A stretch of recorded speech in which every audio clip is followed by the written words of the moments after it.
Hi, my name is Charlie. I live in Queens, New York. I go to the Young Women's Leadership School of Astoria, and I will be attending NYU's Tisch School of the Arts for a BFA in game design.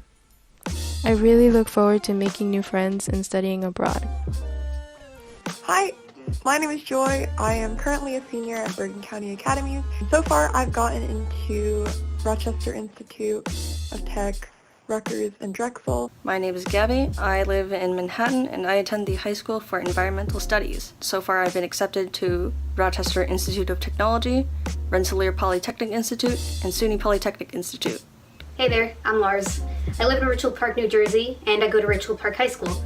Next year, I'll be attending Columbia University, where I'll be studying computer science with a specialization in computer graphics and a minor in applied physics.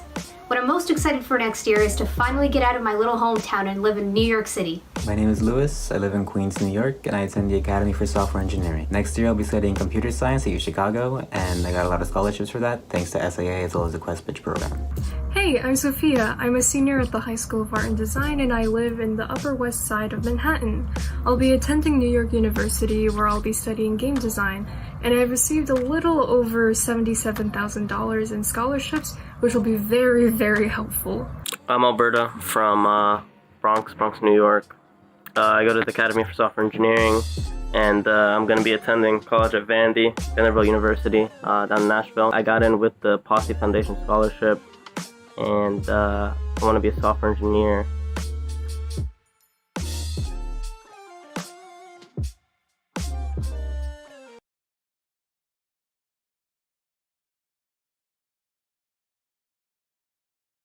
People of Earth, how are ya?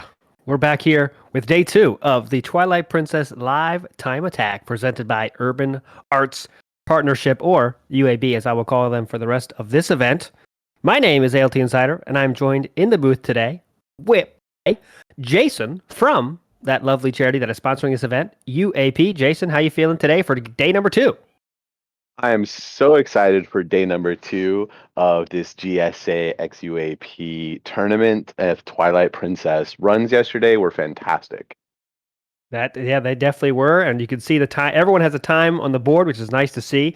And as this quick rundown of this event, this is day number 2. We have an 8-hour session coming at you here, and the game Twilight Princess, you know it, you love it. Who can get the best time in any percent Twilight Princess during the time that we have allotted for this event until 6:30 p.m. tonight, and $2,000 too large is on the table right now, and first place is taking up 800, and the rest is going down to the line in terms of second, third, fourth, fifth, sixth, all the way down, and everyone's getting some money today. And again, this is sponsored by Urban Arts Partnership, and we're trying to raise some money for them to help get some kids to go to school, right, Jason? That's exactly right. So this is our charity fundraiser, and as we saw in the intro video, I still get excited when I watch that. They're just so happy to go to college and learn how to make video games. So we are donating to celebrate our June graduates. So we have our Tiltify campaign. Every donation over $5, you get a ticket per $5 donation for our raffle. So just a reminder, we are raffling a Sonos Move speaker. That's one of the really nice big ones. Amazing sound quality, super awesome. We're so grateful to Sonos for that. We're also going to be raffling off 5 of our SAIA hoodies. If you notice from the rewards tab on Tiltify, that is our big reward donation. So we're actually giving 5 of those away to those who have donated to our raffle prize. So that's pretty exciting. Yeah. Can I talk about a milestone really quick before I go, though? Please. The floor is all yours. Absolutely. So we're getting very close to one of our major milestones. Overnight, some other streamers helped add to our campaign, and we're getting close to $5,000. At $5,000, we completely paid for a full year of one of our SIA video game design students. That includes a summer programming course, that includes college mentorship, all that financial aid help. So we have almost changed an entire student's life, sending them to college, teaching them how to play video games, and they're going to come around and make that next Zelda game for all of us. That sounds good to me. And so you heard that, guys. Soft goal here, $5,000. Can we do it by the end of this day? We have 8 hours. I think some, dedicated, loving, caring Speedrun fans can make that happen today by 6 p.m. for your charity, Jason. And yeah, thanks so much for your time today. And any final words for the people watching this Twilight Princess live time attack? I really just gratitude for everybody that's taken time to come and watch. I'm a longtime gaming and esports fan, so I know how much the fans and it's all just, it's a community. And so without the fans, without the watchers, without the viewers, I mean, we wouldn't get to be here in the booth. We wouldn't get to have these runners here or awesome channels like GSA. So just thank you all so much for showing up and supporting. All right, Jason, thanks so much for helping this event happen. And we will definitely talk to you later on today to learn more about the charity and what they do. Awesome. Thank you. All right, I'm also joined in the booth again, just like yesterday, legendary Mario and Zelda speedrunner, former world record holder in this very game we're watching right now. Samurai Man, how you feeling today? I'm feeling good. I'm excited to do second shift for today and helping you out, understanding more about this complex speedrun. Definitely. I think I learned a lot yesterday, but this game is very, very deep. As anyone just joining us today, we're going to find out soon. But yeah, as you can see, the times are down on the board on the bottom of the screen now. First place currently, of course, aiming to get the biggest part of that $2,000 prize pool is Demon. He is the third place world record holder in this game outside of this event. And number 2 is the world record holder himself, Marco. And you can see it goes down the line. ZachLink99, Bruggles, JD, Swiftike, and Bewildebeest coming out in 7th right now, but we have 8 hours for those times to change, so we'll see what happens during that time. Just one fact I think is worth saying, Bruggles yesterday was the only man to complete 2 runs yesterday. Everyone else only completed the 1, so we'll see how many completed runs we get today. I'm guessing it's going to be less than yesterday, but what do you think, Samurai Man? I kind of feel that like all the runners at least tries to get a one run finished, at least. Mm-hmm. Yeah. Today's more the day where everyone has the time, so we're going to see a lot more resets when people say, okay, I'm a little bit behind my best pace, so I'm going to just reset it. But it's just going to be fun. I'm sure we're going to get a few epic runs in here, hopefully, at least. Yeah, and just seeing Bruggles now on a spotlight, he seems to only got 6 seconds off from his personal best yesterday run. That's pretty impressive, but also kind of feel weird to finish off your run that is just a few seconds off from your personal best, especially for an event. It's pretty great. We'll see if he actually beats his own time too. Yeah, that's great too. I mean, it's not just about taking home money, which is great, but also better improving your time in the game is cool too. And yes, I heard that run last night was really epic, where he was down a minute and a half or so in terms of his personal best and got that close last night. So great run to Bruggles yesterday, who might be feeling it, get a little bit of heat building here. Going to make an epic run to get up past that 4th place he is right now. Also, another note was in the chat that Bruggles' time is only 1 second off from Zach. Oh wow, so yeah. that can also change a little bit when we get to see runs finished, especially from Zach and Bruggles, who's going to take the 3rd place. Or if they're going to take the 3rd place and someone like Swift or Bewildebeest will take the 3rd place. Yeah, you can see how, I mean, anyone that doesn't know how optimized this run is. When you're talking about a 3-hour-ish run, and our times are separated by 6 minutes, it's pretty crazy. And you see how tight things are. I mean, every small mistake adds up over the time of 3 hours, and that's what we're working with, those small optimizations and not making those little tiny mistakes in movement, and that's the stuff we'll be watching for all day to see who can take home that first prize. Yeah, with the optimizations for a game like this that hasn't been changed for that many years, time savers have been found here and there, but to get an even better time, you have to get rid of all the mistakes possible. No more bonking, no more bad equips for items and such. Mm-hmm. Yeah, how is the menuing in this game in terms of, you know, how intense is the menuing in this game as compared to other games you run? When you equip it in GameCube version, you only have 2 slots. Meanwhile, in Wii version, you have 3 slots to work with. So you want to equip everything you need for the next section, and when you want to equip something that might be faster for a certain strat, like using a glass shot to skip some part, or using a boomerang or LJA, the long jump attack, just anything like that makes your run faster, you'll do an equip if necessary for that. But if it doesn't help you at all, then don't bother with the equip. And equips are very fast to do. Mm-hmm. So it's not a problem, because you can hold the L button and hold any direction to go to that slot for the item you want. We see Bruggles here taking care of the goats. What's a good time for goats here? What's a time you're happy with on that? I'm always very happy with 20 seconds or less than that. And I think the world record is like below 15 seconds. I don't know exactly, and I haven't heard about it for a long time, but I know for the fact that it has to be below 15 seconds. That is the Wow, world record. that's intense. As we see And Marco pulling off a 24-ish, 24 seconds for Marco there, but under 15 seconds, that's intense. Yeah, that's like something that rarely will be seen in a RDA speedrun, but below 20 seconds is possible, but only pretty much depends on goats RNG, because how their movement, how they behave is that some of them runs really fast off from Link, and some of them just don't even care at all when you get nearby them. And Bewilder just got 17 seconds there. Yeah, I was watching that too. I'm like, well, he might have a chance, but he got 17. That's a nice time. Definitely the fastest we've seen today. I might be very wrong about under 15 seconds. It could be even less than that, but I'm pretty sure it will be below 15 seconds at this point. What's the world record? Yeah. And again, it's one of those instances of small optimizations here. Because we saw Bewilder got 17 seconds and Bruggles actually got 30 seconds. So that's, 13 seconds there. Doesn't sound like a lot, but when you're running for 3 hours, it matters. It's also RNG, like I explained about how the goats behave, and goats even has a name. Like every enemy in this game has like a name for a purpose. For example, Sport and Shield skip Bogoblin. It's not a Bogoblin. It's a Pulplin enemy. The Pulplin only shows up once unless you kill it. If it kills, it doesn't respawn anymore, and its behavior just matters so much for getting a long-term attack. Just keep the Sport and Shield, and the name for that enemy is called Hugo.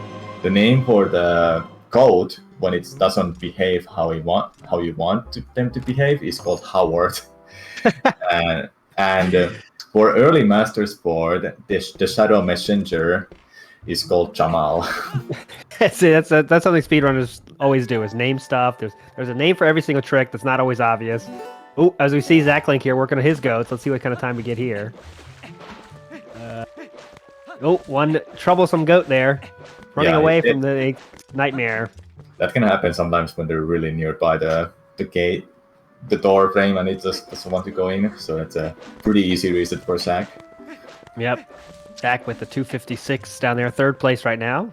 So it's pretty easy to reset this early in the game. We do have four ongoing runs right now, and getting closer to the 10-minute mark.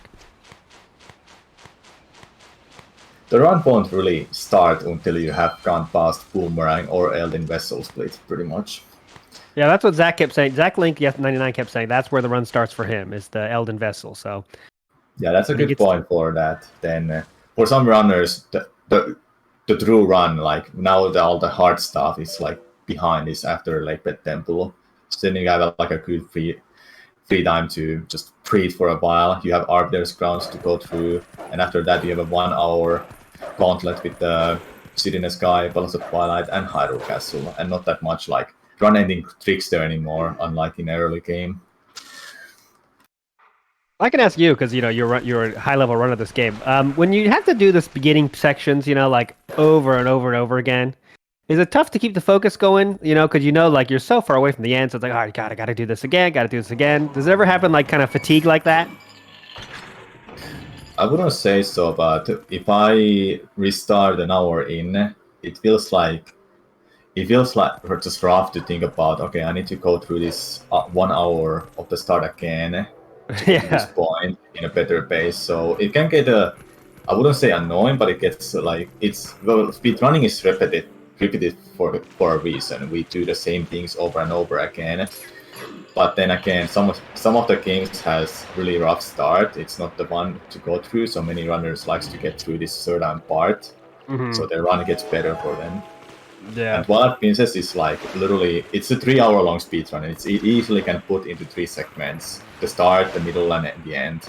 The start is pretty much all the way to done. You're done with the Twilight Worlds and such. Then the middle is like after Twilight World, you get to Snow Peak Ruins, you get a ball and chain, you finish Lekbet Temple, you get to Arbiter's Grounds, you finish the Arbiter's Grounds, then the end game starts, which is a City in the Sky, Palace of Twilight, and Hyrule Castle.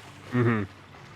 Yeah, I always think about I would just get so frustrated now because there's only so many hours in a day. But if you're running a long game like this, you go 2 hours, you have to reset. It's like, oh my god, all right, here we go. I don't have enough. There's only so many hours in the day to practice this kind of stuff. But these guys are the best. They got it.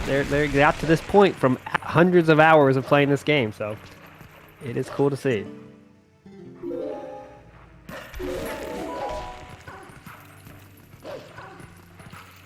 Demon right now is the furthest with his run. Don't know that he reset at all. Didn't see the start of the stream. Swiftike apparently taking his time, taking it easy to start things off. Yeah, I guess it could be. I'd like to be good to switch to Demon for a bit since he's farthest along. That might be a good idea. Board operators. Try to spread the love out. We'll get that change when we can. We also need to get a Swiftike on the spotlight for a while too. Yeah, definitely. I will definitely see that. Well, Swiftike with 3 hours and 57 seconds from yesterday, then Bewildebeest with 3 hours and 1 minute. I will put my money on that. All the runners are gonna get under 3 hours today. All right, you heard it here first. Could I see the two more runners to get under? Oh no, Bruggles, what was that? Oh. Even he's confused. Unhappy with how that happened, but sticking with it now. Calling out mid not too soon there for the jumps.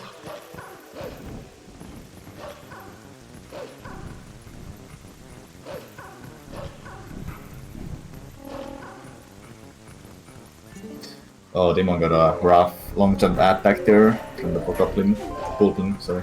That'll be a rip for his run. There's a reset from Demon. Gonna see a lot of those today as we watch JD with the goats. Let's see his time. Can he get the magical 15? Doesn't look like it with this setup. Nope, that's not gonna happen. Can he get under 20?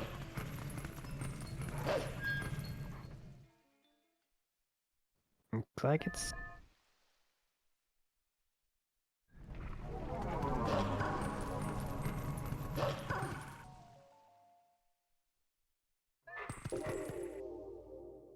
Oh, there's one straggler there, causing a mess and causing a reset.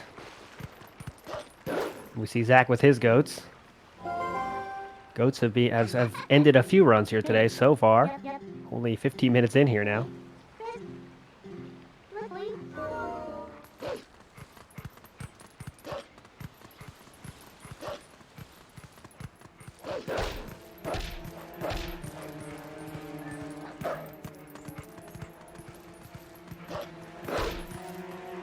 Well, that enemy didn't want to move these Bruggles at all. The start of the location for Hugo there is random. Also, what direction it's looking at there when it spawns. So you would hope that it already notices you when you get nearby it, and it's not looking away towards Order Village.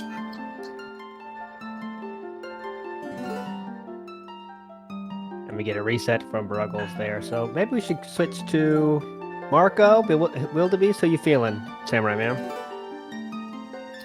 I'll put on a Bewilder. There you go, Bewilder. Let's get it. Board operators now. Working on that as they can. And here we go, Bewildebeest. There he is in all his glory. 13 minutes in right now. He currently is in last place. We're all rooting for him to improve that time. Marco got his exponential skip. Oh, nice. So he has a run going right now for a while. Wildebeest in 11th place on the world record leaderboards. So, could say an underdog in this event, for sure, but he's ready to prove me wrong on that statement. And there you can see, like, this Hugo didn't want to attack at all, so he had to push it away and keep it in a certain spot so he can get a jump attack, and there he got it. So it's not that bad after all. I would always consider it really good, well, for me especially. Not sure about this these beasts, because they can probably get like 30 seconds entering Baron Twilight, but I would be always happy with under 14 minutes.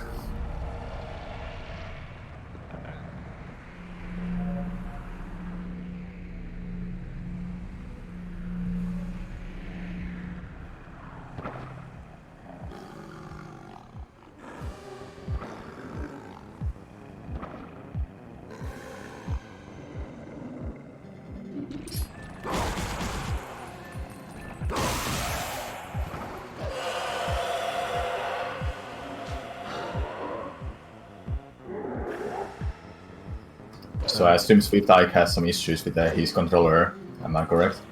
I gotta check. We gotta get our field reporter down there to ask him about that because I'm not sure. He is just standing there, but I'm gonna find out what's going on with Ike here. Someone in chat, Saren, said he did have some Korean barbecue last night, so that might be causing some issues, as it always does. So we're gonna get an update on that. Hopefully we get Swiftike to get some runs in today. But he got a lot of time. I don't know about the other speedrunners, but for me personally, when I speedrun and I have this one controller I've been running with for months or a year even, chasing off from that kind of feels strange because you have to get used to a new grip and a new feeling of the new controller because it's not like your controller anymore. You're playing with a new controller completely, but it takes a while to get used to. So I assume that he may not have a backup to use, or he just wants to use his current one he's using for so long. Yeah, we're gonna have to get an update on that because we do not know what's going on with Swiftike. But JD hitting another reset there. Bewildebeest and Bruggles are moving along nicely so far. Still early days here for this Twilight Princess live time attack. Day number 2. Go until 6:30 p.m. today. Who can get the fastest time in 16 hours allotted to the players? And we're all doing this for UAP, the Urban Arts Partnership.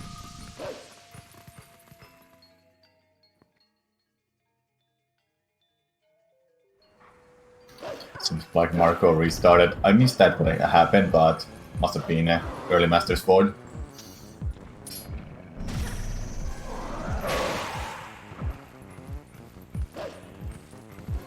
I find it interesting how every runner has their own like reference how that they do certain tricks in a speedruns. For example, early Masters board is one when you have to push against the shadow messenger.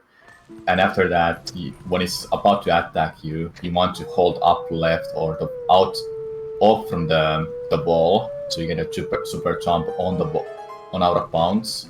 Some runners likes to push against the shadow messengers. Like me, I like to push my controller against it all the time. Some runners just want to like slowly hold the bar seat, so then they're ready to hold off from the ball to get a super jump.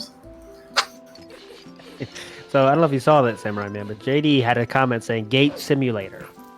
What might that be in reference to? We gotta, enlighten people out here. Gate Simulator. Yeah, the order on gate can be sometimes a little bit rough to get through. So it's not common that we see all the resets, most of the resets at the gate, possibly. All right, GOAT fans, we got another GOAT game going on with Bruggles down there. Looks pretty good. Less than 20 seconds, definitely possible. Looks to be 1950. The magic number hit by Bruggles. Let's see the best time in that. We should have like a mini prize for the best time of GOATs throughout these 16 hours as well. We need a GOAT tracker. There it is, Gate Simulator again. Flashes it for us all. Flash it for the fans out there. Yeah, so those who don't know, the very start of the Twilight Princess speedrun, you do the back in time after the gate, because there's no other way for you to do back in time faster. And back in time in this game works in that way that you have to void out, and on a specific frame, when I say specific frame, I actually mean one frame. On a one frame, you have to restart the game, then you can play in a title screen. That's back in time. And what is funny about it, it was found by accident. Okay, interesting. Keep going. And the story goes like this: in Arbiter's grounds, someone was doing something like testing or finding glitches. Then they void out by the sinking sand. They restart the game, then they find out they're in a title screen playing, and they're confused what happened. Yeah, you gotta see. Go ahead. Another fun fact: Twilight Princess was the first Zelda game to have a back-in-time bound first, and it's frame perfect. Then for other games, the Wind Waker and Skyward Sword, it is not frame perfect, and it was found afterwards. And why it was found in those games is pretty much Nintendo used the same engine or similar engine to run these games: the Wind Waker, Twilight Princess, and Skyward Sword. That's interesting. That they all have that version. Go ahead, keep going. Sorry if I interrupt too much, but no. Another one more fact, just to keep you guys, all of you interested. In Majora's Mask, you can do back in time, but to my knowledge, it's not useful. But even that game has it. That's crazy. I mean, hey, by the way, you can never interrupt me. Always talk as much as you can, Samurai Man. Love to hear your knowledge coming through. But see, back in time, let's go like even lower. Why is it called back in time? What exactly does that mean in that case? I don't exactly know the story why it's called back in time. I assume it's just that you restart the game, so you go back to the title menu. So maybe that's it's called a back in time. But another name that runners have said is a title screen glitch, but it doesn't really fit to it. So I guess back in time, aka bit, is more fit into it. It's crazy that there's many games you can do this in, and I'm guessing they have to be different engines, right? Or are they all using the same engine, the 3D games? Yeah, they're from my understanding, the Wind Waker, Twilight Princess, and Skyward Sword, like I said, they use the same engine or similar engine. Then Ocarina of Time and Majora's Mask uses the same engine, but its own. It's completely different from the Wind Waker and so on. But for some reason, it works in Majora's Mask, or it's found out that it is in that game. Wow. I don't know, is it in Ocarina of Time, but I wouldn't be surprised it's not in it. Okay, it was confirmation in the chat, all the 3D Zelda uses the same engine. That makes a lot more sense. And Breath of the Wild is completely its own engine. That's we know. Back in Time has its uses for every game. The Wind Waker, there's nothing that you can do with. You have nothing in a title menu. You can't do anything. It doesn't help at all. The Wind Waker, the Twilight Princess has that. You get in Back in Time. It pretty much uses the same link that is in a title screen when he's on Epona. So you get a sword, you get a shield, you get a green tunic, and tamed Epona. And when you have tamed Epona, it means that you can get iron boots early. That's why you see all the runners get the iron boots 8 minutes in of this speedrun. Mm-hmm. All right, Goat Watch happening on Marco's screen. Not going to get 20 seconds here. He's got to run away. He recovers for a 27.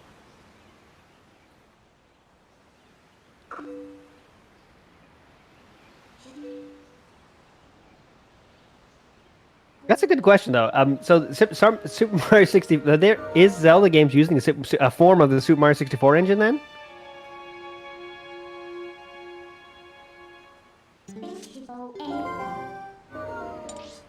Samurai Man? I'm reading the comment. Yeah. Does this mean that every 3D Zelda is still running on the Super Mario 64 engine? Wouldn't be surprising, to be honest. It is a lot more helpful for game developers to use the same engine, right? Instead of creating a completely new one for a new game. Oh yeah, definitely. And we should point out JD did make it past the gate there, so pour one out for JD. He got past the gate there. Gate simulator. So he's on a run now. 1 minute 30 in. He's on a run. As Bewildebeest, though, is quietly taking care of business here. Not sure his pace he's on. We got to think of what's the point we can check his pace here. We can look at the Gale Boomerang split, and if he gets under 30 minutes, he's in a good pace. If he gets below that, like 29 minutes, under 29 minutes, he's even in a better pace. All right, let's watch for that. Look for that boomerang split here when he picks up that Gale Boomerang. What time is he going to be at there?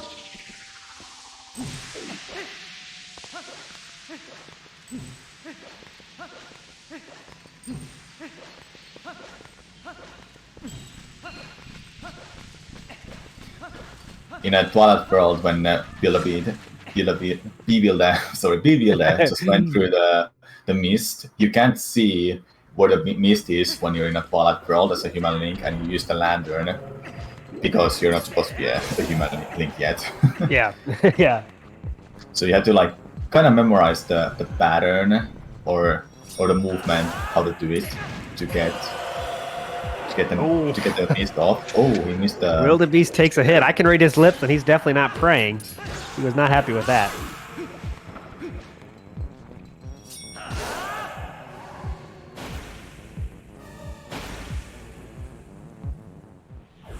Ooh, looks a little dejected here. Not happy with how that went. Everyone pulling for Bewildebeest here. Oh, Swiftike. We have action on Swiftike. Testing controller for sure. Like you said, Samurai, he's definitely testing that controller out. Yeah, for other runners, it's important they're able to use the quick spins as effectively as possible. If it's stuffy or just loose joystick and it doesn't register all the inputs for the corners when you're trying to do a quick spins, that's gonna hurt for your runs. If you just do a regular slash, that's no damage compared to quick spins.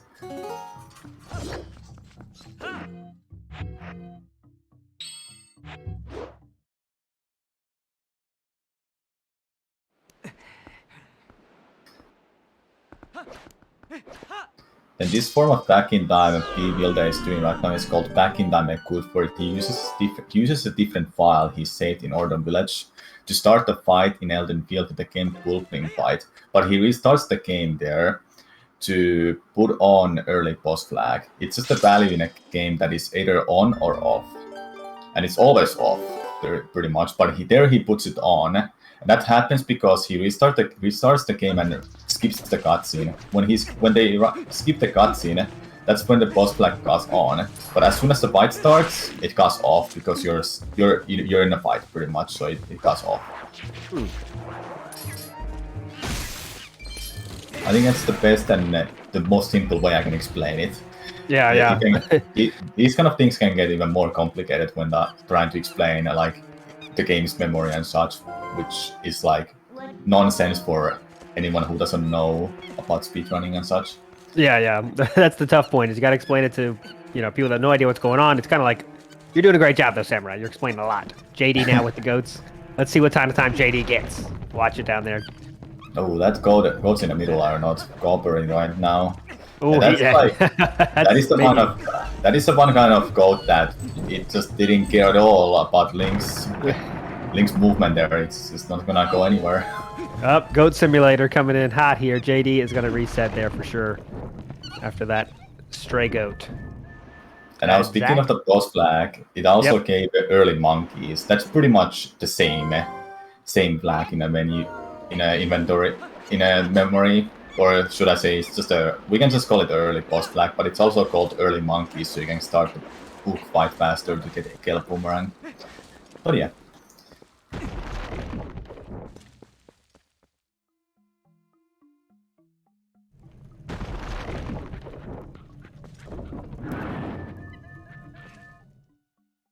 With Ook fight, there is RNG, there is the luck element that how many times it wants to jump. The lowest is 2 jumps, and more than that is just bad luck. I didn't count how many he has jumped, but that must be 7 or 8 times. Getting closer to that. Oh, Bewildebeest again. Not happy with how things are going right now. Getting closer to that boomerang split here. Remember, 30 minutes is kind of the is kind of the goal here. Under that is good, over that is bad, right, Samurai? Yeah, usually no top runner wants to get over 30 minutes boomerang, and I don't think they will get it even if they mess up that much, because they're really good at the game, so they rarely make mistakes on their movement. If there's any mistakes, it will be RNG.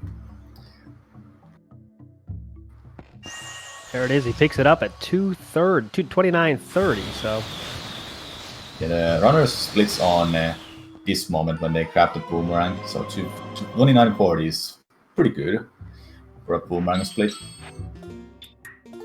And that's all they want in this dungeon. They don't need to complete it.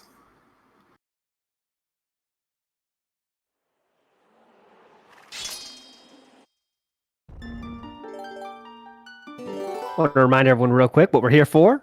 UAP, Urban Arts Partnership, is putting on this event, trying to raise some money for helping some kids out, get education. They're raising money for people. They're trying to teach the next generation of diverse, underrepresented game design students. So every dollar you donate will go directly to those underrepresented students. And, you know, the quality of education should not depend on where you live, right? Where you grew up. So that's what UAP is all about. So if you feel like helping out that cause, please do so. And click the links in the chat and you'll see where you can help. Back to the action here. All right, I want you to try to do some commentary, and I will see how you're doing it. Oh, okay, I can do here. Okay, perfect timing. JD, right, coming on the right side here, pushing in the ghost. He gets the last goat in with a time of 18 seconds. He's got to be super pleased with that, as his run is timer still on 0. Though not sure he gets a reset. Not happy with how that went. See, I'm more like I gotta say exactly what's going on. I can do the facts, but I can't do the what's going on behind the scenes like you can. I'll do the net here. Every goat, I'll treat it like it's the biggest deal of all time. The goat farming. But yeah, as we keep going on here. Oh yeah, seems like JD is actually practicing. He just put on the practice ROM that is called TPGC. So runners are able to just warp anywhere they want and with any valves and do any practicing they want for the whole run, which is really helpful and effective to practice, because we used to have just valves for our GameCube memory card. Then we will have to change that every time if we want to practice a certain part in the end, then it go and practice something in the beginning. So that was a little bit troublesome, but this practice ROM helps so much for practicing. Yeah, think about how, I mean, you know, back in my day, before there wasn't any of that kind of stuff, you had to just run to that point and then have a save game there, and then you go from there. But yeah, there's practice ROMs that are in, like, all the big games have a form of that now. It's just so helpful for speedrunners. Yeah, it is pretty awesome that nowadays community has been able to find a way to make these kind of practice files to put it on practice ROM, so they can just practice anything they want and immediately if they want to. JD informing us he's going back in. Got to get past that gate simulator first, though. You just want to practice the goats a little bit, apparently. All right, Insider, can you explain what is people they're gonna go for? What is whoa? Say again. What is Bewilder gonna go for? Yeah, what is the trick that Bewilder is gonna go for right now? Oh, I know exactly what it is. It's the thing where you throw the boomerang, and then you do the long jump attack. Not yet, though. Oh yeah, this is the one where you get the coin and go around over the fence. Yeah, we have we have the vents, and also before that, if the runners have a chance to get a one-frame trick to jump off to the void to avoid the midnight text box there, then they will do that. Then they have the rupee roll. Yeah, rupee roll. That's the name of it. Yeah, I'm getting coming along. Ahead of yourself, but you got it still right. Yeah, I'm getting there. Give me a few weeks, I'll be the master. But no. To be the master of this stuff, you really have to run the game yourself. I mean, that's what it takes to know the ins and outs like you do. You know, really have to get to know the ins and outs of how a game works. You know, you can't get that unless you play it. You know. Yeah, running the game really helps you to get more knowledge of the game. And if you don't run the game, but you do lots of testing, you do other behind-the-scenes stuff, finding glitches, that also helps a lot to understand and do the commentary for this game. Definitely, that's for every game. It's like that for sure. And Bewildebeest did get it, and here he is off. That seems to be pretty easy. I mean, it seems like no one really messes that one up. That trick. Yeah, nobody. It's like just like with every game, you make it look easy. You make it look easy, and when you try it yourself, it's the most impossible thing ever. Yeah, I shouldn't say it. It looks like these caliber of players, these legendary people we have here, they never miss that trick, I should say.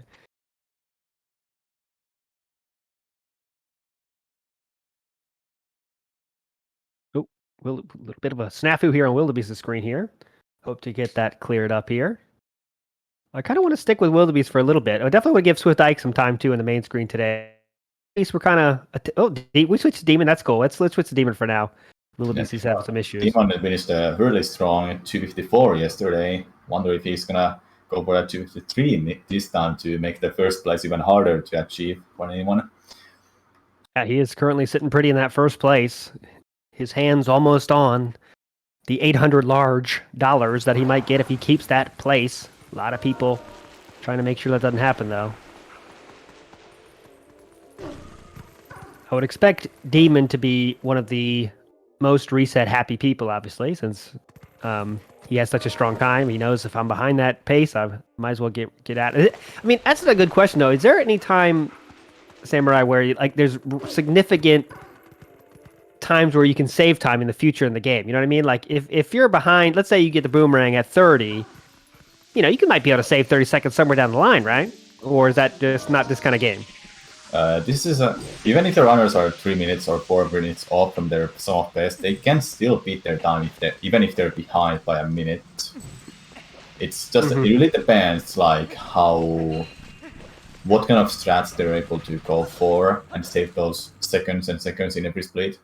Because making a mistake will just add time, and you lose time. Yeah. So I would say that yes, they can definitely come back from 30 minutes boomerang split, but it might be something they wouldn't want to continue with, because if they happen to get a really great end game and really great middle game, then it's like, you should have been in a different run instead, in a better run. Yeah. So you get that kind of feeling sometimes if you happen to continue something that you're a minute behind with. Does this game have any of those moments where you can is there any kind of YOLO strats in this game that kind of it might save you a little bit of time if you go for it? Is there any moments like that? There are a few of those, for sure. One is in Sora's domain. When you get the length bomb back, the fake bomb back from Isa, you use Uku to get off with the length bomb back. When you get to the Lake Bed Temple, you can immediately leave that with a bomb back without getting the water bombs. With those regular bombs, you can actually break that rock with the Koron stuck in it. But it is a frame perfect, I think, and it's a little bit like almost no setup kind of trick that runners can go for to save like 15-20 seconds. I'm not too familiar with it. I've only seen it a few times, and how it works is that you side hop on the water and you pull out the bomb right before you hit the water, and at that moment the cutscene has to start playing, so you have to already use the boomerang to get off one of the lanterns to spawn a chest in Azora's domain. And a confirmation in a chat, it's a double frame perfect, so it's even harder than yeah. It is not frame perfect alone, it is a double frame perfect, which means that you have to do like 2 things, and those both things has to be frame perfectly done. So sounds easy enough, yeah. So yeah, that's definitely something we hope to see, but I don't know if anyone would go for it, I guess. If you don't get it though, is there a big punishment or no? I mean, time-wise. Punishment is that you have to just continue normally and get the water bomb, so you will have to use Wuku to go back to the temple. So that's a time loss then if you fail it. Okay. You can still continue the run. The run is not dead there. It's just one form of time save you can go for. If you get it, that's awesome. If you don't get it, well, you get take the time loss and you go get the water bombs then. Alright, Wildebeest still away from keyboard. Some people in chat are saying he is back and playing though, so hope to get him back on here soon. We were kind of invested in his run there, following that for a little bit.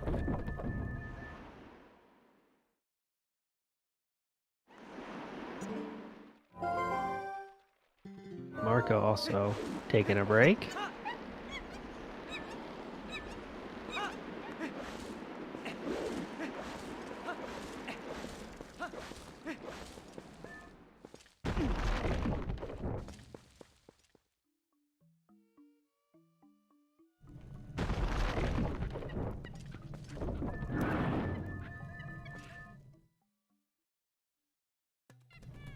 There is also a good point about in a chat from Electric about the strat I just mentioned in the source domain. The name for that is Norcore. I don't know why, but you only get one chance for it. You can't try it again. When the chest spawns, you can't spawn it again. Okay. Okay, Marco. Thanks, chat, for letting us know. Marco having a little bit of technical difficulties here. Hope we get him back here soon. Demon here getting closer to his boomerang split. Let's see what time he gets there. Got to get through this fight first, though.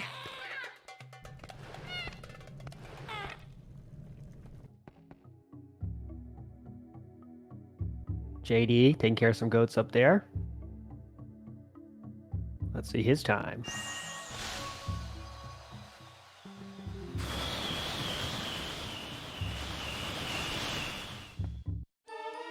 Not ideal. Oh, and he had to run away. And it's going to lead to another reset. That's 3 so far. 3 or 4 today. Resets for goats. Yeah, goats can be just trouble sometimes. Demon got 28 for the boomerang. Pretty great. Oh, wow, okay. Yep. Looking really good there. We should check. I'm sure maybe someone in chat knows, or you, Samurai. What was the world record time on the boom? What's the world record boomerang split? That would be nice. The world record boomerang split, I don't know personally what are the fastest splits for everything, but I've heard about the Elden Vessel split. I heard it. I might be wrong, but I heard about 41. Someone, might be Marco or Demon, got the first 45-minute split for Elden Vessel split. That's interesting. We'll keep an eye on that too. But now, so make sure we get to that. JD not feeling great right now. Goats. He even practiced the goats, and they still prove fatal to that run. So JD, we're all pulling for you here to get past those goats.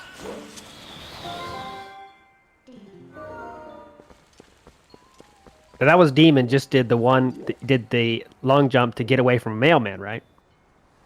This one is getting the forest escape. Oh yeah, forest escape. Yeah. Getting out of here. Yeah. Didn't get it the first time. Going for a second try.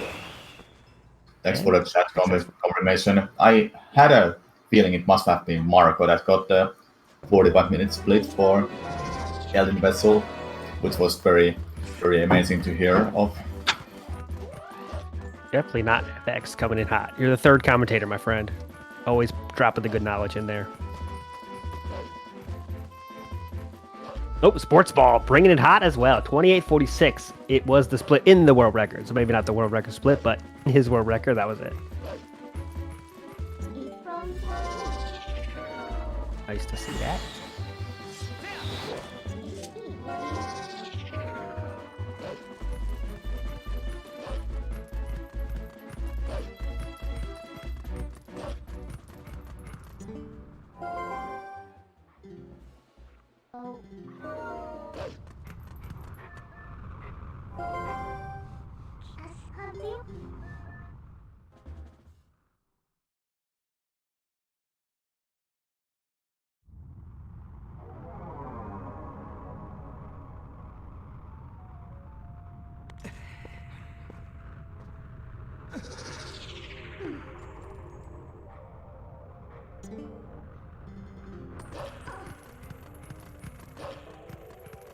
Okay, it's 28:30. Is extremely fast boomerang. Okay, there you go.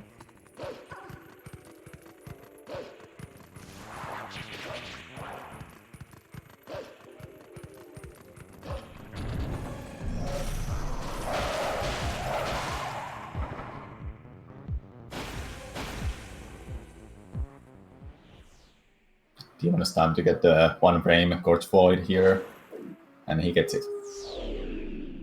There actually is like a backup setup or an easier setup for doing the Corpse Void, where you transform to the human link, you kill all the shadow beasts, shadow messengers, and you have like, to make this sound simple, as a human link you can equip iron boots, as a full link you can't. So when you equip iron boots, you have a few frames to pause the game and save that way. So you can also skip doing like a course void, but you save and quit to get off from that spot where you are, and you can do the course void that way too. Then come back and get the map warp.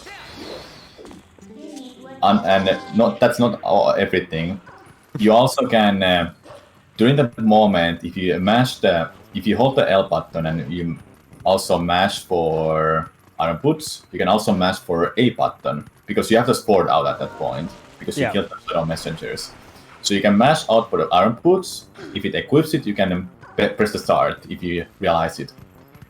And you can also, if you don't get the iron boots, but you get a jump attack instead, then you void out that way too. I think it was that, but that's also another setup. But nobody really goes for it. They just take the one frame trick instead as a full blink because it's faster.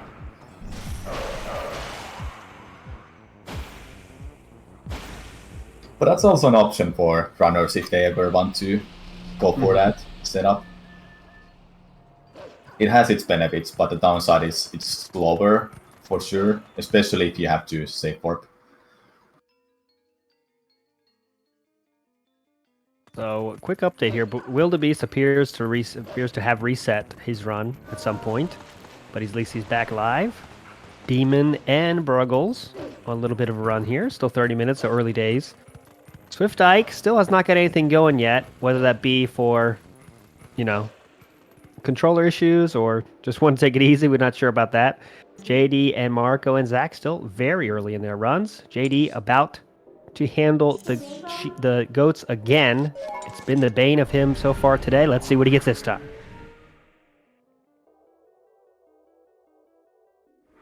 It was also pointed out in the chat about the Gorge Void thing I was explaining about the Iron Boots and a jump attack. You can also do the same thing with the Kimpool playing Fight in a Hyrule Castle.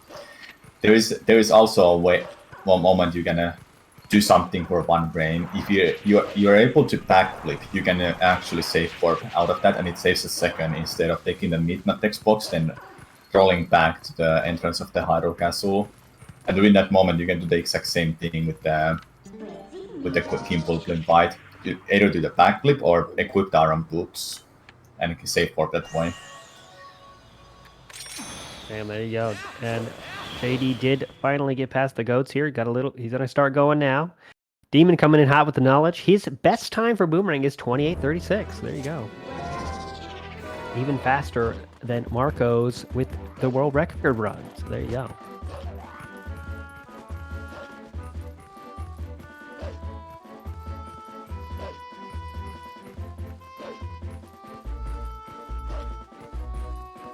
Bruggles just did the gate clip to get to Zelda Twilight or Lake Hylia. Demon is just gonna do it. The old setup used to have Epona put to the out of bounds, so they can use Epona in out of bounds to reach this loading zone to get to Lake Hylia. And one of the older setup was also use Epona nearby this gate Demon just passed, and use that Epona to clip through, but it was pretty RNG heavy split or a moment for many runners, and nobody really liked that. So all of the runners are very glad you can just side hop through that gate now if you hit the gate first. Yeah, that's one of those ones where it looks like, oh yeah, just side hop into the gate, you go through. But when you try to do it, it's not that simple. Right? How precise is the positioning for that? It is not too super precise. You can take a video of a world record run or just anything in the top 10. Look at the angle they're looking at before they do the attack to the ball, to the gate, and side hop. It's pretty lenient. Demon here gonna try to clip into that temple. So a few runners get hung up here yesterday. Ooh, that was pretty amazing from Demon. Slips in. Nice and easy, making it look simple, as he always does. Currently first place in this competition, Demon, showing us why.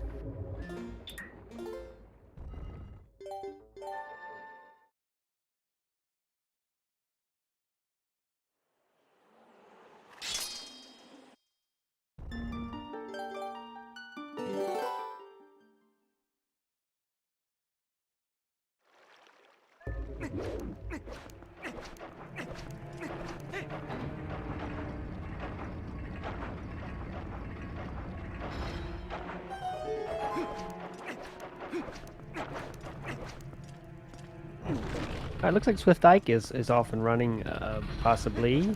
Or is he still practicing? No, he's going. He's got a run going. So at least he's starting to get in the game here.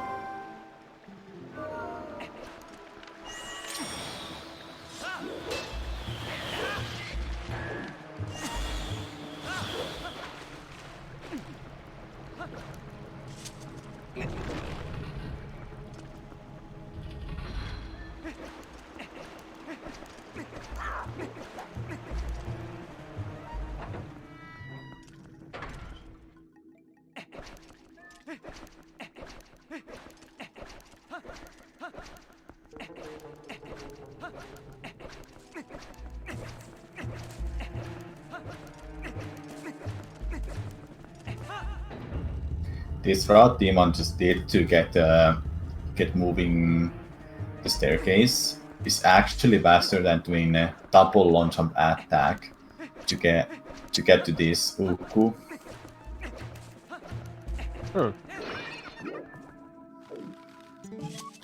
Runners were doing the double long jump attack. One jump attack goes on the staircase, and the second jump attack lands on this other side where a demon is going right now. Then they will change the staircase to directly go underneath them there. Then they would have to go up and roll towards Uku, which is safer because of the different setup for the boss key skip. As we see Demon working his way through this temple, we're joined in the booth by Dean. How you doing, Dean? I'm just waking up. How's everybody doing? Nice to have you here. Glad to see you waking up. How's the runners doing today? Well, it's early days here. We got 2 runs that are... Oh, excuse me. That changed to 1 run now. That's past the 15-minute mark with Demon here. First place. 40 minutes go in.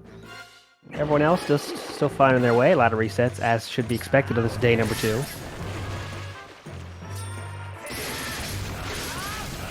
good luck to everybody. Absolutely the best of luck.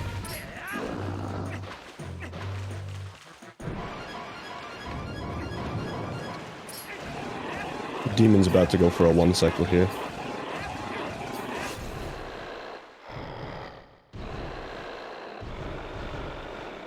Crazy.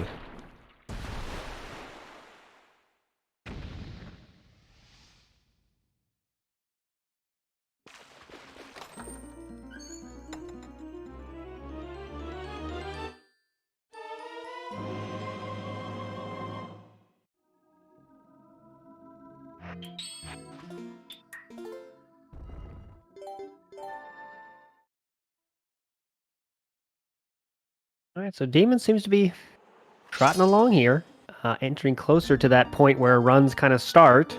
As ZachLink said yesterday, the Elden Vessel is coming up closer here. That's kind of when the run starts. Demon is the only one that's gotten this far so far yet today.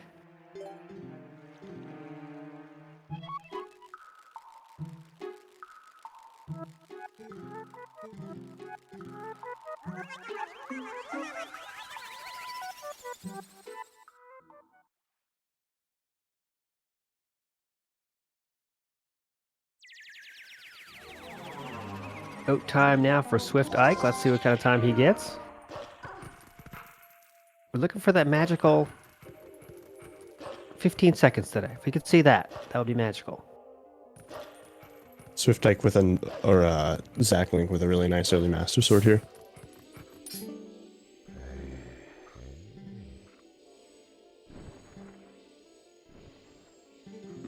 It's not cooperating too well today for Swiftike, but he's going to keep with that run. Demon is gonna go and fight against Karkarok driver here. There is actually a potential to hard crash if runners are killing the Karkarok driver and getting trapped by the enemy Karkarok, the flying enemy. Because the cutscene is supposed to start here. But when Karkarok has grabbed Link, it's just crashes the game. Hopefully we don't see that today. Check that on YouTube or something. But that'd be pretty cool. It's actually really hilarious to see Human Link get grabbed by the bird because there's not an animation for it, and so it stretches Link's model out. Okay, now I gotta see it, so gotta check that on YouTube afterwards, guys.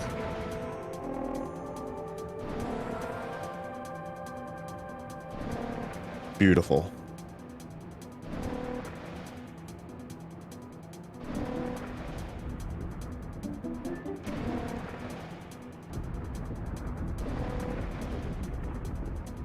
The risk of that out of bounds with Karkarok in this section where Demon is right now is that if you bonk, you just drop down and you possibly die or have to restart the whole section. It saves a few seconds though to be in out of bounds and go to the next loading zone.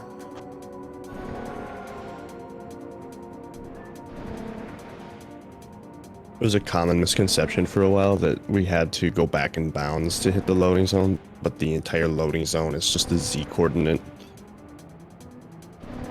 That extends out of bounds, exactly. Yeah, it extends infinitely.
So we'll take this moment to remind everyone what we're here for.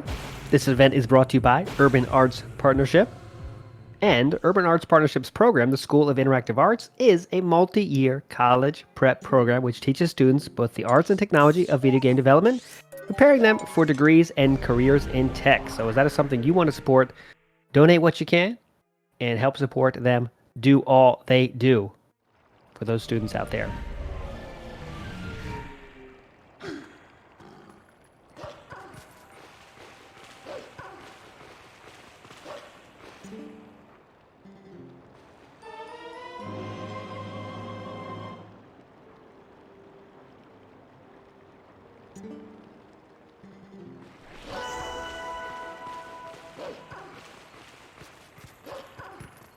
So how are we looking on Demon's pace right now, my friends? Amazing. Dean calls it amazing. Samurai, are you in agreement with that amazing statement? Amazing, you say, for Demon Split? Yes. There we go.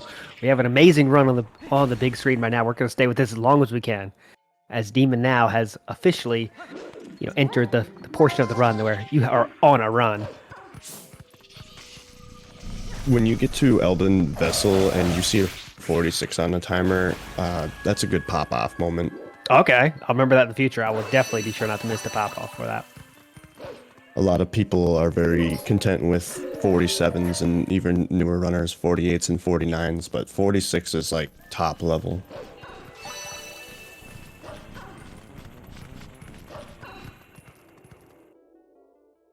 Yeah, and Elden Vessel is one of the hardest splits. It's also the longest, but it kind of like determines does runners have a glove shot split because of the Quartz Void. I personally don't have it. I have from the Boomerang to Elden Vessel split. And my best split for Elden Vessel is like mid 47 minutes, which in my current personal best. And these runners are getting like 46 minutes, which is insane.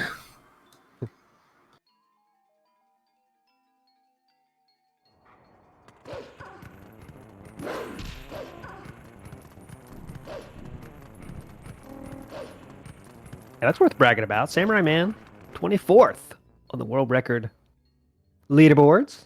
Set many years ago, though. Samurai Man, you got to get back. We got to pick it back up.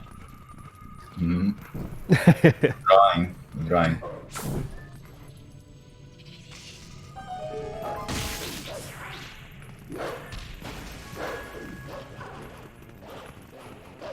In Twilight World, when you're as a wolfling, there is optimizations for each of the bug, like killing the bug in this angle, so it drops in this direction, so you're able to grab the tier faster and such.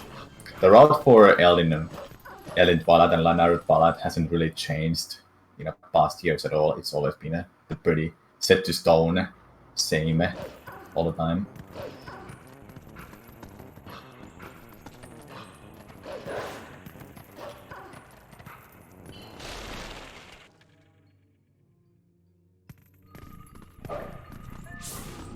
So as we see, we're watching Demon here happily have a great run right now.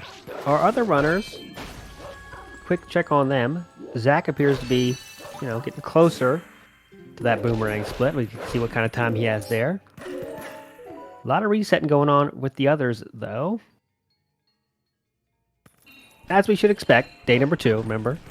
The only thing you got to do is get the best time you can in these 2 days, and all the runners already have a run, so if things are going well in the early game, it's even easier just to reset because they already have a time up there. So we're going to see a lot of that, but Demon here wants to improve his first place spot right now. And looking like he has a chance, but we got a long way to go. Still a long way to go. The run is pretty much still starting, but it's at least out of the starting point. That is hard.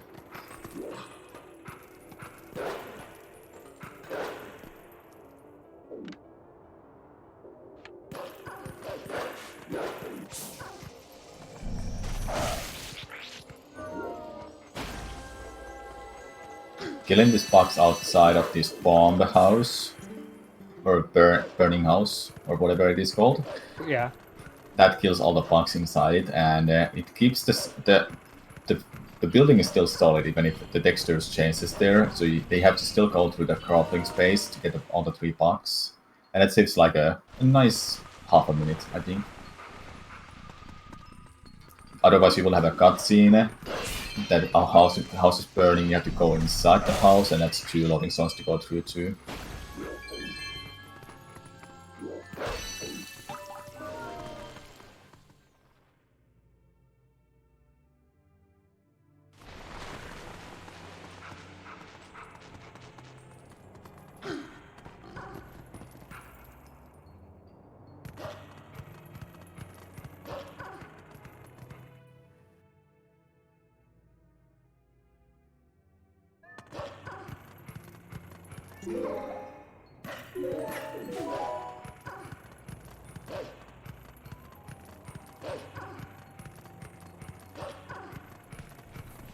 Be interesting to see the who has the most resets. I know I'm pretty sure Marco has it today though. I've seen him reset now 5 or 6 times, as is to be expected. What about JD with his skate simulator?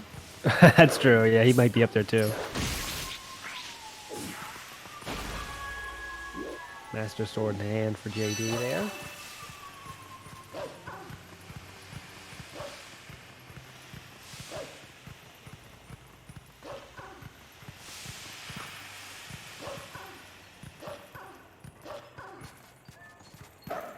We need to get counter for next event, for a reset counter. That'll be interesting. Stats like that are fun to see. Who is more like a consistent runner, wanting to finish all the runs almost, and who is like a reset heavy person who will go for the best of the best time. Yeah, it's interesting to see how people do things differently, because this isn't just about. It's about using your time here. You have 16 hours to do the best run you can. So in a game as long as this, you got to really be smart about when you say this run's done or I want to keep going with this one. So it's fun to see those kind of stats.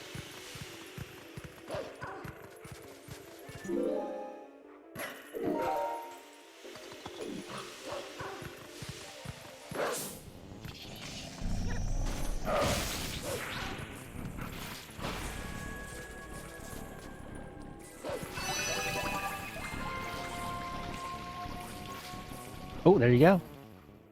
Our stream organizer, Saren here, saying more stats will be available for future LTA events, my friend. So get hyped for that.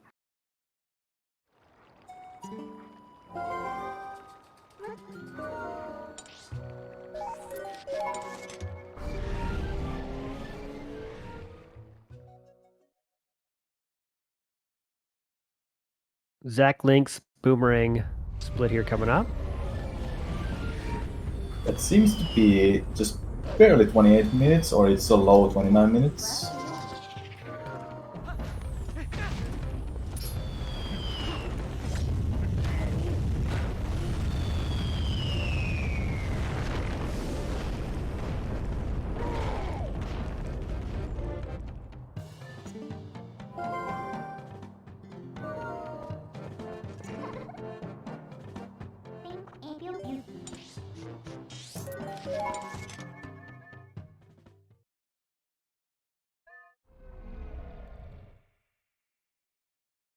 I think you're right on the money here with a 29.01. Yep. More than acceptable time there for that boomerang.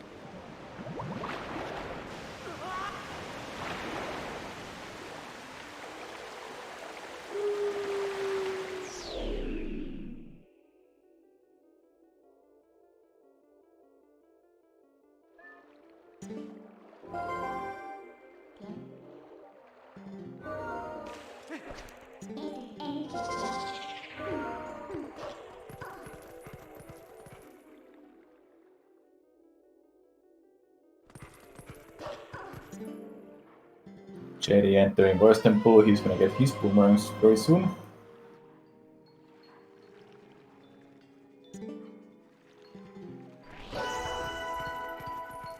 And that will give us a good comparison for who's on better pace between him and Zach.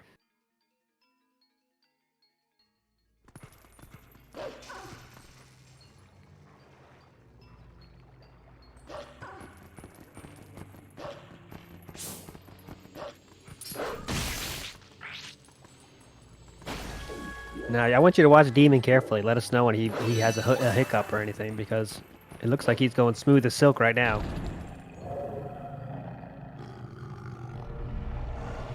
If he keeps this like this, then I wouldn't be surprised he will be getting an extremely great time today.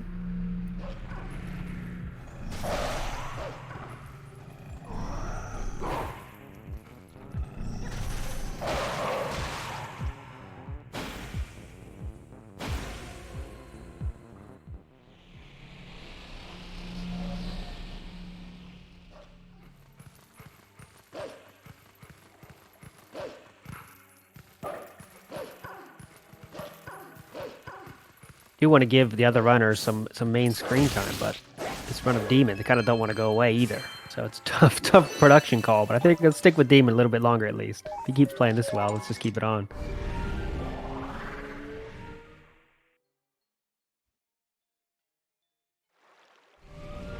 Everyone deserves some main screen time for sure today.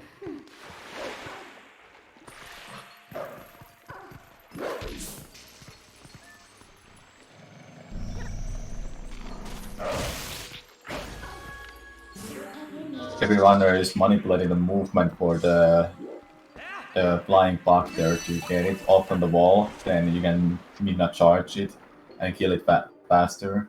Otherwise its movement will go over the water, and that's not like a good spot to kill it on.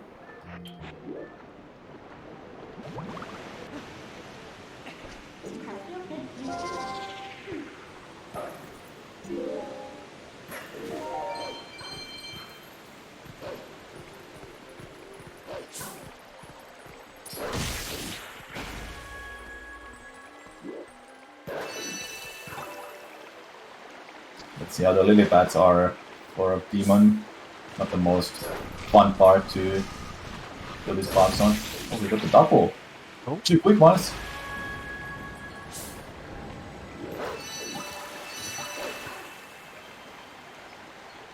As you said yesterday, a little bit RNG involved in that section.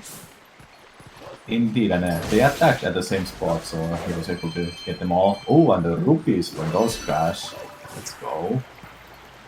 Feeling good.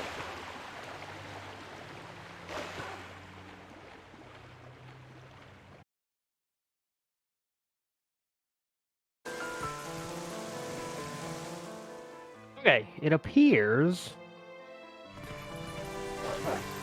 we are back in action. Samurai Man, are you with me here? Yes, I am. We are back. We are back and live. Sorry about that. We were working hard to get you back in the action AFP, and now we are back. So, quick update on things. The timers are not back yet, so hopefully we'll get them up soon to see exactly where we're at in terms of pace here, because Demon is definitely still running along. Get checking in what everyone else is. Bruggles just picking up the boomerang. Marco is past Forest Temple. He already got the boomerang. He's in a gorge, and he got the gorge void first plane. One plane. Meanwhile, JD seems to be taking a break. ZachLink is going to meet Zelda. Swiftike got past Forest Temple. He has a boomerang, and he's just did a forest escape.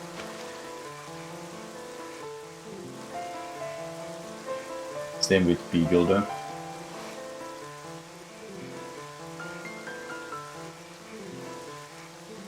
Okay. Once we get those timers up, we'll be able to tell you more about what's going on with Demon here, who is still in the main screen. Trying to improve on his first place time.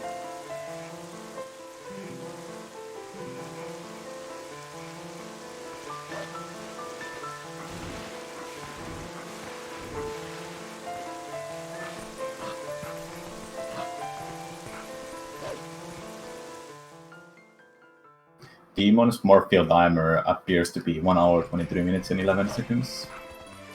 For someone in the chat being curious. Okay. Well, I was happy to see, if nothing else, he's still on the run here.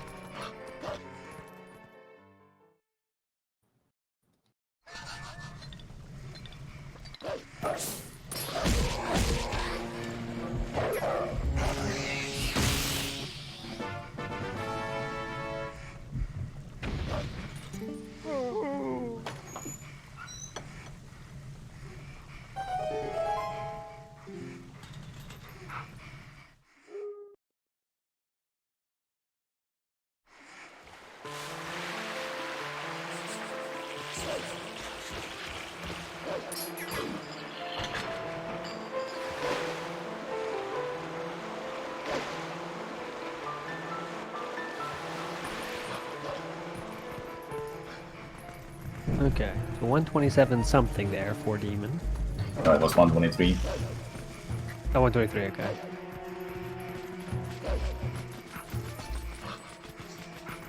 One 123.11. There you go.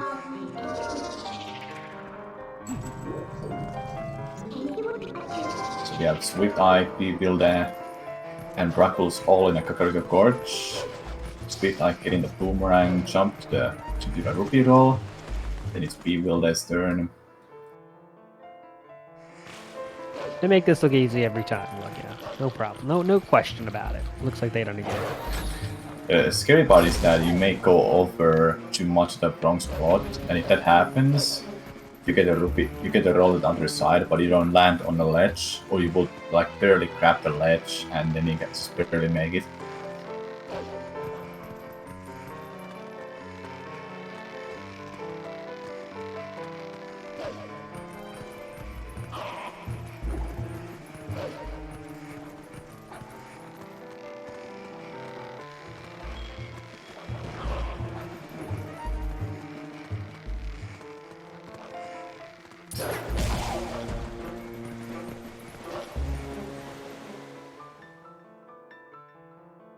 As we see there in the bottom, Demon's personal best, 252.38, good for a third place on the world record leaderboards. His timing in this event, which is all that matters for this event, is 254.17, so he's trying to improve that great time. He's already sitting pretty in the first place right now.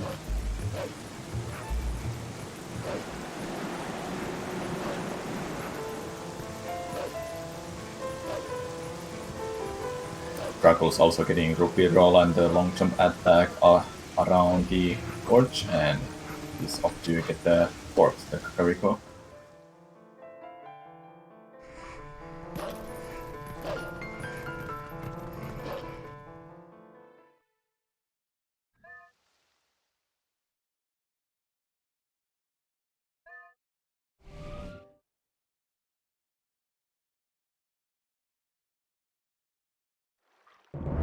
So you said, I know you said it yesterday, but what about the German text again? Why do they use the German text? Text boxes can be skipped right away, no matter what language you have, and a couple of text boxes are faster in a German. For example, Iron Boots text boxes, there's only 2 of them that you have to scroll through. Meanwhile, in English, it will be 3. Same with the Boomerang. Actually, Iron Boots might be wrong, but Boomerang Split is one of the notable ones I can think of. In English text, you have 3 text boxes. In German, you have 2 text boxes. Then in German, the Coron Bomback text box, you can just skip it right away. You don't have to wait for a couple seconds to scroll through it. It's just instantly skippable. I'll throw a couple of things, like getting a hard container is slower in a German. It's a little bit longer text to scroll through. Same with getting a glove shot and double glove shots. Those are 1 text boxes. But they don't matter much. It still makes German a few seconds faster over English text.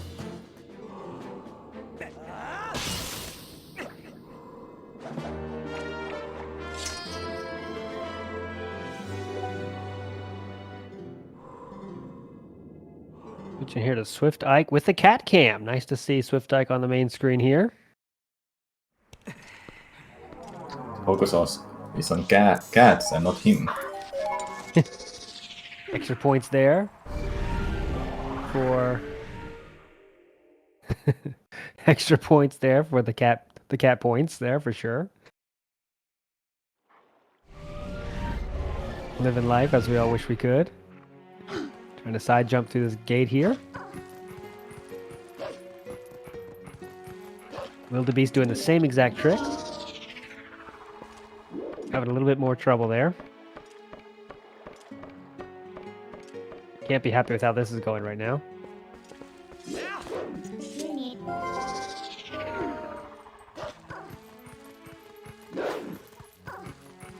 And he makes it through.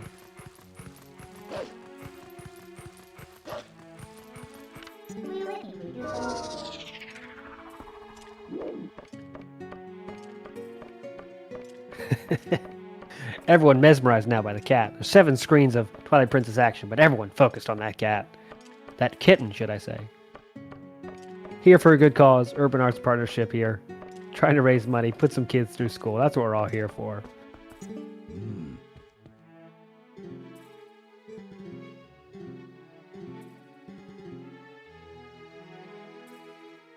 Oh, that hurts for Swiftike. He unequipped the Iron Boots too early to go behind the pillar, but he didn't get there in time.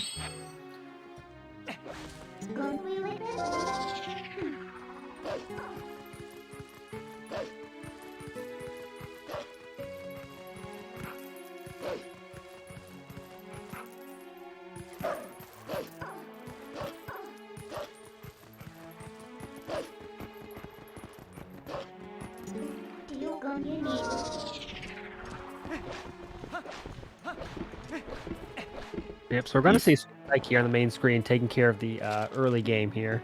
What are we looking for in terms of early game? What do you got to do here? First of all, you roll frame perfectly. You pick up the rock, you clip through the gate, then you do a frame perfect side hop, and frame perfectly get it back in time. That's it. That's all he needs to do. We're going to look for it here. Watch carefully here. Swiftike, can he make all that happen?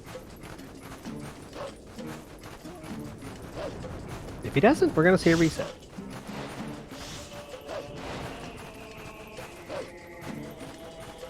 Seems like he got it. There you go.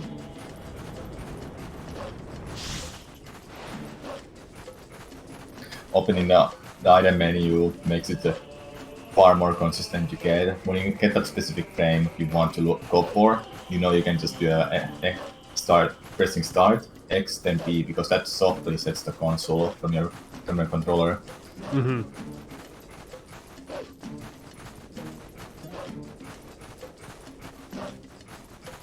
As we switch to Marco now, world record holder. Prepared for your runs. But we're still watching Demon. We got to get an update on Demon. How is this run going right now? Seems like he had a rough Arbiter's Ground, and the boss fight was also... He's still in a good pace to beat his yesterday run.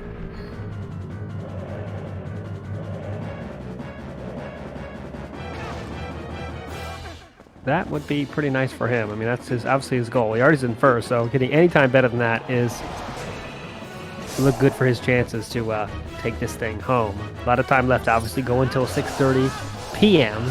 tonight. Whoever gets the best run by that time is the winner, excuse me. And you can start by 6:29, and that run will still count as well. But as Demon takes care of that boss.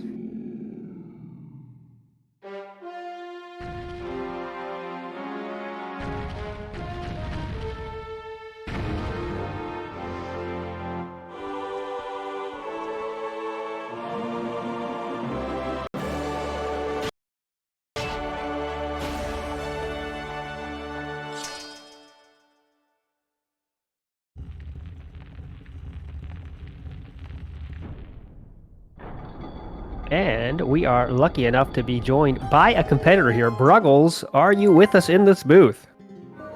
Hello. Hey, Bruggles, thanks so much for taking some of your precious time here to join us here. How you feeling so far? You're currently in 5th place. How you feeling about the day? How's things going? Yesterday, everything. Let us know how you're feeling. I think I'm in 4th. 4th, yeah, excuse me, 4th. Yeah. Yeah. How am I feeling today? I'm feeling still a little tired, but I definitely got more sleep than I did the previous night, so that's good. Honestly, I'm feeling pretty good with the time that I got, and hopefully I can beat it, though really beating it would just mean getting a PB for me, so Yeah, it's definitely going to be tough, but I do have about 6 more hours to do attempts, so hopefully I'll get something going. By the way, Bruggles, how does it feel that you will finish a run that is 3 hours long and you're just a few seconds off from your personal best? That must be... Honestly, it was a little, like, it feels really good that I'm able to do this, but at the same time, it's like, that run, like, felt worse than my actual PB in a lot of ways, so it's like, I guess I just like played really well for some parts of it, so hopefully I can do that again without the big time losses, you know?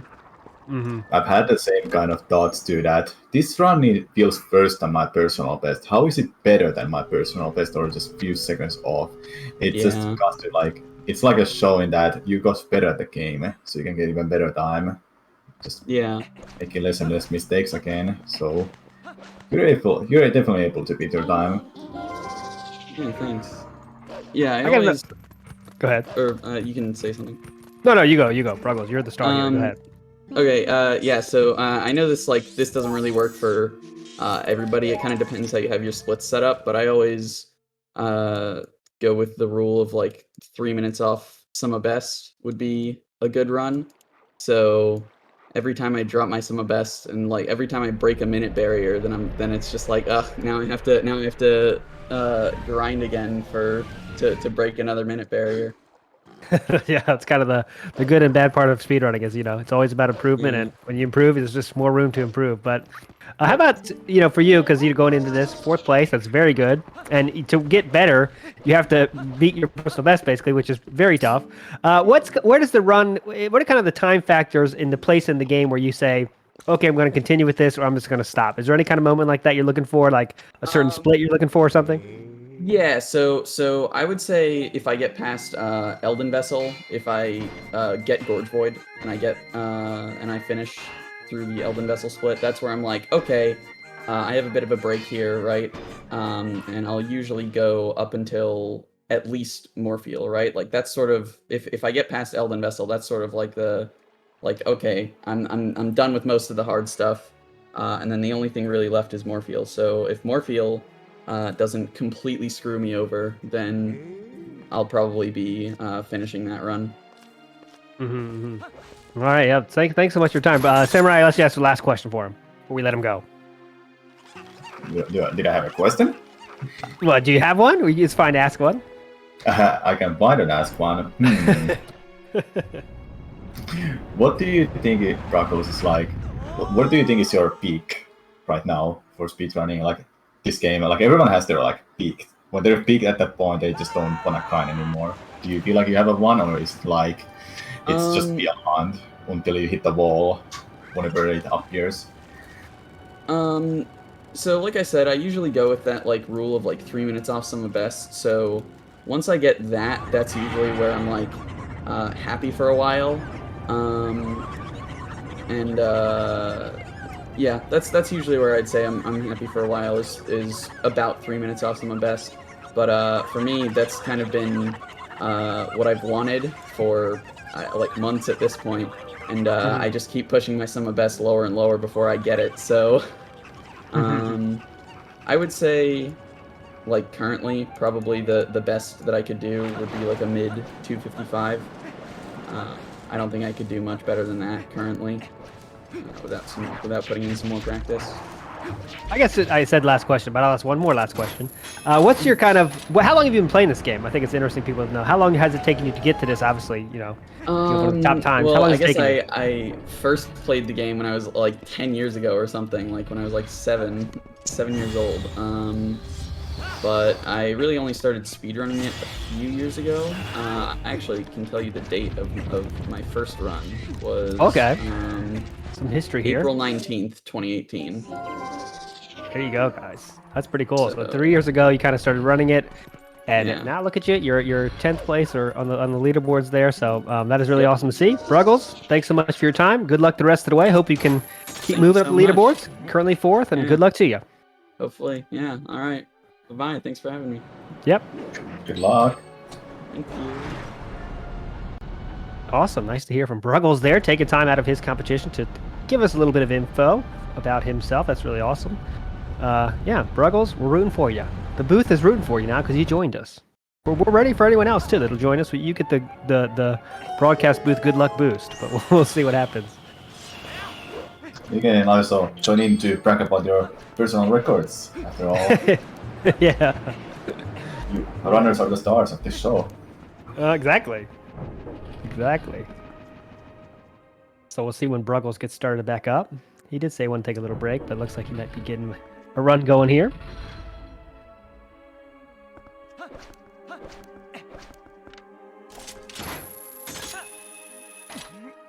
As you're watching Demon here, this is definitely the farthest any run has been. Remember, we're only 2 hours and 15 minutes into the day so far.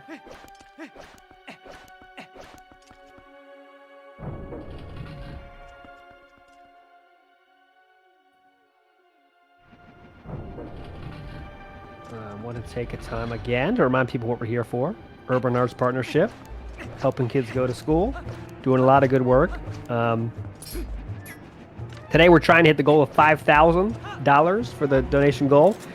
With $5,000, we will change the life of a student forever.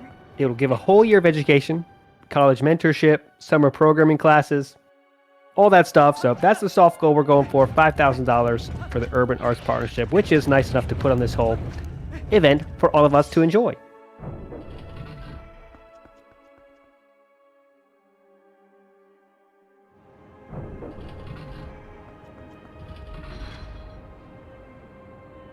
So we have Demon in City in the Sky, pretty much past halfway of the point. He's in a late game splits.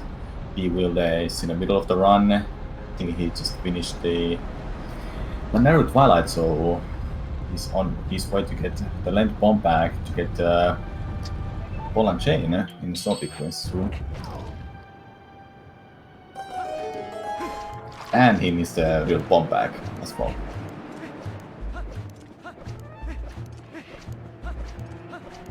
Yeah, like you said, so the late game starts with City in the Sky split, or what do you think? Is that kind of cut off? I would say that when you enter the City in the Sky, you're starting a late game segment. Okay.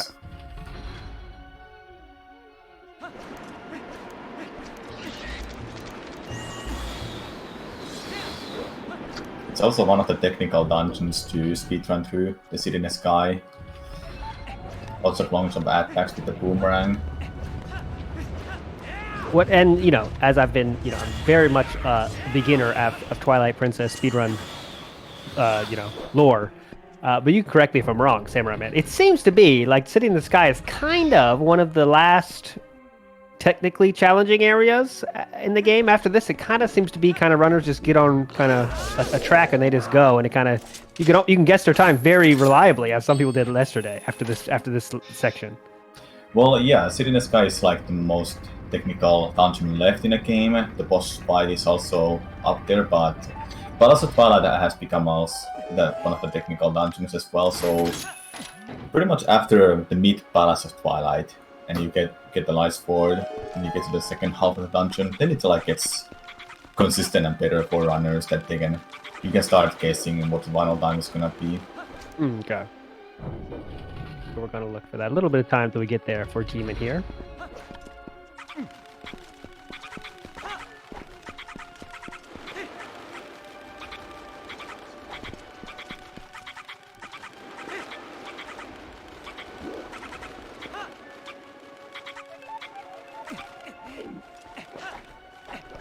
It is impressive how we can barely reach the ledge there with the Uku. If that spot where Demon just standed on and all the runners are always standing on that, if you can't stand on that, we wouldn't be able to do that skip.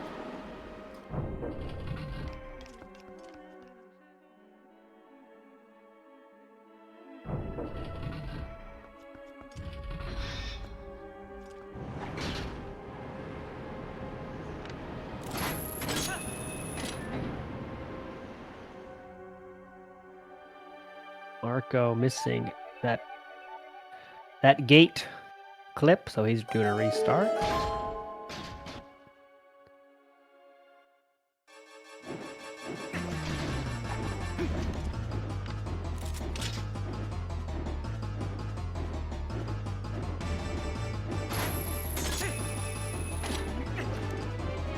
Very good glove shot hit there for the Pixel 2. The the Arvos, the mini boss there was on a way, but if you try to glove shot the mini boss, it's just gonna fly off from your path. So luckily for Demon, it wasn't starting to attack there, so he wasn't on his way.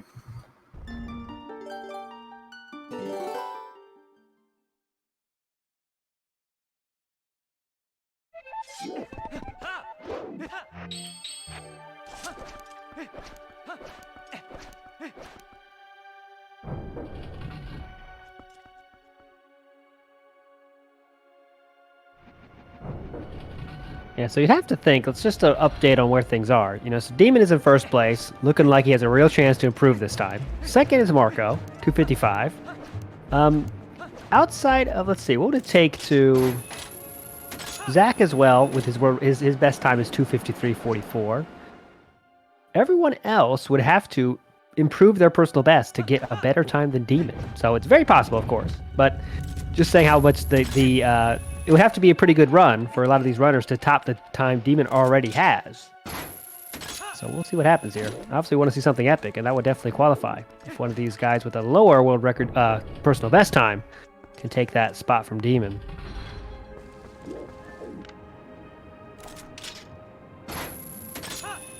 And as Bruggles said personally, he said a 255 would be the best he could pull off right now. But we believe in him. He could do better than that with the most epic run of all time. That would be awesome to see.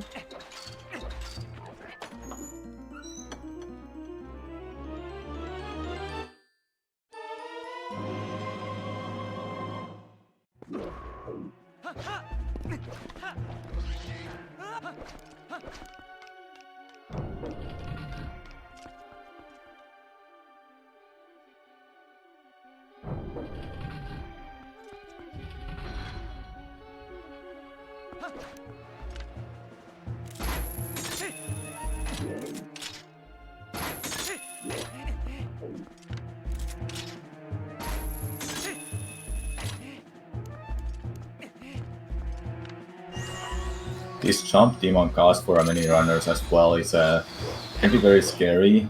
Unfortunately, it works really well when you target those spots, because below that spot is always going to be avoided, so they can get along the path like easily. It's just the right spots they have to target on.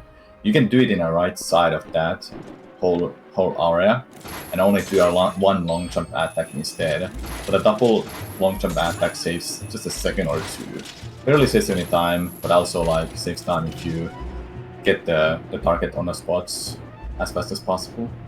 That long jump attack is just like, you know, yesterday we said as well, just like it's so many times this run. That's the method of movement to get past an area or cutscene or something like that. So it just really, it's such a huge part of the game. Yeah, and it's not like necessary in other parts, but most of the parts, but for some parts it's recovered for skips and such. Then it's like faster for certain stuff too.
What are we looking for in this fight? Yeah, go ahead.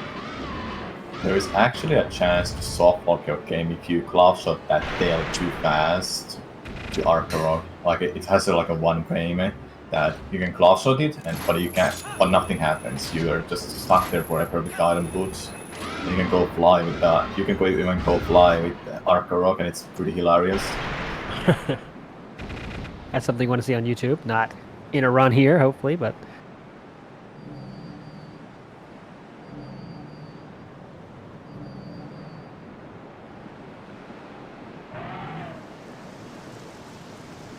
Let's check out Marco's goat time here as he starts the mini game.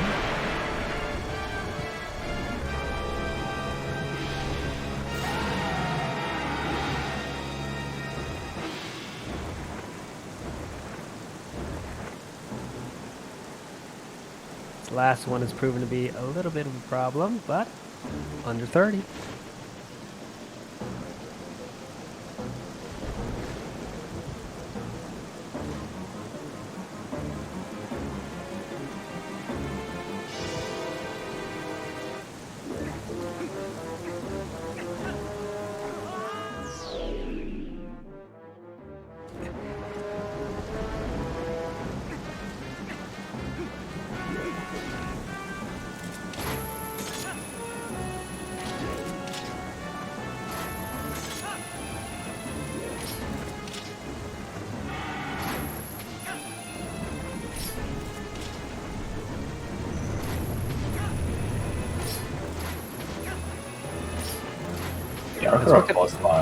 Sorry, go ahead. Let's say, what kind of time are we looking for after this fight? What kind of time are we hoping to see for Demon here after this? We would like to see around leaving Civil Sky in 2 hours 14 minutes or 2 hours 13 minutes. Alright, and we'll update you on what the time is, even though it's not on the screen.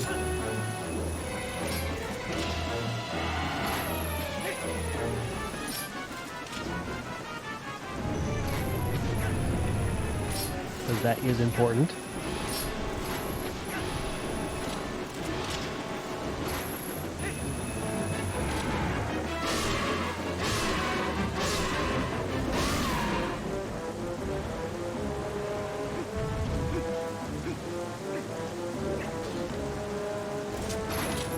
Arthur boss fight used to be very slow compared to what you see right now.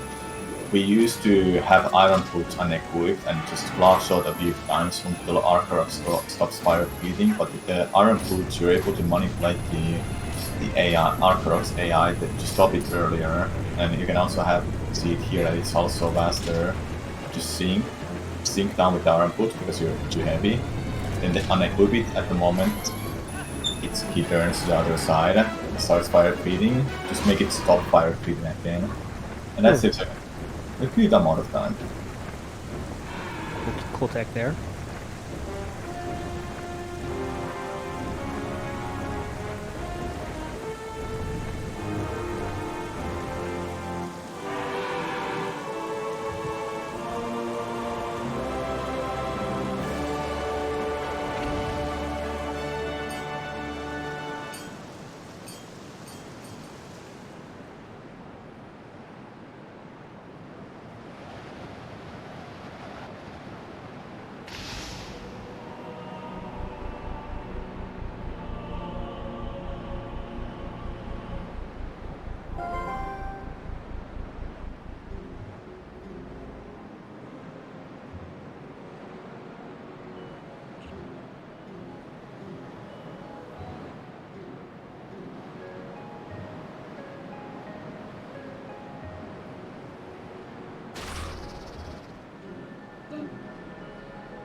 Yeah, can we get Demon's time here? What was it? And at that update on Demon's time, he is leaving City in the Sky as a split of 2 hours, 40 minutes, and 2 seconds. He's 22 seconds faster than his run from yesterday.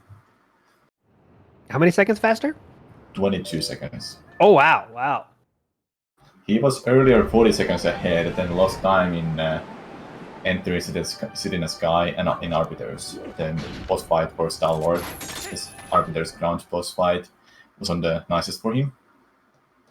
Okay, well, he's definitely on a run here. Looking to improve that already good time. He has to be feeling it right now. In the end game, faster than he was yesterday with that already first place time. It all comes down to the Palace of Twilight. Gotta get there first, though.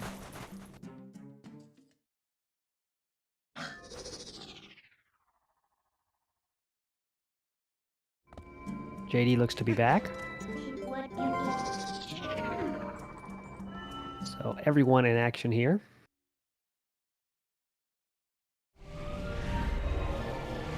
Yes, ZachLink is in northern Barron Woods, about to go get his Master's Sword. Bruggles seems to be in a Barron Woods as well. And I'm gonna get his Master's Sword as well.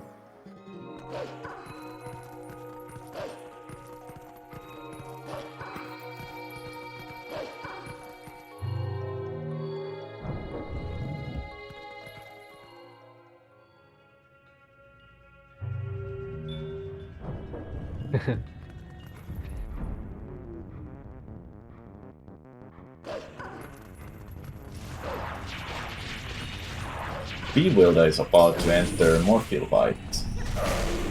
Just need to get the water bombs first.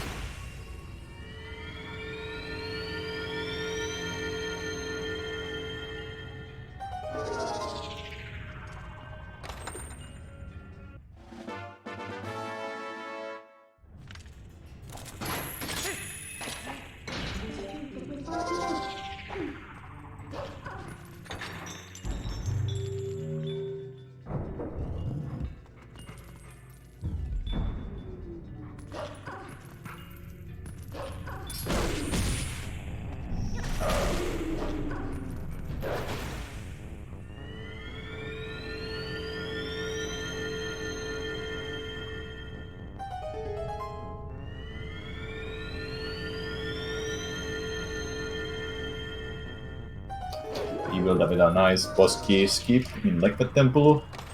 Fun fact for those who don't know, boss key skips in this game are something you never see except for Lekka Temple, because when you open the door to get to the boss room, that's when the loading zone appears. The loading zone is not behind the door. But Lekka Temple boss key skip is different because the loading zone is always there. When you open the door, then you go to the pit, and that's when the boss you get to the loading zone, the boss fight.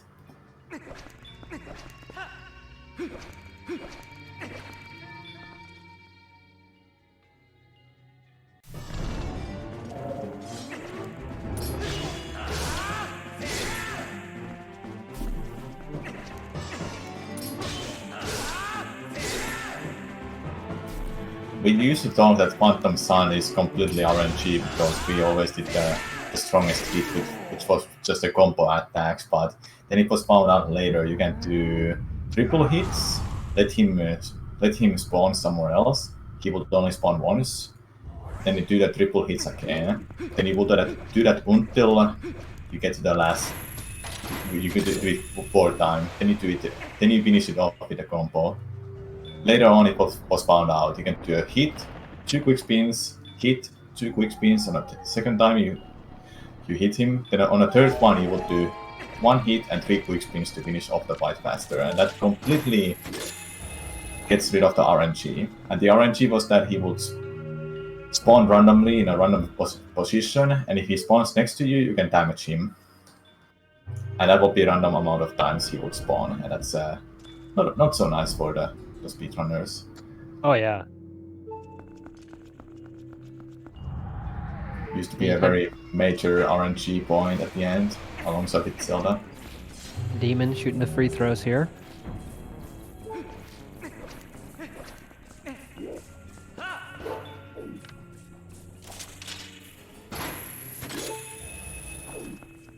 How much time is it possible to lose on Zelda? I mean, on average, not like theoretically, but like what's like a bad one loses how many seconds do you think?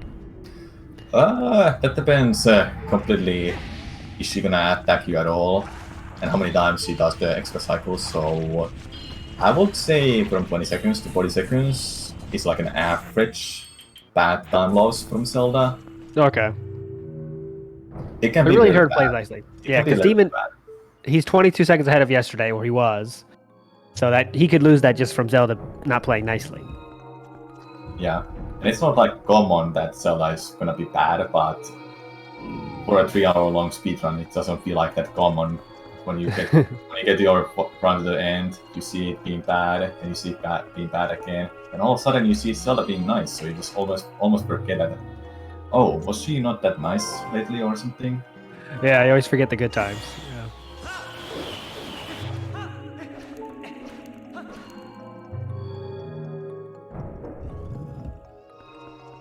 I was watching Marco's world record, and he was extremely pleased with Zelda on that one, so could have been a factor in the world record.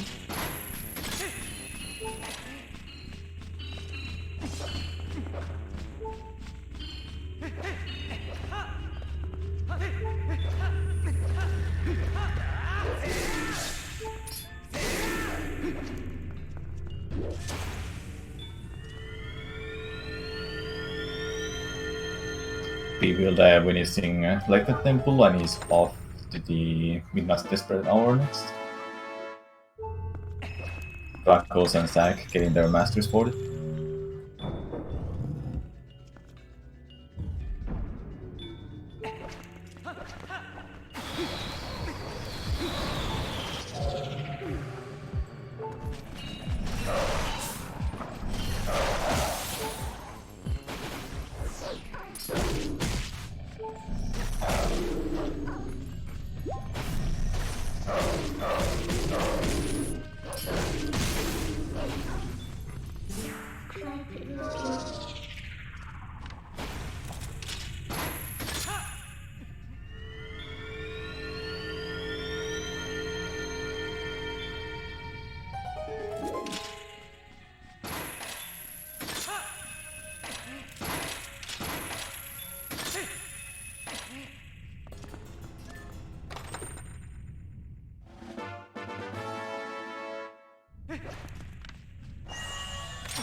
That long jump attack Demon just did there is very nice that it barely works. When targeting that spot in a corner, for a split second a boomerang goes out of bounds and runners are able to get the long jump attack. So that's like a optimization that all the runners are wanting to go for always. Yes, just to further explain that, you have to find a place, you have to target 2 places, and the boomerang has to travel out of bounds, and then you make the jump at that moment, right? When it goes out of bounds or when it's going to be out of bounds? Yeah, it has to be out of bounds for it to work, and it doesn't have to be 2 targets. The 2 targets makes that for a flat ball that is completely flat horizontally.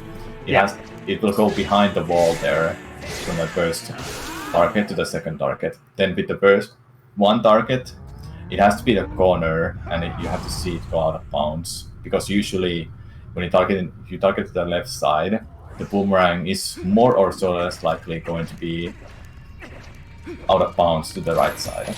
Okay. Very, very rarely we will see the boomerang to come back from the left side. That makes the long jump attacks like that pretty easy.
Alright, so let's get an update here, as we still are watching Demon in awe of his great run here, wondering how good it can be. Bewildebeest is next up. He's about the halfway point, fair to say there, right? Or almost a little bit past halfway point, right?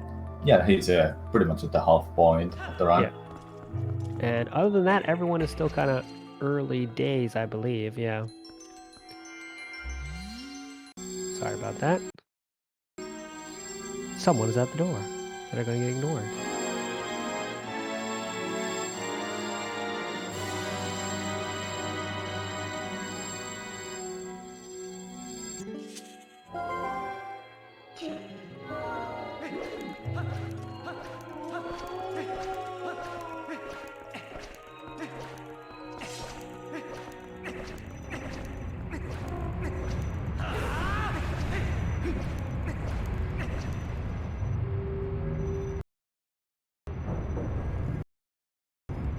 So if you're Demon, what are you thinking about now? What's the worry point you're thinking about for the rest of the run? The worry point, I will probably think of early elevator in the last rooms before Sunt, and maybe it's just Zelda. Those are my biggest worry points. Early elevator because it's really easy to mess up on one thing, and you can't make that anymore. For the early elevator, the faster you are, the most likely you'll be getting it.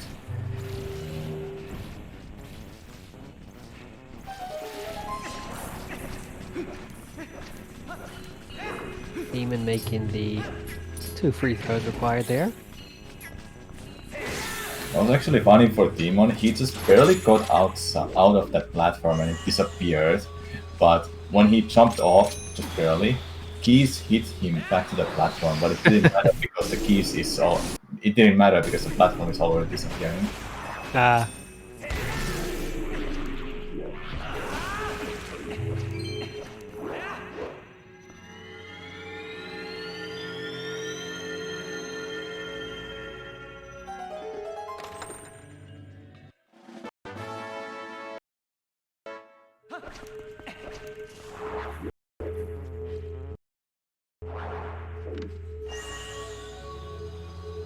This LJA is like the thing you were mentioning about the double targets.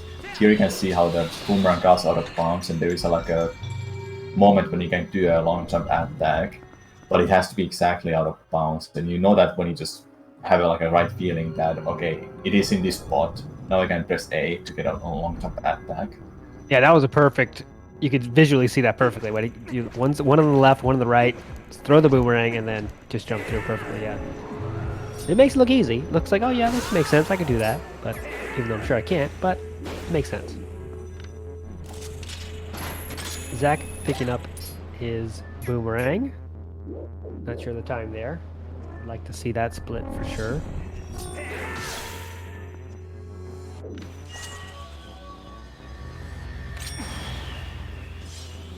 For this sand head, runners have to kill it to spawn all the other sand heads in another part of the room.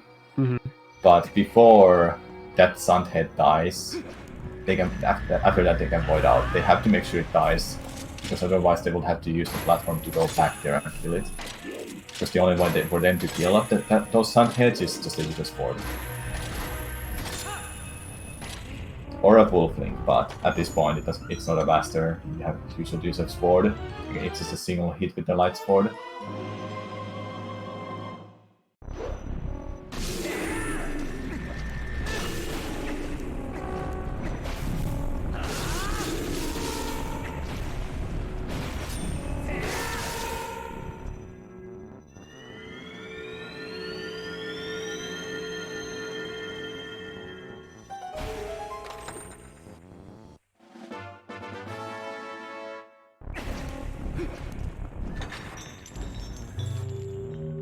Bruggles following right behind Zach with his boomerang. Very early days though. As Demon keeps getting closer to possibly a better time than he already has on that first place spot.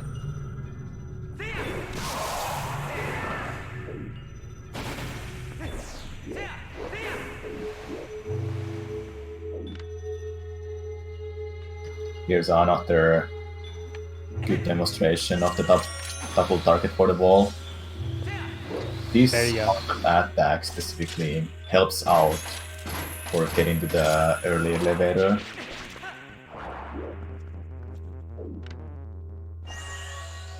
And we are back with the times, even though we switched to Wildebeest. Would like to keep on Demon if we could, construction team, because Demon is getting ever closer to possibly improving his time. Maybe keep it on Beagle there for a while, then switch back to Demon. Okay, yeah. When we get to the sun fight or after that. Yeah, okay, that sounds good to me. Sounds good to me.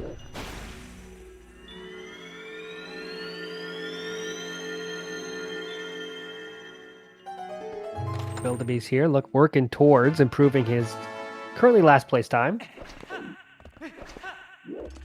Samurai Man earlier stating he believes everyone is going to get a time that is less than 3 hours today. So we're going to see if Wildebeest can make that happen. It's just a Swiftike needs to get a run going. Yeah, not happening yet. No pressure on him though, he has a sub 3 hours. All the runners has a sub 3 who are here. You're watching right now.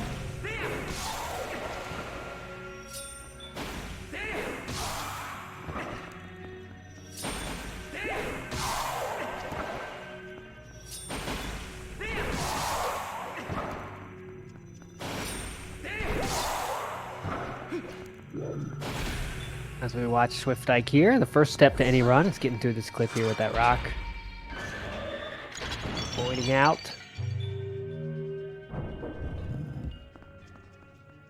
Getting a fast side hop, open the item menu on the right frame, and getting a soft reset with the controller for the console.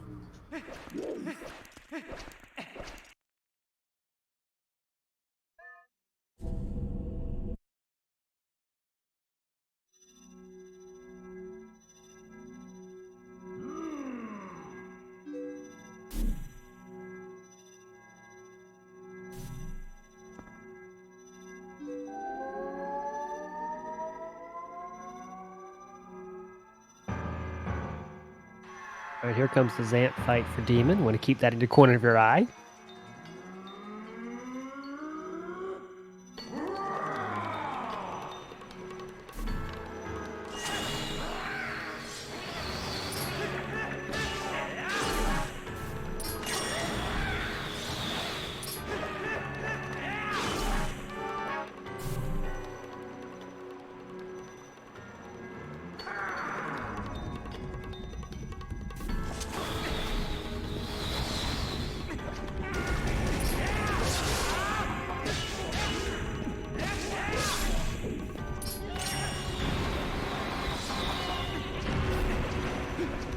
kind of time we're looking for at the end of this fight, Samurai?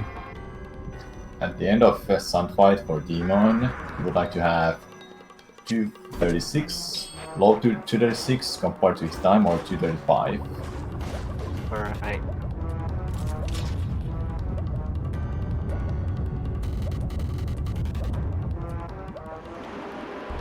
Keep that in your mind as Demon is trying to raise the bar even further as a first place time right now.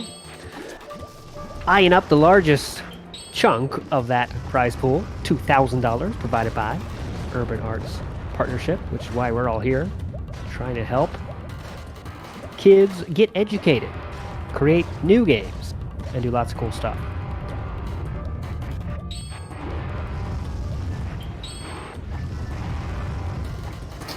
If anyone noticed, there's a sport key builder. He restarted the game and it just barely hit the trigger for the King Pulpling fight in the Pulpling camp, and he didn't realize that. He was off the angle with the jump slash there, and he realized it too late when he restarted. That is very unfortunate for him. And that will be the end of another run here. Now Demon by far the farthest in any run.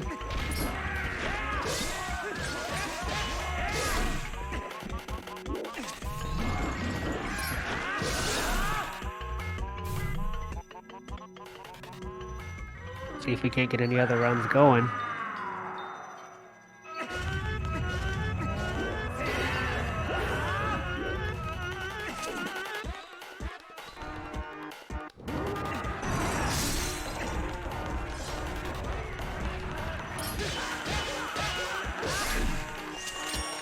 Notice Bewildered there, not taking a break, not just going right back to it.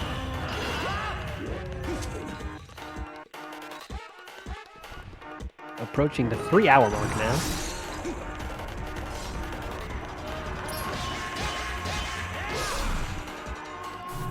Of this 8 hours we have today.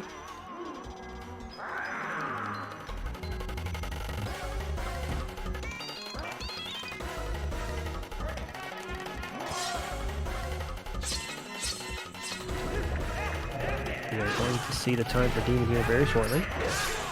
Yeah, here is a good way to see that. What Demon is doing right now is only wanting to hit the last hit from the combo, because that's what matters for the last phase of Stunt. Doing like jump slashes, quick spins don't make the fight go faster. It's only the fourth hit from the combo with slashes. So just about 236 there. That is a 236.07 according to his splits.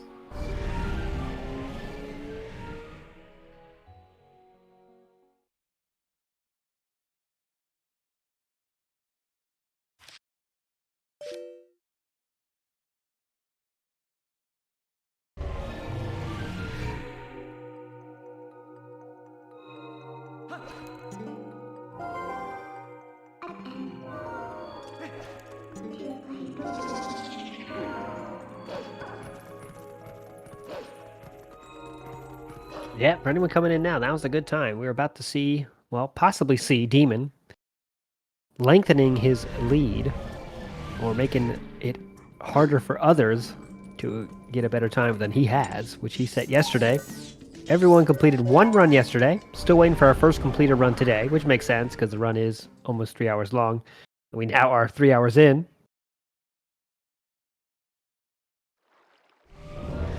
You can see the standings there on the bottom of your screen.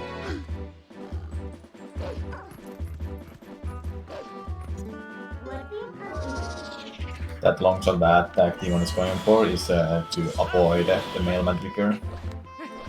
He wants to give them a mail, but it's faster to do a long jump attack. Let's keep that trigger.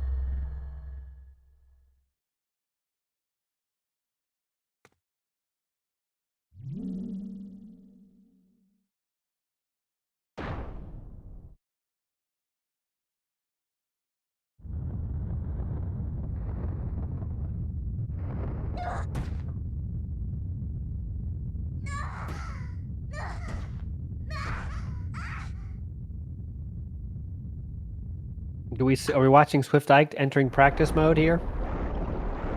I think we're watching him to do some actual runs. Okay, there we go. Okay.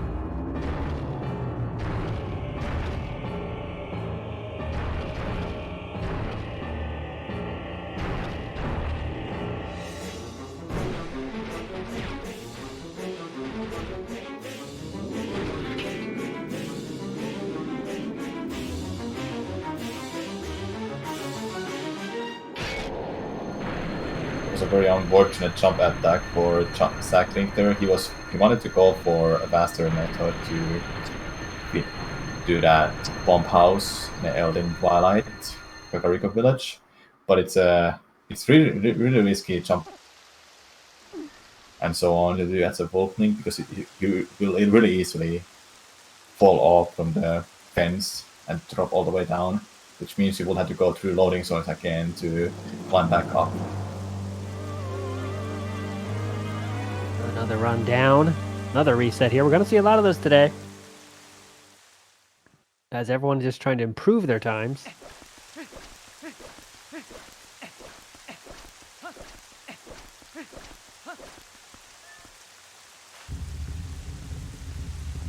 Yep, Pranky, the format goes like this. We're going to play, yesterday we played 8 hours, today we play 8 hours. It's whoever can do the best run during that time, right? So whoever can get the lowest time in those 8-hour sessions is going to take home the cash money.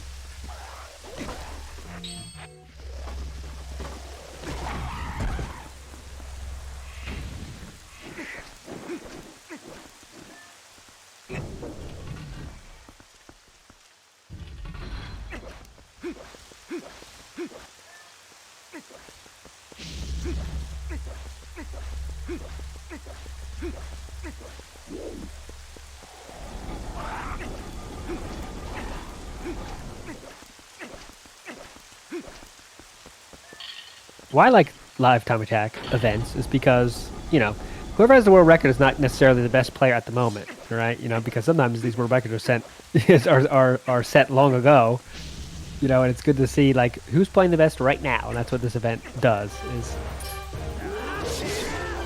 who can do the best time when the pressure's on at the current moment. Like we see now, Marco is the current world record holder, but right now Demon has the best time, which might get even better.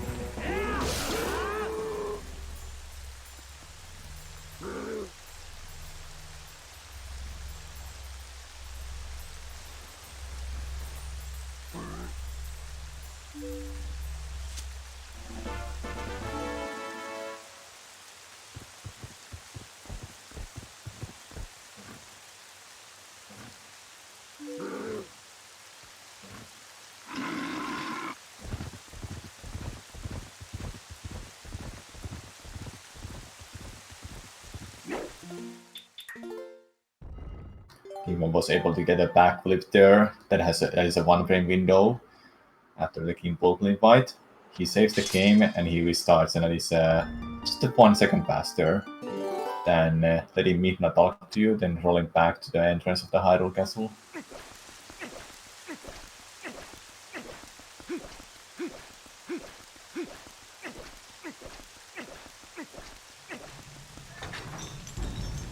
JD just pulled off a 28 something boomerang. So that's pretty good, right? Yeah, that is a pretty good boomerang split.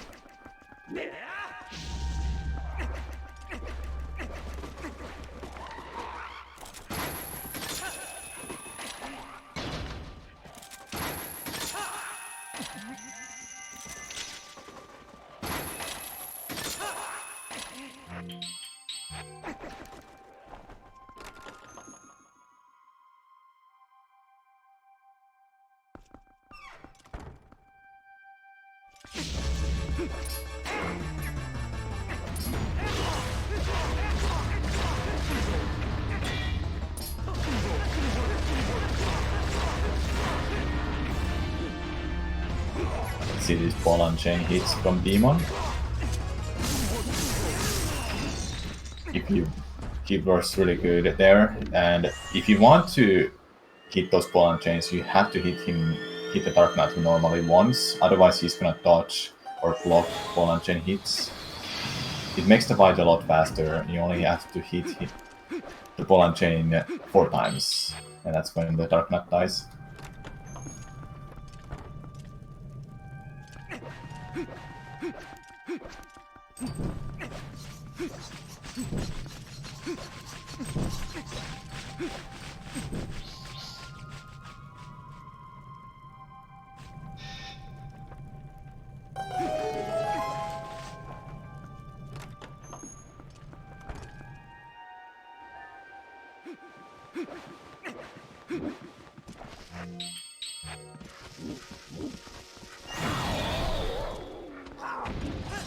That was unfortunate for Demon. He wanted to do a faster way to kill both tunnel bosses by putting the bomb down and then using the boomerang to make it hit the wall. So the explosion will kill both tunnel bosses. Uh-huh. The safest way will be just waiting with the bomb to explode on its own.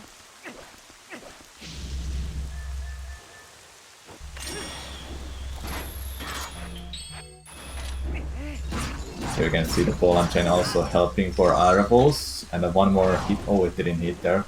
The one after hitting airables 4 times there, you can't hit the 5th hit to airables. Instead, you can throw the ball and chain, and when it comes back to you, that's how you can get a 5th hit. If it doesn't hit, you can use a sword attack. It's just a single sword hit after 4 ball and chain hits. That kills airablos.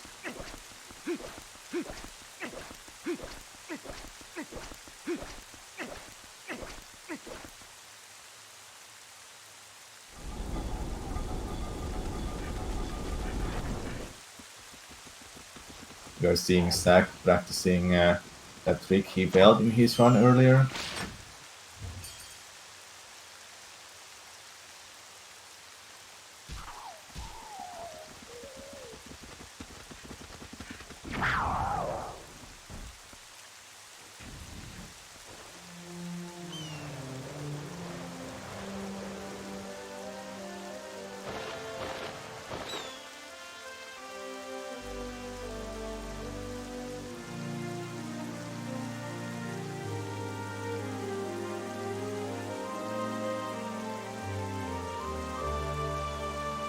He feels he's practiced up enough after one successful attempt. Says, all right, let's get back into it.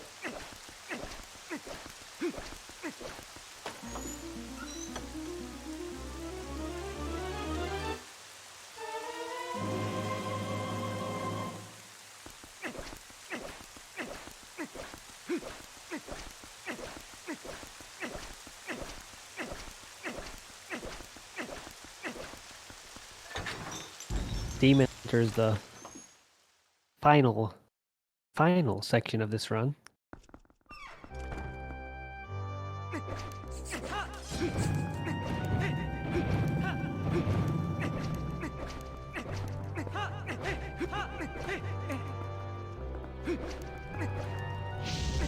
Is it too early to start asking for times for Demon?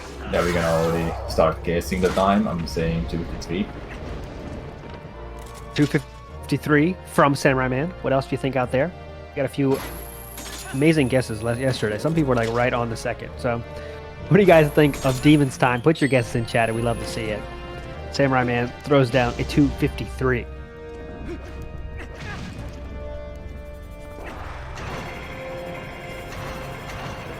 Jason joins the party of 2:53. Everyone confident he's going to improve his time. Ooh, I like to add in the next digits too. That's high. We can get really close. Samurai Man, you got to add some digits there. 2 more digits, please. 2:53 what? Okay, without looking at Demon's stream, I'm gonna say 2:53:32. 2:53:32 coming in hot.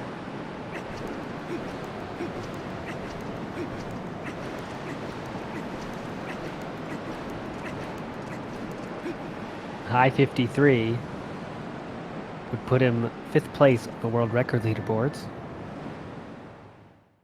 Oh, excuse me, 4th place. 5th place on the leaderboards. Car Marshal saying we're going to add Zelda. We're going to find out right now. Zelda, what are we looking for here, Samurai Man, in Zelda? We're looking for Zelda to do 7 cycles. Cycles are attacks. First attack was the light ball. That is, you can deflect it back by using a sword. It's like a tennis battle from Ocarina of Time Ganondorf fight. And the second attack was the light grass force. It's an attack that damages you. That's the third hit. Next, that's a very good because there's a chance for Demon to get a 7 cycle Zelda. That is the best possible cycles you can get for the fight. The other form of attack for Puppet Zelda is swooping, so it's gonna come directly to the part's link. Attack.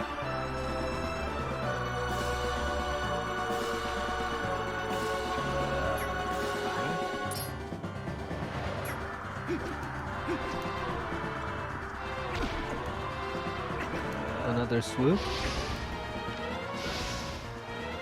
So is that 6 cycles right now?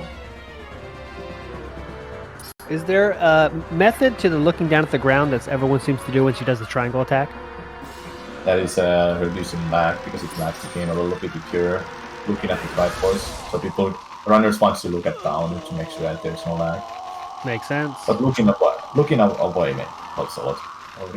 That was 7 cycles Zelda. Let's go. All right, so that's us, or she could have attacked a little faster. She could have.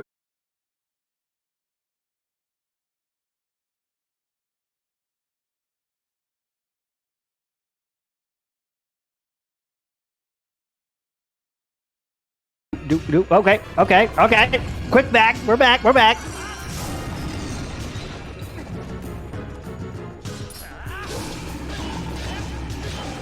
Come on. That was your 8.5. Looked like we were back for a moment. Come on, not now. Can't happen now. We're 4 minutes away from the ending of a 3-hour run. Oh. Definitely not FX saying we're back.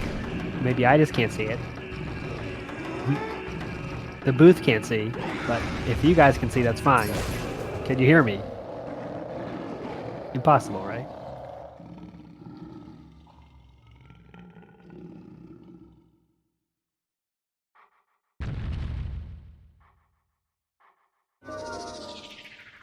Come on. Oh. Okay. I think we're back. Are we back? Hello. Okay, you can hear me. Sweet. No, we live. We're back. We're back perfectly. Okay. So Demon is still. We don't get to miss the ending of this one. Demon is on the horseback section of the fight against Ganon here.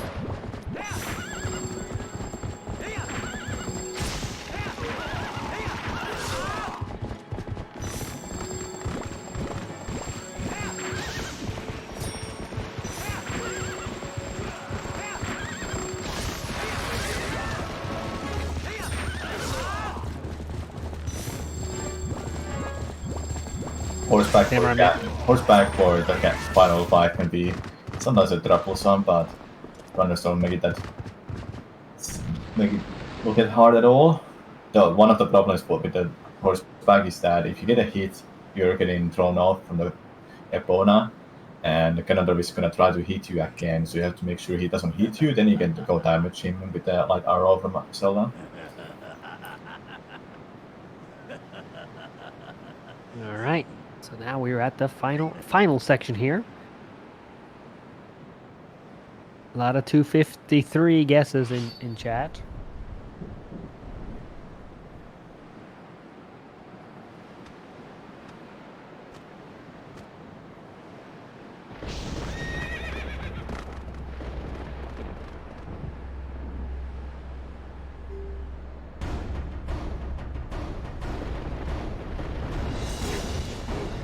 So safe to say Demon is improving his time, but by how much here?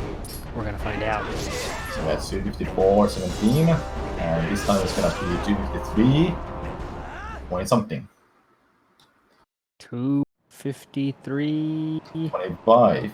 25. All right. The new bar is set. 253.25. Let me go back to the guesses here. Who was closest?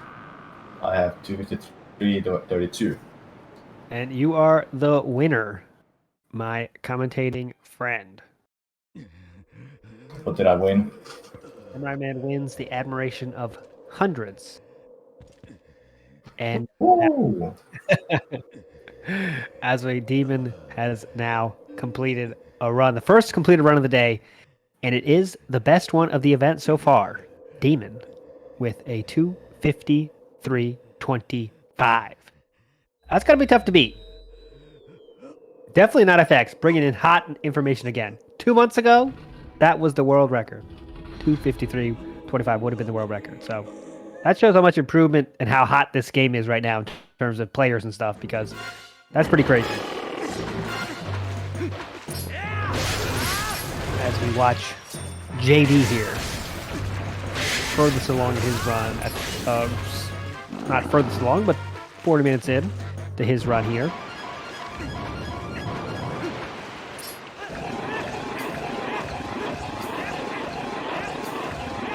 That is so. What do you? What's the big improvements that happened over the last month or 2 months, Samurai, that made that happen? Because if you look at the world record leaderboards, first through fourth are all set in the last 4 weeks. So, what has been improved in that time? Runners becoming active and pretty much better at the game. No breakthroughs, just better playing. Yeah, so just getting rid of mistakes and getting better at the game is a lot for improving the time. And the time savers here and there, optimizations have been added in the past month.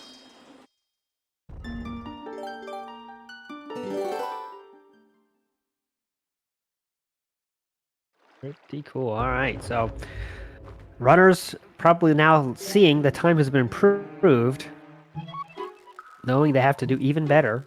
That would be a new personal best for all but one of our runners to beat that time. That is the world record holder right now.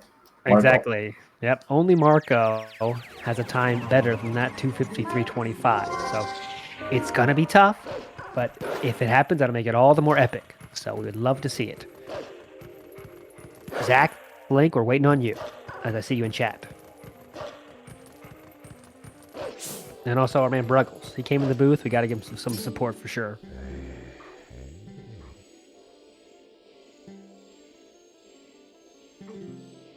Now, let's see if I'll be interested to see if Demon doesn't take an extended break here, because you got to be feeling pretty good right now, right? I mean, yeah. you have great time, and Marco is 50 minutes in. I don't know. He might be taking a few minutes, taking 5 for an hour or so. I don't know. What do you think? I'm feeling like he's going to take like at least 15 to 30 minute break and do more runs. That's what I would imagine. Yeah, so we are joined in the booth by the legendary Jason from UAP again. You just saw Demon's run. What are you feeling? Wow, that was exciting to watch 2 months ago world record live.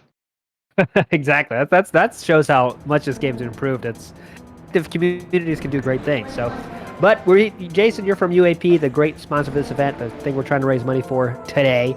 So I got a question for you. What does UAP give us?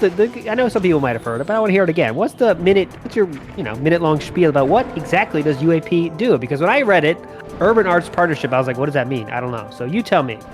That's fair. So Urban Arts Partnership, our flagship program is the School of Interactive Arts. That's where we teach the kids how to make video games.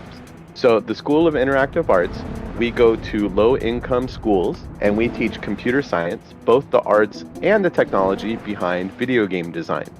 We use this as a vessel to inspire these students to apply for college and get degrees in tech and programming so that they can go into the video game industry. And the upside is, because we're spending our time in low-income communities, this also increases diversity.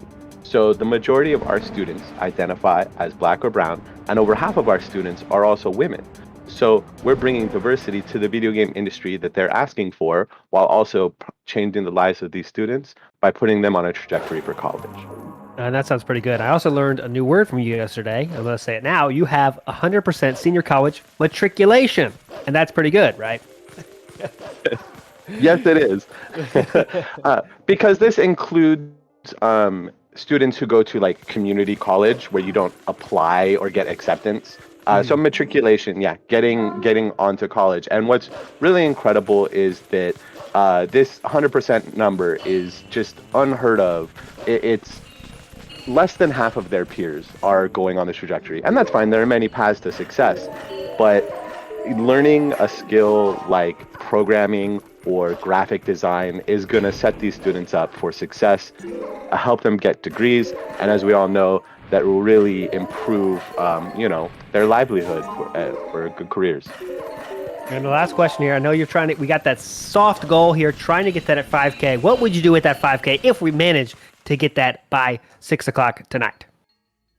Well, 5K literally changes an entire life. So that gives them an entire year of teaching. So that gives them college mentorship, gives them one-on-one help, where we help them apply for colleges, financial aid, student loans, all of that, and scholarships, of which we've been getting millions of dollars for them. And then it also teaches them the full year of curriculum. So 2 full semesters, as well as a summer school programming. And so this is just changing a life. I would be grateful for another $20 in donations, another $50 in donations, because yes, I'd love to get to 5,000, but honestly, every single donation is making a difference here. You're putting a tablet in a kid's hands, you're putting a webcam so that they can do distance learning, you're helping pay for tuition for our teachers that are going out and teaching these students. So any little bit helps. We have the rewards as well. Please check out the swag on there. You can get some really cool SIA stuff. It's all super high quality, super comfortable. And yeah, thank you so much for giving me a platform to share. Well, thank you and your organization for helping events like this happen. It's for a great cause. So guys, if you're interested in donating there, go check that out. The link will be in the chat in a few moments, I am sure. And Jason, thanks so much. I'm sure we'll talk to you again down the line. It's a pleasure. But before I go, I really have a feeling. I was watching Zach. I feel like Zach's gonna make a pull for it here. So okay. I think Zach might have a chance to upset some people. So let's go, ZachLink. All right, ZachLink, you have a fan in Jason. He's pulling for you now. And yeah, good luck for the rest of the event, and let's keep going.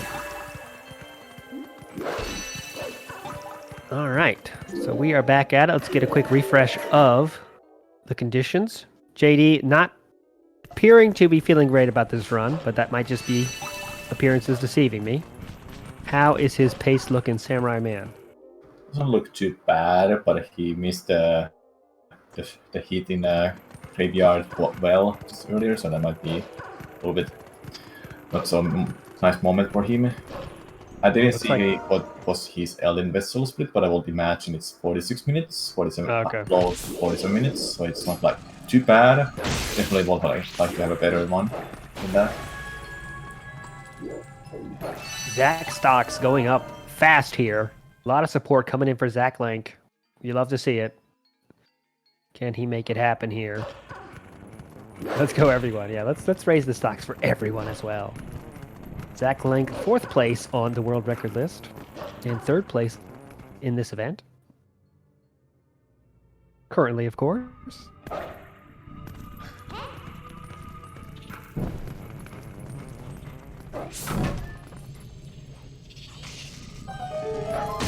And our longest run now is Marco and JD. Longest along, still early days in a 3-hour run.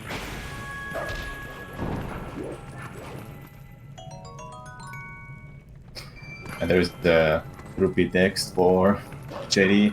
He doesn't. Nobody wants to have that happen after they've restarted the game. Every time you restart the game, you get a rupee text box. Every time on the blue rupee, yellow rupee, and red rupee. Yeah, this is one of those small. I mean, probably you lose what a quarter of a second or so, but just something that you want to make sure doesn't happen.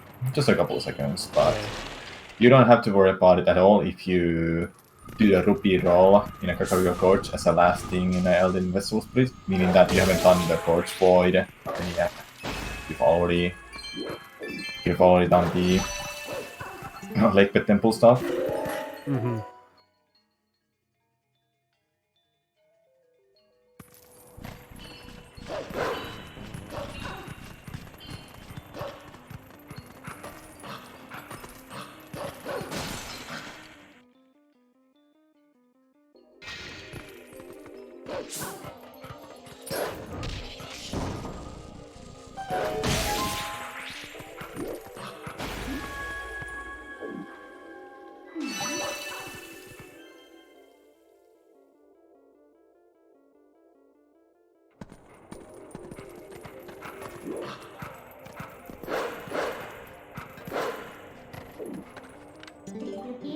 JD missing it, and then that.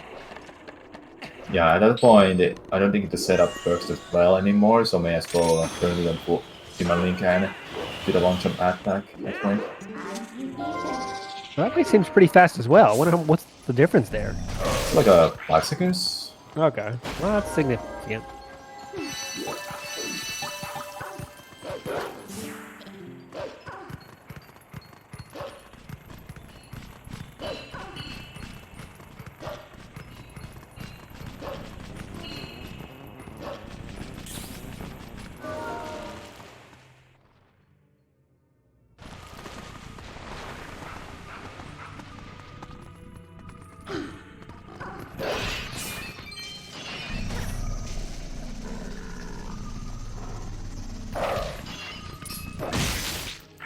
That bug didn't want to get off the corner at all there for JD.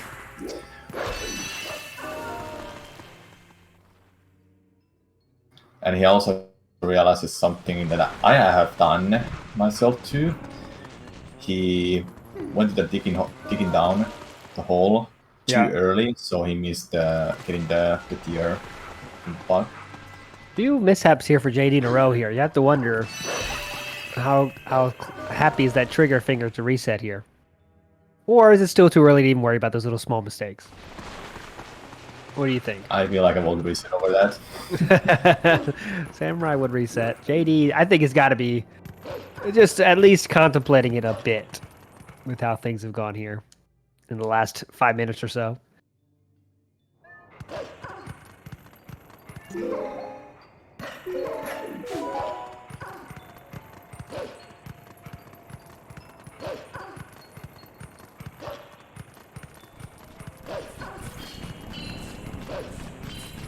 But we're still pulling for old JD here.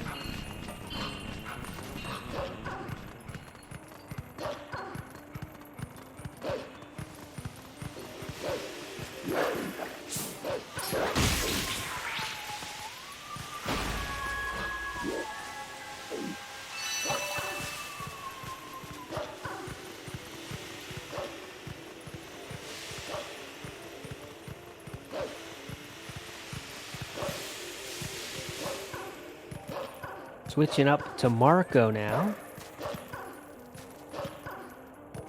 It was just across the hour mark. The reigning world record holder Marco. In this event, second place.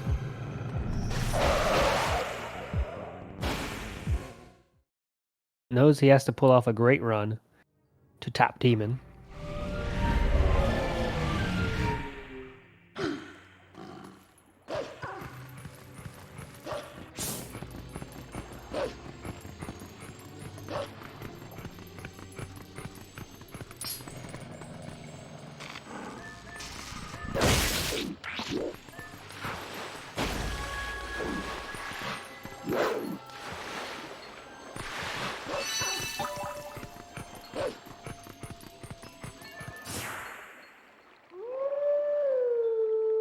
I would say leave it alone. For me, everything seems fine to me. What do you think, Samurai Man, in terms of the streaming abilities? Seems to be working fine. Yep. Don't touch anything. Don't touch anything, production and crew. Leave the duct tape right where it is.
after an unfortunate moment with Bewildebeest, he's getting a Master's Sword already, so hopefully this run is going to be even better than the previous run. Who knows? Yep, let's keep our eyes on that boomerang split there. Coming up in 8 minutes or less. Bruggles in category reports. I assume that the records void. He's doing the rookie roll, and he's set up himself. Get a launch and backpack.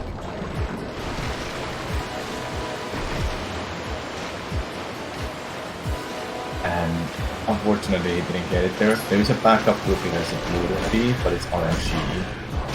About this spot where he is right now. Okay, he's getting a chance. Oh, it was a green rookie, yeah. Color blind. So it has to be a coin you haven't got before. To show the text, right? Yeah. Yeah, it's a blue rupee that you have to get there because yellow wouldn't work anymore. And green is like always there's never text box for it. Unfortunate for Bruggles there.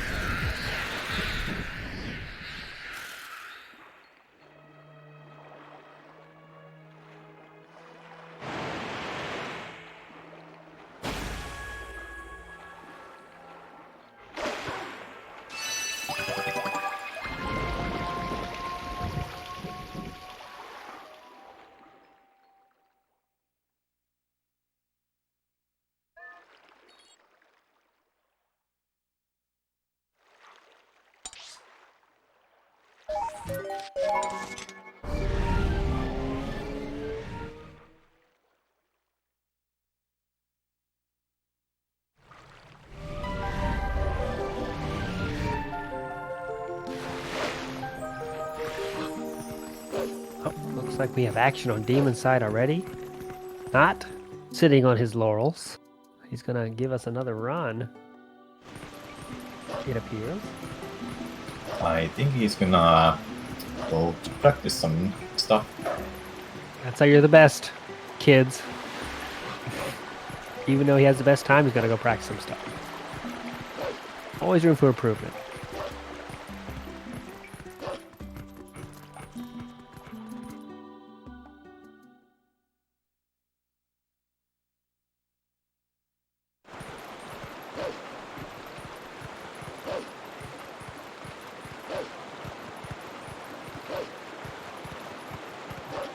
Yeah, with that, I think in the booth here, let's take a 5-minute break, Samurai Man, and we'll be back for another half an hour before we do the changeover of the commentators. That sounds good to you. We'll be back in 5 minutes or less, chat. Enjoy the sounds of Twilight Princess.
Okay, we are back in the booth here.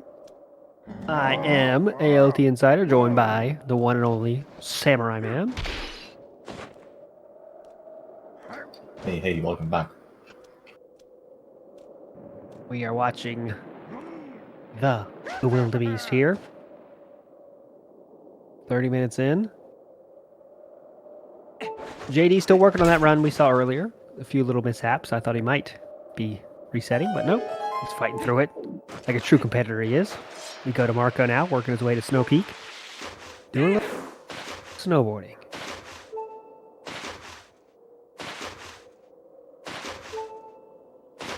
Is there any tech to this snowboarding section? No. Unfortunately. You can do quick spins mid-air, but it doesn't help. Yeah, to make it go faster at all. Oh, so it's purely, you're saying that's purely swag then? Oh. Yeah, the quick spin style help you but gain a little bit of height. It'll make it go faster. Okay.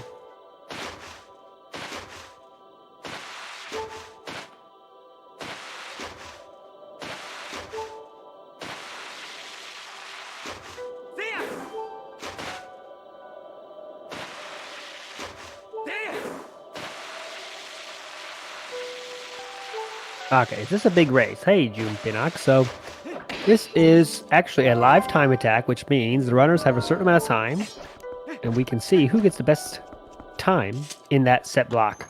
So for today we have let's see, almost 4 hours left, or 4 hours and 30 minutes left.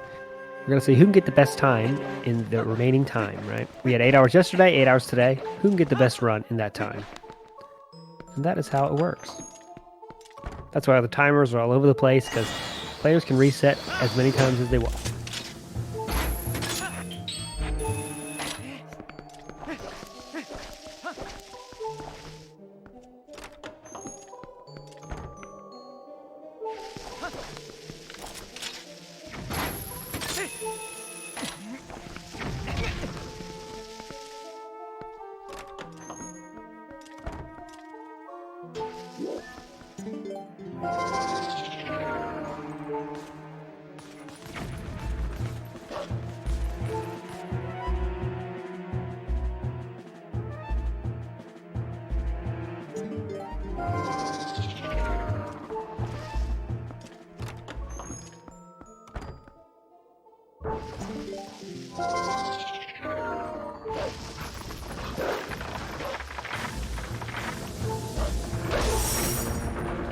This reset actually behaves a little bit differently if you're coming out from the right side of the dungeon, and all the runs nowadays are coming from the left side of the dungeon.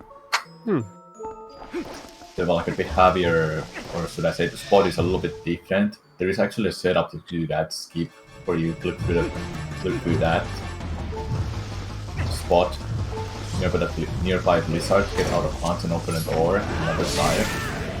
If you're coming from the right side of the dungeon, that is done for a no save and quit category, where you're not allowed to save at all, obviously. There is an old category from a Speed Demo's archive that didn't allow using a save and quit at all. Coming from the right side, you would have a setup yourself to the corner, then you used to see up to move your camera to the left. You get freezed, then you just click through that way, and that's like consistent setup. Then coming from the left side, the setup won't work anymore. Instead, you would have to do it via the setup or moving the freeze art by not looking at you. So then you're able to get a skip that way.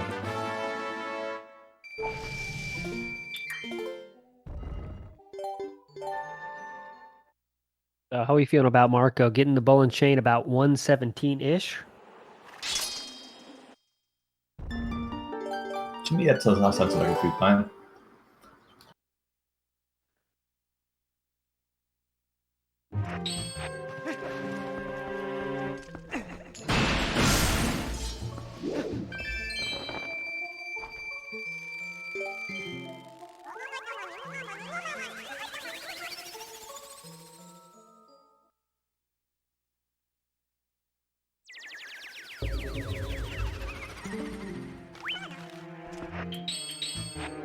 Marco, very still early in the run here, but he probably has the best shot at toppling over Demon as the world record holder. Obviously, all these guys are capable, but Marco is probably the favorite to have a shot at Demon's time right now.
All right, more field time for Marco. Dean in chat, next commentator coming up, is saying 123 is the time we're looking for in that fight. Under that is correct.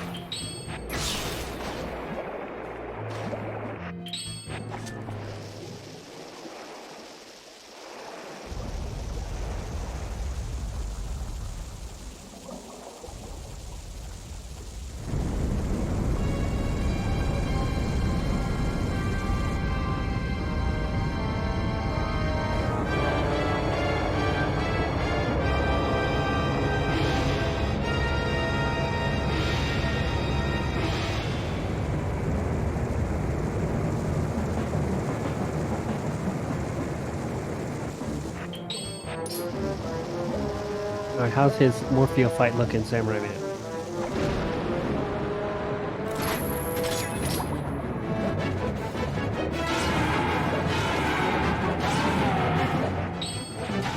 Samurai Man, you with me? Yes, I'm back. Discord goes for me. Yeah, good. How's he looking so far in this fight, Morpheo fight?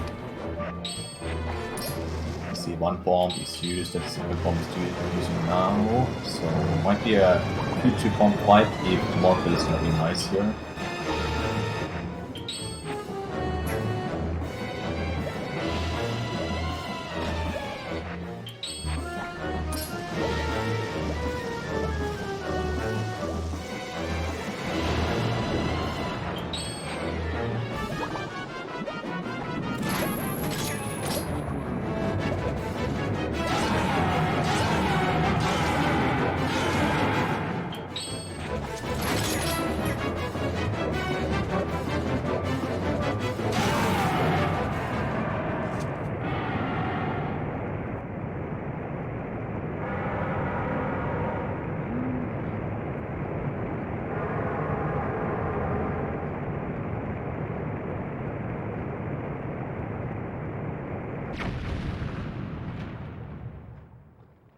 Marco not happy about that, how that fish went for sure.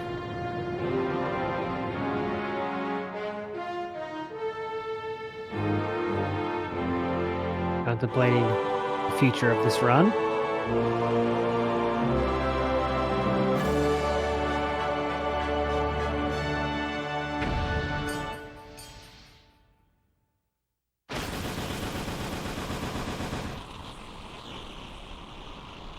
See, that magical time we're looking for is 123. Under that is incredible. Over that is still good.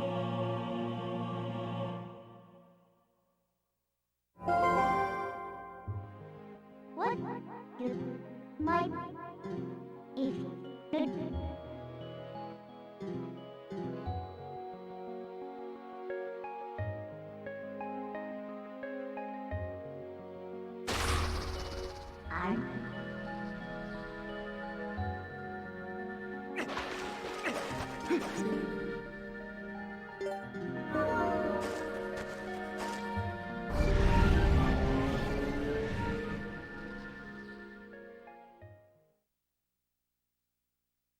And we are joined by Dean. So how should Marco be feeling right now after that one? Hello, what's up? How should Marco be feeling about this run after that unfortunate fish, but still good time, right? Honestly, he can shrug it off and push through. Demon had a couple things happen to him in late game that can definitely be overcame, but also Demon had an insane final game. Like when it comes down to Zelda RNG, that's kind of what makes or breaks a run here.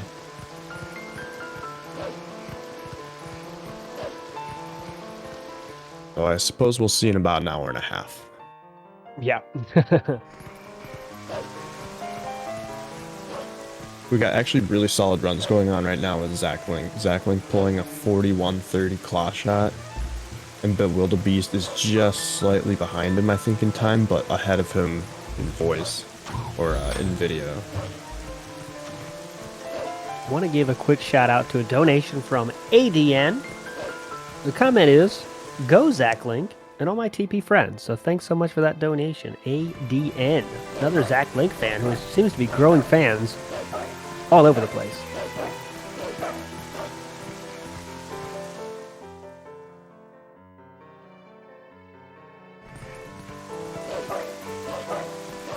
You angry demon noises. Thanks so much for that donation.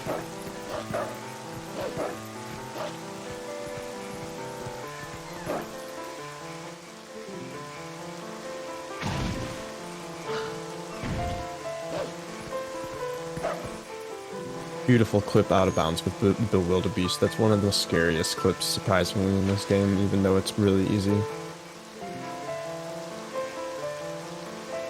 Ooh, Marco with the fixed camera glitch here in this cutscene. Saves about 2 seconds and it's frame perfect.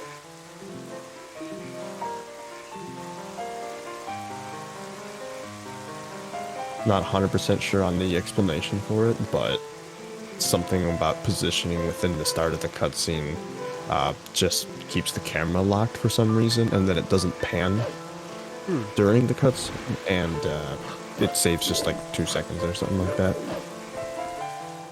We've seen Demon practicing this little room for a while now. What exactly is he practicing? He is practicing what we're calling human movement through arbiters.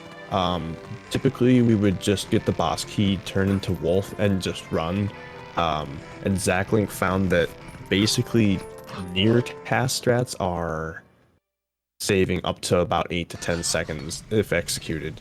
And if you fail any point of it, you can just change into Wolf and just proceed to do it that way. But it's very hard to pull off if you're just practicing arbiters by itself, and it's really hard to pull off if it's through like a full run. Because this is a break slide through the sand he's doing, which is a very precise positioning on the control stick while holding target. And that allows you to get through the sand with preserved momentum, basically.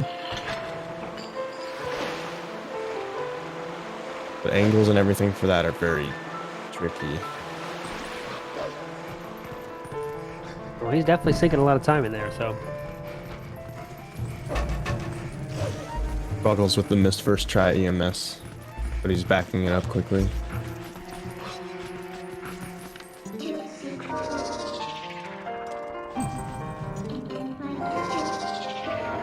Someone mentioned earlier be neutral text box. Yeah, if you're running towards the cutscene and just press B, like a neutral B attack into it, it just, for some reason, I think that's the placement for it. Like, if you stop on the very, very edge of the cutscene, it just, like, doesn't work right. But I don't really have an explanation for it.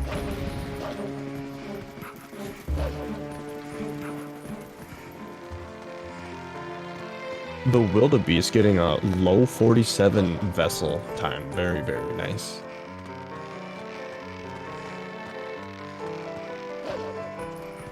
Now you can start to do the actual run. Yeah, that's the first 47 minutes is just for fun to start the run, before you get to start the run. There's something, like, really nice about it, but there's something also, like, really annoying about it at the same time. I don't know, it depends on the day.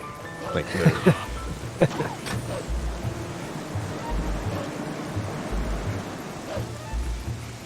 Oh, the Wildebeest getting keystrolled there. That bat can fly around and mess up your targeting.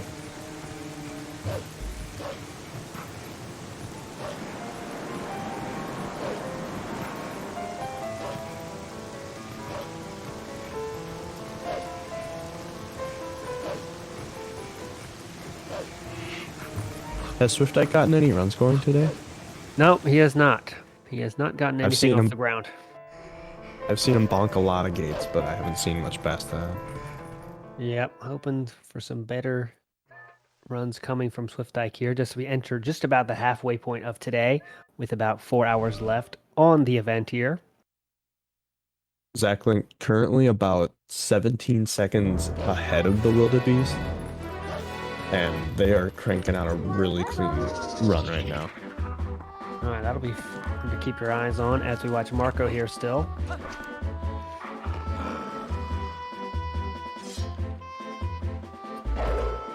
Hey, am I back? Yes, you are. Hello. Hello. So I assume my shift is going to be ending soon, and it seems like my internet is cracking up. So I'm going to say thank you for having me for this event, and thank you, Alt Insider, for having me. Yep, thanks, Samurai Legendary information man, and sharing a lot of stuff, Samurai Man. You were awesome. Thanks so much. And yeah, it was a pleasure. Yeah, we'll see you around, man. Alright, good luck with the rest of the event.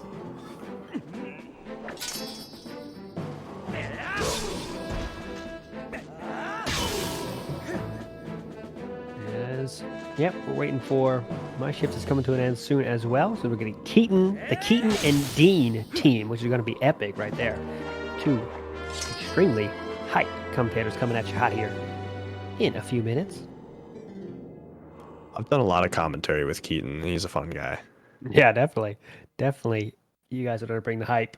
You should say Dean is no slouch to this game himself. 21st on the leaderboards of the world record. Dean, when you working to improve that actively? What's your story here with Twilight Princess? What's my story? I started last year during shutdown, and because I needed a new speed game from Wind Waker, and so I put about 1,700 hours into it over the course of a year, and just got a sub 3 at the beginning of May, and I've been just kind of on an extended break. Okay, so but you maybe have unfinished business then. I like to go in and do segmented practice here and there because I haven't committed enough time to doing runs, but I think a break was really good considering I was working full time as well on top of trying to get good times. Yeah, running a 3-hour game when you're working full time is a tough combination. It is. But you made it work, and yeah, definitely 21st is nothing to slouch at for sure. My only recommendation, if you want to put time into speedrunning, make sure you put time into taking breaks too. It's so underrated. Like, I just pushed too hard and I'm kind of regretting it a little bit. Yeah, and even some people... Yeah, even in just like mental, of course, is a huge part, but also there's the physical part, right? You can mess up your hands and stuff if you just do it too much, you know? Yep, my hands are very sore and sad, and that's kind of one of the biggest reasons, because I also play guitar and do some other stuff, and I'm a cook where I work, so it's very important to me. Yep, and don't forget, kids, it's important to stretch, take breaks, all that stuff. But I see Keaton has entered the booth here. Keaton, it is nice to have you here. I will bid everyone farewell. Thanks so much for your time here. And to the rest of the 4 hours, to the runners, commentators, the chat, we love you. Thanks so much for your time, guys, and yeah, good luck on the rest of the event. Thank you so much, ALP. Dean, you're talking about... Dean, you were talking about hands, I'm guessing, right? And how the big stress over speedrunning is making sure that you can take care of your hands and overexert yourself and leave lasting damage. I know that's something that a lot of the Wind Waker community has to deal with a ton. The fact that, like, you know, it came from Wind Waker. It came from Wind Waker? Oh, yeah. No, and then I didn't do myself any favors here. Yeah, Wind Waker, you gotta be really careful. I know there's some healthy ways and unhealthy ways of doing, you know, MSS and other things like that, and you gotta be careful. You can really mess there's unhealthy ways and unhealthier ways? Because there's no healthy way to do it, I swear. How are the runners doing right now? Oh, we actually have Marco's on a run that's in mid-game. Have we had anyone complete or get better times today? Oh, Demon got a 53, yep. 25. Oh, well, great job, the Demon. That's a pretty big jump. Everything else has kind of stayed the same other than Bruggles with a... Now that's...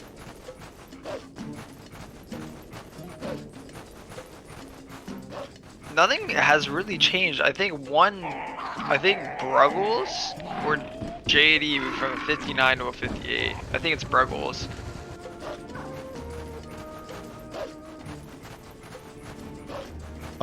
Bruggles is 1 second time behind ZachLink right now.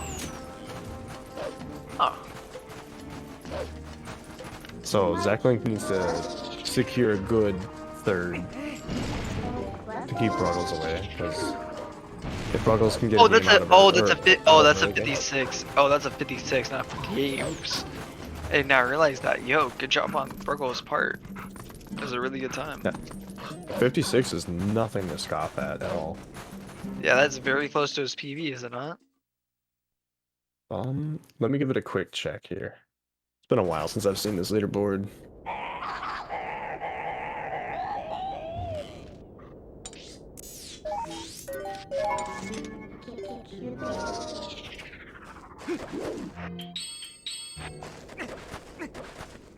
The site is under a lot of pressure right now. Please check back later. Of course it is.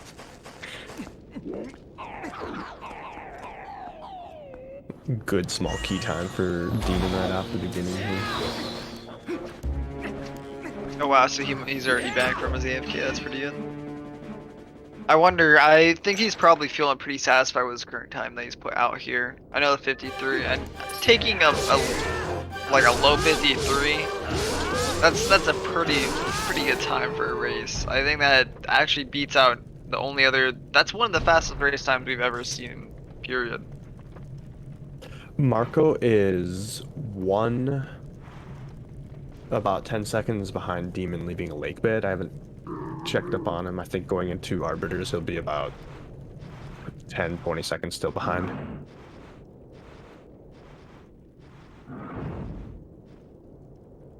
Hey, Marco luckily does have time save right at the end of the run. To his PB when we're looking at his splits and stuff like that.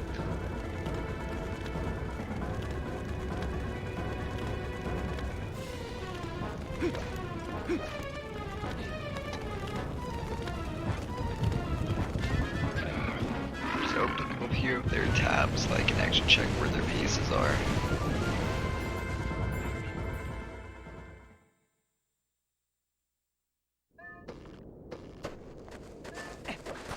Also, I got the Twilight Princess page up. Bruggles PB. Bruggles PB. That runtime that he has right there is a PB. I'm pretty sure. In chat that he has a better time 6 seconds ahead, but didn't submit. Gotcha. So. Oh wow, that is really crazy though. That is still incredible, being 6 seconds off your PB here. That's kind of crazy. I'm not gonna lie.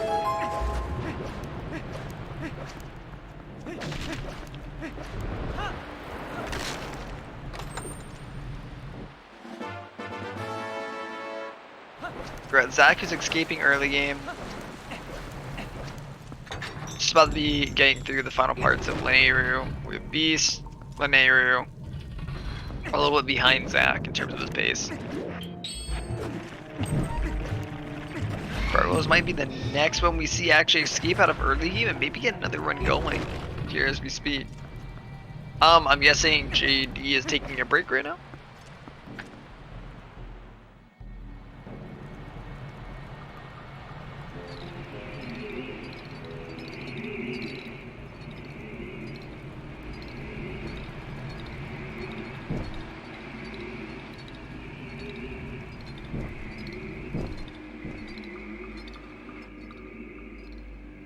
Oh my bad, I was mixed up. He's a little bit ahead of Zach over on here. But they're both on their way, making it through Lanayru Vessel. It's a pretty good segment to actually be in instead of, you know, being stuck in the gate simulator. It will be really, really good to see everyone hit a sub through today. I know everyone can do it. Let's see if we just have Beast and Ike, who I definitely know both can get it very easily. And thank you, Lucas. Love you too.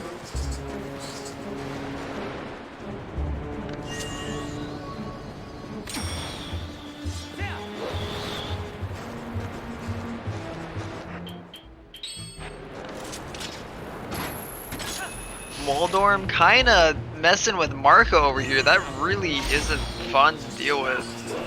These little guys are pretty RNG based and can really mess with you. Even if you're going fast, they can still sometimes catch you no matter what you do. What a painful enemy that we have in this game. And is one of like the many factors that we have. Many of the RNG factors that we do have in our run. What's an RNG? What is an RNG? I don't know. What is an RNG, Dean? I've never heard of it. True. Moldorms? They don't exist.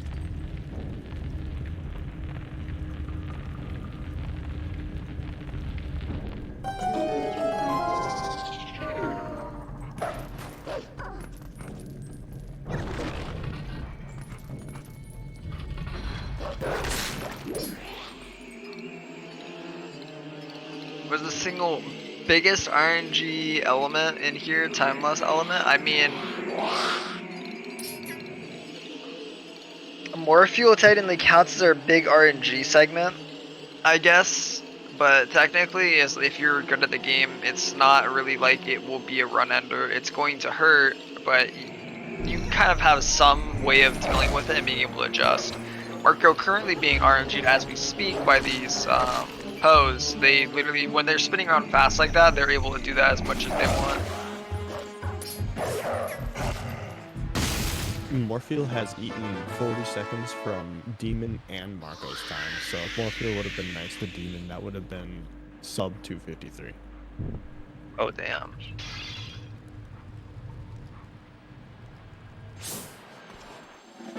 I know Zelda is that case of literally you don't have an option. You are like stuck with it.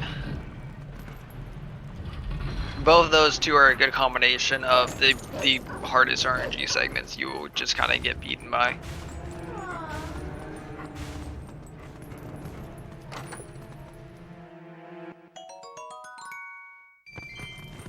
Aw, Marco, collecting that red ruby. Yeah, he had 234 rupees upon entering, which is nowhere near. Oh what my I'd want. goodness. He is behind Ruby count, not ahead of Ruby count. No, not at all. He's got to get at least 5 green drops from the Style Childs. He has a lot of backups he can go for here. He doesn't have to worry too much. There's going to be a green ruby in this next turn that he's able to go for. The Stall Children, of course, the 5 ruby on the way over, when doing the boss key thing. He will be fine no matter what. As long as he knows where location. In my opinion, that one is that come one over and troll you. That one is a lot more annoying than the other ones, but there's also 2 at the boss room. And the mini boss room, yeah. Yeah, the mini boss room, yeah. So you can always work with that too.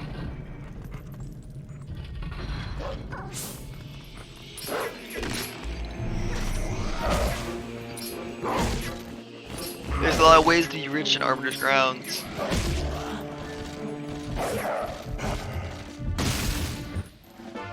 Man, that spell room always feels like it goes so badly, no matter what you do. It feels like it really does, like to just mess with you, you know?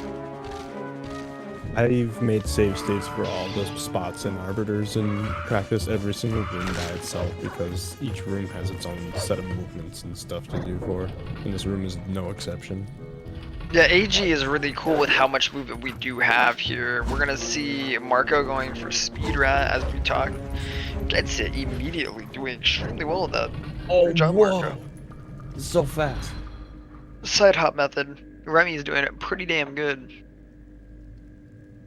It's an immediate side hop and then go and push on it.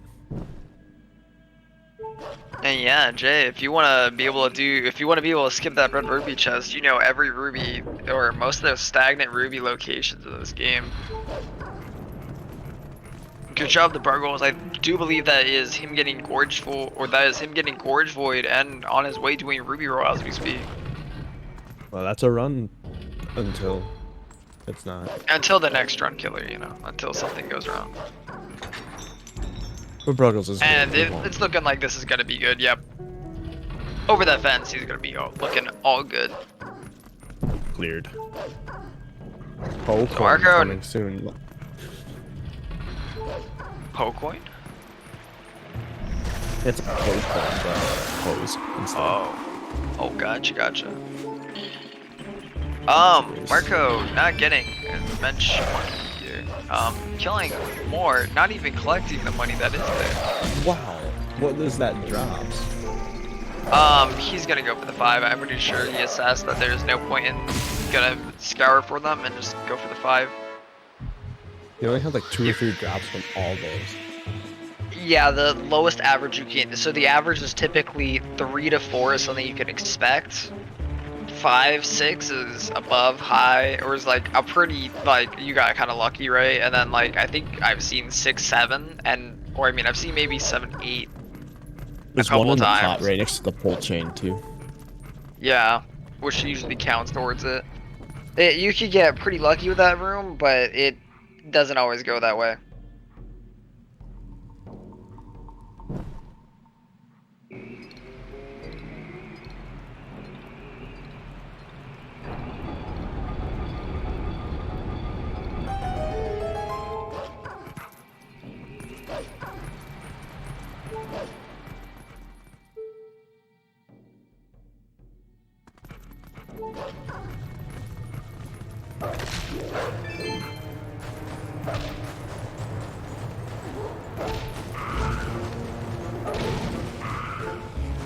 Yeah, that bubble. Yeah, see what I'm saying? Dude, he's gonna. Quite in pain.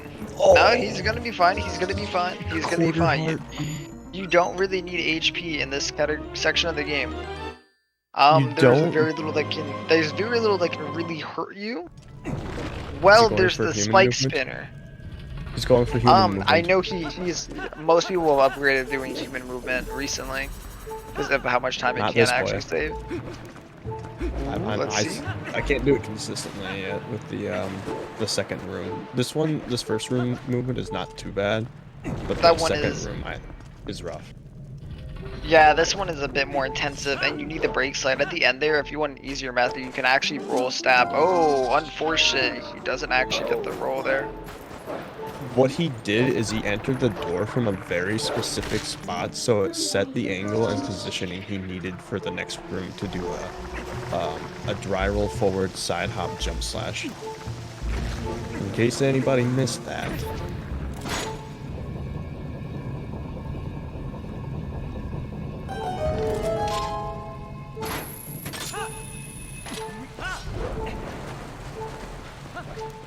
If you get that second room brake slide movement, you can drop a bomb like halfway through instead of like going and dropping the first bomb like we usually do. You drop one like in the halfway point of the room and lure the two style things over to him.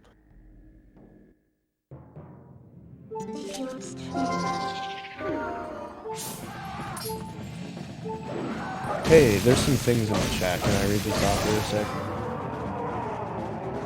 Yeah, the School of Interactive Arts is an urban arts partnership multi-year program preparing undeserved students for college and careers in game designing. You can visit this link, and if you feel like this is a good and worthy cause, please consider donating. The UAP and the GSA have teamed up, and we're supporting these undeserved students for college and careers in the gaming industry. And that's a lot of cool stuff. When talking about UAP and this partnership, all donations are going to be going to trying to help kids kids in lower income families of many different ethnic backgrounds be able to afford college and prep for going to college, their books, preparing SAT performance, and all of those kind of things. Not only that, but if you do choose to donate, there are many incentives with a Bluetooth. There's a Bluetooth audio speaker of 5. You can enter into a raffle for it, and there's also going to be a bunch of other incentives that you can check out on the donation site. That for putting in your donations, any dollar, anything matters towards this cause, and it would mean the world if you guys are able to donate to it. Bewildebeest, he jumped down from the top part of Zora's domain and just barely missed the water, and it's instant kill from that height. Oh yeah, because of Wolf Flank taking double damage. Yep, fall damage in this game is absolutely insane. Like, Damage is insane in this game. Just the fact that they actually have Wolf form as taking double the damage that normal Link does.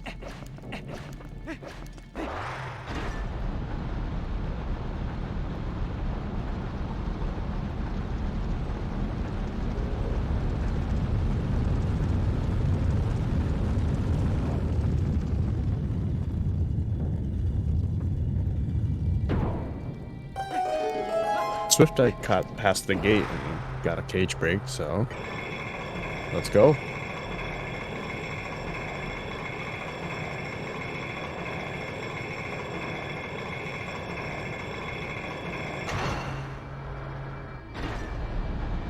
Did I miss it? But did Marco get Death Sword skip? I swear he did. Absorb skip, yeah, he got it. He 100% did. Yes. At his point, I don't think there's ever gonna be a time we don't see him go for it. I suppose, yeah. My personal preference is if Death Sword doesn't spin the correct way, he's going, I don't know, counterclockwise, then I'll do ball and chain strats for that, but if he's going clockwise, then I'll attempt it. I know a lot of people have we've seen complete flips over, on how people like to do that strat recently. Mainly from the fact that when I remember Demon re-brought in the whole roll strat for resetting where he positioned and being able to roll to the left, and then going down right towards him, and then rolling up. It's a big way in resetting where he is and allowing him to always give you that good RNG. I know that's helped a lot of people and not have to worry as much about the RNG, though I know that movement is really finicky and has messed with some runners at points, but Marco kind of having a really rough Stallard fight here.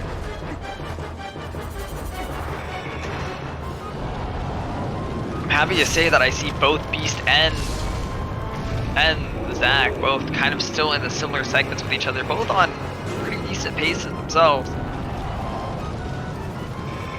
He didn't attempt it. Got bad RNG and then immediately just went. He just did it. He just skipped it. I'm so surprised. I've never seen Marco actually give up on that. And then he resets the Stallard off of RNG. That segment is also kind of underestimated amounts of RNG that you get there. The Spell Troopers can be really unfair to you and really knock off time, like completely obliterate time. We typically gotta thank you, Jay.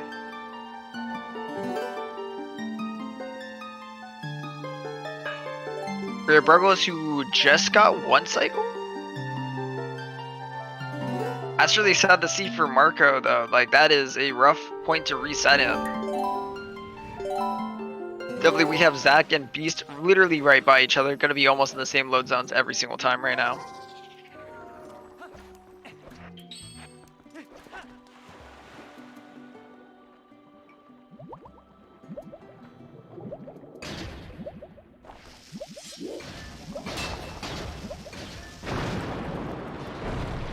Oh, he didn't attempt it during Brad RNG. Okay, I got you. So he reset with hookshot and then did that way. Yeah, so there's two ways to reset Death Sword.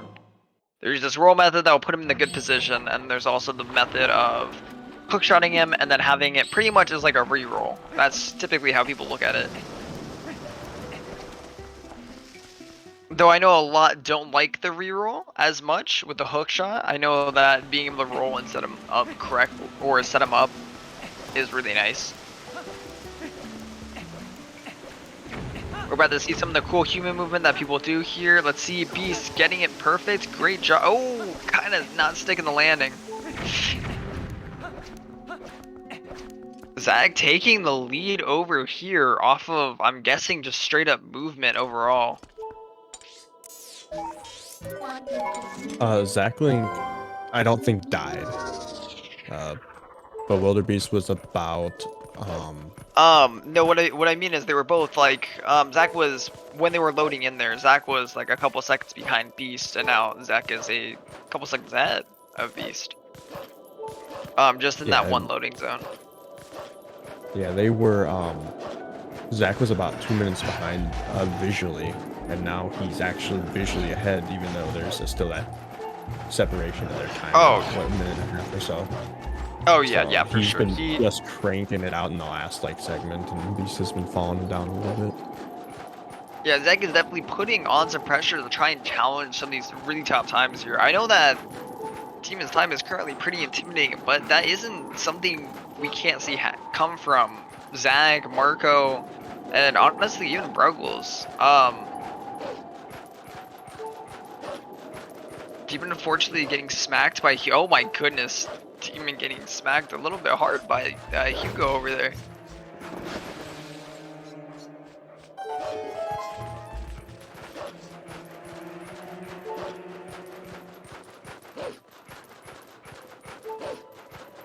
A Demon making it in, able to enter Pharaon. That was a good side. Really solid time for that interferon, even with that time loss. Yeah, he's still, I mean, his movement was so good that he's still entering with a 13, like, in the 1340s, right? Like, that's incredible. That's still What an did amazing Marco time. get set to? Stellar RNG, like, absolutely bopped him. Like, crazy. He got stall-walled.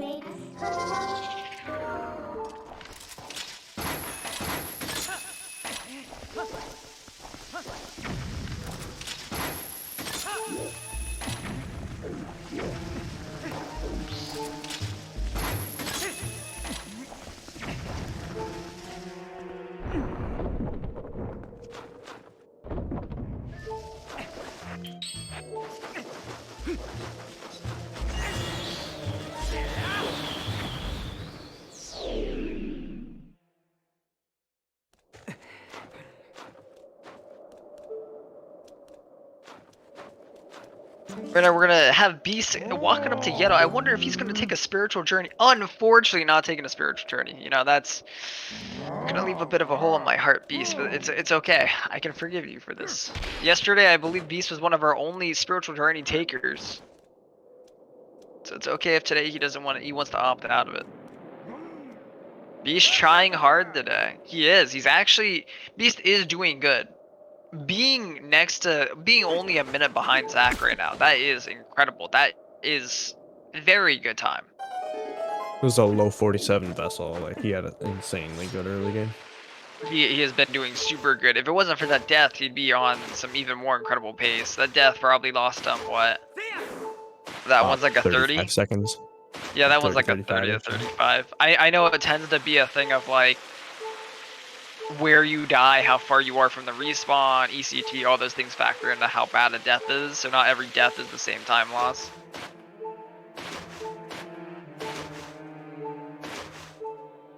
He's playing a really safe snowboarding, I feel, here. Unfortunately not getting his spin attacks, but you know, not crashing, I don't think he can afford to crash. I don't think he gets damaged if he crashes. But he can't void out, that's for sure. This void out here is going to be, yeah, his biggest point. Oh, and he is going to be safe. He's going to be more than fine getting through here. That's a minute 20 loss with a death void out there. Yeah, that one is brutal. Since you spawn all the way back up at the top of the mountain, it is like the snowboard of shame, pretty much, coming back down if you void. It's very shame. Almost as shameful as crashing right at the end. Oh my goodness, you go so slow if you do it. And now Beast having that comfortable HP, not having to worry anymore. We have Demon over, trying to get his Master Sword. He's got a good early Master Sword, and it's just moving on through the early game here. Bruggles, Elden Vessel, we have a lot of runners actually going right now. Swiftike pausing instead of pulling out D-menu for the buffer. Unfortunate, but it's happened to the best of us, you know. So with Zach here, we can actually see some of the new movement that I know that he's put a lot of time into. We're about to watch a, roll.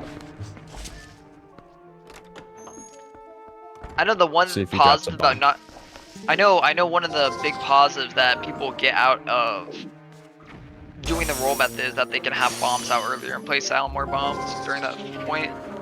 B's kind of struggling with his clip, but I think he's in. He should be good. Not really losing too much time there to that one freeze. Definitely still going to be saving a lot of time over the other route that used to be there. It's so nice that we've taken out another LJA out of this run. I'm pretty happy about that, team. What about you? I really, like, it wasn't really a problem, but then when it was a problem, it was a huge problem for some reason. Yeah, that area, even at some points, I'd see some really incredible runners get caught up by, like, you still lose time every time an LJA like that, a mandatory LJA ends up staying in bounds, you know? You have to wait for it to come back to you, you have to re-aim, you have to then wait again for the boomerang to get out of bounds, and then you get to do your trick. Yeah, I could just do task strats there too, but that was like a 1 or 2 frame window for that one, and it was a very precise positioning for link and targeting. It wasn't even, when timed, it wasn't even much worth to it. It genuinely wasn't. It was maybe a second for a potential of, like, 20 seconds lost, which is basically the whole game. Because of where you land, it was also awkward. Typically, because you weren't landing right in front of the chest, you usually jump maybe to the right of the chest. And the one over to the right and the one to the center would typically line you up, like, right by the chest. If I went too far right, I'd just, like, side hop towards the chest. Fortunately, Beast's just going to be picking up that Ruby normally. We're about to have 2 runners on Morpheo. It's going to be intense. Hopefully we see both these runners making it past here. I know it's going to be great for Zach to be able to get out of early game. It's going to be great for Beast to be out of early game. This is something they want. If Zach doesn't have a Morpheo that cooperates, Beast could very well overtake again visually here. Let's mainly just hope that both of them get Morpheos that are actually nice to him. Fortunately, Beast missing both side hops and not hitting Oko, but hitting ball and chain there. Oof, wrong buttons. Just Flip press the the buttons, right? Yeah. Just if you press every button right in the game, Dean, you would have world record. I know. You'd have task time. What are you saying? You know, true. You would be able to beat Jim's brother Tass and finally be able to take that time. I think I really want to see death warping with Tass, because there's a way to die when you start a cutscene and it somehow saves time somewhere. Huh. I didn't look into that. That would be actually super cool to see that actually get used. That ends up being one of TP's time saves in the future. Beast has prepared himself to be bombed. Prepare him to jump down, and I'm pretty sure he will explode from this bomb. Ooh, okay, no, he makes it out. If I have 1 bomb left, I like to drop it right there by the chest, because then it's far enough away to not worry about. I like dropping it the one right before the chest, if you know what I mean, because I'm like, it's pretty safe to assume that you'll be good. Zach over here is going to be entering the boss key room. Perfect execution there. I'm hoping to see. Smooth. I'm hoping to see. So Beast was actually struggling with the strike here. He didn't know that you were supposed to go back up with the iron boots. Hopefully he has that remember now and will be fine. And it looks like he does. Perfectly executed. Great job, Beast. Let's go in the hole. Let's go. I remember that. Yes, ahead of Poggers. Zach is actually ahead on his splits.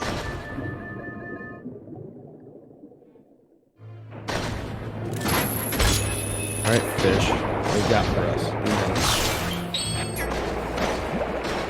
Alright, big moments. First phase, gonna be fine for Zach. Gonna really be a perfect frame. That was literally like one of the final frames you could even take out that.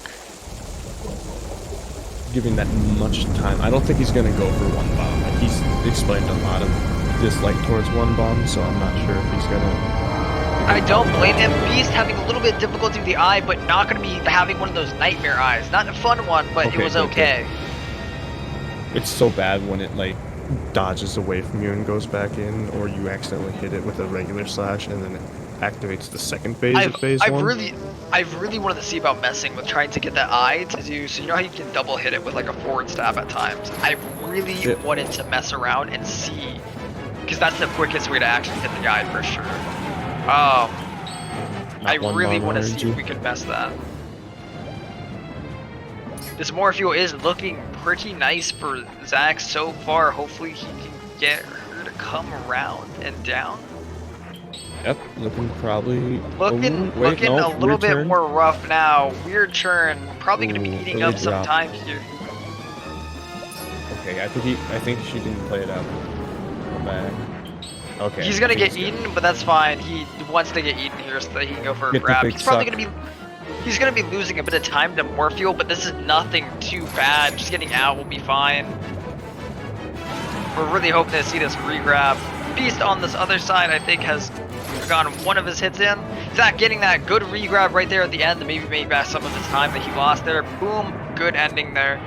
Unfortunate time loss to Morpheus, but still not too bad. That's looking like it's going to be 124.10 lake bed or so.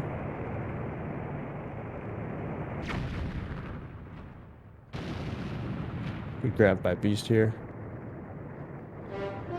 And he's looking to move on. Also done. Yeah, we have two people done with this now. Very nice. For both of these runners, these are great runs to be on. I don't think either of them are... Both of them are probably sitting with a smile on their face like, hey, you know, we're at an early game. It's a good day. A 126 leaving lake bed is definitely... You could do a low 258, especially with Bewildebeest skill. I don't put it past him that he could potentially take JD's 5th place. I have faith that he can even hit a 57 if he really pushes for it. I have a good amount of faith in both these runners. I want to see how far they can go. I want to see if Beast is able to, you know, just come back to this game after the long break with Wind Waker HD and be able to push out one of these crazy times. That'd be super cool to see. It's good to note that even with a lot of our runners be hopping games, playing different games, experimenting, learning other runs, we still see some amazing performances from these people. JD literally just able to still pull out a 258. Just something a lot of the community, like, that's still a top 20 time right there. Off of not even running this game anymore. When you run this game for so long, I think that it's just permanently ingrained. Like, Bruggles, ZachLink, Demon, and JD, those 4 have been running this game collectively for like 20 plus years of human hours. It seems like it's insane. They're all some of the original. A lot of these guys have put in so much time into this game. It is quite amazing to see how much has been put in. Even unfortunately missing save bit there. You're just gonna have to avoid out and try again real quick. That is a super late frame again. He can't actually do it. I think that's gonna be a... Yeah, that's gonna probably be a reset. Yeah, that's 40 unfortunate. Seconds. That's rough. Yeah, because that was a solid early game. Dude, actually, Zach's late game might be some of the tightest late game we have here in the competition. Like, Marco's solid, Demon's incredibly amazing. But ZachLink, every time I see his stream, he's practicing Hyrule or just working on Palace. Hyrule, City second half, everything else like that. And dude, his city is insane. Insane, dude. He has a very, very good city. He's put a lot of time. His Arbiter's Ground is literally, would be considered revolutionary, considering he did change up Arbiter's Ground and all of its movement. We've seen he put it in be an extra changed. 10 seconds of time save into Arbiter's Grounds. Like, when's the last time we've had a 10-second time save in this game? This new Snow Peter, unironically, it's the 1 year we can actually say we've had it twice. Dude, we've had 30-ish plus seconds of optimizations and time save, if not more, in just the last, like, 8 months, I'd say. Yeah, we've definitely been pushing as a community a lot, and it's good to see. I know you, me, and Zach were there when he actually made the video for that strat, because you're the one who helped with that post strat. Originally, you're the one who did that, pushed that idea of pushing them over. And then I remember I was like, yeah, Zach, I know Dean does this. I wonder if you can make this better. And he actually did. He took that and worked with it. Yep. And he also improved on setups for it and improved on how early you can actually get that first hit. He put together a really nice comprehensible video too, which is where I'm lacking in my explanations usually. Yeah, he did a great job with that. Hopefully, we're going to see more stuff coming out from him. I know just being able to say, hey, I put in a ton of time into AG, and it's paid off. Not just for him, but Marco in his world record. He played a part in that. That record has the new movement in that dungeon. And that must feel amazing to see. Like, I put a lot of time into something, and someone else also benefit from it, not just me. And I'm not gonna lie, the movement looks so cool. Like, it definitely is an improvement on, you know, old Arbiter's round. Old Arbiters was straightforward. Like, there was nothing crazy fancy about it, but it got the job done. Like, you could consistently rely on it. The movement typically ended up being around the pace of... It was pretty much like, hey, this is cool wolf movement. It's alright, you know. Like, it's nothing too special. Just a lot of, like, be attacking down. Very few minute things, you know, like the side hop before the sand, all that kind of stuff. But nothing too crazy. And now the human movements like auto rolls, quick frame window for this side hop, do a brake slide. It's like, whoa, where did this all come from? It's a huge jump. A lot of tech, yep. A lot of tech, and there's actually no other place in the entire game other than Arbiter's Grounds where we're using brake sliding a whole bunch. Like, I see a couple people in City in the Sky use it for, like, when they approach a door with uneven rolls, but, like, I don't know, that's not even, like, required at all. It is literally insane. I remember, what's it called? Zach sent me a message of him wanting to, like, talking to some of the old TP members and be like, hey, do we think there's anywhere where brake slides can actually be useful? Because I wanted to see brake slides actually be in the run for a long time. And it's amazing to see that Arbiter's Grounds actually finally delivered on that front, too. Quick Harvey kill there on this, tower climb. That was really clean. We have dubbed the name Harvey on that Boko. Yep, that Boko's name is Harvey because he's the cousin to Hugo. Huh. He got a bow. So he took archery lessons instead of, you know, swinging. Yeah, one's club expert in heavy weapons and the other one is range archer. I'm not gonna lie, this is definitely the climb of shame area. So that one Boko, we've seen 2 people have, like, some really harsh time loss here before in the past. Hitting that Boko, the first one, way too early, and then bonking and falling all the way down. That is truly the climb of shame there. It's having to climb up that MDH tower again.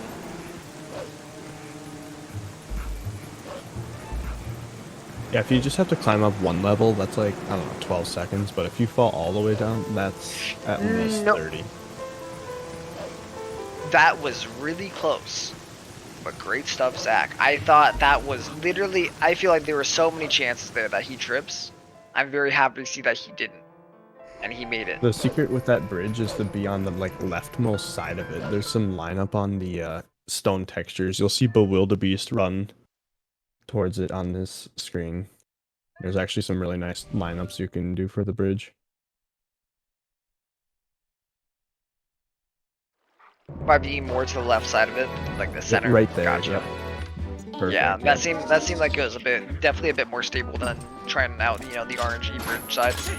You know, Zach doing the traditional lantern swing there. That's for good luck. Don't worry about it. Yep, that's manipulating the RNG, but he didn't even get a two-handed grab there on the vines. It's so silly that getting two-handed grab on vines saves like almost a second, but it's completely a 50-50 chance as far as I know. It is literally 50-50. It is RNG, which is why we want to see more boomerang movement, including the run, and less claw shot. Mainly for the factor of it isn't fun to deal with the RNG of two-handed grab to one-handed grab, you know? And every time you get a one-handed grab, if you could have done an LJ, it would have been more important. Or it would have saved more time. That one is faster with one-handed grab, by the way. That one is actually faster with one hand. How does that even make any sense? I saw Beast just get it and climb up immediately, though. Like Zach got the one-handed and Beast got two-handed, and I can tell you which one visually looked way faster. 0.5 seconds 1 AM because it's.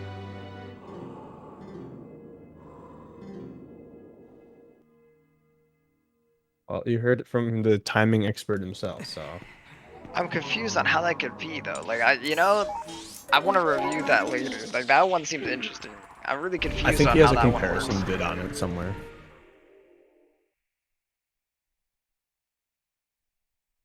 Let's not concern him with that though right now. You know, because he's true, got true. focus. He's got his run. He's got a big run ahead of him. He He's has a about to be good run, yeah. He's about to be talking to our main man, Fire, in just a second. I'm still never gonna get over the fact that we talked to him so much in this run. Like,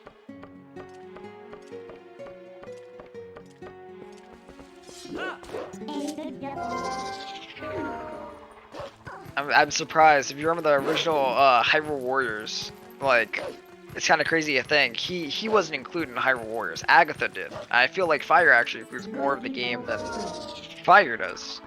Or I mean, Fire's in the game more than Agatha by a long shot, because Fire literally is the person who does, like, is the reason, the way we unlock most of the map is Gerudo Valley, City in the Sky, and Zora's Domain are all unlocked by Fire. He's really important character, surprisingly enough. He genuinely is, and that's why I'm surprised, like, the lack of, like, care about him it feels from the franchise, even though he is kind of a really interesting character in a lot of ways. Edgema GV.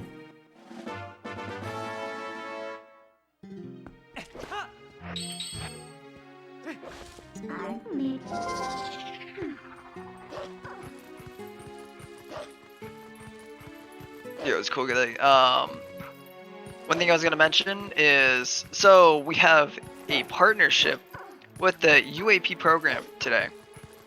They are the Urban Arts Partnership, and they are trying to help raise money for kids in lower income families and from multiple different ethnic backgrounds to try and help them get education and allow them to seek out a further and better education. This helps them with preparing for SATs, prepping with books, and preparing up for college. And all donations help out with these kids being able to go. This program has done wonders for hundreds of thousands of kids, if I recall correctly, from them. And there's a bunch of incentives that you can do for donating. Such as getting a bachelor's ticket for $15, a $50 donor that gets you a coffee mug, a $100 that gets you a fly snapback hat, and when doing 5, you enter into a raffle. All donations matter, and they do make a huge difference. So thank you anyone who has. We really appreciate it, yeah. It is super appreciated. And speaking of which, we do have a donation, $69 from Teen Machine. Want to support the cause and for the awesome speed game for this charity. Well, thank you, Teen Machine 42, whoever you could be. Sounds like a good guy. Just a quick update on that. We're at $3,800 right now. Our next milestone is the $5,000 mark, and 5,000 will get full year of cost plus summer and programming and mentorship for these people who come from underprivileged families, and we just want to be able to make a difference and help people achieve their dreams and goals, even if they don't have like current resources to. That's what these great causes are for. Yep, education definitely one of the most important things you can get out there, and definitely helping send kids be the first people in their family to be able to go and do school and fully get through. That is a wonderful cause to be donating for. Especially a lot of them being able to go into technological arts and other stuff like that. Helping give a lot of the people we have in these communities come from some tech backgrounds. We have the people who produce our tools and all these speedrunning communities that do amazing work and have an incredible education to allow them to mess with these games and make practice tools. Yeah, shout outs to the people who probably put hundreds of hours of time into just looking through coding and decomping the games so that they can put together one of the most amazing ROMs that like I've ever messed with. We have like almost built-in like save states. Oh yeah, we mem have. They're files. called. Ours are. Yeah, we have the mem files for our game.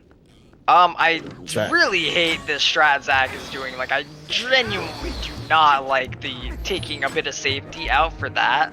I legitimately have a big disdain for it, if you get what I mean. Like, I just don't find that one worth it. You missed the side hop timing there. It saves about Yeah. a second and a half or so. And it's just The whole walking forward thing feels so bleh to me. I know charging a spin attack is slow, but man, it's super consistent whenever you do that version. It just feels like you're giving up a bit of consistency for a very small amount of time save. But I Well, guess at that's his some of the level, ways that's that people want to important. push.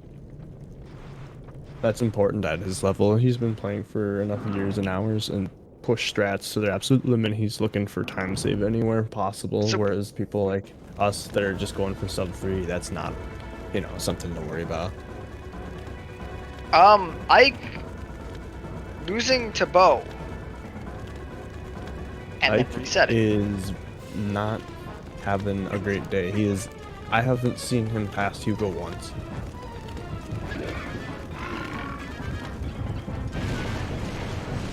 You don't need a perfect spot. I just know, man, I hate gambling with that archer, man. I hate gambling with the archer and the amount of time loss that can come from that area if you do end up messing up. It's definitely a timing thing as well. Honestly, though, speaking of the practice round, quick thought, I honestly think that that's why in the last year we've seen this community take off faster than, any other year, I think, prior. We've seen so many new runners, dude. In the last year. Definitely from the fact, and it's crazy, so many new runners, they start up their files, they start playing on the normal game, and the first thing I've seen a lot of new players be like, hey, what do I do? What's a great step to learning this game? What should you do? I'm immediately pick up practice round. That is the biggest step you can do to learning this game and being good at it, is picking up the practice round. It genuinely is insanely helpful towards these kids. It's legit Towards just everyone. a template. It's a template already laid out that you just follow. That's the practice ROM, all the tools are there, all the practice saves for the major points are there, you just do it. LMAO, yeah, you really should FX, please do. Dude, if you Still don't, have you're it. only wasting time, buddy. It unfortunately comes to a case of it really is important, though I don't think it's mandatory. It definitely is an advantage. It's like if it's not using your resources. It's like if you had an online textbook, right, for a class, and it had the resources and all the areas highlighted that you needed to read, right? But you're reading from the normal textbook, just going through it, reading the whole entire That's my thing favorite. instead of what is efficient practice. I've bought used textbooks before with certain sections highlighted. I'm like, nice. Oh, it's so good. It feels so good. It's so nice, yeah. No, FX, literally you can use the GC, the code memory management practice tool, to inject save files on the one memory card. And then you can also use the GZ to just save certain points in practice, I don't know, City or Arbiters or something. I wouldn't recommend Arbiters My because there's some goodness, weirdness, but Zach, he's taking a dive with the Moldorms there. Both of them jumped so at him, fast. got fast enough. He didn't even bother. It's What so funny. Moldworms? He didn't even know there were Moldorms in that room until recently either. LMAO, yeah, that joke. That was him joking, Dean. I hope you do know that, but that was one of the Yeah. funniest moments we had with Zach. Was when he's like, Moldorms? What? That room definitely, if you're fast enough, you don't have to care about the Moldorms. There is one weird thing though, Dean, I've found out. Even if you're very fast, I've had a situation where one Moldorm jumps, hits me, and that's fine, right? I don't care about the hit. That one doesn't matter. But the other Moldorm jumps at that Moldorm and pushes him, which pushes me. And I don't have an led- issue with placement variance, I guess, because there's variance with targeting and stuff too. Typically, it wasn't too bad, but it was like I had aimed, I was ready for where I was gonna land, right? And I got pushed back quite far by this Moldorm, and I was like, wow, that is awkward to see. Good side hop coming from Zach. You're gonna still be lined up and ready to take down these Poes. This is a quick Ruby that he got there. Messing up the Poe up here. Hopefully they start come on. Don't do this to him.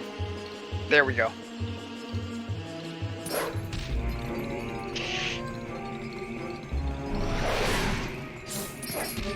Unfortunately, messing up the new movement here, this is going to be a decent time loss that he's gonna have here. Especially because they're milking him for more and more time. He's being RNG'd like crazy by these guys while also messing up.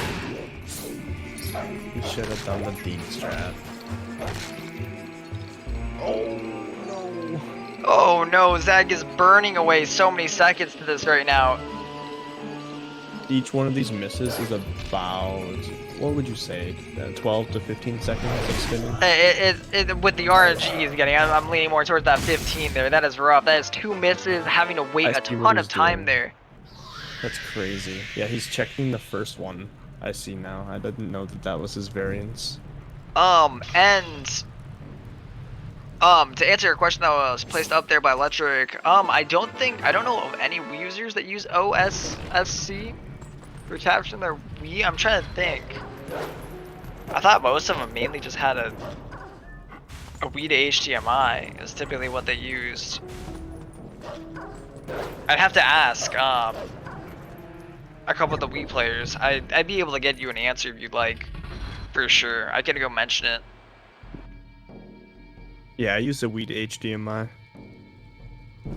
I've seen some people run on GameCube and they have a special outlet thing. Yeah, it's super cheap. I got my Wii to HDMI for like $8 or something like that, 8 or 12 bucks. It's very modest. And if it's a bad one, you can just buy a new one. I don't know, because I've heard some hit and miss with the luck on those.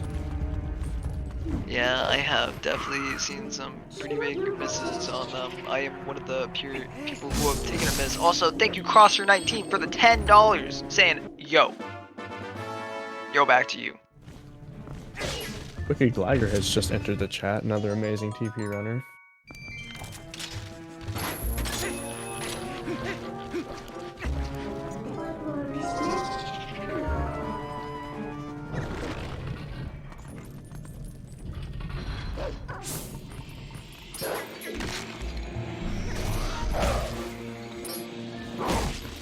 Dude, Beast is ahead of ZachLink again, visually. He's gaining that much time on him from that pole. I think Zach lost up to 45 seconds from that pole stuff. It's probably looking to be around 40 seconds over there. It was definitely rough, yeah.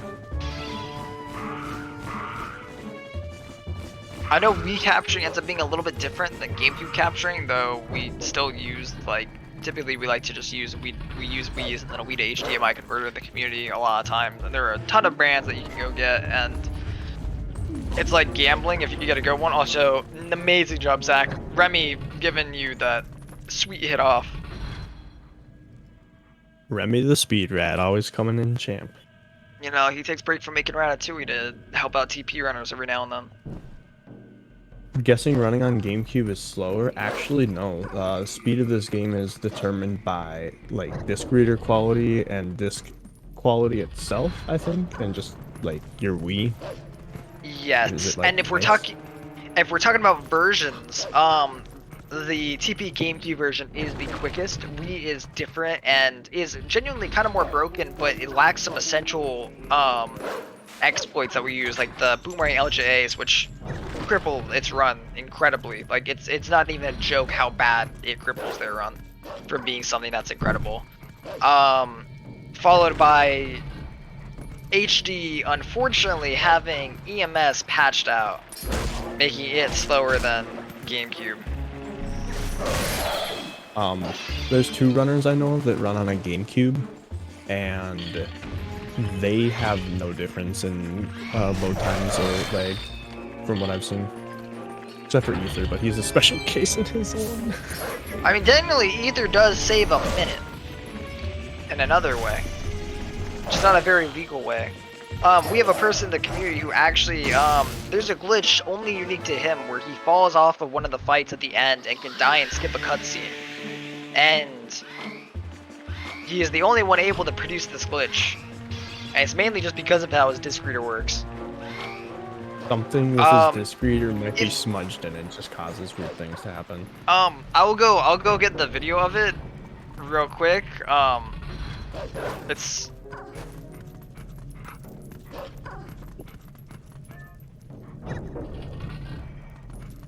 It's actually some of the best stuff I've ever seen in this game because it just like nobody else can do it, as far as we know. yeah, we definitely have.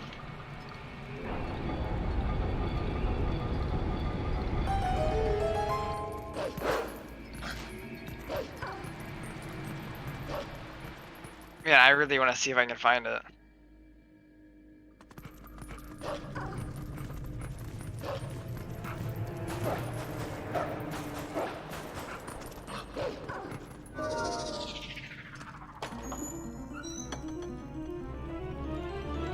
I'll message him and see if he has a video of it, but it's literally incredible. He's the only one who's able to do it, and it's quite unique that there's actually something like that in Twilight Princess.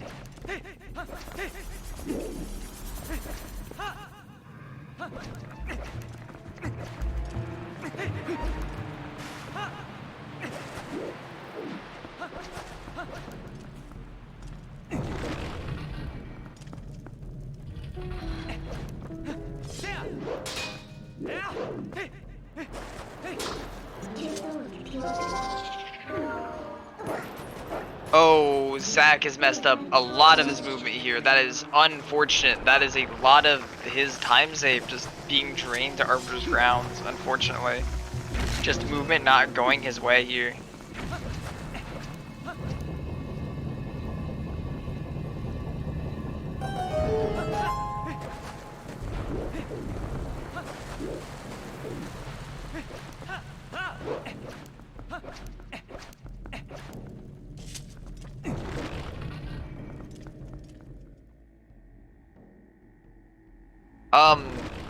Does TP have an installed version of the game? I thought we only were allowed to run on disk is pretty much how we work. I think that's all that TP is actually allowed to have.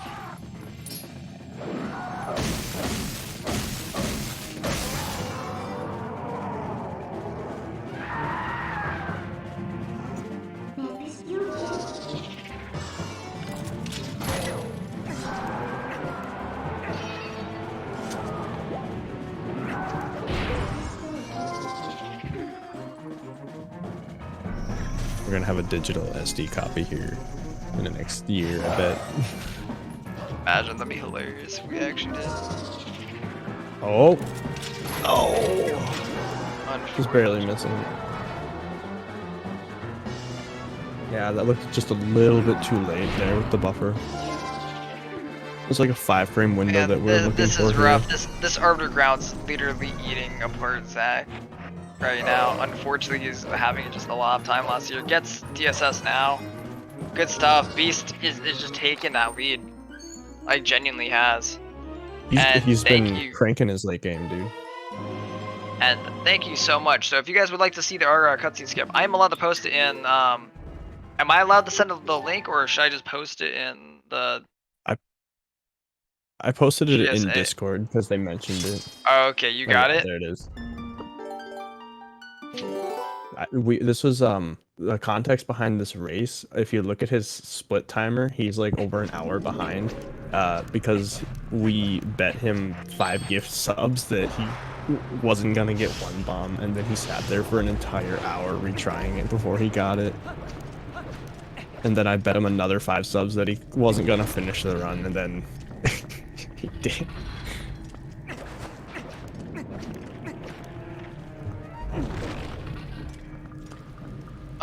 Yeah, honestly, when disk drives really fall apart, but then we'll probably just allow for, like, refurbished, all that kind of stuff, like, people, like, genuinely having better disk readers, being able to make them, because I know there's some outside parties that make some incredible disk readers. Imagine just being a Nintendo 64 and lasting forever.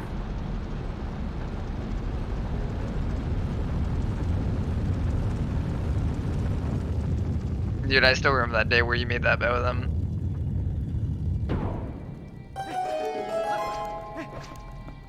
JD with a very nice Jamal early Master Sword. Third-party disc readers. I know there are other parties that make disc readers that aren't just licensed by Nintendo and other things. That if you're able to open up your Wii and other stuff like that, you can thoroughly make.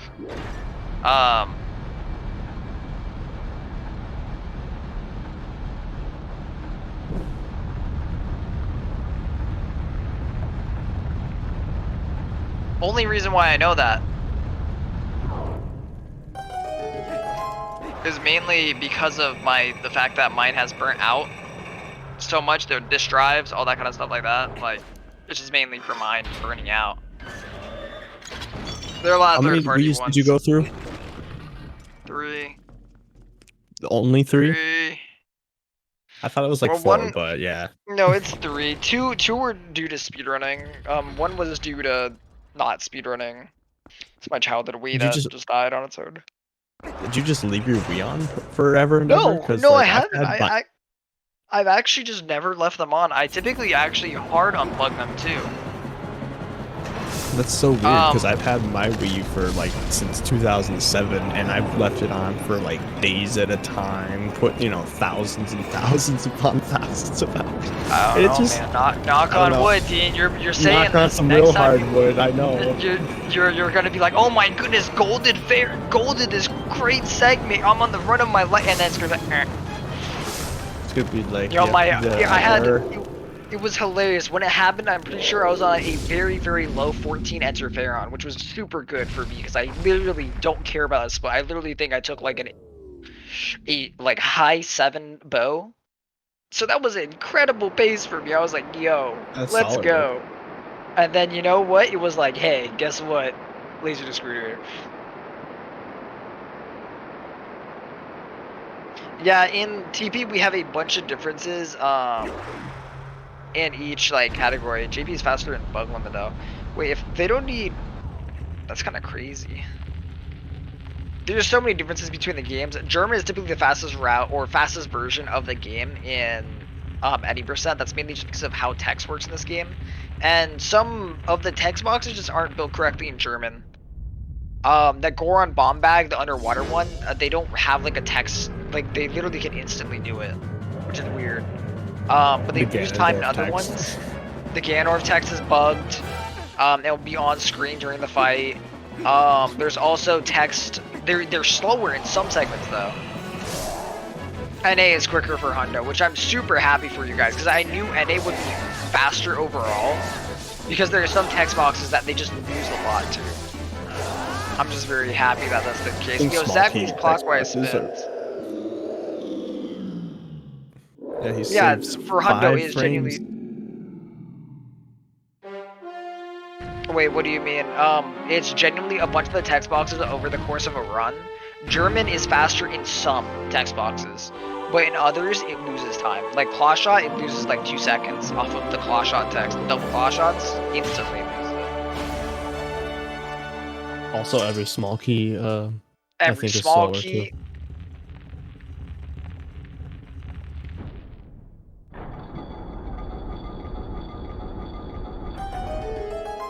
I think English is English. I don't think there's a difference from PAL English to regular English.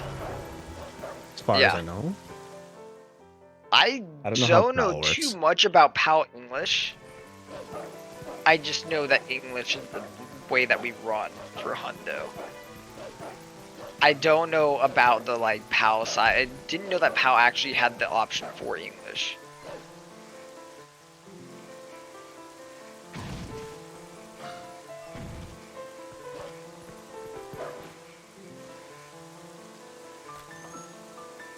Oh, so it's not only that, it's also just a PAL thing. The text box exists in all of those versions. German is the fastest. Okay. Gotcha, Crosser. That's at least good to know, because I didn't know. I haven't looked too much into the difference in times between the languages. I just knew that it went German, PAL copy, and then English. I could ask around the Discord too. Yo, I might have actually gotten an answer on the.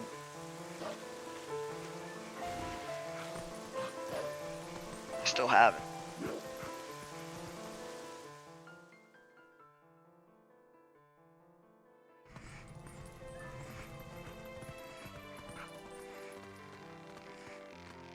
Real kitty hours. Yeah, we have Luis over here from Bruggles. Dude, Marco's Master Sword time. Is this for real right now? What? That can't be for real. 21. It's 21 low. Yeah, that's like his PB. It was a 2105. That's insane, dude. A 2101 on his splits here. The timer is just offset on the display here. Yeah, gotcha. He is literally on insane right now. That is an insane time. Insane, yep. If you're that low to start a game, that's a really solid. You're past Hugo, you're past Bo. Oh no, Jamal. Bruggles taking a bit of a swim here. All he has to worry about now are like Cops, Gorge Void, and it's about it, right? It's not really much else.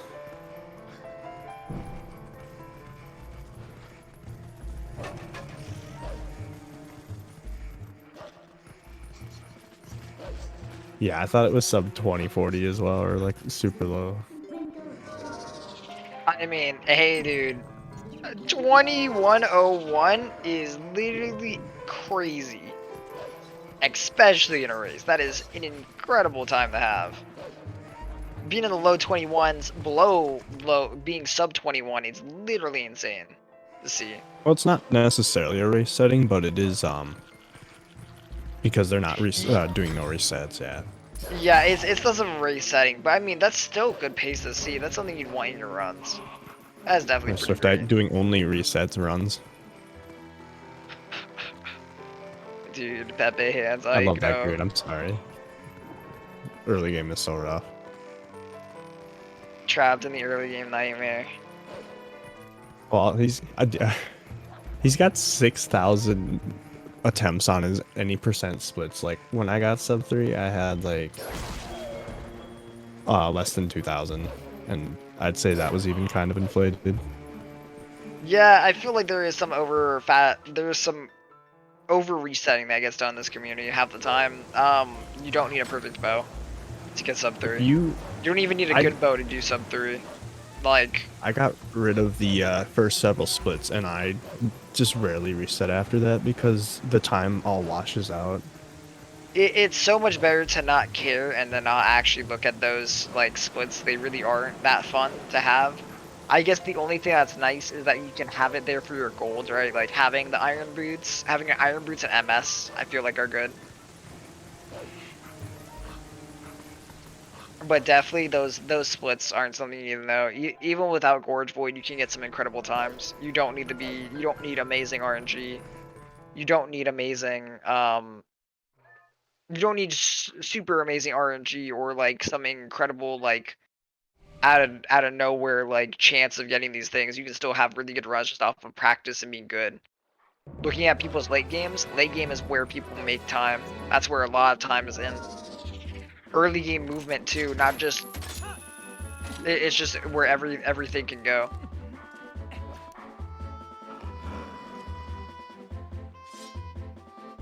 All right, mods. I got another clip that's relevant to what Marco's about to be dealing with here in a moment. I think he has one of the highest hops.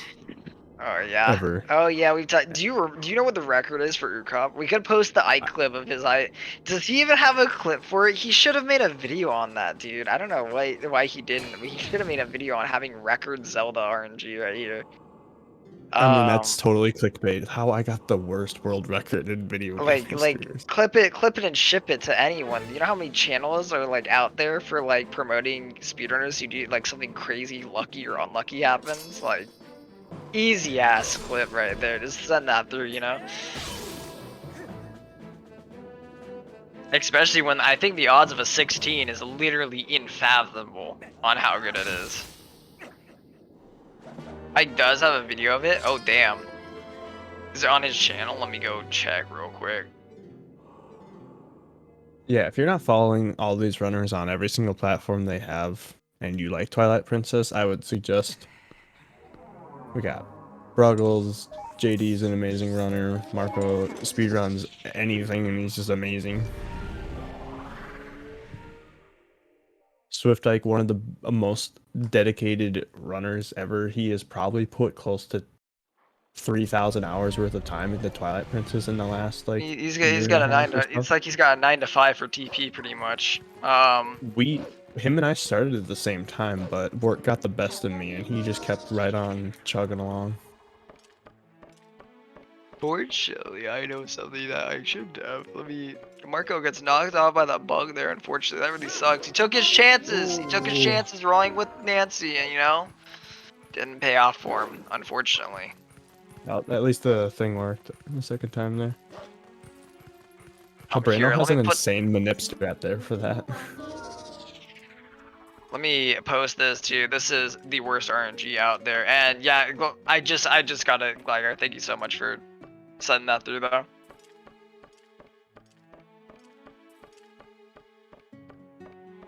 Now JD and Marco are pace pals. Demon kind of ever so slightly behind. Yo, JD on pace pal. Yay! JD, white people happy. Yeah, let's go.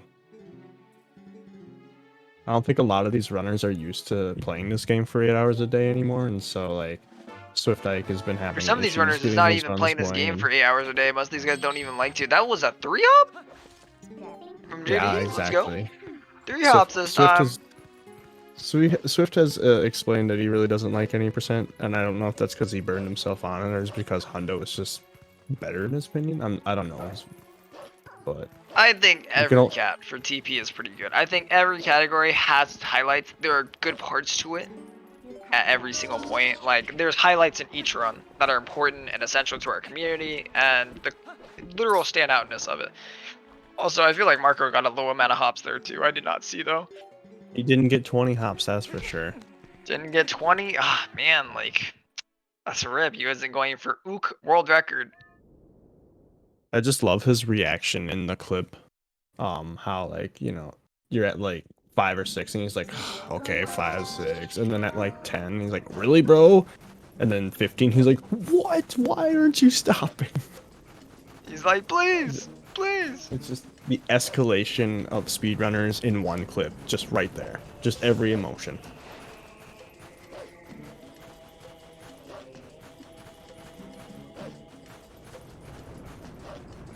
How much time do we have left on this event? Are we We have about 3 hours left for runners to reset and start a run. After that 3-hour mark, they are no longer able to reset, but whatever run they have going, they're able to continue to the end. So it could be a good 2 hours after that point where we could still see runners going. We probably will see runners going. we might see a forced no reset, or we might not. I don't know, I'm kind of hoping for it. I'm definitely guessing if someone's on at least a decent start, they will keep it going all the way through. Ike literally having nightmare goats right now.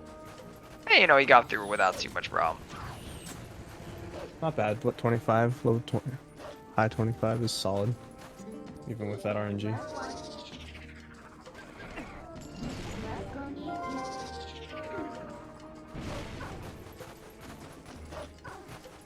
Beast and Zach, like, actually still within, like, frames of each other here. They're, like, really close. This is pretty nice to see. They are quite literally very, very close, tagging along. Hopefully helping each other out and make sure that they're keeping up good pace. Beast can definitely hit a really incredible time here. They're about 1:30 apart on their timer, but they're almost synced up on this video. It's amazing to see in this context. Marco and JD are pace pals, and Bewildebeest and ZachLink are pace pals here.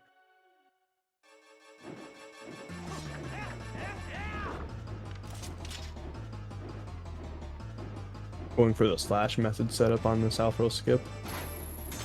And clean. Very clean from both runners. Let us go. That's pretty W for both of them. Amazing job to both of you guys. That trick isn't hard until you're on a good run. Also, Beast being on this pace with Zach, if he keeps this up, this will be very good for him. Being a minute behind Zach is something very good to see when Zach's only a minute behind PB. That is a really good pace for him.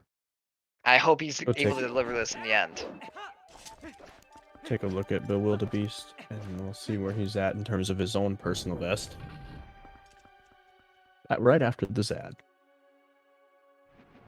Yo, facts, me too. I just got hit by that same ad. W. we're both getting hit by the same ad there. Yeah, imagine being a commentator and not having 6 people's streams up on your computer at once. 7.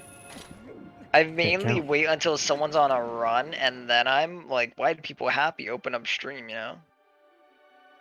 It just really depends. Beast is 3.5 minutes behind his summer best, and he is 2.5 minutes faster than his 301 completed run that he has for the time here. So I think he has a lot of late game time save too. Being that close to summer best, he has a good SOB. That means that he is, if he had it showing, we'd probably see that he is on near PB pace or very close to it, if you know what I mean. interesting movement on that fan there, a little slow.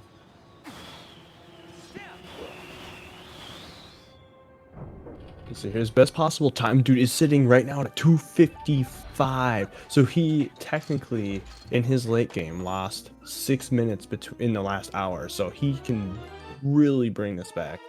For in terms of the race setting, he is dead set on getting a PB for this this event.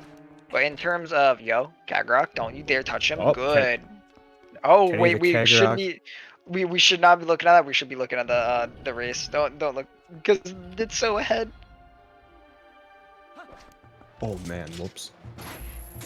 Yeah, I just realized I was like, wait, we're both watching Beast. F, we're not actually watching the restream. Wait a second. I was just looking for times and I got sucked in. Yeah, I got sucked into this moment that we're about to have here. Watch this Kagura come say hi to our best boy Beast here. This is Kenny the Kagerak here, or some people call him Kurt. Kenny! As long as he's got a K in his name, you know, he's cool with a K. Yo, wait, why is everyone... Yo, Mark already said, unfortunate. Oof. Marco has more than enough potential to get a 54 in this race if he can just get a solid early game going.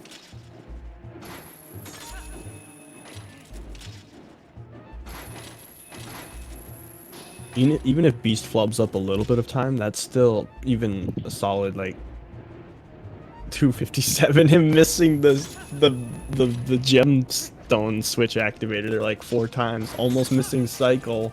Oh my gosh, Beast, don't do this to us. He's okay. He's just adding intention to the run. He wants a little bit of tension. Yes. It's like He's a musician. He knows all about the tension chords. Good placement on this last one. That was. Oh no! He went too far on the inside for that last targeting. He's got it. All right. It is that's only okay. Like a 7-second time loss. That's a small time loss. Is it even 7 seconds?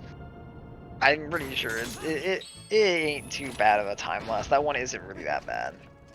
ZachLink kind of took the lead there in the city's second half because ZachLink's second half city is actually one of the fastest in the world from practice timings and split timings. Still not too far. It's not like he lost a ton.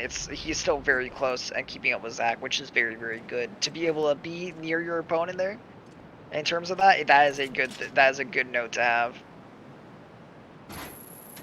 I'm hoping to see both these runners come out on top, having both of them end at similar times with each other, so we can see them both get a very, very good end to this run.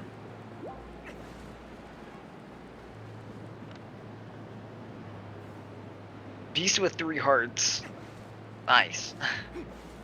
So they are going to be grabbing this heart container. I will explain why once we get to that point. Okay, don't cool game us. Oh, did you guys know? TP in this fight, actually, if you shoot that claw shot, and you get the first frame of it being able to be claw shot, off of dry aiming it and not L targeting, you can actually get a thing that we call as cool game, where you won't pull down Argrok, but you'll be floating on his tail with the iron boots on, and it's a soft lock for the game. There's actually 2 soft locks in this area that I know about. Maybe yeah, more. there's the one where you do an L slide and hit the minute trigger too, isn't there? Yeah, you hit the warp portal, you L slide while targeting or grabbing onto something.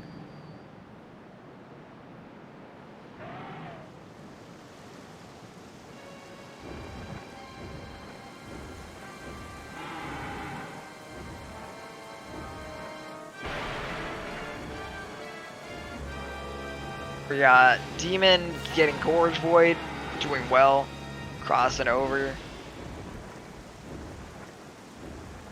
Even though it's a frame perfect trick, most high-leveled runners of this game probably have about a 90-ish% accuracy with it. I feel like 90 is a little nice. I feel like I feel like most, like some of the greatest I've seen is like 75 to 80% off of runners. I definitely feel like just with the fact that it's a one frame that doesn't get in your head, you'll still see people have it not go. You know what I mean? A run setting, it might be a lower percentage than practice setting, yeah, because there's always Yeah, the, in practice for sure, I feel like you yeah. can get a super. I feel like even for me, I've gotten some insane percentage on like the GB practice, right? But then in runs, it feels Yeah. like it's less practical just because of the other things going on in your head. The one day I missed Gorge Void 5 runs in a row, and I'm like, bro, and I kept resetting, and then I just went and practiced it quick, got it 12 times in a row, and failed it on my next run again. I really don't know what happened to Marco's run, but I'm very sure it was something. It was probably around that Gorge Void area, because him, Demon, and JD were all around that. Yeah, if you miss Gorge Void, the chances of getting a 54 are very low. 53 is almost like not even a thing at that point. We've actually had Nimzo. Nimzo proved that 52 is definitely possible without Gorge Void. A low 52. Just the chances of it, you're gonna be playing at the top of your game the whole entire time. You have to be playing really incredible. You don't want to sit there and think about that the whole time. I know for him, he can still be his. I think easily he can be his 55 without Gorge Void. But I think he wants to try and push for that 53 time, and definitely not having Gorge Void isn't something you want to try and go for, because that's setting yourself up to, hey, I need to play perfect. You ever make another mistake, it's probably not going to happen. Being able to get Gorge Void at least gives you like that freedom to like have a couple mistakes, or at least have something not go perfect, you know, be like, oop.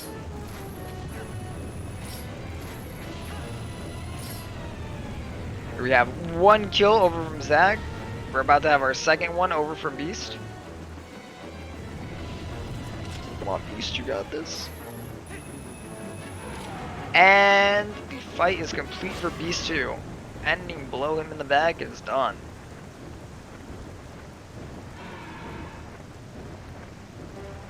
Now, this cutscene right here is about a minute. Yeah, because Twilight Princess cutscenes. We are the one Zelda game with skippable cutscenes. Don't worry though, we probably still have the highest amount of time in cutscenes of all the other Zelda games.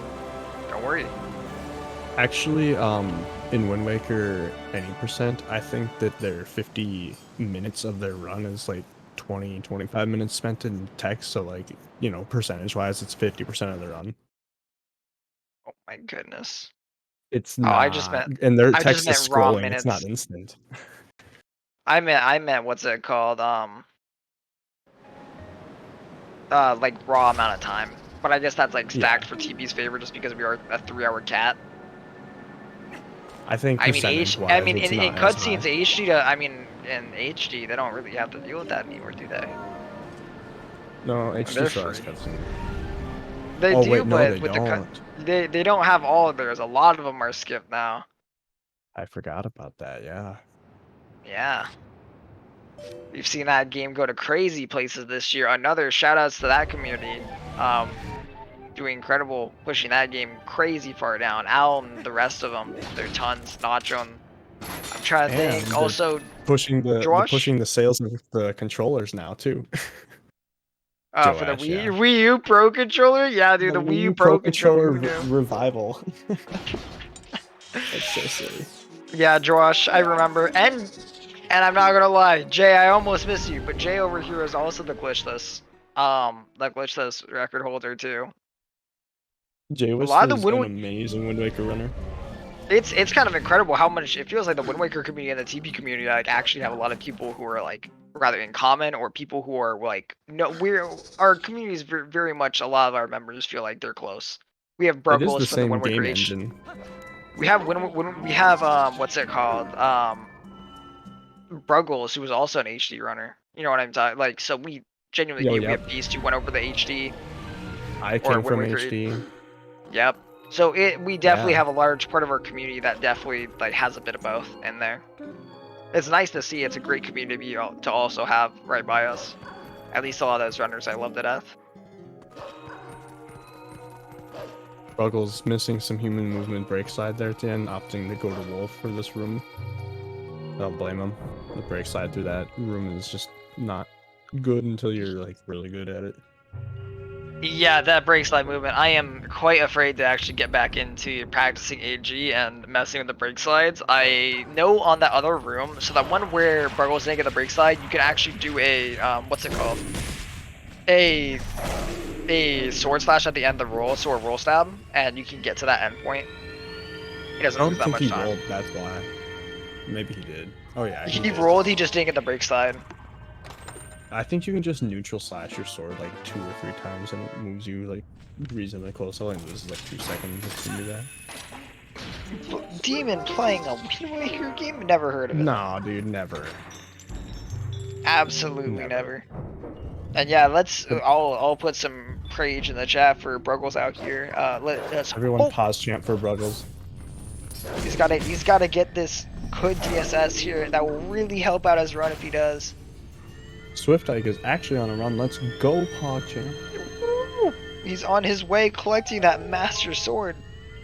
Excited to see it. I hope to see a completer run from him that ends up being a sub 3. PogChamp. Slashless. Ooh!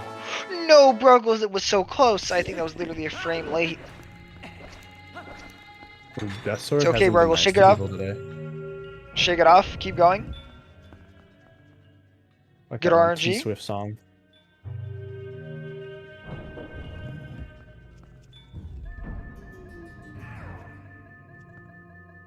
All right. And good stuff, Bruggles. All right, he is in it to win it. All right, that's a pretty. What does exclamation point Onyx mean? I have no clue. I literally have no clue. Application that's connected to runners and viewers for some sort of game. In-game credit, I think. I'm not 100% sure.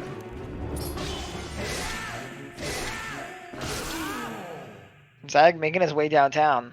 You know, living fast, living proud. Still really, really good to his splits. Ayo, Zach. I'm like really, really, really.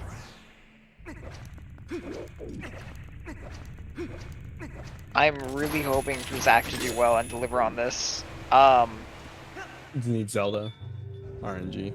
He needs some good Zelda. He needs to keep this pace up. He needs to keep playing well, and I believe in him. He's got this. I also have a ton of faith in Beast. Keep this up. If he's able to stay in each room with Zach, this is an incredible pace for him still. This is PB pace for Beast. Dude, Beast is still in the 55 high or low 56 range right now, so he could actually pull a PBU. That's insane. ADN, it's good to see you.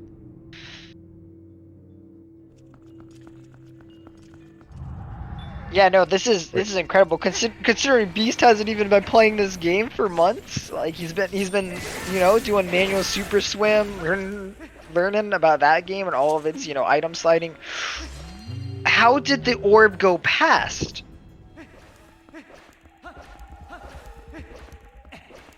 But that sucks for Zach. That's gonna be probably like 10 seconds there to literally some random miss there. Like, I genuinely don't know what happened on that orb throw. Had to have been a wrong angle the tiniest bit. Just slightly, you know? The end of City Beast is 9 seconds ahead of EV. I'm pretty sure he definitely has room in Palace. I know for a fact that he definitely has room to improve in Palace. So hopefully we see a good clean Palace out here and he can keep this pace up. Right now, Beast's best possible time is a 2:55.57, and if you just want to like be realistic, I'd say it's high 56 with Zelda RNG and other stuff that can happen in Palace here if it's consistent. But yeah, and isn't his PB a 57 or something like that? There's 57, 20 something, I think. He has room here. He definitely is like in a good position here, and it's kind of frustrating because I'm like, man, I want to watch both these two. Zach and Beast are both really important right now. Bruggles zipping through the Great Wall.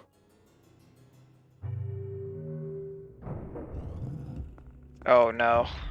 Don't get stall-walled. Oh. Oh. Gorgeous. Pretty good. Pretty good job. I mean, they are both on stream, Soren. But you know what, Saren? You know what I mean, though. Having them both up on the. Oh no, dude! ZachLink, like the slightest bit off. That is. This is the very Palace of rough. Time Lost room right here. This is the room we all dread. This is for sure one of the worst rooms in the game, and unfortunately, it does tax people. Beast is now going to be a little bit ahead in terms of like his position.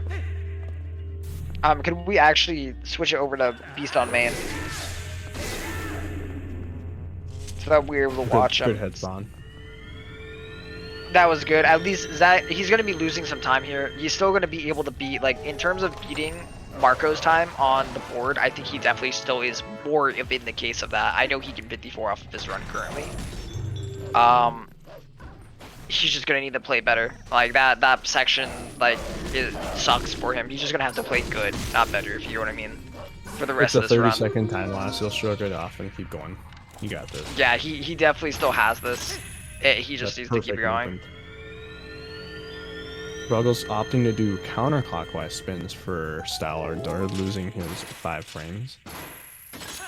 Dang, those five frames, man. He's losing the world here. He's going for the Spidey shot, missing Spider's shot. Free time save. You know, the LJA here is so like, I actually like both the strats here. I'm not gonna lie, Dean. I love them both. I've done the LJA first for years, so that's the one I go for. The claw shot, if you're very fast, is faster. I know that. The LJA is fast though, but it's extremely consistent. They're both fun though, if you know what I mean. I think they're both fun portions of it. Demon is looking to get a low 46 vessel, low to mid 46 coming out of early game finally. So he's very good to see. He's got more runs in him, it seems like, even after today. He's still looking at us and saying, "Hey, I'm not burnt out, dude. I'm gonna keep going." He's gonna keep that energy up to the end. He's got this hustle. He's in the marathon, you know. He's definitely. Oh. Well, good job, Beast. You know. Well too. JD definitely. Yeah, he's been doing well, especially considering like. We're gonna see a pretty nice finish vessel time, hopefully from him. Like I said, seeing him and Ike get a what's it called? Having them both exit out of here with a sub-3 time in this event, that'll feel great to see everyone at this sub-3. So Beast is about to hit that area. Sub-3 is a very important milestone for this game, I'd say, with this routing. It is very, very nice, and it's probably one of the first big milestones in like a TP runner's like time in the game. That aim, that was really controlled. Beast has some insane control on his control stick there. Like, it feels so good to watch him be able to smoothly adjust to things. Any Counter-Strike players? I feel like I'm kind of more in that like category that like jerks it and then gets to really tight near the end of it. I do like a little flick and then like then do like tiny movement at the end, yeah. Like, cause I know generally where you're about to go towards, and then you hone in on it once you're near it. Yeah. Wow, dude, that aim is crispy. Holy moly. It is. I was like, man, that felt satisfying to watch. Just look, take a second to stare at Beast when he aims at these things. It feels good.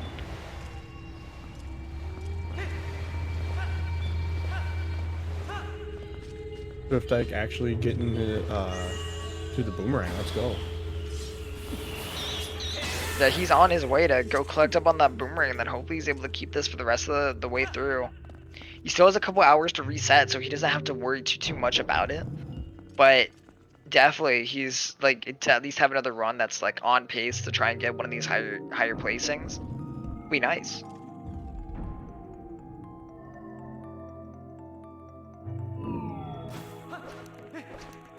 See if he gets the one framer here.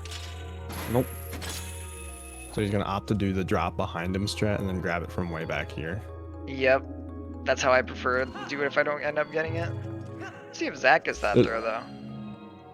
Yeah, there's a one frame if you mash or time it or something like that out of this cutscene before the shadow person changes back to their regular form. Yeah, Saren, that is very true. True statement in the chat there. Unfortunately, Zach also not getting the throw. Same movement though. Yeah, they're literally gonna mimic each other. That's just the correct movement to do if you don't get the throw. The throw is kind of nice. I think it saves a little bit of time. It isn't the be-all end-all. Ooh.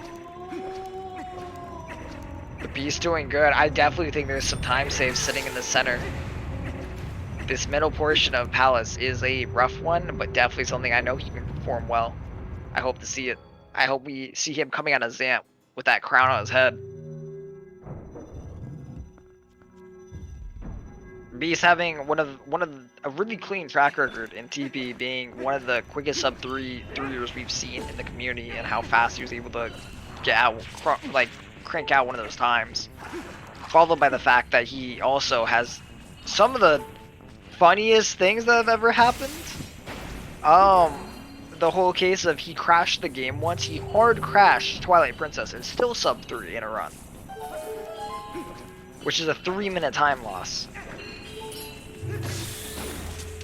A 3-minute time loss and still subbing 3, like, that's just mental game at that point. There's nothing more than to say that Beast has that mental game on lockdown. Like, he got a sub 3 like 5 months after starting doing runs.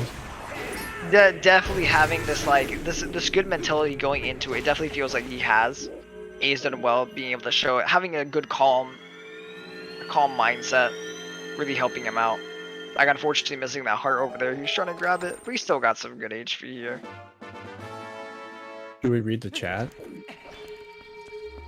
Here, I can go read off the stuff for so this event with GSA is partnered with the organization UAP.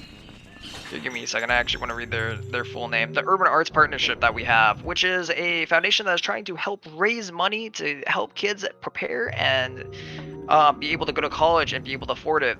A lot of these kids are going to be coming from lower income families of many different ethnic backgrounds, and trying to help them be some of the first kids in their families to be able to go to college and graduate and set them up for success. We have incentives that come with this too. Such incentives being for $15 you get a batch of stickers, for $50 you can get a coffee mug, and for $100 you can get a fly snapback hat. And I know of having a doing a donation of at least $5, you get entered into a raffle that allows you to get a Bluetooth speaker or something like that. They don't have it listed on here. We're definitely hitting close to our goals. 5,000 is probably the big goal that we want to hit, that ends up really changing a student's life forever, representing like a whole year of being able to help a kid afford going to higher education. This is an incredible program. They are definitely helping out, and any dollar you put in helps change a kid's life. So if that's something you feel like you want to help out on, please do. Everything means the world. And we are actually sitting currently about 42 nice number dollars from the 4,000 mark, and whether it's $1 or $5 or $10, it's all appreciated and goes towards a great cause, so please consider.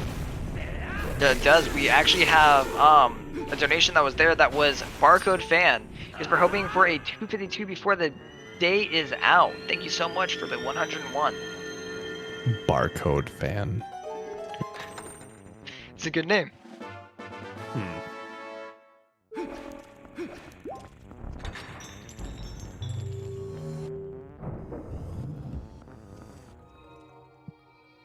I mean, I'm not gonna lie, we could see it. We could see it, you know.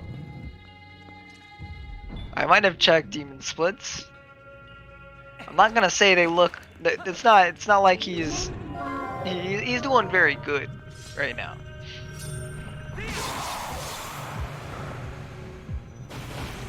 And true, 101 donation, that's absolute gamer right there.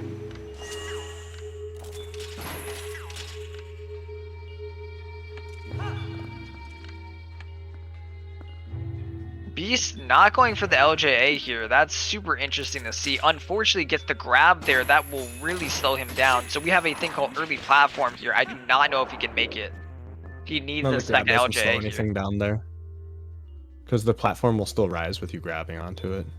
I thought that it was the case of the platform doesn't rise when... Oh, is it? I know the other platform doesn't. If you... Dude, Swiftite can't do Gorge Board, or can he? He's at a half heart right now. Pause channel.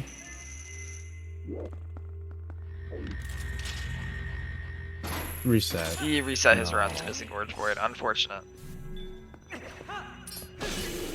I don't even know, like, if you have a heart, you need a heart, because if you void out, you die. I wonder what happens if you die there. Interesting layout. Stream broke for a lot of them. So, Beast Zanthead, basically. Beast Zanthead, he felt the power surge, and he started attacking all the other honors. He's going crazy right now. Alright, we're back. Beast, you're too overpowered, oh my gosh. Beast that Zanthead, he just felt so much rage towards you killing him. He was like, I can't believe this. You have hurt my brethren. All the things I care about. He took it out on the other runners.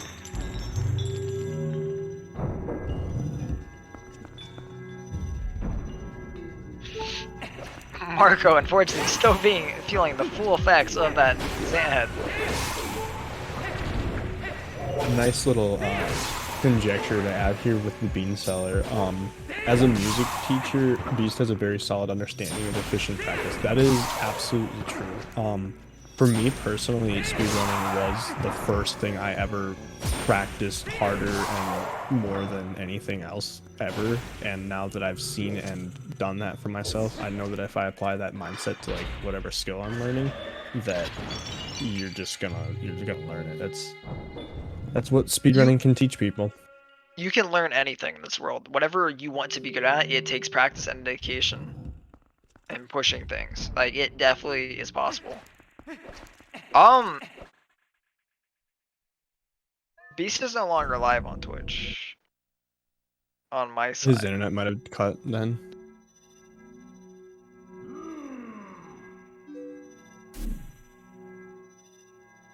Comcast. Unfortunate for him, that is going to be very rough. Hopefully we can see his internet come back up. He was on a very He's good probably run. busy splicing something here. Yeah, you know, the Zant cutscene. The unskippable one. Zant possessed Bewildebeest's body and ended the stream. Oh no, Ooh. the Zanthead really did take it over. I guess Zant is more in favor of ZachLink99. I guess he really was. He was like, I want Zach on the front page, not Beast. ZFG frown. Nice summer best change there for Zach.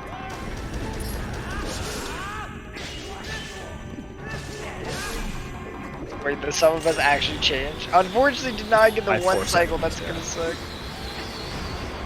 Yeah, that's a 2-frame window for that one cycle, and the visual is kind of hit or miss. Like, it is what it is, but it's just timing. Nice. Roll stab there at the end.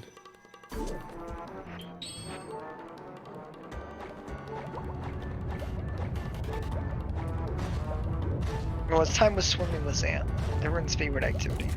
Does anyone wish to swim with Zant? Get to use. This is the other reason why we need bombs, by the way, is literally for this section. Boom! Zach getting a clean quick combo there. Actually, one of the cooler things about this game is how much control we actually have over our combos. The fact that we have a quick combo known as left, right, up, down for our sword combos with targeting enemy. We have multiple different combos that exist out there for Link to use with the sword. But we pretty much, the main one you're going to utilize is that one and like the 4 forwards on the ice Bazetta phase if you really want to be safe.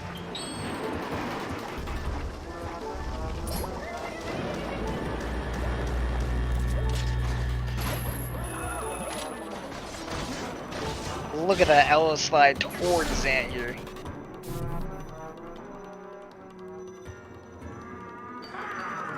I hope Beast is able to continue his run and just post the time that he ends up getting.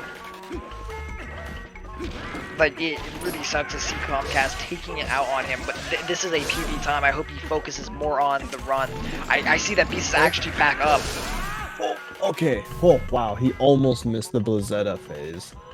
Like, just slightly out of sword range. Beast is sitting right now with a 256.13 pace, and I don't know if he got go on fast cycle.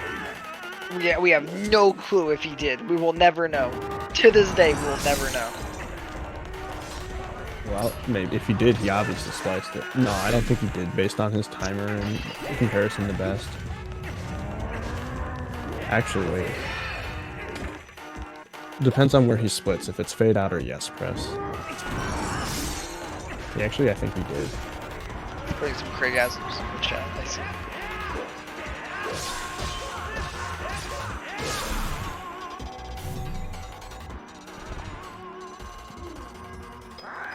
Okay, 8-second loss to the Zant fight, so that means that he did get the 1 cycle, but he just had something else that was a little sloppy. This is amazing.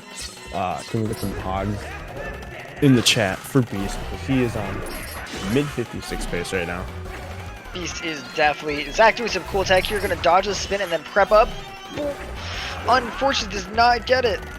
That is so sad to see. That is some really cool tech that he ends up doing. Yeah, so what Zach likes to do is dodge the Zant spin there and then prep up the final hit, so right as Zant spawns, he's able to get that hit in. Oh yeah, that's right. That is like the tiniest bit faster. It saves the spinning. It's half a second faster, I believe. What's he going for half a second faster strats at the potential risk of losing time? I don't know, man, because he can.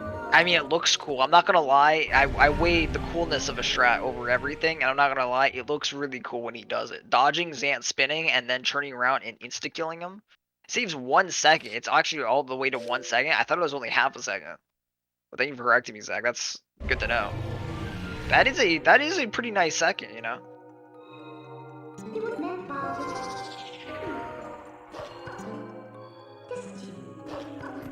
That's something I want to go pick up, actually. I love that way of doing the fight.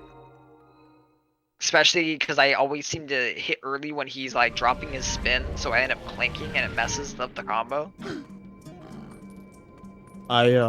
I start attacking away from him, and then like on the 4th of the combo, then you turn towards him, just like what you do with the second set there. I always turn on the 3rd hit. Typically, I'll turn on the 3rd hit and then clank, and I'm like, oh no, I'm bad. Oopsie. We have Beast getting the bonk while entering the Squidna cutscene. Clap to you, Beast. That's respectable TP. That's very much validating his run, making sure that this will be verified. Good Beast's stuff. late game. Let's just talk about Beast's late game. Like Zach and Bewildebeest went into Morpheal at like the same time. Left a little bit apart, and now they're almost like synced. If it wasn't for that death, he would be on some incredibly, like, he would be on 55 pace, I'm pretty sure. Beast also, I think, had some slop in Arbiters, I think. Yeah, But, we had Arbiters Zach and Beast definitely struggled with Arbiter's grounds. Arbiter's grounds seemed to kind of kick him down a little bit today. Both still What happened doing to Bruggles incredible on the run? rest of the run.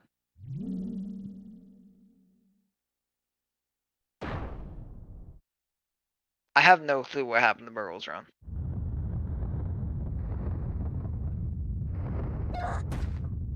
Absolutely no clue. I'm not gonna lie. But on the bright side, we do have JD still going. We do have Demon still going. Marco about to have a very good enter Pharaon, depending on how this Hugo goes. Apparently it's going bad. My bad for speaking, Marco. Oopsie. I really did not mean to say anything.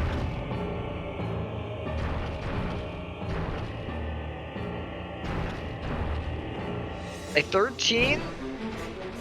I'm waiting for the answer. Blacks. And a 1335. That was pretty good. Insane. Let's go. That's a pretty damn good enter Pharaon there.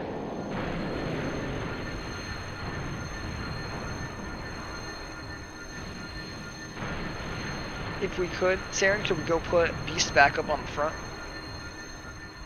Because he's about to definitely take over this. Hopefully he takes over this Hyrule and saves time here, because I'm very sure he can too here. My best enter fair on time is like a 13:38 with like a 7:14 boots, and that's like one of the best feelings ever until Jamal comes and like slaps you. LMAO. I pretty much grief my Iron Boots time, so I don't know. You walk out with an 1850 and you're like, you know, a 1420 is pretty good with that. You're like, W. You just walk away. Dude, Bruggles lost it in the double LJ room of City in the Sky. Double LJA room? You mean like the Yeah, jumps just over before the fan? the fan tower. jumps. That's really unfortunate. Like That is a rip. one miss on that is like a good almost 30 seconds, 20 to 30 seconds, and I think he messed it up twice. He's a bit behind. Yeah, he was genuinely on a very decent pace there. I think even compared to the PB, was on a good pace. Like, what it fell apart there. Unfortunately, He also got a very good 56. fight from Beast.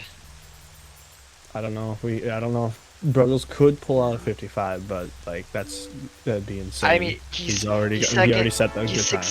He's 6 seconds off. When we talk about consistency here, walking into this event and taking a time that's 6 seconds off your PB, now that is consistency right there. That literally spells it out. That's incredible. Hopefully we can maybe see him whittle it down a bit more, maybe hit that lower 56 area, maybe hit that, you know, he could. I still believe in Bruggles with his ability and how good he is. I know he can definitely hit that 55. Let's go Beast. Beast got a frame perfect backflip, skipping some minute But text that is a 4-second time save to Billy. It's about 4.5 something in there. Very good time save. It's a frame perfect time save, so yeah. Just another one of those minute text things. HD just, can buffer the input, we can't.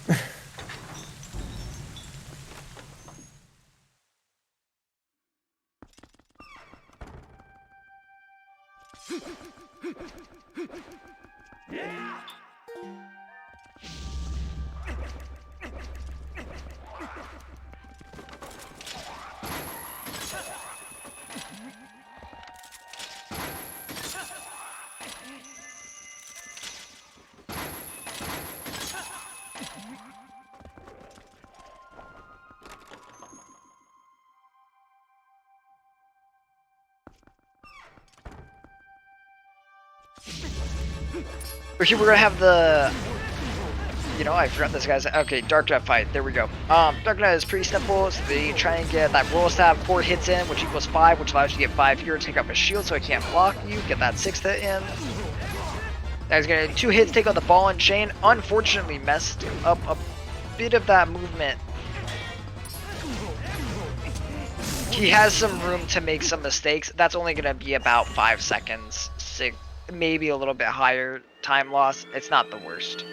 He's still doing okay. Minor time loss, nothing too crazy to think about. What we're looking for is hopefully a good end closing to these sections. There isn't much that can go super wrong here for the next couple of rooms. The climb up can have some stuff go wrong, but hopefully we don't see anything crazy that ends up going out there.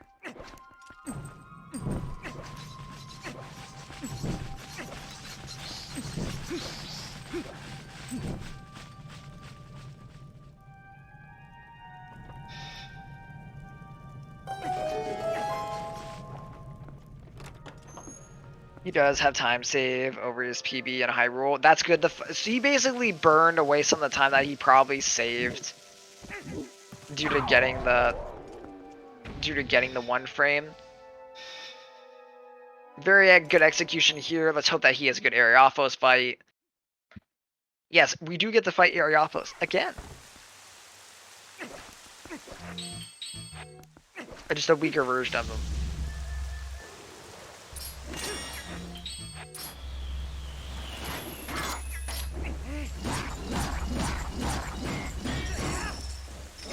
This ball and chain shot's really cool and gets it perfectly. Great job, Beast. That is very well done. Waits for that barrier to close out, picks up this key. Now we're about to go grab the boss key, have a cutscene, and hopefully we're about to see Beast close this out.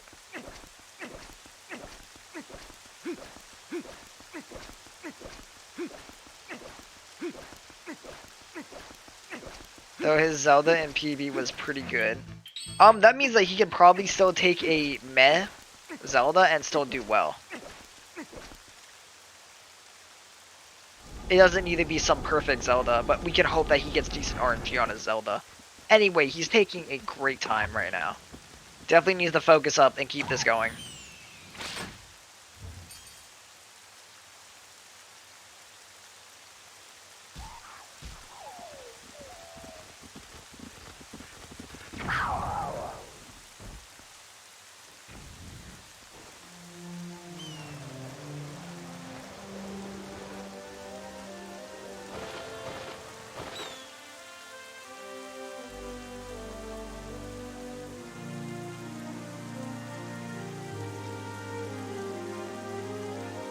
We're all hoping for the best for you, Beast.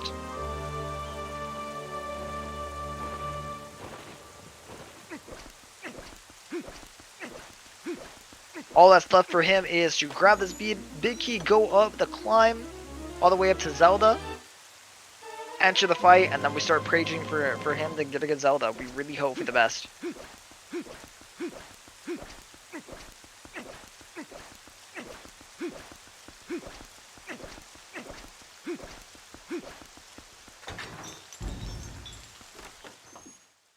So let's climb. There are a lot of small things that can go wrong. Hopefully we see things just go on smoothly.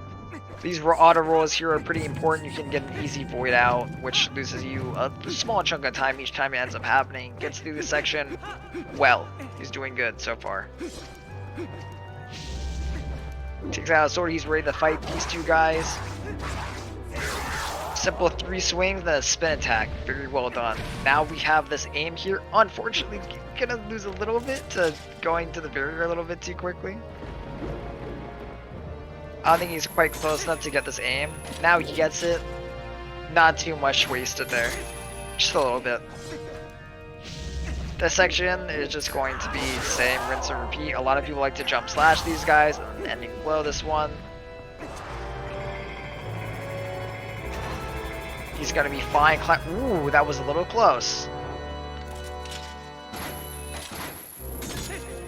Good aim on the final area there, and now he's entering Zelda without losing too much time to the climb. Good stuff, Beast. Good stuff. He is saving time, too. He's definitely doing good. Not to his SOB, but doing very well through this whole entire section. He's got this. I'm really excited to see what happens here.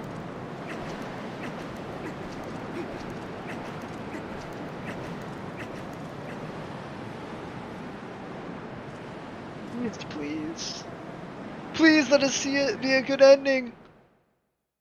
Let's get the good ending, not the bad ending of the game. Funnily enough, actually, if you open up the item menu, the item wheel right as that Ganon's Puppet Zelda opens up, so that's a good start. That's a very nice start to see at least. He can take an 8 cycle. He can take a quick. You want to see like a good 7 cycle. Triforce starting up isn't the greatest, but that's okay. It can still be fine. That doesn't spell at the end here. We really want to see a. Please give us an orb. We're seeing an orb, so that is ready. We are on 3 now. That is great to see.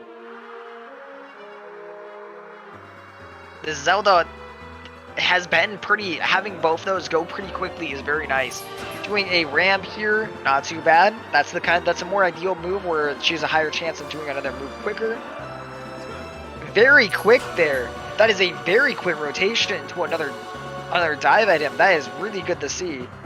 Hopefully we see her use another attack real soon. That's going to be a Triforce. That's okay. She's already given him some really quick cycles here. Please give us the 7 here. That would be super nice to see. Give 7? Give 7! That is a really good Zelda. That is a pretty damn good Zelda.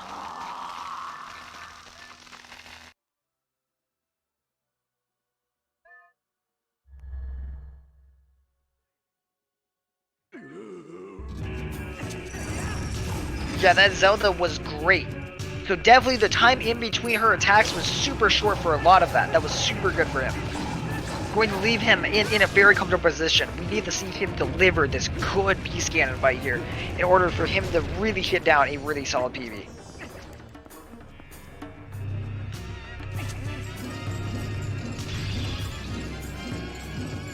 Not the best lag reduction, but hopefully he's just making sure that he gets his aim. He does not want to miss this.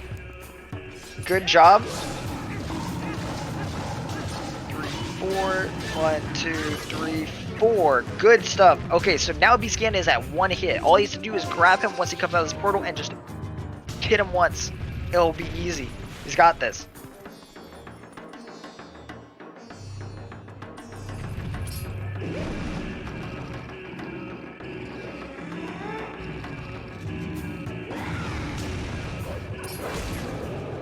Good stuff, Beast, through this Beast Ganon fight. The Beast taking down the Beast. Let us go. Alright, Beast. Right near the end. You got this. You just need to keep the pressure up.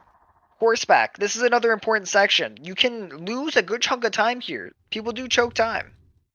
Let's fucking go, dude. You got this. You got this. I know you do.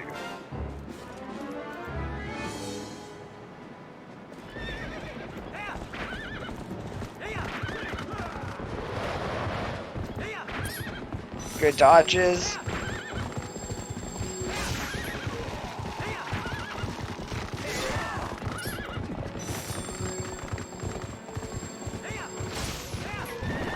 Good shot there. He's on L targeting to save time there too when catching up to him. Smart tech he's playing here. Very good job. Very good job, Beast. Boom. Hey, it's looking like Beast is going to be ending with a PB here. He is on a very good base for 56 here. He is literally guaranteed to. That is for sure about, like, it's 3 jump spins, Beast. You got this. It's going to be a mid 56 like Gligar said.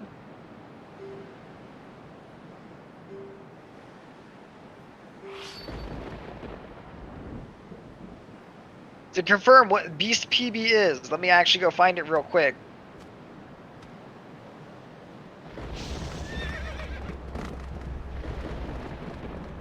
It is a 257.24. 12 seconds here. So hopefully he's ending at the 56. 40. 1, 2. Unfortunately messing up the last one. Beast, it's okay, just shake it off and go. And delivered. Amazing PB, Beast.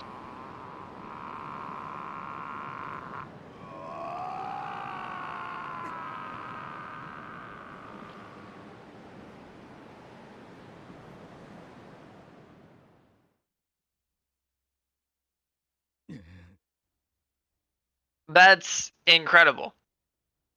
He came into this event after months.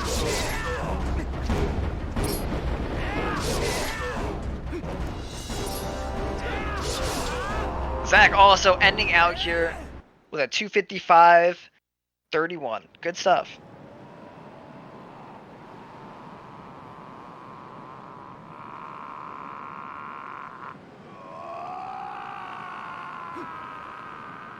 Another GG is Zach here.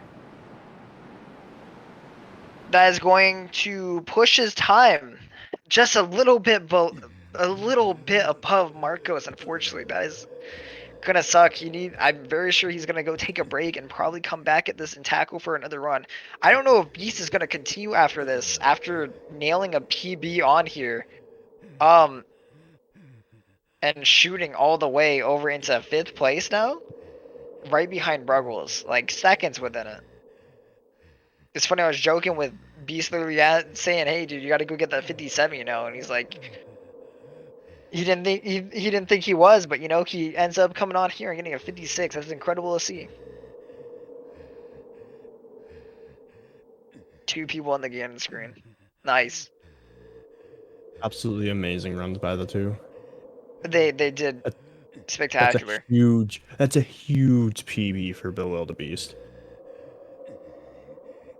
And it puts him just behind Bruggles too.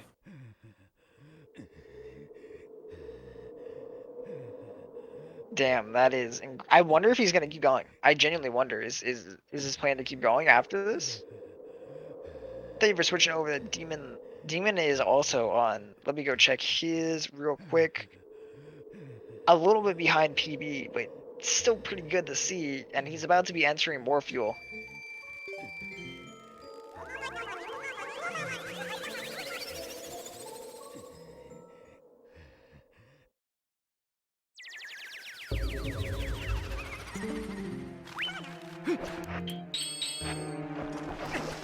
And yeah, we still have a lot of English players in the community. It doesn't really, you aren't forced to go do PAL. That doesn't really matter that much. Thank you, Prince, for the rate of 13. Thank you, Beast, with the rate of 9. I'm guessing that is Beast tapping out. Good with today. The Prince and the Beast.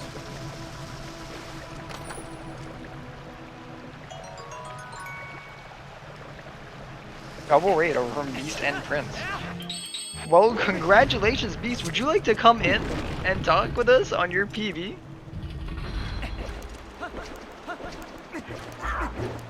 No more runs for you? I mean, hey, dude, you delivered a PB on here, and you did incredible. Great job in that last performance. I'm very happy to see that.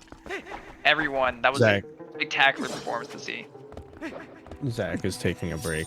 I actually thought that this event kind of sort of ended here in the next like few hours. No, it basically how it goes, and yeah, I found that out too yesterday. Pretty much when we have 2 hours left, after that 2-hour mark, no matter what, if they reset right before that 2-hour mark, they're able to continue that run all the way through. So it could be like 3 hours pretty much after that mark, if you know what I mean. Well, I think I'd have to leave before that far. Gotcha, that's alright. Hey Beast, how are you doing, by the way? Welcome, wonderful person. I'm feeling good. Thank you for encouraging me along the way. I did not expect a PB today. Holy shit, Damon got a 253. We were Nice. encouraging you? I thought we were roasting you the whole time. Oh, were you? My bad, I misinterpreted that. Yeah, well, maybe you that's got what this. it is. Yeah, you got this Beast. It was all done ironically. Yeah. Well, that was okay. The one thing I really want to share, because I really need to go eat. I haven't eaten since this morning. But the one thing I really want to share, well, 2 things actually. Apparently, that Zelda tied my gold. That was so stupidly good. So that sucks for next run. And then the dumbest thing happened to me this run. I jumped off of the high part of Zora's domain, landed on land, and died. Yep. Plus That 30 was seconds so or close. so to it, like Yep. I've never done that before. that. It's so That was pretty dumb. rough. That was pretty rough time loss there. Yeah. But whatever. Hey, I mean, you delivered a 56. I don't think you came into this event being like, yeah, I'm gonna leave this with a 56. You know, I haven't been playing this game too much. You know, I'm gonna practice, prepare for this event, and then pop out with a PB. Yeah. Like, that's literally 2 days of doing attempts and then snagging a PB. That's incredible. Yeah, I thank you, and I need to give a shout out to OBS brightness settings. I decided that I had finally had enough of not being able to see Gorge Void, and so I changed my brightness settings to be a lot brighter, and now I can see everything. It's amazing. Did you know that there's stuff in the caves at the beginning of the game? I didn't know, actually. Wow.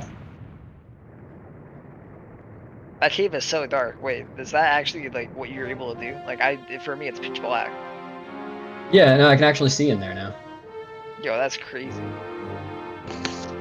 No, I don't blame the OBS preview window. It changed it for on my screen, too. That's weird. I have my TV settings like adjusted. Yeah, I was adjusting all my monitor settings, but it wouldn't get any brighter, and it was too dark. This game is oddly dark. Yeah. Not as dark I mean, as it is Majora's the Mask, but I mean, yeah, but this game is like made to be dark. We went from Wind Waker that was literally made to be bright. Yo, that is kind of parallels, Beast. You play Wind Waker, which is like the brightest game, and then Yeah, I had to TP, adjust my monitor a lot for that. I was like, definitely quite the jump between two games. Yeah, I'm gonna be back to MM soon though, so looking forward to that. Oh, are you going back to the Nah, Thunder? different category. I'm gonna do AD no SRM. Ooh, the old any percent route. That's the the one. good any percent. Yep. That's what I've heard. The run looks interesting, but I don't know it yet. They're very good. We're about to see 2 TP runners entering MM. That's kind of crazy. We've moved. Oh, who else is doing it? Hello, Beast. How are you doing? Oh, hello. I mean, I'm I knew going- you had already been doing MM. I thought you meant someone new. I've just been doing rando mainly while learning Hundo on the side. Oh, I didn't realize that. Prep. Nice. Good luck. Yeah, we are both entering the MM world. It's gonna be hype. Yep. The game is super cool to go from. I feel like TP prepares you for that game because MM is also in that category of really hard, with a lot of really hard stuff you got to perform there. But I feel all Zelda games can have that. I mean, I don't know how it is in glitched categories, but in glitchless Hundo, the toughest thing is just making day cycles. And like that's Hundo is hard for day cycles, yeah. yeah. I know that's true.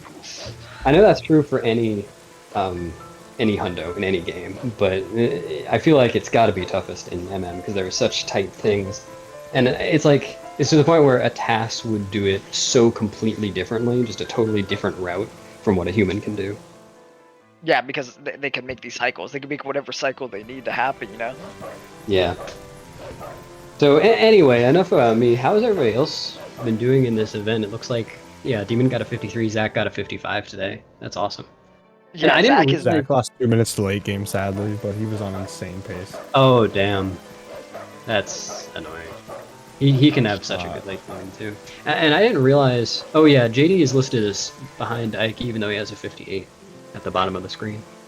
Yeah, very silly math calculation. I hadn't realized last night that Bruggles' run yesterday was a PB. It wasn't actually. Apparently he has a 6-second PB that he never posted, like 6 seconds below that one. But he's still 6 seconds off of PB, which is still that close is insane. Yeah. we call him consistent. We call him probably one of the most consistent players, and that literally just proves it. Like he plays that close to PB. Yep. Okay.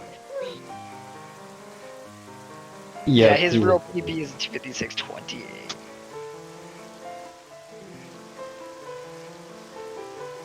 Well, GG to everybody. All these runs are amazing. I'm glad it worked out this way. It's been a good day for TP. A lot of these times on the board, hopefully we see Ike deliver. If Ike ends up pulling out a sub 3-2, we will see a whole roster of sub 3 times that are actually amazing. If he literally just does a no reset, he'll get a sub 3. I'm like almost confident in his skill level that he can just get a sub 3. His standards are so picky and so high for this. That's true. I know Ike likes to reset for. He's resetting, yep. Oh, is he? Yeah. He I just resets mentioned it. Void. Yeah, a lot of people are saying now that Gorge Void can get like a 54 without it now, and it's like that was not even a thing like a while ago. It wasn't, but I mean, hey, man, I remember the finals of Wolf Dash where Nimzo misses Gorge Void, does Elden first, and pops out 13 seconds behind. His world record for it at the time was literally just freshly beaten by Marco. He was 13 seconds behind his PB. And it's like, how? How did you just do that?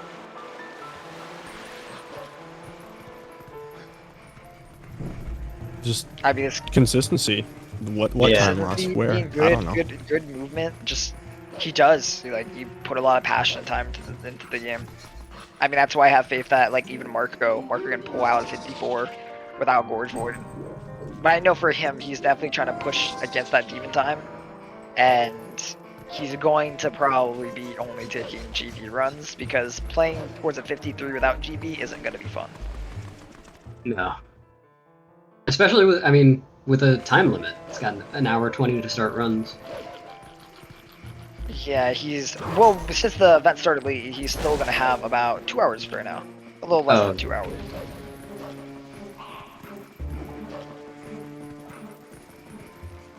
And in this event, yes, something, this is an any percent race for Twilight Princess, so all they're going to be playing is Twilight Princess. This is just TP. No, that's a good question. Why do we have to play Zelda games all the time? Yeah, why don't we go play Sunshine or something? We could go play anything else, you know? I'm surprised Demon did not want to jump for that Boko, the first one. But maybe the Fall of Shame was daunting him. Those stairs messed me up today. I have a serious vendetta against those stairs. I have a vendetta against this segment and this bridge here. I don't know. I must just be lucky or something, or it's like some little thing I do that I don't notice other people don't do. But I think I've gotten bridged once. Exactly once. I'm pretty sure staying to the left of the bridge like we just saw Demon do, that is essential to actually having it not be as bad. I think I'm for sure. Being more towards the middle or the right, I think will mess you up. Guaranteed. Yo, all of our runners are AFK. Yo, wait a second. Except not on Demon's channel. Alright, Marco's about to start. Alright, he's getting ready. Let's go.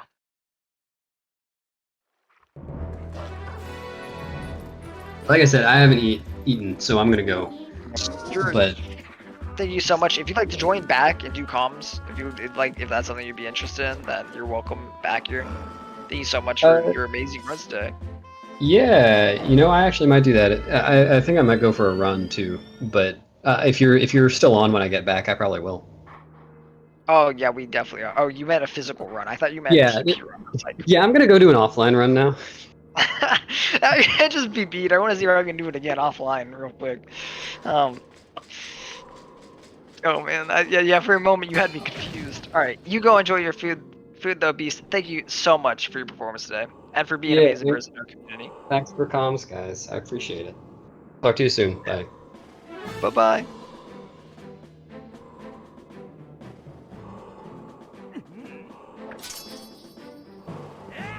Speedrunners be like, run? You mean outside? Yeah, literally, like, Saren, I had to think about it first. I was like, do you mean, like, actually, like, doing the thing of going outside, the activity of, you know, jogging?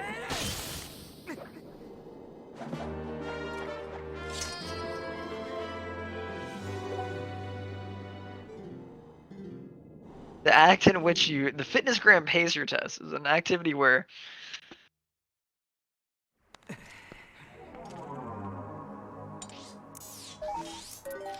that for Marco, we have I don't know if Ike's AFK. He might be AFK.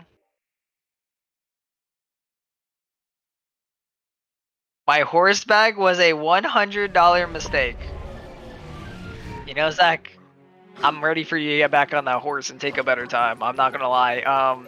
The PO 4 was like a lot of time that went down to, or yeah, that PO 4 room was quite unfortunate.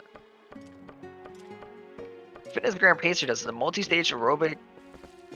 Yeah, it's aerobic capacity test that progressively gets more difficult as the time continues. Just eating right now. I felt like you were pretty. That's why you choked on the hunger. You gotta have yourself sated. You gotta be ready. I'm excited to see it. You did an amazing job. You and Beast literally side by side with each other. Felt like you were running together. Like, hey, keep going.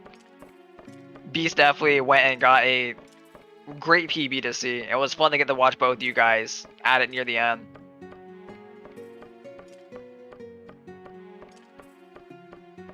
Ike was AFK for a little bit, so he just got back right as the AFK screen got on him.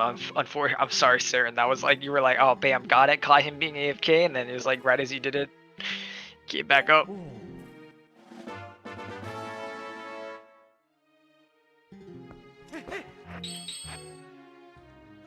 Yeah, I'm not gonna lie. It's having to do this much is pretty rough. It's your job to push the buttons. You do a good job pushing the buttons. I'm not gonna lie.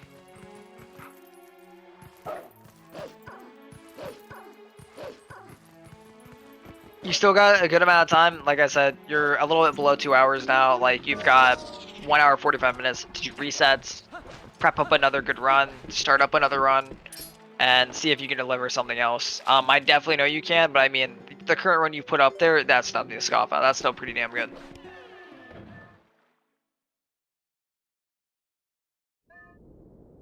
TP is a really fun game. Our community is really good. We've got amazing people up here. We have an amazing event and a great community of people.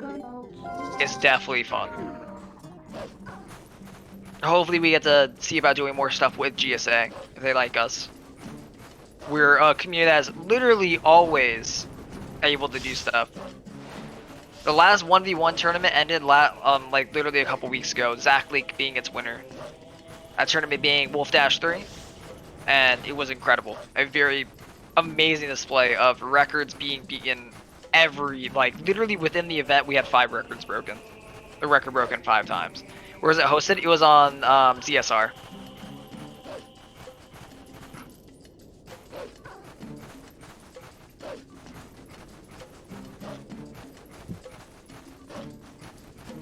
Okay, you know, Bean Seller, sometimes I forget not everyone's gonna immediately be like, yo, ZSR, that's all the speedruns, you know? I forget that's a part of our language, our jargon. Yeah, all of them.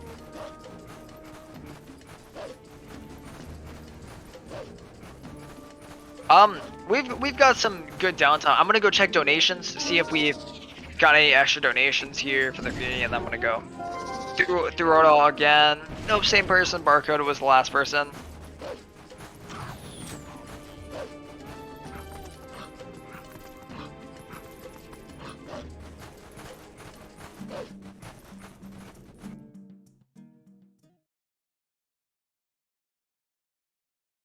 Oh man, Sarah and I like to eat food. Don't worry, Sarah. I'll get you some food. Don't worry. To watch the ad-free experience. Alright, but if you guys didn't know, this is a charity live stream event. This is a partnership with the UAP program, the Urban Arts Partnership, which is a organization that helps to prepare kids for college and to send kids from poor economic situations or lower income situations and multiple different ethnic backgrounds to be able to pursue fields in technology and the other arts. It is an amazing program that tries to help set these kids up for success and to be able to do whatever they please in their life and to be able to further their education. If you feel like that's something you'd like to donate to, please check out the links that are posted in the chat right now to donate and help. There are incentives that you can do. Currently we have raised we are about we're about $41.30 off of $4,000 for this event. Thank you so much to anyone who has supported so far. There are milestones such as for $15 you get a batch of stickers, $50 dono you get a coffee mug, and for $100 you can get a snapback hat. Plus, at least putting in $5 puts you into a raffle. This is an amazing organization, and it's been great that they've been willing to help show off TP and the partnership with GSA. So thank you to them for setting up this event. A lot of thanks.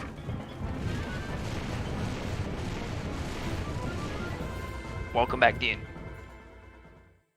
Yeah, sorry. There's some jets flying overhead for like some fancy aerial maneuverings and stuff. So. Oh, an air show. Yeah, Nice. so we have like $30 or $300 million jets flying overhead. Going crazy. I had a jet recently that flew so it was literally horrible. There was a jet that woke me up because it flew so low and I thought my life was ending. I was like, what is happening? Very They're terrifying because you think they sound loud up in the air, man. When they're really low, they sound literally, or they sound like nightmares.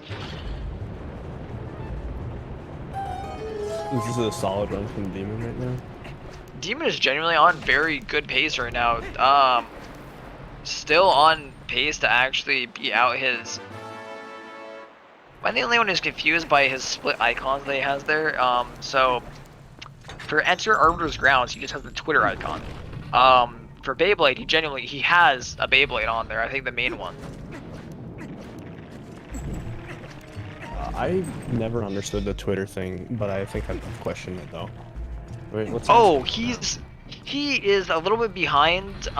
This isn't compared to his PB. This is compared to his current time in this race, or like this whole entire event, stuff like that. Oh, actually, by then, oh yeah, this run then is a little definitely not as good as his last one. It's 30 seconds behind, leaving lake bed, and he has 30 seconds of potential time save for this split here, and then a couple other things in late game, but he also had a really good Zelda.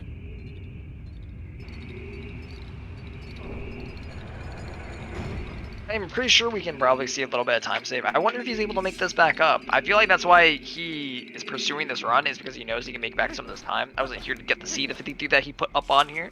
So, you know, we could definitely see maybe some Palace time loss, time save, maybe some Arbiter's Grounds time save, anywhere in there that could really lead up to him being able to break his time. I mean, he's already put an incredible time up on the board. I mean, 53, dude, like, that wasn't even that would have been almost a minute above record starting last year. Interesting pull one setup there. Oh, he uses the bomb there. Yeah, he likes the bomb throw over the ball and chain version. Interesting, because he's gonna need ball and chain here in a little bit. Oh, he does his equips over here. He swaps them over. That's surprising because you can pretty much just swap it over beforehand, or right before he goes into that room there, and just do ball and chain method and have the exact same setup. I'm interested to see why he does that. I might ask him later on that.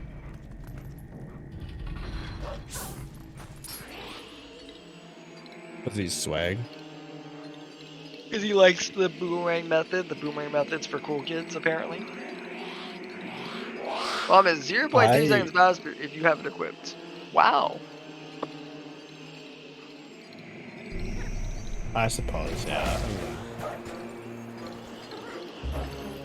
Yeah, I remember Zach saying that overall it was just a slower thing because Zach's equip route is like actually figured out, whereas me, I just equip items when I feel like it.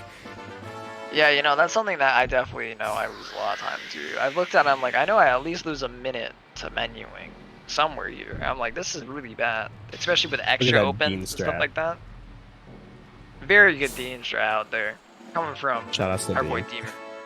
Shout outs to, you know, this guy named Dean. I can't remember his full name.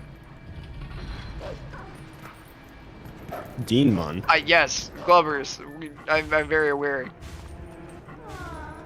Equips are very much a large portion where you can lose time. They are huge to saving time. Having inefficient equips can literally just make it a lot. It can just eat up time for no reason. It's simple time that saves. Also, the amount of time you spend in the menu, how quick your menuing is, eats up time like crazy.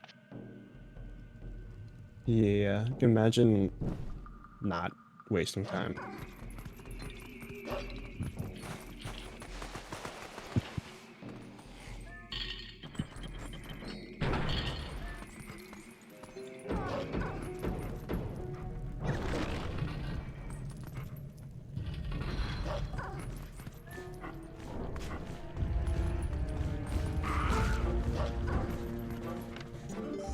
What's going on with JD? Is he just like messing around? I don't know what he's doing. What is JD doing?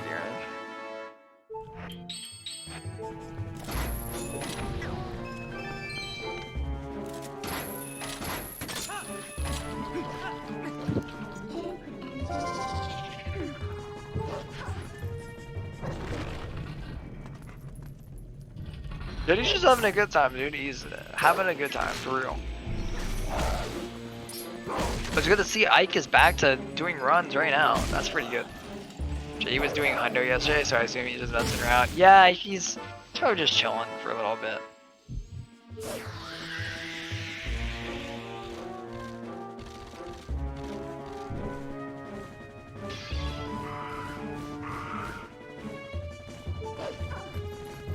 Wow, did you see the Bubbles push Demon all the way through? Like, is that crazy? Like, That's TS only, dude. You just like, wow.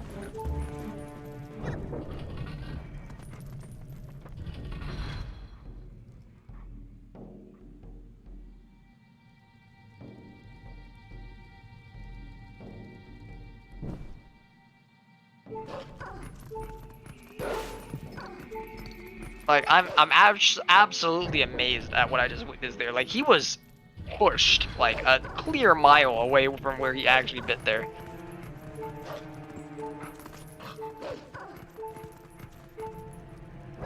That's understandable. Like, whenever you feel like tapping out, it's understandable. If you want to come in here and help do some commentary, or maybe just chill with us for a little bit, just want to go get some rest, go get some food, all is understandable.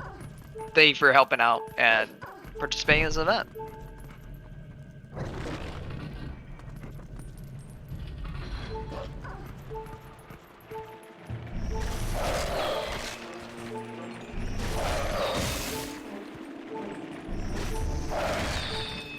I'm sure if Swiftike didn't notice it, man, he could pull a sub 3 real quick. But... I definitely think for sure,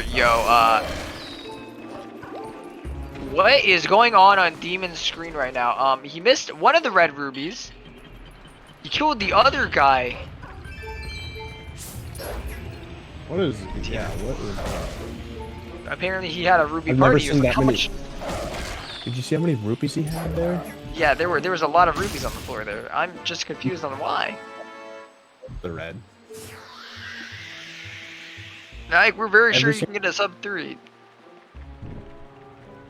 You're a trooper going through early game so much. Yeah, I mean, man, you guys are all troopers for sitting here for 2 days in a row, 8 hours doing Twilight Princess 90%. And some of you guys getting some amazing runs, and then you keep going. It doesn't, like, you don't stop. And I'm like, man, you know.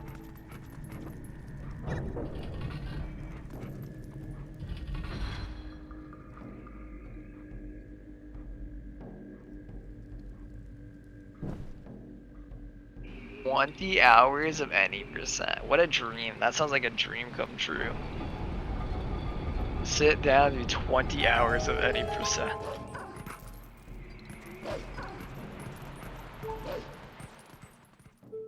I thought about doing like a category called like 3 any percents or something like that, where you just do 3 back-to-back any percents. Wait, you're at 17 hours? Is that because of the whole, were you one of the runners going late yesterday? I'm guessing after I had to go. So I did get Angry Crab, but I was really happy. I had some good food yesterday. No resets are easy, you just play the game. It's like so easy. Yeah, you know, just have a good time, play the game. Amazing job from Demon, by the way, on the new movement. That was some clean movement there. That was insane. All right. How about the next Here we go. Here's the second part. Brake sight, but doesn't get the brake sight. Unfortunate. Ooh. I really don't think there's anything else to do there other than just backing up his wolf. Yeah, literally you suffer if you don't get that brake slide. You really want to. But you've got this. We believe in you. I know you can definitely hit that sub 3 time. I have no doubts.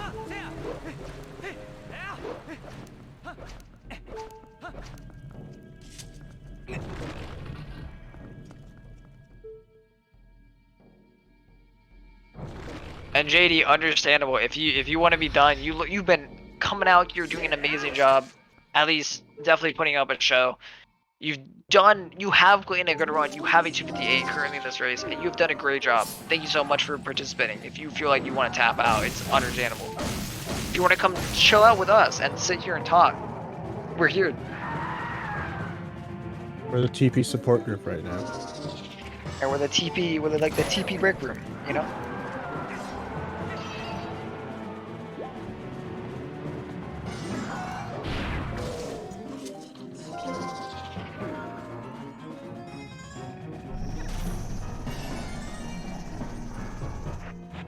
Good pause, champ. Resets immediately. Just immediate reset, yeah. Just like literally no, like there was. He looked that run in the eyes and he shot it. He just shot it like a horse with a broken leg out in the field. It was literally within the bonk. It reset. I was like, wow.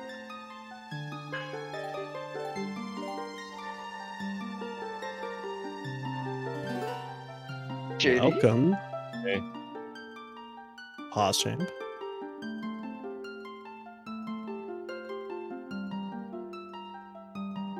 Quick before And we get definitely- started. I definitely shouted. We got Go, some Dean. silly stuff on the screen. We got the we are doing a speedrunning charity event here for people who don't have the best situations, underprivileged, maybe financially. So we're raising money so they can go to college and hopefully get them a career in the gaming industry. The charity event that we're doing with UAP, the Urban Arts Partnership that we have, they are a charity trying to raise money to help these kids in lower income families and in multiple different ethnic backgrounds to try and be the kids to be the first in their families to get to go to college and get their degrees in the technological arts and other programs. There's also incentives that come along with donating, such as for a $15 donation, you get a batch of stickers. For $50 dono, you get a coffee mug, and for $100, you get a snapback hat. And we're entering into a raffle just for putting in $5. So any and all donations are welcome. This is an amazing cause. Getting to see kids further education is definitely one that a lot of us pursue. Got a lot of people in the speedrunning community that have gone to school for tech and many other fields that pursue their dreams. Any dollar helps. Thank you so much to the people who have donated so far. Only $42 from that 4,000 mark. Let's go. We are very close.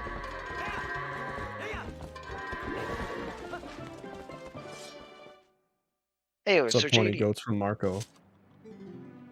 What's up? how you doing? Eh. Any You, percent not a good day for any percent today? No. It's just one of those days. It's one of those Some days where you fail BK skip multiple times, then proceed to kill Morfield just so that you can walk around in Morfield's arena, grab all the pots around the room and gather them around Midna's portal so that when you walk into the portal, the pots keep you from being able to get to it. That's a very slow and painful way to soft lock your run. Well, Link eventually pushes the pots out of away to the side, but it takes a bit. Kind of funny. Oh.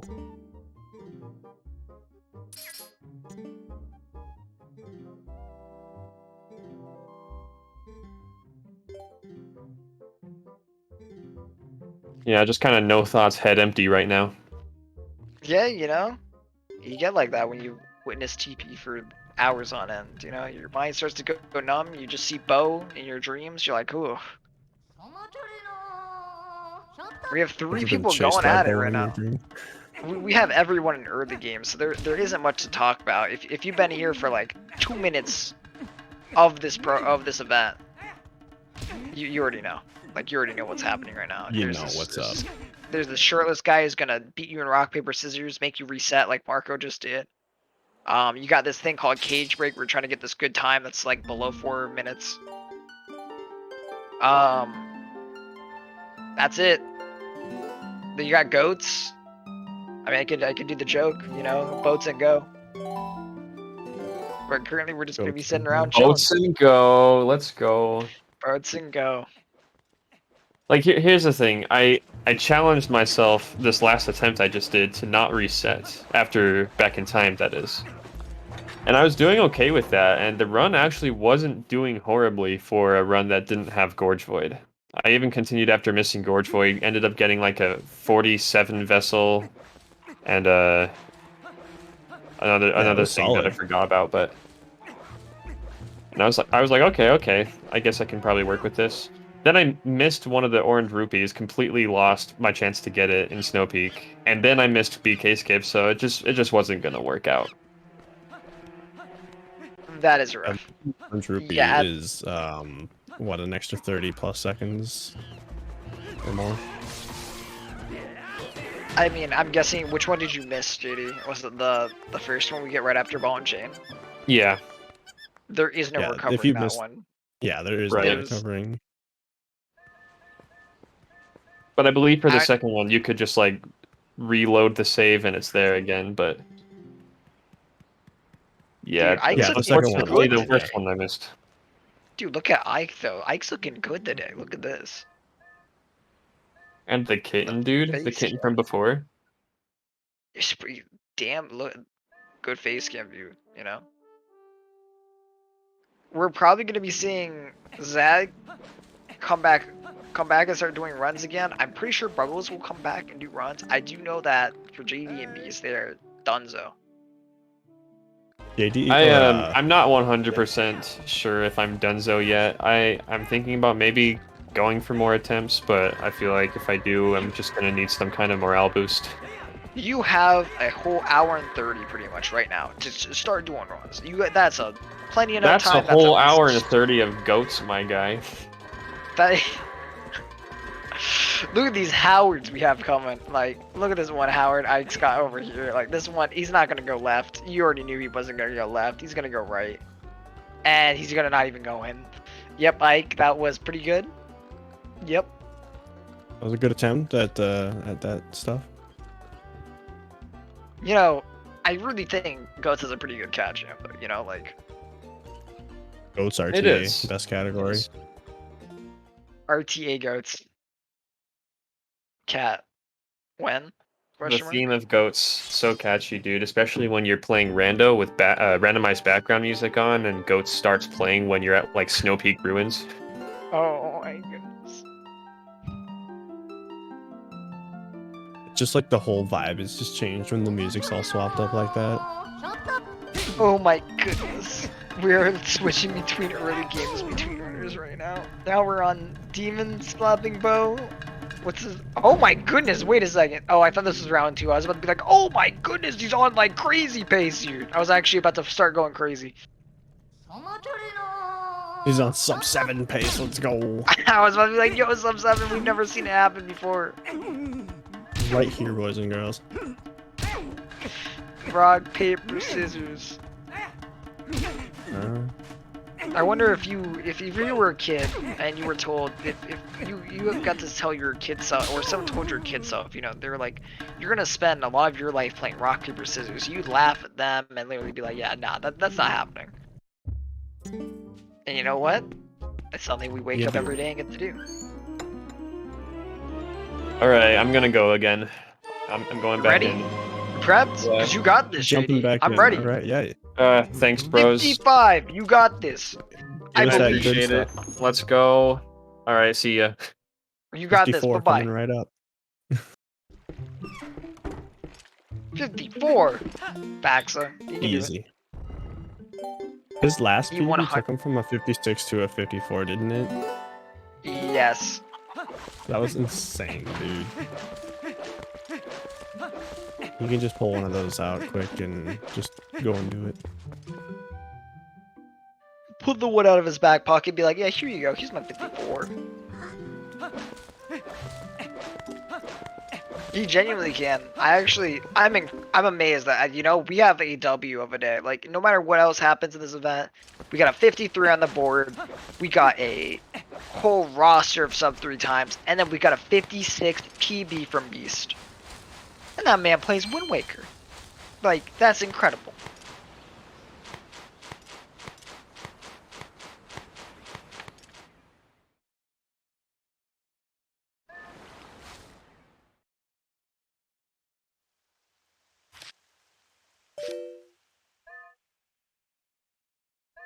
Zach is practicing the dreaded time loss rune.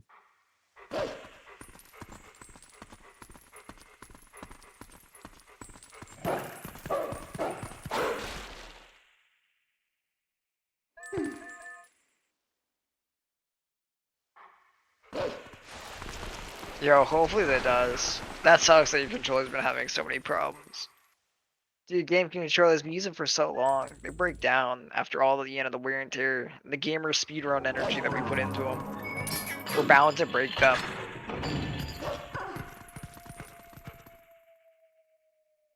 Imagine being a GameCube controller and being slowly broken down over time by speedrunning.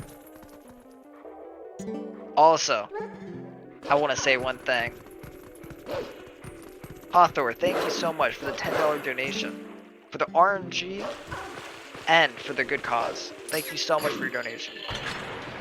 It really does help out.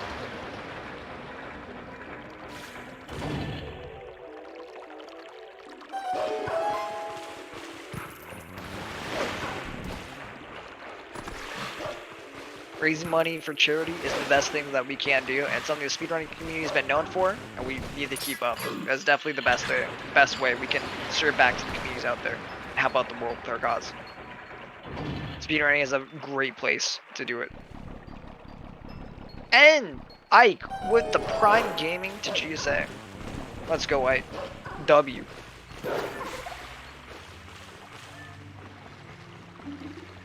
Un-AFK. Zach is about to un-AFK. Gotcha, Zach.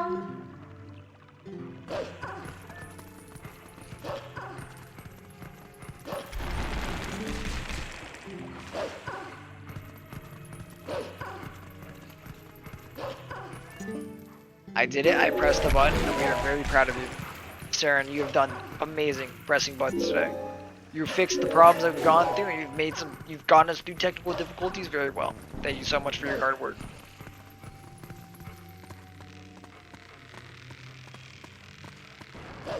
Oh yeah, JD is going at it. JD can also be un-AFK'd.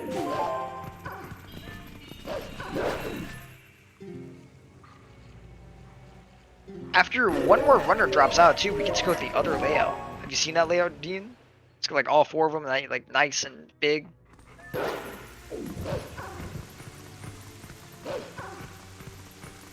Oh no, I think Dean's got the Jets coming back.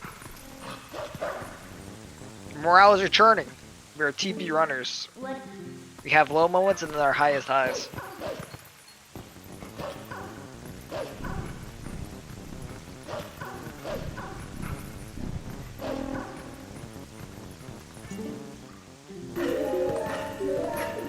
So for Demon getting that one frame there, that's good. W to you, Demon. Take that.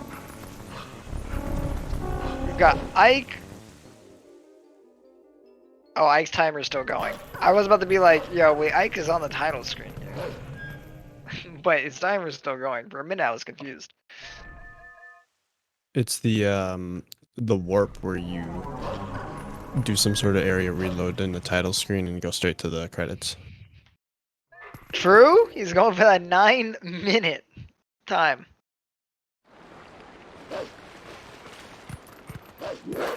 We have Marco Demon going at it real hard. It's our first and second place currently. Gotcha, Ike. We're here. We're ready to see you bop the time that you got on there right now. I really don't foresee Demon's time being broken. There is a chance. Although I believe it he can be kind done. of set the bar. He's definitely set the bar at a good place. He set the standard high, but I mean, we've seen Zach literally come at it and be like, hey, I'm coming out of early game. I can do this. If it wasn't for some of the mistakes made in that late game, he definitely was in that area of being able to come up and reach for that time. Yep. And we already know with the capabilities of the top 3 runners that we have in here, Demon, Marco, and Zach, all of these people are able to achieve a 52 time. We know they can. Especially in Marco's case, we know that he can hit a 52 time and a low 53. So I really hoping to see one of these guys get their game out of early game. I like how JD had the flashing gate simulator alert up on his stream.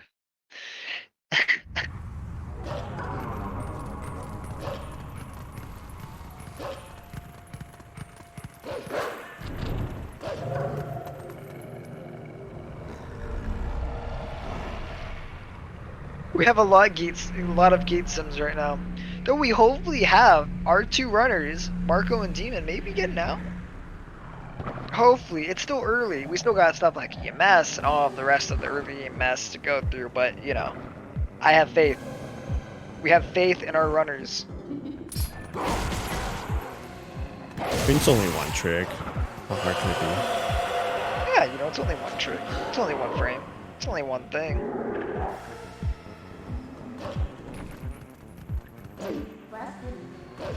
Gate simulator or palace to end? Ooh, backflip it.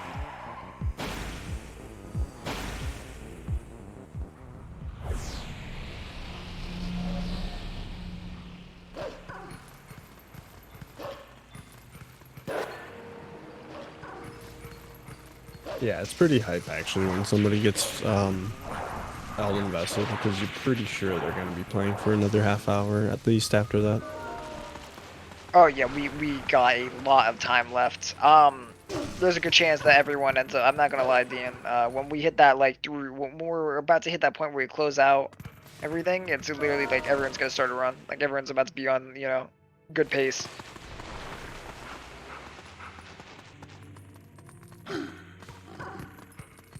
Well, I am here.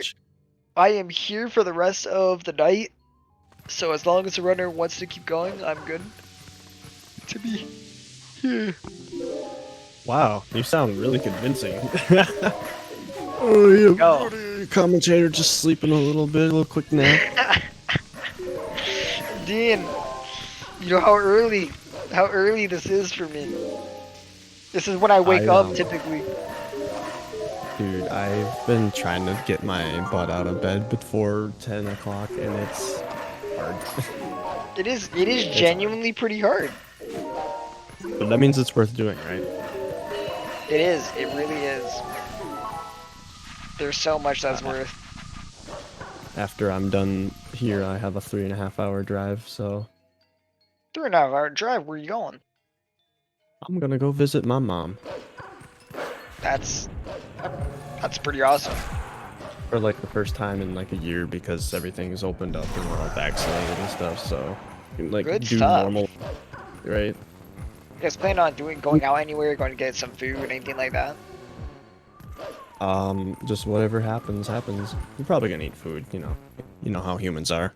Yeah, you know, food is essential. Especially if you just streamed. It was pretty crazy. Yesterday was literally the first time I got to go out to a restaurant in like literally a year and a half plus. Like, that felt pretty good. There isn't much to talk about like at this point for this event. Like, we pretty much have to to a grandma's sleep schedule. That's converted me to a grandma's sleep schedule. Yeah, Zach actually has to wake up at good times for this event. It's like, me waking up at 10 is still insane for me. It's like, oh my goodness, I stay up till like 4 or 5 a.m. every single day. I was up till 4 last night playing the new Mario Golf game, and I looked at my Switch clock. I'm like, crap, I gotta be up in like 5.5 hours. Talk about where they got vaccinated and got excited to eat at restaurants. Yeah, we got excited to see our family, like, woo, let's go. Sometimes distance can help with connection. Distance helps us value. Distance helps us value the moments that we do get with the people we love. You know. Exactly.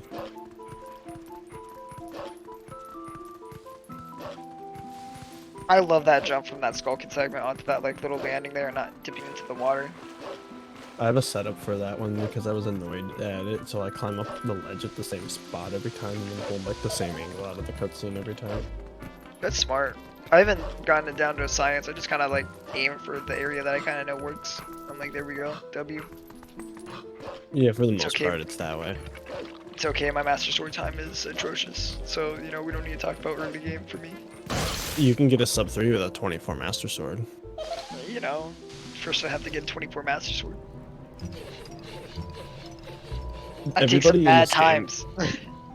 It's like a lot of people practice or do this game, and when they start doing runs, they're like, oh, if I don't have like a 29 boomerang, then it's garbage. It's like you can get sub 3 with like a 32 boomerang if you have like a consistent late game.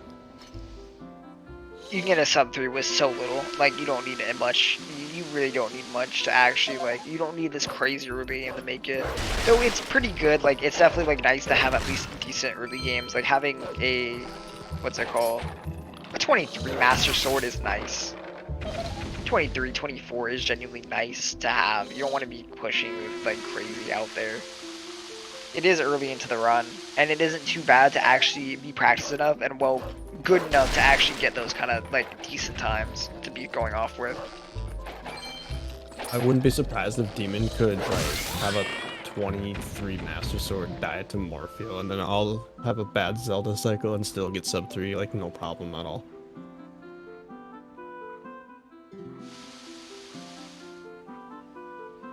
Cross, basically, when the event ends, which is in almost, we got an hour and 10 minutes until their cutoff period is, at that cutoff, that's the cutoff for resetting. Anyone who's on a run can continue that run all the way through, and it will continue on the restream, and we will be here to commentate for it. Well, I will be here.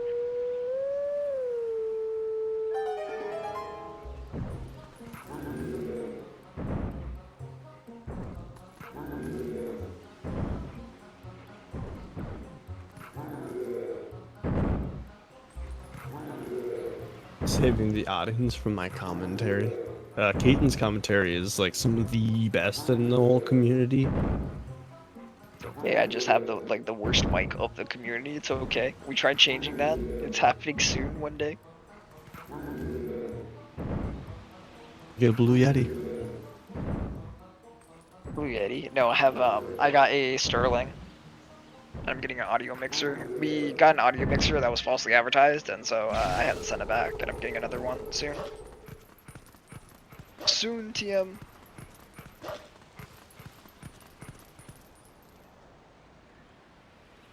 I personally think that comparing to average splits is one of the best, especially for this game, because as long as like you're not screwing around with your splits and you're actually like taking your run seriously, your averages are very accurate. Darren, I was not here to see your commentary, but I'm sure you did good. You were able. Thank you for being able to carry on that torch and pull out this game. This game is overwhelming in terms of speedrun stuff. Like the amount of knowledge you have to have. Like there is literally like it is uncomparable. Like you don't know stuff until you've done a run. Like legitimately, it takes a lot of effort to know what's going on in the game to have a really good understanding of this, that, why we do this, what is this for, what frame are you supposed to do this trick on, right? Like, me and Dean can literally stare at someone do a trick and say every single frame, say that's the late frame, but they backed it up, they did this. Like, Demon's about to come and hit a point where he's going to go do force back in time, right? And there's two methods to that, both of which Dean and I know all of the frames that work for it. Actually, Dean, you know the save bit methods, right? I don't know save bit because I just told myself I'm not gonna bother learning something else. It's faster. Because I'm so good with the other one. And but that is fair. If you feel comfortable with the other one, I think it's fine to do the other one. Boomerang yeets is a good term. I would actually go with boomerang yeets. The boomerang yeets over.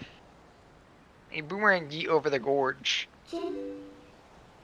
I mean, it's like you're yeeting the boomerang and then you yeet Link. The tornado jumps. I still like the tornado jumps. I still like how we called the LJA, even though LJA is long jump attack.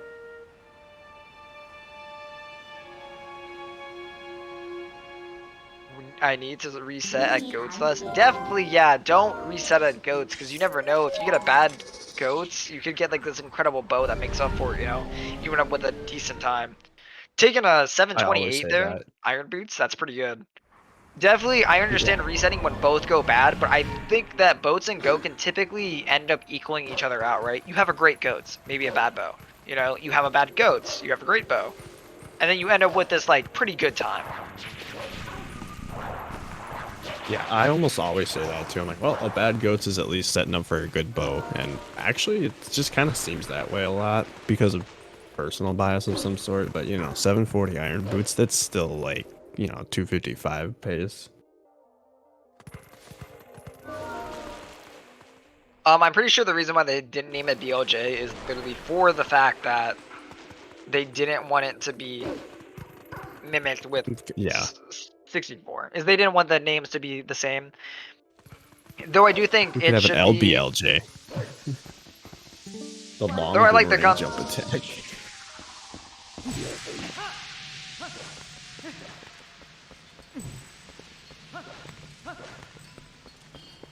I don't know, in reality, I think it should be more done with, you know. This is what I think it really should stand for, you know. You add an extra O's in there, you know, for the long. To emphasize that part out.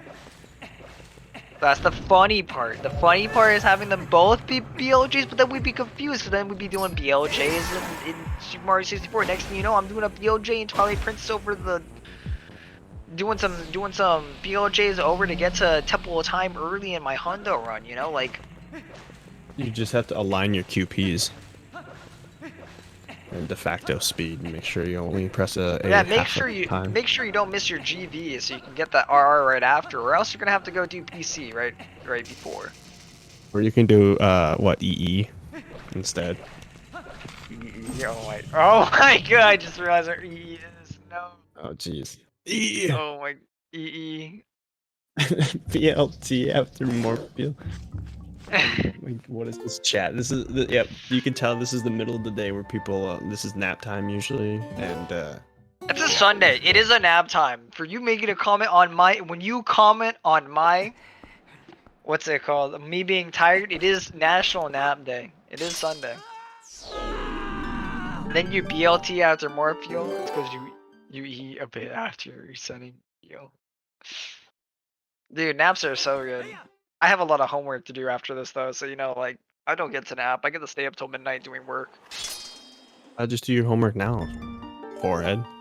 Big brain. Straight up. Commentate your homework. CFG manage. You know, it's funny, my next assignment I actually get to talk about Twilight Princess. I have to do a recommendation speech for it. Honestly, if I like did like stuff like speedrunning related papers and stuff in college, I think it would honestly have been like more fun because like you can get super scientific with speedrunning and like there's tons of documented this and that's and theories and it's like.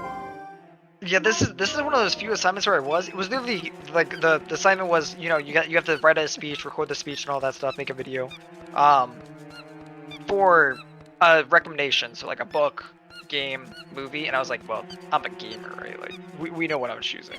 We understand which one of those I was gonna choose. The weird part though is one of the requirements is like state your qualifications, and you know I was like, what are your qualifications in Twilight Princess, you know? I've beaten this game in, you know, this fast of time, and they'd be like, so how's that qualification? It's like, well, to beat a game in 3 hours, that typically takes, like, what, an average casual person, like, 20 to 30 hours, give or take, if they, like, actually explore the game, but you're just beating it, the storyline in 3, like, that's, you know, that took, you know, a couple hundred hours to figure out how to do that. Yeah, to be fair, even being able to pick, I think it's pretty like notable to even be able to pick up Twilight Princess. I think Twilight Princess is a very hard game. And even just setting the goal of yourself, like I want to be able to do a run. It doesn't matter your time, even if your run is 5 hours. I think it says something that you're able to perform this run. That is pretty cool to do. This run's hard. And it's really fun to learn. It's almost harder when it's that long.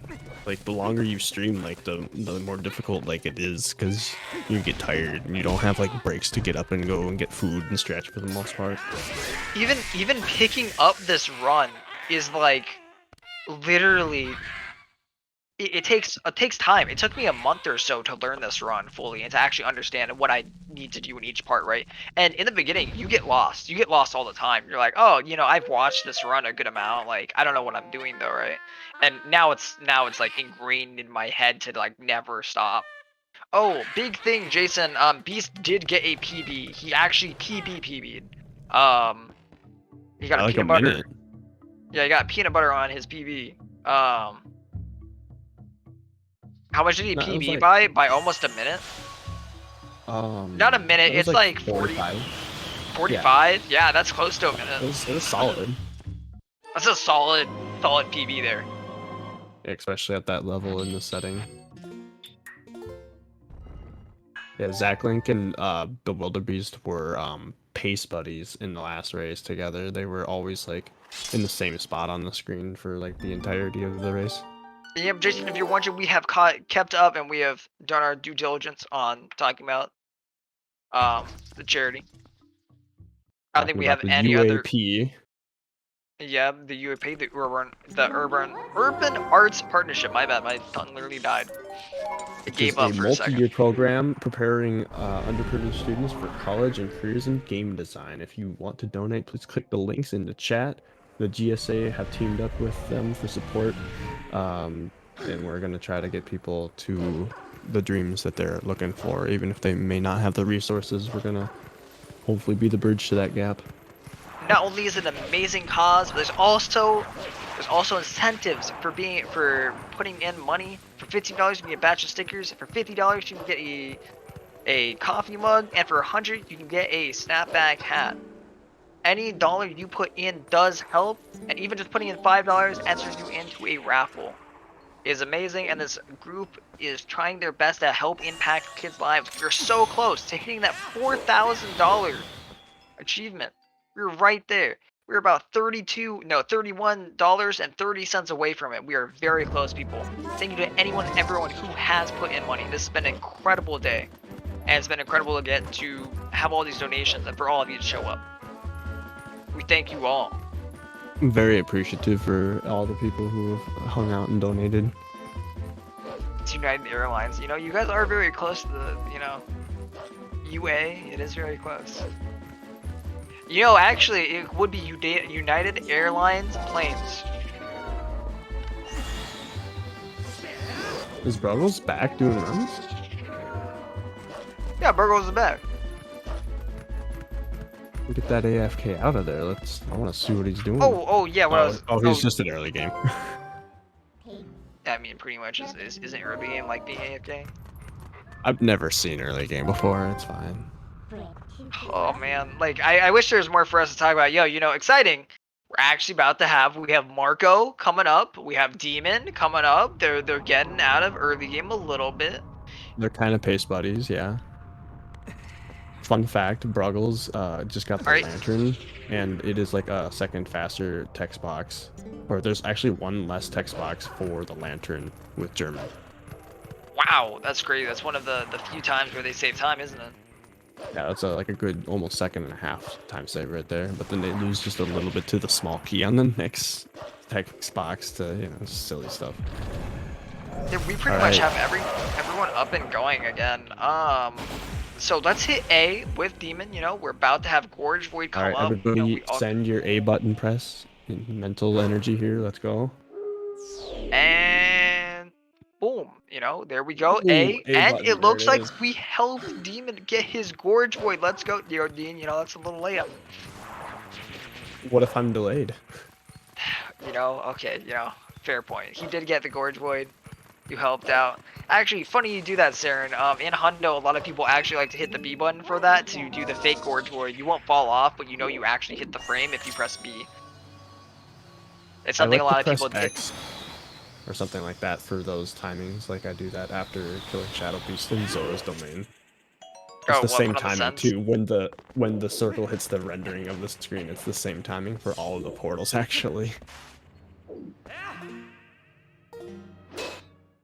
Ooh, this is. Oh no! Oh, dude, he side hopped too late. All right, next runner. Let's throw a Marco up here. Let's hope he gets past early game. He's picking up a. Is it gonna be a 28 Master Sword? Or boomerang? Come on! Get the boomerang. Get it? 2858 boomerang. Dude, insane. Did I say? Yeah, I said 2858. Yeah, I got that. My mind broke again. Truly. Welcome injury. Thank you so much for the good luck. These runners have been doing amazing today. We've seen a PB come out today. Amazing stuff from this event. A near PB from Bruggles and a PB from Bewildebeest. We have Ike promoting the trees on his AFK screen too. Save the trees. Save the trees. That's another cause that is important.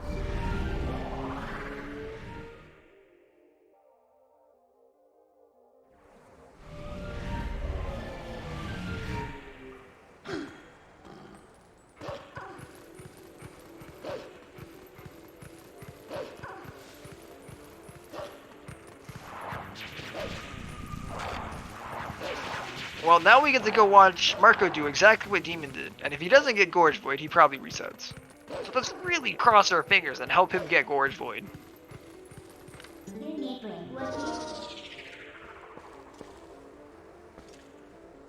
Oh, he Sea Up Transforms there? I didn't know. It's kind of cool. A bit of a slow forest escape, but he should be... Yeah, I figured you were going to be a bit back. Wait, did Marco gold boomerang?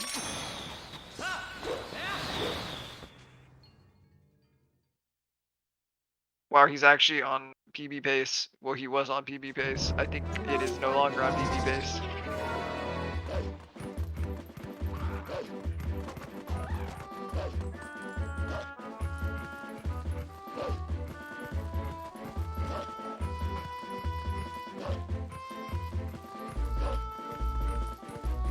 We do have the good Marco cam. TP community. We have some of the most attractive people as runners. We do have very attractive runners.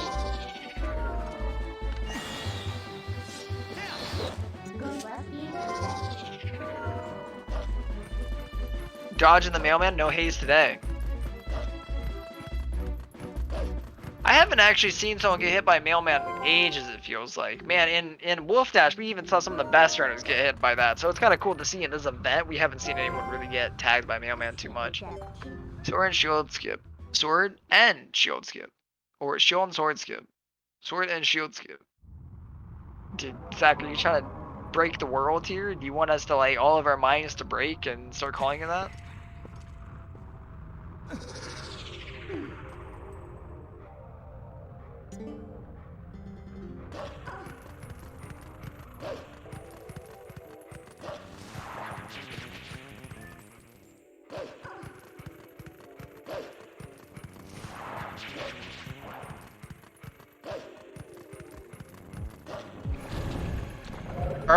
Alright, we're getting ready.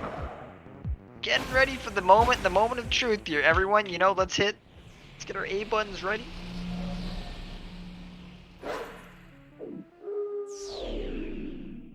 Okay, and we're living. Looks like we're alive for a little bit longer. Alright, now it's his turn to go to Ruby Roll. Yay! Another Ruby Roll. After this portion of the game, then he's gonna be going to an Elden Vessel, or he's gonna go get his claw shot. Then he's gonna come back to Elden Vessel, all that good stuff.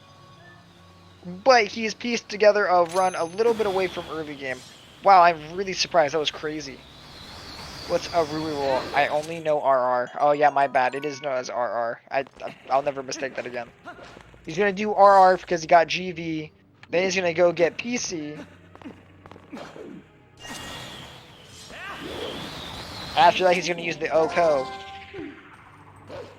to leave LB. LMAO. After that, he's going to go up to ZD and teleport back over to Elden and then do EE.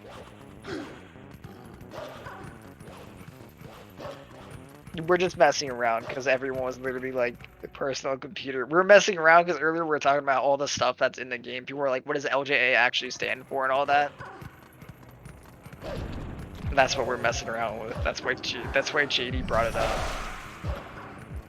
Stands for whatever you want to. I could say it for anything, you know?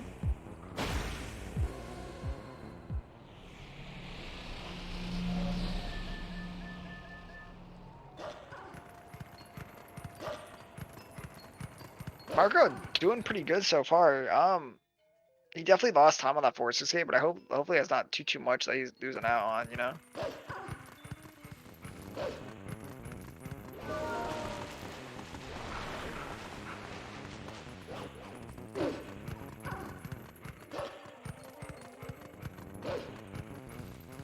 Some nice clean movement. Skipping that Bulbin trigger is literally the easiest thing in the world, but the worst thing to do.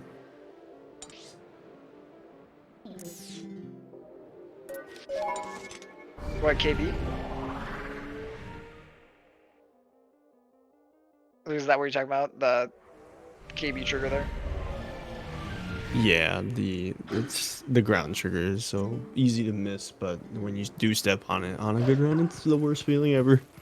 Because we always want to go fast. We always want to be speedy through there, you know? We don't want to be super slow. And then, you know, you end up touching and you're like, oh, well, I guess, you know, that's, F. You know, your SOB did get lowered, Zach, and I think that's a W overall. I think that is a big win, no matter what. And you're currently in 3rd place for this event, close to 2nd place, and I'm very sure you can push it down.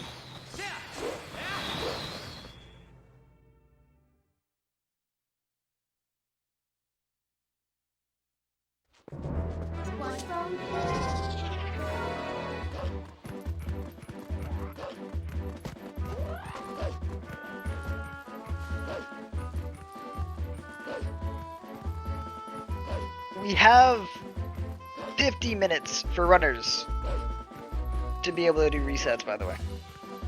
50 minutes left on the board for them to reset. After that, they are stuck and they are unable to do resets. They are stuck with the run that they have, or they are done for the day, or done for the event. It's no more days. I don't think so. I think we're going on longer.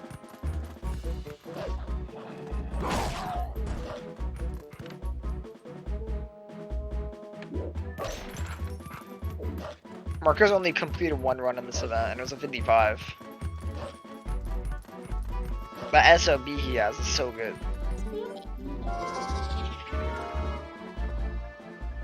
Yo, that is huge, JD. That is actually incredible.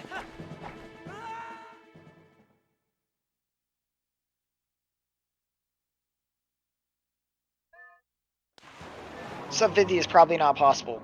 That is probably not going to be done right now. It is way too unexpected for humans to play at that level of perfection. We're probably going to need some more small time saves. It is literally not feasible for a human to do sub 50. Sub 51? Maybe. We could maybe see that. We know sub 52. Sub 52 is definitely possible. We are very sure on that one.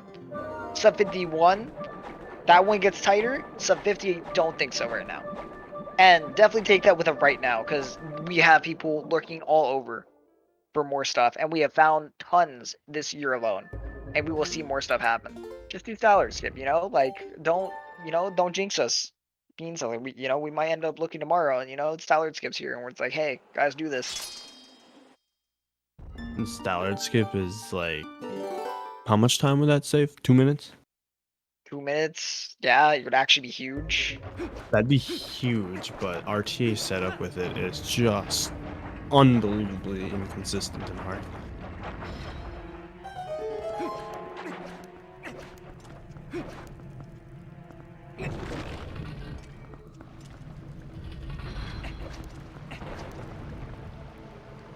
I would love to see it happen too. It's a pretty big jump.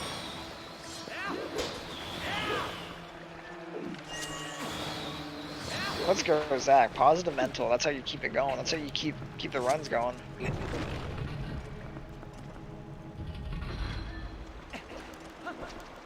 But to have a 21 Master Sword, pretty damn good.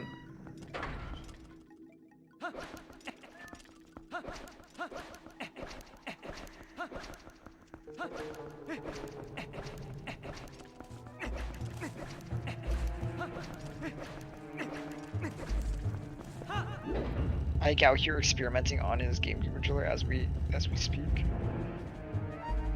Saren's not here, by the way, Ike. Saren is getting food as we speak. Oh, JK, they're still on mobile. Reading chat. You are here? You're back? Expert tech stuff.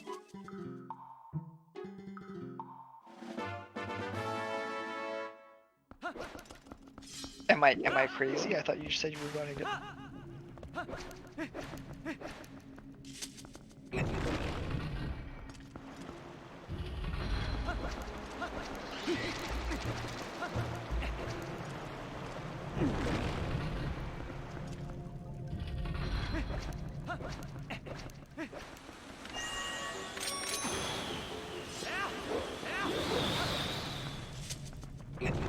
We're about to be entering the next fight. We got Big Toad coming up.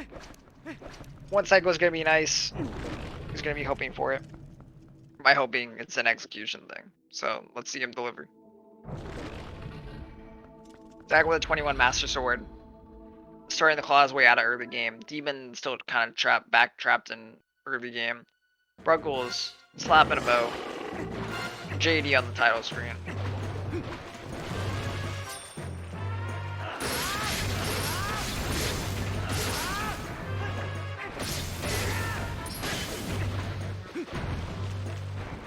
Really slow on killing tadpoles though.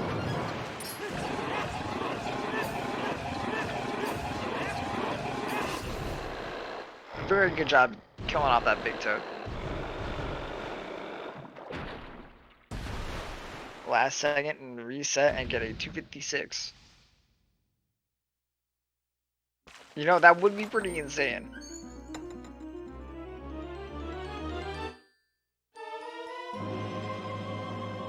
And understandable, like, if you need to go, dip out, we love you, homie. Thank you so much for the runs. Yo, Bean Seller. That's the optimism I like to see.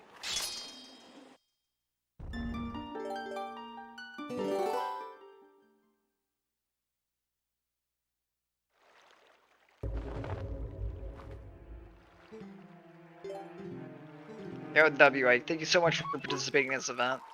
It's been a pleasure. If you want to come in and sit with us and do cons for a little bit just to cool off and join us for a little, you're welcome in here.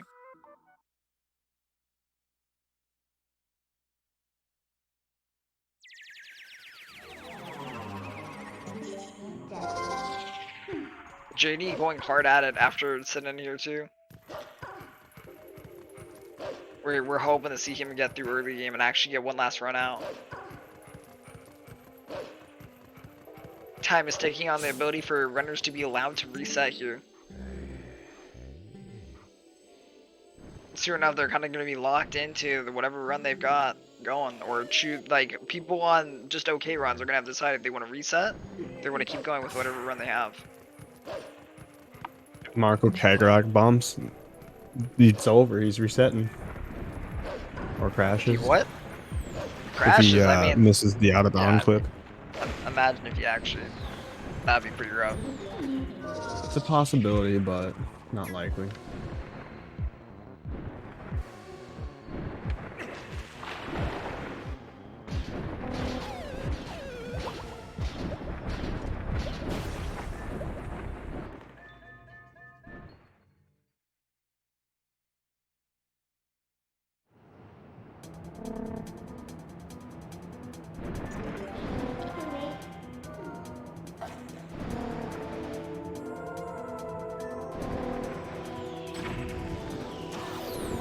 When we do this again, I mean, hopefully, let's see about talking with GSA and trying to host another one of the events. I know Pope is just sad that he wasn't able to be a part of this.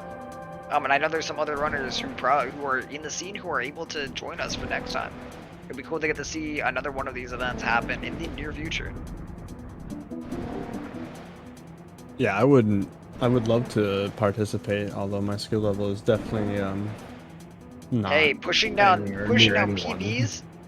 Pushing down PBs, you definitely can PB during one of these events, Gene. You pass that sub 3 barrier now too.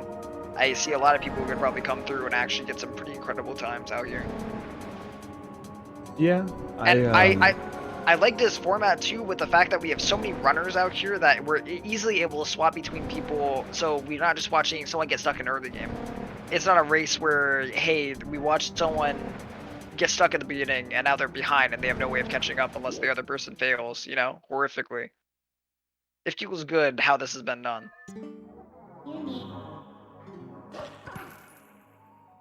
Definitely. Then I'll be talking around, trying to see about having more events happen.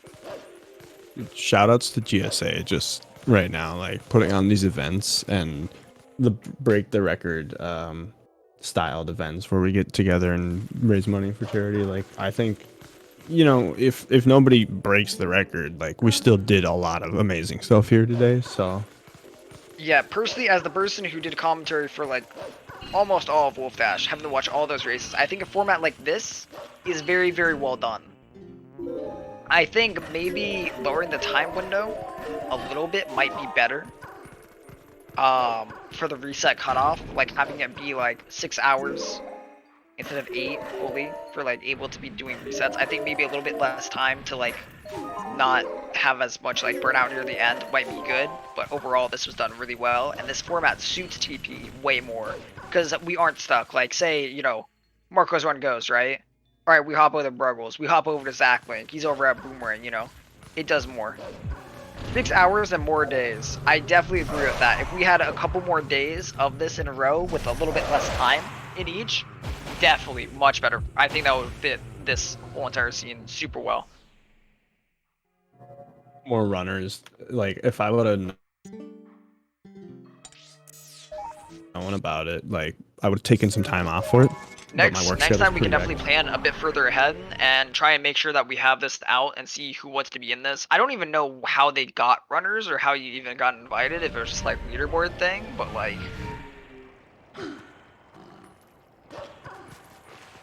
we could literally, instead of doing other things that we could try doing, if we have 8 hours, 4-hour shifts for each runner, right? Like that would be a lot easier to 5 at do a time. than 10 runners, 5 at a time. Even if we had 8 runners, 4 at a time, right? Then we could have a nice big layout for all of them the whole entire time. That would be super good. Having 8 runners with the big screen layout, which we'll see later on with Saren, where we have all of your face cams, all of the timers, all of your things bumped up. I think it would be fantastic to see that happen. You know what I mean? Because then we get to see everyone's reaction. We get to see all of their runs pretty big. We'd be able to go through them super well. I think that would be amazing to get done. I still think it's crazy. Whoever set up this layout anyway was amazing. You somehow did a 7 layout, a layout for 7 people doing runs. That is incredible. I'm like, wow, that's pretty crazy. Yeah, I suppose.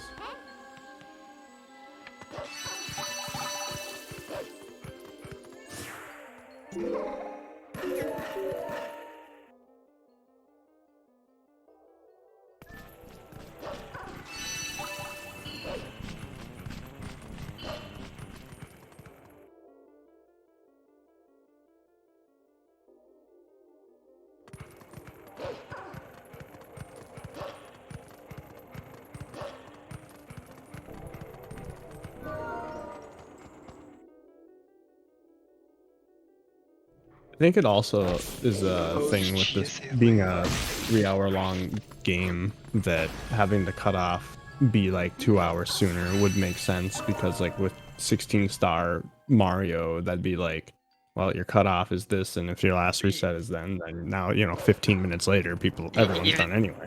Even 70-star, even 100%, like... Yeah, even like, Hundo, yeah. The cutoff this is a beast of a game, dude. Like, no pun intended at all there, but this is kind of a beast of a run.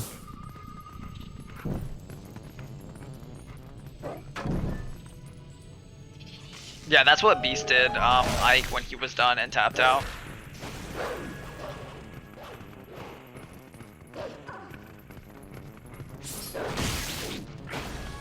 Swift, come do commentary. Yeah, Swift, come join us. Come join us. I haven't heard from you in a long time. Yeah, come and do an interview. Let us know. Just talk to us.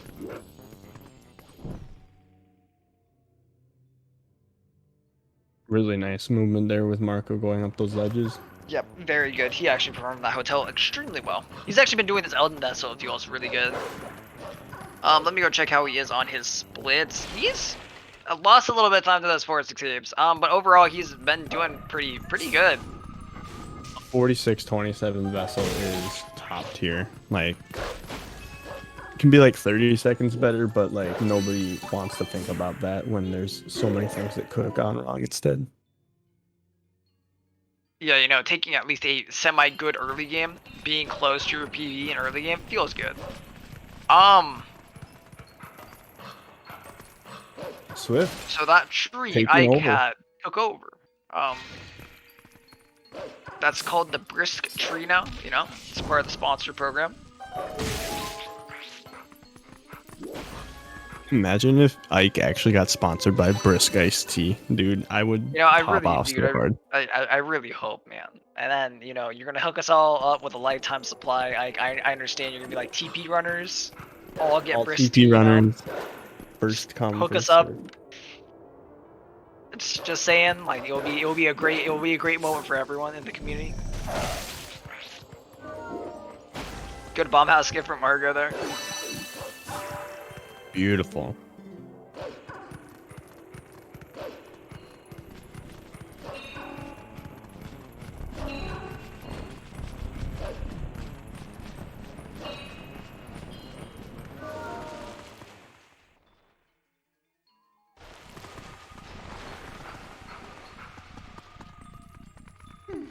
ZachLink's got a nice run here going actually as well.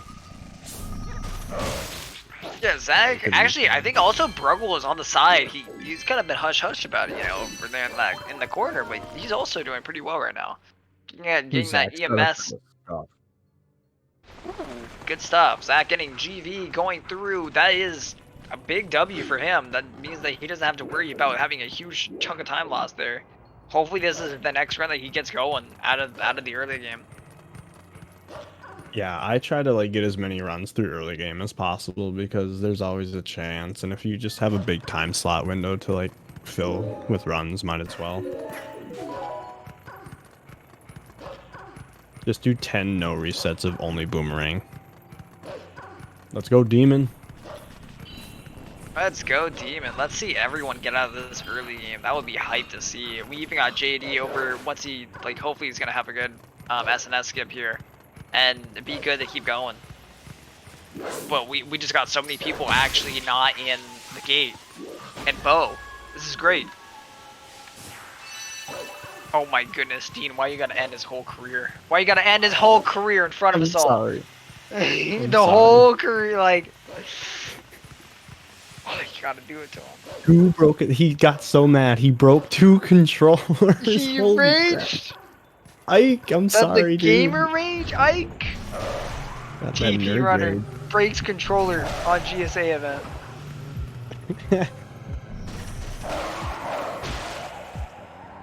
I've been actually debating on spending like $200 on a really nice GameCube controller that I see. Get like custom like stuff and Got everything. like the braided cables, all that, all the good stuff. Get the paracord with the trimmed springs on the triggers and stuff. Nice. It feels so good to see Beast post in the Discord like in any percent PDW. It's just like amazing to see. I only mash the A button. That button's fine. Match. How do people's controllers break? Like I've had like the same controller for like 10 years and it's Dean, homie, you really are taking your chances. First the disc reader, now the controller. Like you're asking for one day, like everything to fall apart. Everything's gonna break. Yep, I'm going to like all of a sudden my controller's not gonna stop working. I'm gonna swap it out to another controller, go through a loading zone, and it's gonna be like error has occurred. Power off and refer to Nintendo GameCube instruction manual. And then you're gonna just be like, damn, I shouldn't have said anything. It's gonna be pretty. And it's right here. It's all captured live on. It's all captured. On GSA. I wonder, does GSA have a channel where they're gonna post this too? I have no clue.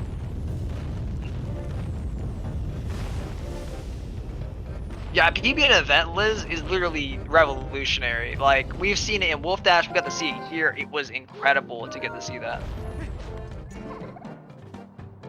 What can make you feel?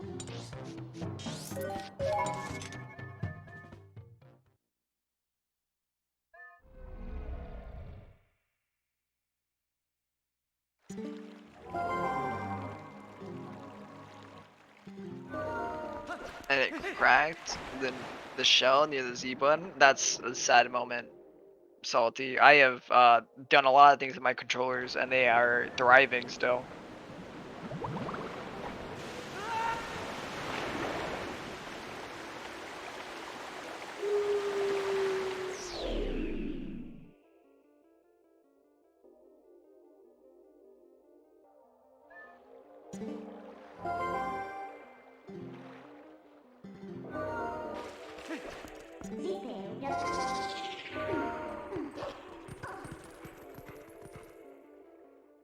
You're golding so much. Did you get another gold? Let me go check over back with Zach real quick. He did gold that last split. That's crazy.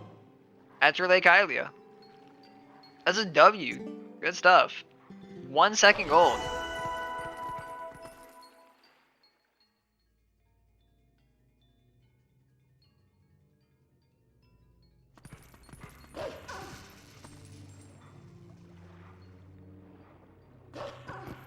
Ouch. Having the button stick does not sound fun with the game you enjoy. Pretty relaxing over here, just having Marco go through Lanayru Vessel. It's nice to see people through a lot of, like, we genuinely have him in a pretty calm section. There isn't a crazy amount that goes on here other than the Lanayru Vessel section. Had a good Elton, he's doing good. And a side hop. It's like a 3-frame window. Pretty consistent.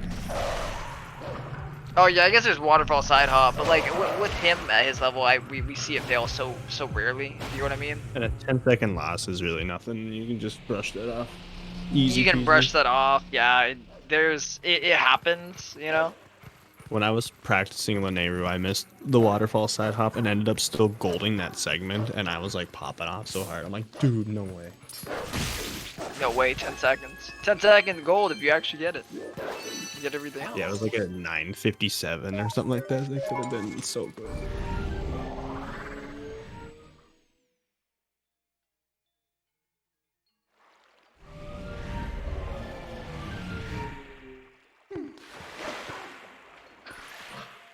JD at the started screen. I don't know if JD is gonna keep going. Half an hour more of attempts, so might as well finish that out. Yeah, JD, you know you are at this end point. There's literally 29 minutes. You got.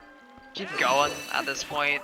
If you get a run started, cool. If you don't, feel free to just come join us. Relax for a little bit if you'd like. No pressure to keep going, homie.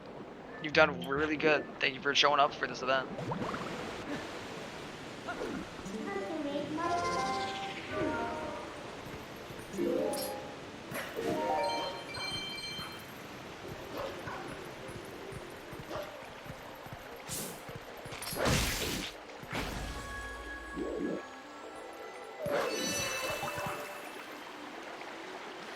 We're about to have lily pad bugs for Marco. Ooh, fun. Fun time loss that you can get from these guys. Gets them fairly well. This is a really good lily pad bug section over here. Those bugs are quite frustrating and literally can make you almost rip your hair out at times just from how annoying they can be. They eat up tons of time. 34 rupees. Dang, Marco, you really don't have that many rupees.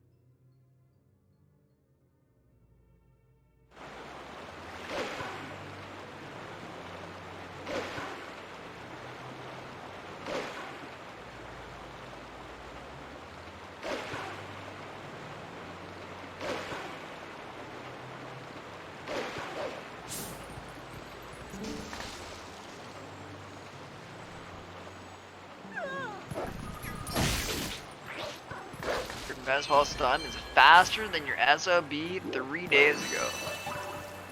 On a hot run. I mean, that is pretty damn good.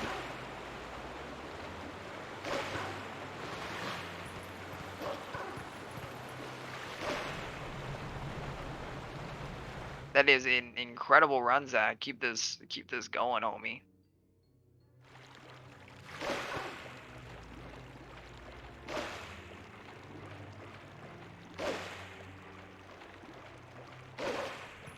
We have faith. We have faith. Low on rubies? That reminds me, does anyone know? Underprivileged Hylians going to crossbow training. True. No, this is a charity event because the group UAP the Urban Arts Partnership with USA with. Yo, I'm sorry, Dean. You take over for a second. My mind having a meltdown. All right, Actually, take a give minute. it a UAP and GSA have teamed up to support underserved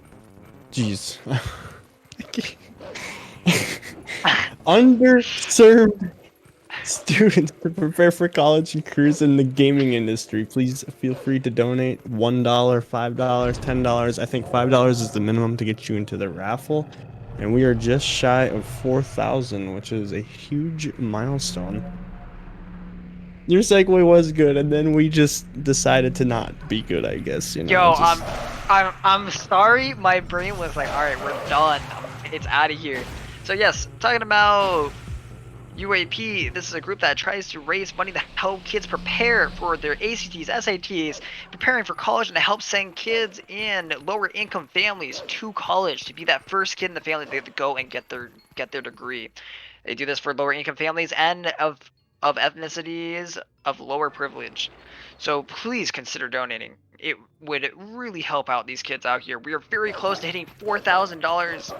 And you guys have done amazing so far with donations. We've had some really big and amazing people come out here and donate today.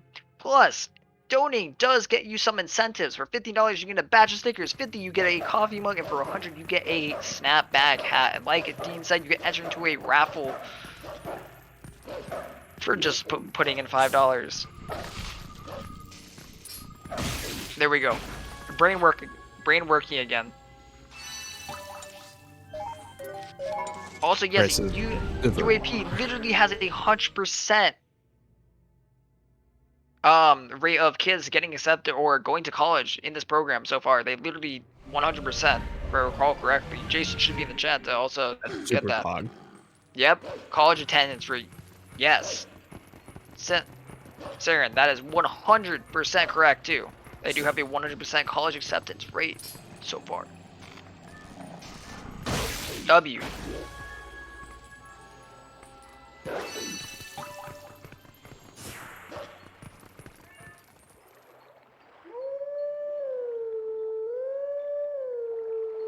Yeah, especially with areas that literally start out with less than 50% or 50% being their base.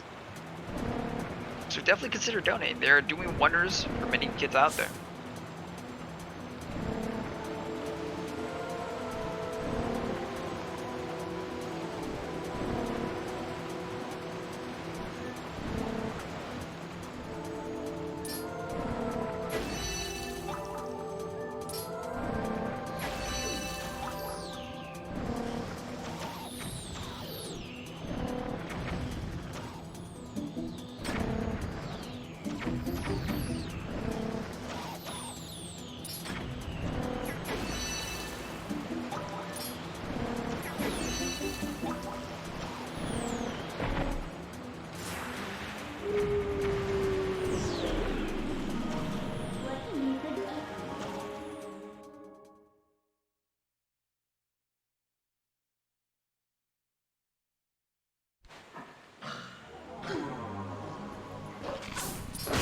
Here we get an update on Marco's pace. I got you 100%. Sorry, I was doing something. Marco is currently about 35 seconds behind his PB. He is doing pretty well keeping up with his pace. This is pretty damn good pace so far. Demon kind of matching, as to say, 29 Boomerang. It's not the greatest, but he definitely has other areas where he can come back in. Zach 10 seconds ahead of his PB currently.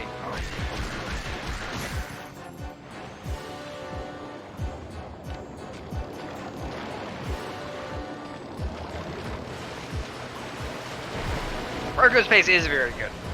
When I say 30 seconds behind PB, that still means, hey dude, he's still on 52 pace. That's pretty good. Zach being ahead of PB means, hey dude, he might be on 52 pace. Who knows? Just depends on how well he carries this out to the end. Both their paces are very, very good though. I think JD just got a sub 4 cage break, so he's taking W's too. Bruggles trying to escape from the early game. Saving Private Bruggles from early game. He's getting out here.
You're gonna be heading to Bend, Beanseller. Thank you so much for being here through, I think, literally the whole entire portion where I was here today. Thank you so much for being here. You have a great rest of your night, Beanseller. Thank you. Thank you.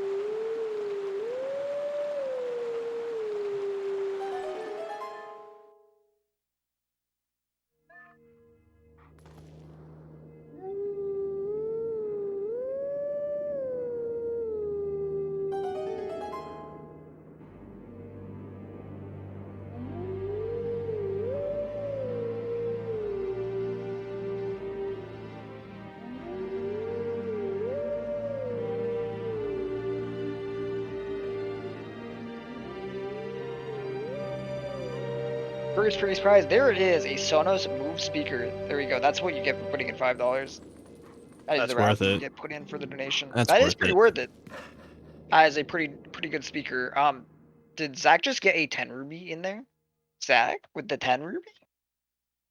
Struggles Zach, with you're rich successful hard. Gorge Void Yeet Sticks. Demon Pause Champ. Yes. Dude, his success rate with that is huge.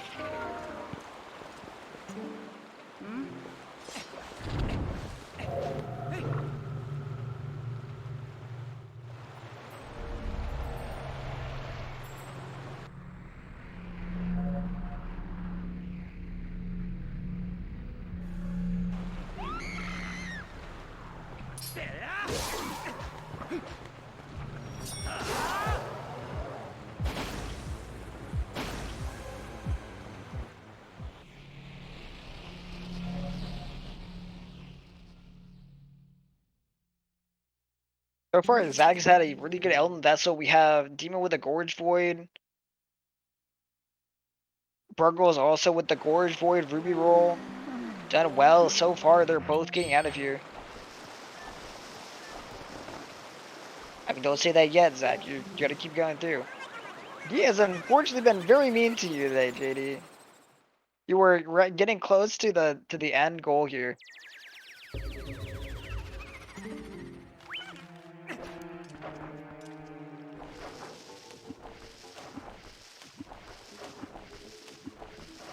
Also, thank you, Swiftike, for the 20. We are $7 off of hitting that $4,000 goal so far. We're very close.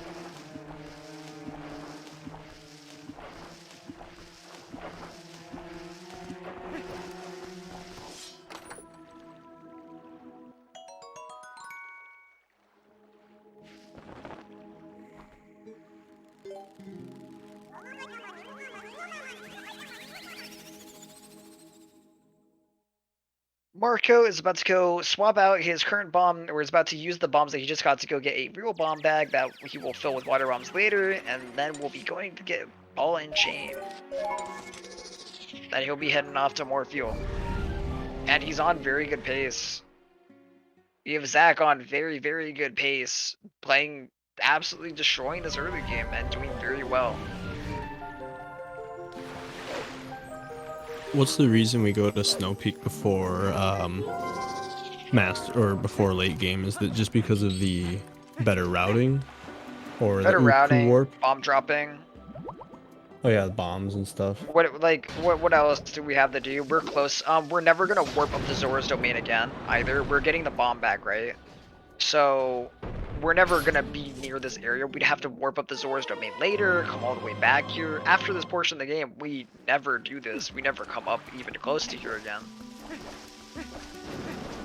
This is our final time being in this area, you know?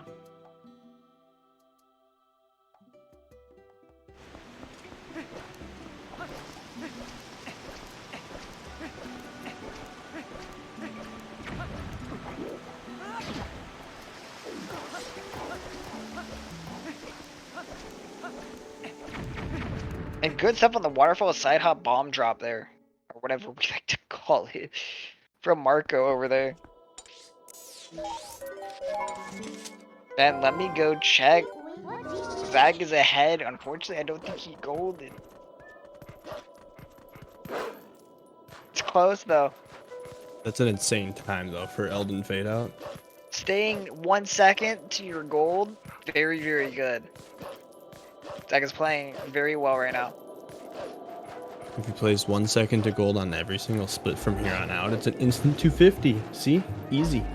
Yo, actually, Zach, Yeah, stick pause, to champ. the facts. Stick to the statistics, you know? Statistics don't lie.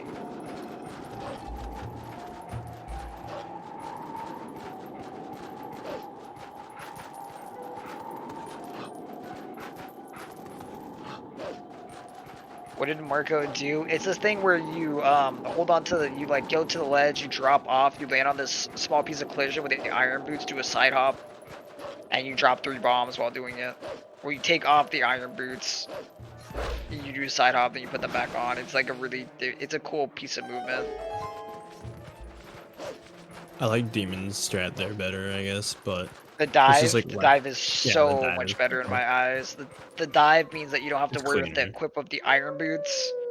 It's very, very good. Because it actually, I believe it saves an equip.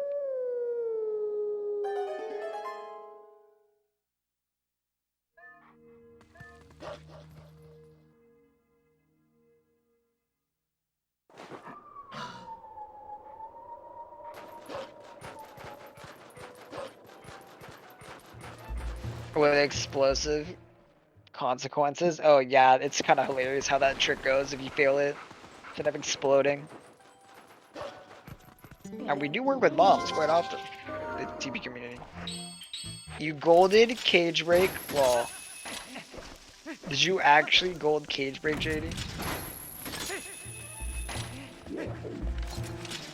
It's 356, I think. I think so. Yo, like, absolute W, JD. Good shit. Oh, 350. That's insane, dude. For A reference, that's like 255? you Or can reset this 355? game like 1,000 times and still not even get sub 4. It's so stupid hard. That's incredible.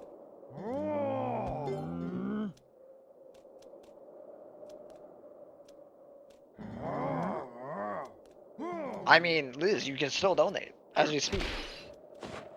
But thank you so much for your donations already. It means the world to us. And you were one of the anonymous ones.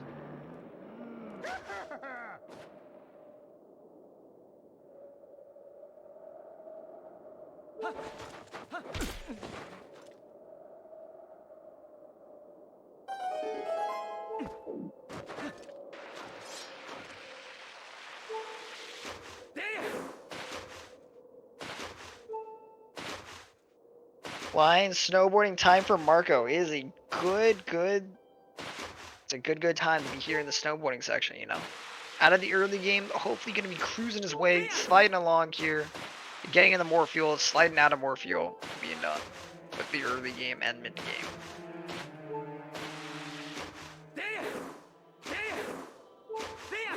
And Charity is pretty pog. Charity is the ultimate W out there.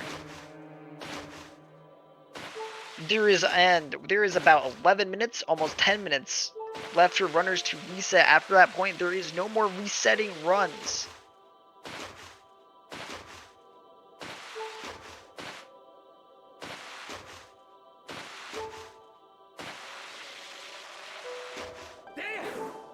No, you, ADN. We love you.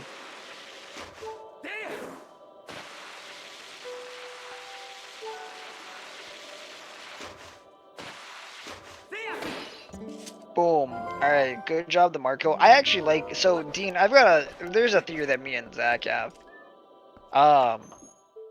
So with that snowboarding thing, you know how a lot of people like to get it so they land outside the minute text trigger and then they do 2 jump attacks to avoid it, right? The theory I have is that it's just better to literally go, if you have a high amount of momentum, you can kind of just shoot way past the trigger and then just get hit by it, but you're closer to the building. I think that genuinely probably equals out. I'd really like to test that and see. Well, Zach's the master of the video comparisons. Yeah, Zach, that's But something I think we should test later. That would actually be a cool thing to do. If you have full speed and you get pretty far up in there, yeah, I'm convinced that if anything, it might lose a half second or some very small time. It's the second time Marco's bonked on that door today. But, he's feeling bonkers today, okay? Yo, Marco turned around inside the ice block there. Good stuff. Amazing movement over there. That's the fastest I've seen someone do that. That is really, really good. Testing out the end of snowboarding. Jumping, just shooting, deep into the minute text trigger, or doing the jump attacks, around it. Just do the task chat. The task grinds the rail and goes completely around it. Yeah, yeah, let's go do that. Sure. Pretty big W. Perfect feathered skip there from Marco. With bonk and Very everything. good job, Marco.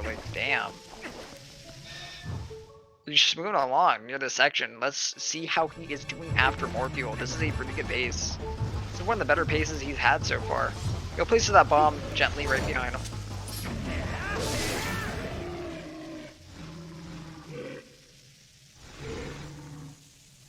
Pretty sure the tech skips are slower.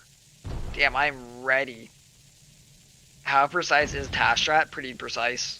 You're grinding on the rails. Yeah, grinding on the rail is not easy. Not at all at that speed. And if you void out, hey, guess what, dude? Repeat. Lost. Voiding out right at the end there is probably that is literally the worst void out you could have in the game. By far. That is literally horrid amounts of time loss.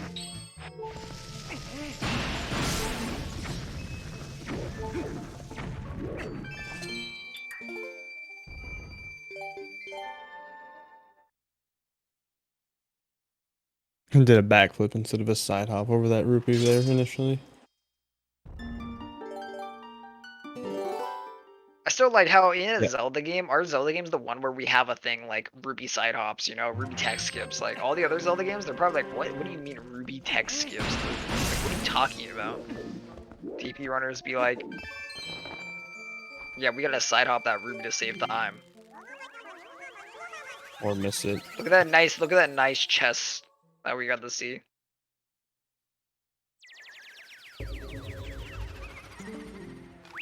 I'm pretty sure Marco's happy that near the end of this event, he's actually now on a run that is killing.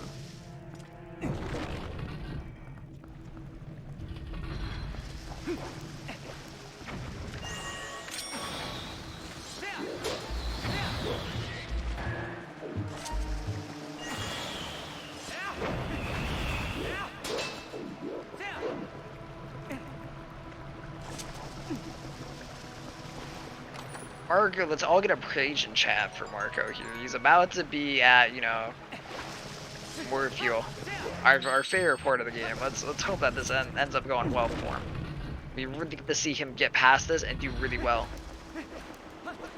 Once he's out of here, nerves can calm down. There is late game, and late game has a lot of time loss, but it's also a lot more in your control, and he has that practiced up, and he is ready to deliver. I know he is. Would not expect to potentially see a 53 or a 54 from Marco if this run carries. Yeah, this is definitely 53 base as we speak. Like, this is a very good pace. And currently, I don't know what to expect from Zach's run, but it is good. I'm really hyped to see. Unfortunate bug death there. At least it's not Wii 1.0 version where it sinks all the way to the bottom, blows up, and then the What time tears loss even slowly is drift that? all the way back up. Is that minute? Is it like 40 seconds It's like or something? almost a Like, minute. it The is name pretty Twilight brutal. for Wii is trash to watch. And you have to do it for the ladybugs The lily bugs to do it pads, too. yeah. Yeah, the lily Yep. pad bugs. Unless they RNG land on like the lily pad themselves.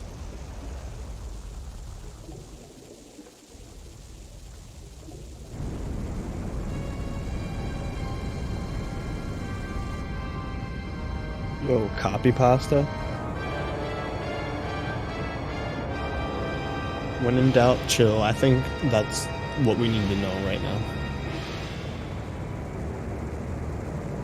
Rage or fuel. Monk steer. Good more fuels in the chat. Please. We're hoping for the best for you, Marco. You know, this is kind of one bomb energy, you know? I'm not gonna lie. Not quite. If it was like a perfect regrab. If it was some pretty good regrabs, it would be. It was decent air, but not the perfect air you'd want for, you know. Oh. Looking like a pretty This is looking good. solid. There's a solid grab right there. Let's hope that he gets his final one then. Let's go. And yeah, that W. Good regrab at the end there. Yeah, he had to wait a little bit of her shaking, but good end there. Very good. Nice. That's gonna be low 123, I think. That is going to be a lot of pressure off his shoulders now for the run. Yep. Take a sip. No, Hydrate. that was a 2-bomb. 2-bomb. It was a clean 2-bomb. It lost Very- probably about 18 seconds to a 1-bomb. Very, very good.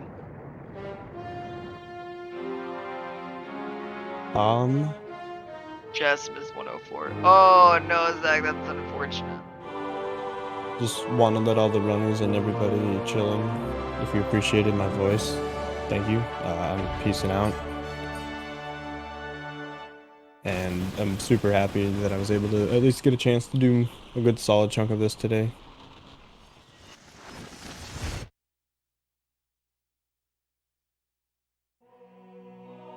So that'll be me, Dean Machine. I am signing off, wishing everybody the absolute best of luck. So we'll see you later.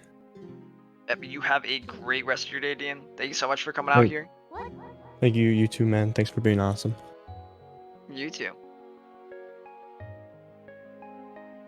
Now you guys are just stuck with me.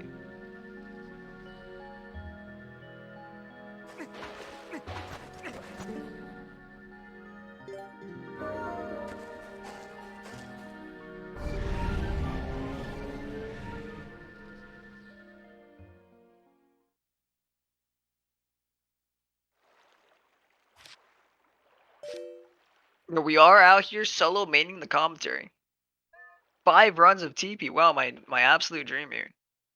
We have JD on a run, which is absolutely a W.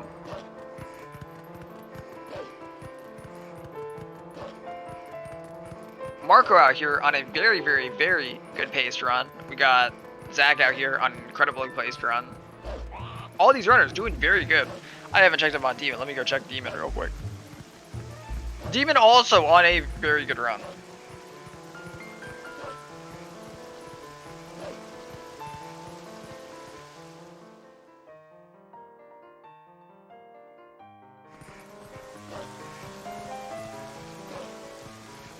Last call for resets. Yeah, there is 2 minutes for resets. So anyone who is really gonna set, I mean, Zach, let's be honest, all you guys are on pretty good runs right now. I don't think anyone wants to reset. Like, I genuinely don't think anyone's about to be like, yo, time to do a reset here. Most of you guys are very close to your, like, rather PBs and or the time that you have posted up on here. I know Marco is genuinely close to his PB. Reset to get a 104. True. 104 or reset at this point. I can't believe this. Not a 104, Zach? We're jammed in this.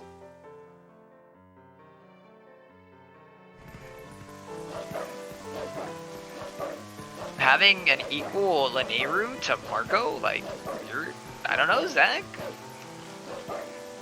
I don't know. You're not equal, you were about 7 seconds off, but you know. People, leave! I can't believe this. I've already failed at solo.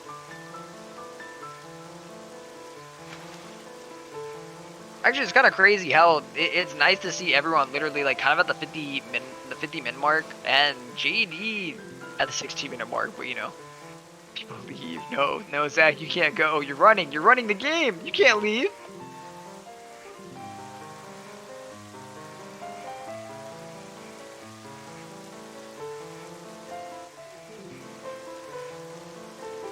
No CAD glitch. I haven't seen many CAD glitches today, or yesterday at all.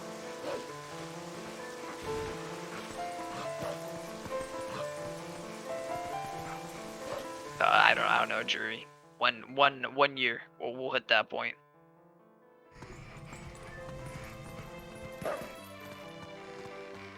I'm trying to note if anything that's going on that's really crazy. A lot of these guys going through Twilight sections. Marco definitely is kind of the spotlight right now in MDH. Next big segment that's going to be in there is AG. Hopefully we're watching JD get an extremely good master sword time and carry this run out through.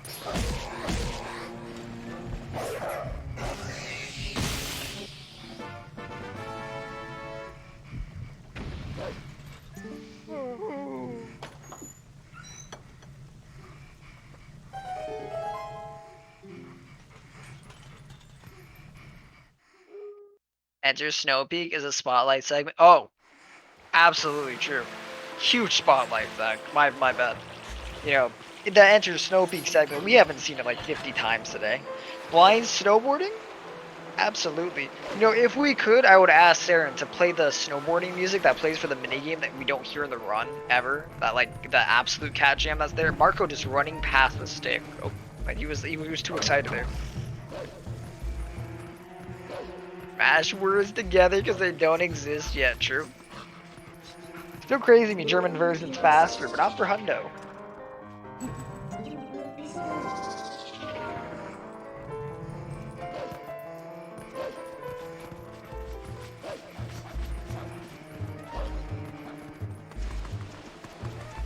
Saren, is that something that would be possible, or no?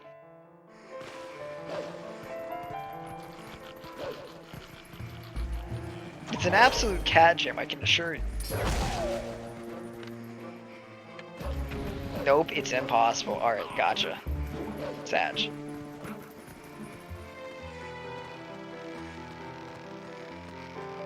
LMAO, yeah, our runner Ether actually plays it. Whenever he gets to that section, he has the music play. Or he plays it on OBS.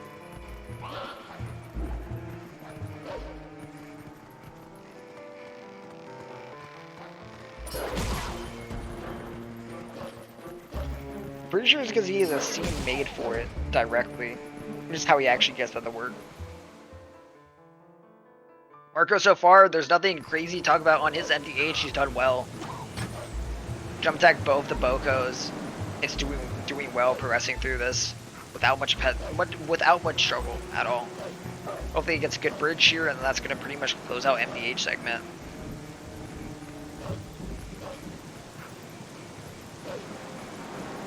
Alright, Marker, you gotta make this bridge here. And good stuff. That looks super stable. Nah, he's doing good. He's chilling. He was there super well. Had no struggles getting up. MDH segment pretty much closed out now. Well, good job to Marco on keeping up a good MDH. Next, he's going to be heading over to Gerudo Valley. There isn't much time loss in this next section. Not gonna lie. There pretty much isn't anything crazy you can do to really hurt your time. at his level. Demon about to be starting Lanayru Vessel. Bruggles starting Lanayru Vessel. Zach climbing up the mountain with map glitch, you know. He doesn't want to go hibernate, so he's going to howl at the statue in a little bit.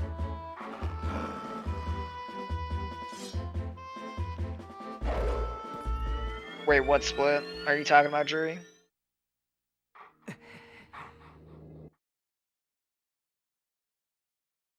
Oh my, we're gonna watch, we're gonna have Zach up. Let's go. Snowboarding time. Anyone who is new to TP, so we do a thing called map glitch where you cancel map warping by calling midnight.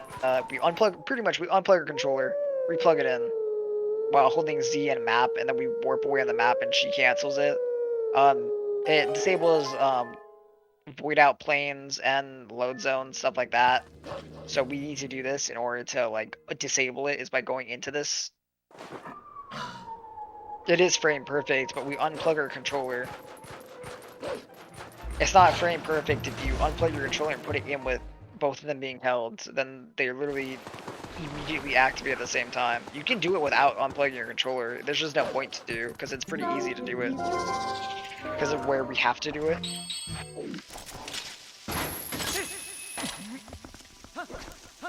It is genuinely frame perfect, but it's the easiest frame perfect thing to do.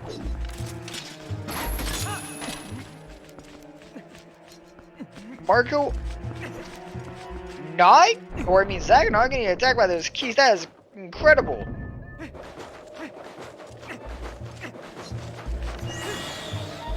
I mean, you could be one of the mad lads who doesn't care, you know?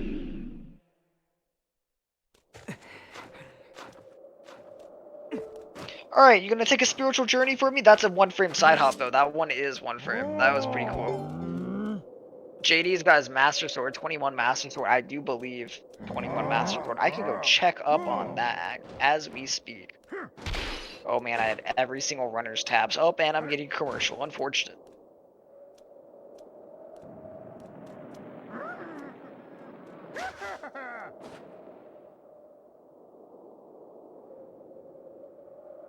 Yeah, he got the gamer hop.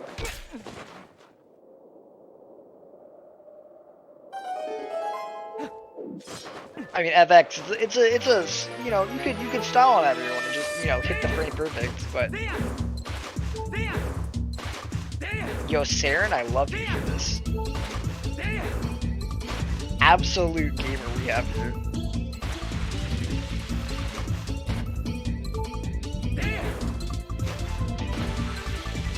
Zach with these extremely good angles in snowboarding, going crazy.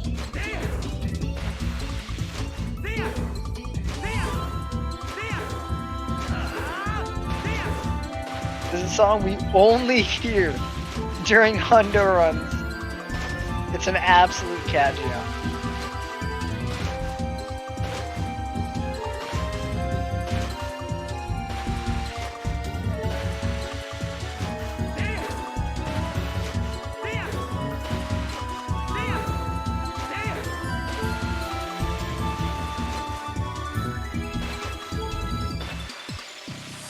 Dude, I know, right? We gotta be true people out here. We're gonna have a good time. Good stuff. W. Thank you for doing that for us, Saren. That is actually such a good song, and the most runners never hear it. It took me so long to actually hear that song, because I had watched 90% for so long, and I hadn't seen Hundo, and when I finally got to watch Hundo, it's like my favorite part of the runs now. Just because of that song. The races with Yetta and Yetto are like one of the best segments in my eyes. They're pretty fun. At least casually, I found them really addicting and quite cute to do.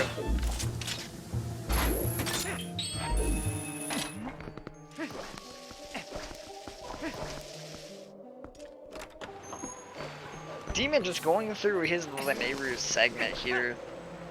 It's really good to see a lot of these Yetta race is dumb though. What do you mean, dude? Don't you like her like cheering? She's having so much fun.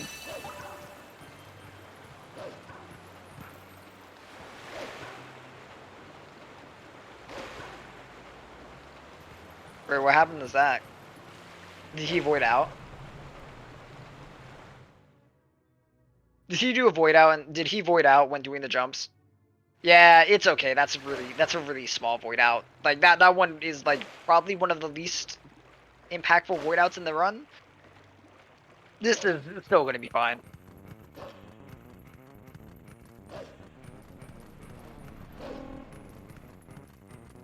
I don't even think it's 10. Like I think it's a little under that. But yeah, it definitely is like, yeah, it's 7. There we go. It definitely isn't that bad. Only lost 7 so far. It's not too bad of a void out. It really is one of those like, oops, this is still saving time on Old Lake Bed, by the way.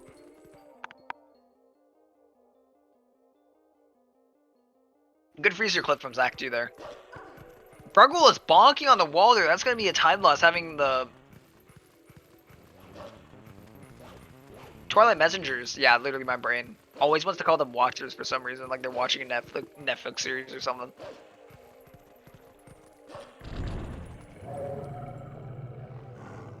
Very good stuff from Zach, and from the rest of our runners here. Demon, no. Marco, no. I mean Marco. I meant no. Marco, no. That absolutely blows. I meant Marco, but that is so bad. He slipped off. That is a pretty bad time loss. He's gonna have to reset a map glitch. This is gonna probably be a minute time loss, and then.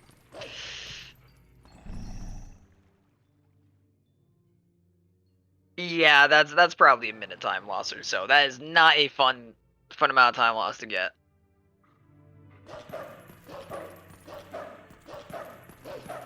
That really sucks to see. He's still on really good pace, and he can definitely lower his time. I think he genuinely wants to lower his time to make sure that he can secure even the second place. Mainly from the fact that Zach has done really well to pressure this time now, and he knows he needs to actually have a bit of a better time, or he might get bopped by any of these runners right now. Even JD can walk up and slap his 55. I don't know how much that's going to lose in terms of him entering Arbiters. 53 is going to be a pipe dream. Maybe. Beating Demon's time, I don't think is possible anymore.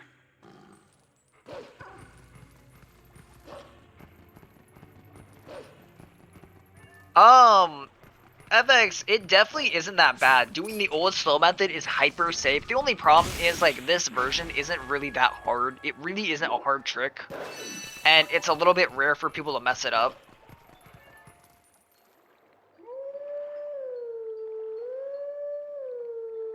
Oh yeah, I'm pretty sure we said at the 2-minute mark that resets are about to be over, and if no one resets now, it's done. We did a good job shouting that part out. There is no more resets, so.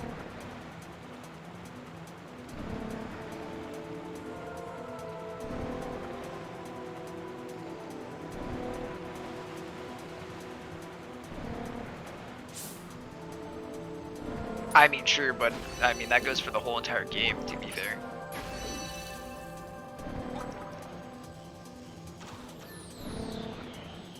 That's your third 28 boomerang today. JD absolutely serving it up. Gary's way out here. Look at that. 28:58. I think someone else got that exact time today.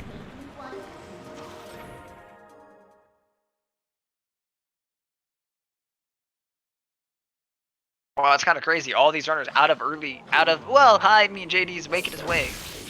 Making his way downtown. Hopefully, Gorge Void and all they're out. Gaming. You know, JD, you have some scary early games. I'm not gonna lie. That's some crazy stuff. How many 28s you've gotten recently? Low 29s? Golden Cage Break? That 355. I don't actually know who has times like that. That is an incredible cage break.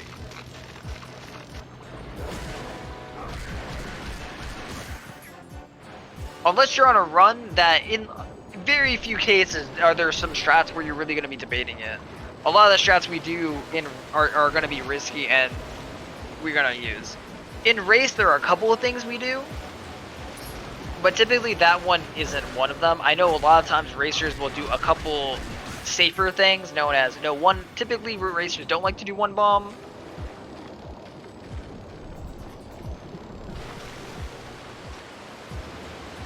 It can be. It just depends how much the safe stuff adds up over time. If you go into it doing a lot of the safe stuff, you can have a really safe, secure run. But say you're fighting someone who has a good time and does a lot of some of the quote-unquote riskier stuff, you know. The Palace LJAs add up. That's an example of one.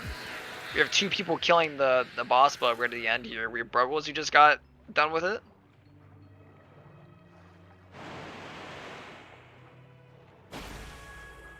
And Demon now wrapping up both enabled sections being done. Good stuff. Fazbit when I join Wolf Dash next year. That's one of the few things that we don't recommend, though. Fastbit isn't one that we typically recommend for that just because of the severity of it and it being right at the beginning of the race. And typically since everyone does Fastbit, you're not, or is doing slow bit, it's like kind of like a shake hands thing, like, yeah, we'd rather all do Fastbit and not care as much. And so pretty much everyone does Fastbit.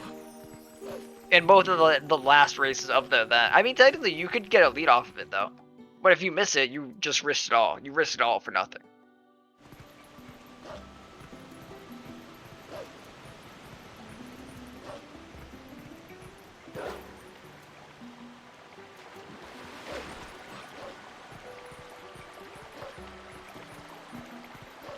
Four bombs. Wait, you got a 4 bomb? Missed GV? Stop spoiling!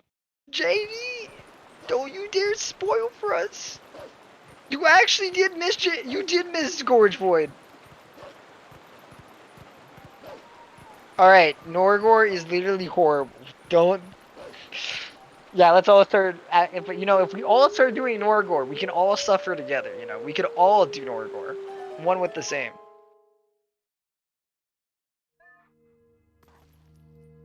I mean, Zach, your pace is still pretty damn good.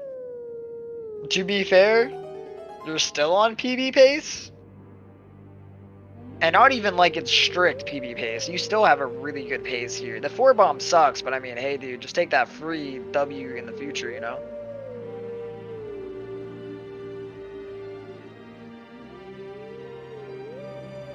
Yeah, Norgor and ZA route too. Yeah, Norgor and ZA route. True. Absolutely. To honor the gentleman's agreement.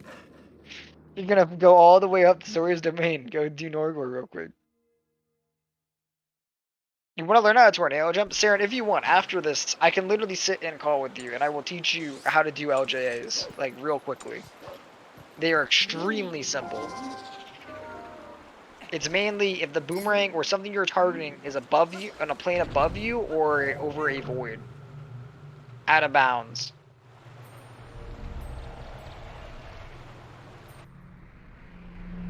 The only other thing with, after this, I will be in bed learning how to stare at my eyelids. What?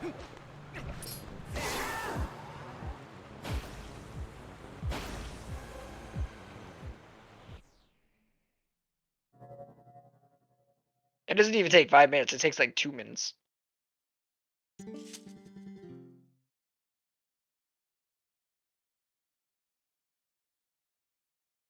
You're going to, oh, okay. When you said staring at your eyelids, I thought you were gonna go to a mirror, like flip your eyelids, like those kids used to do in school, and then just stare at your eyelids. I was about to be like, what? And what? I was like, is this your plan after the stream? Understandable though, Saren. If you actually do want to learn, hit me up. I will genuinely teach you anything you want to learn in TV. Dry guy, like, I wasn't crazy, was I? Like, I just thought that. When he said that, I was like, interesting.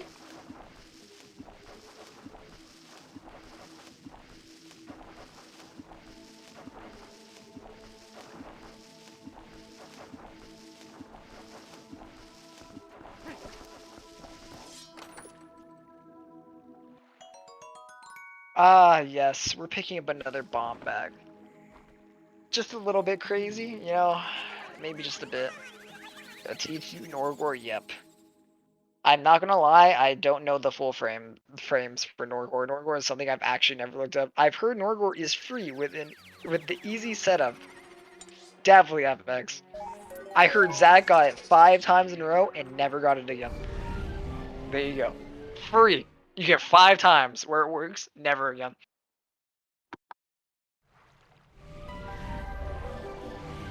That's pretty FRE.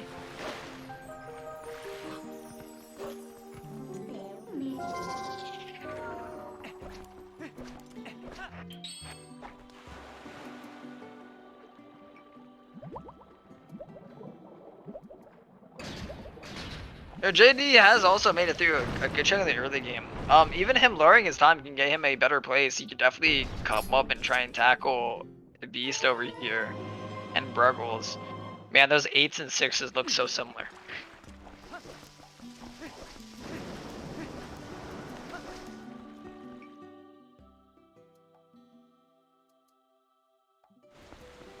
FREE, that spells free, whatever Norgor is, baby.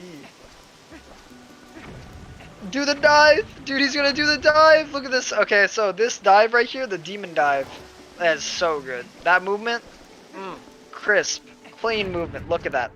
Drop 3 bombs, explode in the background. Cool guys don't look at explosions. Easily. He's out of there. Doing good.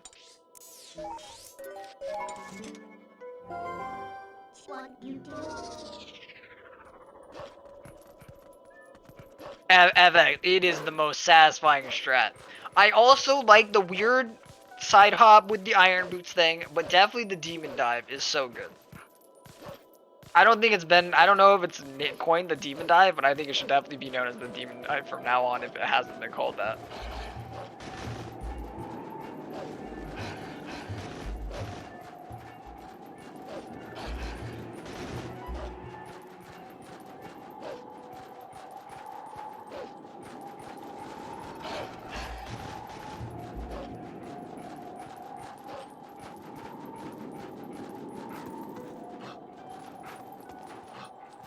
Recently I learned about skipping the Koro cutscene after killing 2 bugs in his house. Oh, that's something route exclusive, isn't it? Just because of yours, because we don't ever kill those bugs. Saves 0.5 seconds. But I do it every time because it's dope. I mean, if it's something cool, okay, like for me, personally, how strats work. How much time they save, how much risk is there, and then this really, really big factor, how cool are they? That's the biggest thing.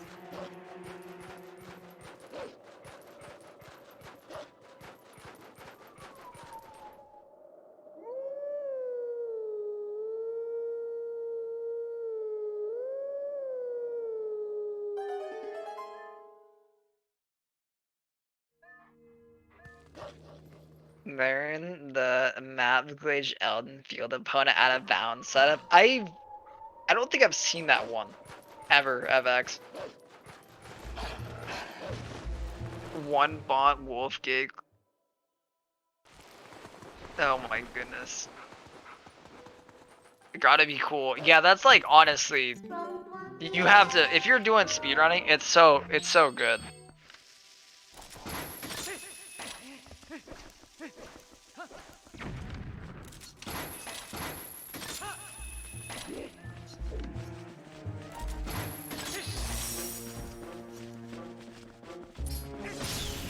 You'll link it to me? Good. I want to know. I want to learn. I want to know what this is. I'll probably take a look at it. You can find me on Discord, I'm pretty sure, really easily.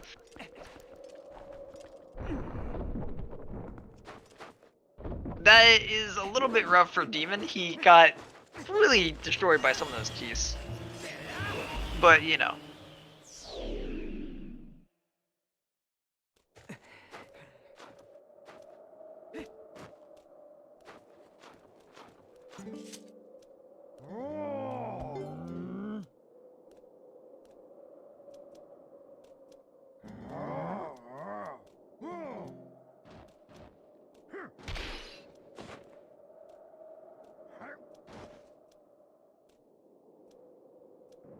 Yo, why no one gonna go on a spiritual journey though, homies? Like, why we gotta, why,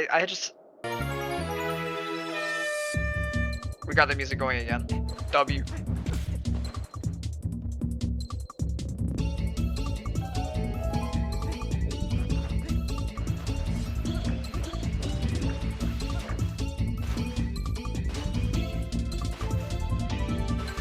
No, you were all good. Saren, you've done an amazing job today. I appreciate you being here and helping out so much. You make my job very easy. All I gotta do is commentate. You made this very successful and a great day. We got 2 people. I know we've got double snowboarding. They're racing each other at this point. Though Bruggles kind of started a little bit behind, unfortunately. Or I mean, Bruggles started off ahead. My bad. Get your predictions in. I think Bruggles has us in the bag right now.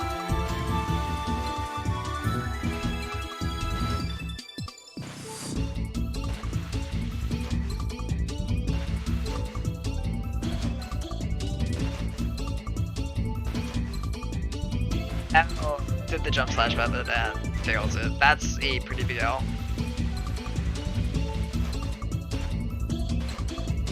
Good movement from Demon here. A lot of those corners, a lot of those angles being pushed perfectly.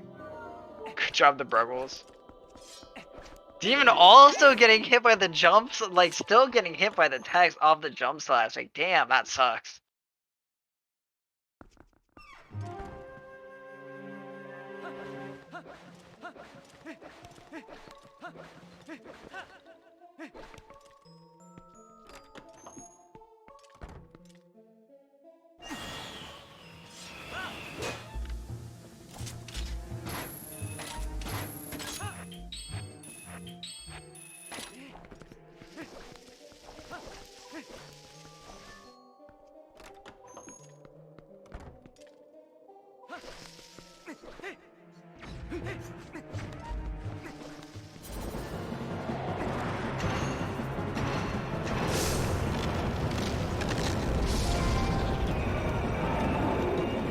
Alright, Marco, let's hope for... Marco has reset the Stallard today. Stallard RNG has not been the greatest for him.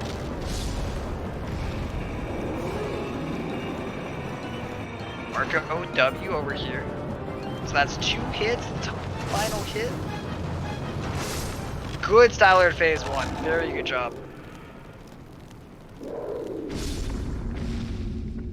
JD climbing up too, like JD doing very good. He's on a very decent run right now. All of our runners are doing pretty well.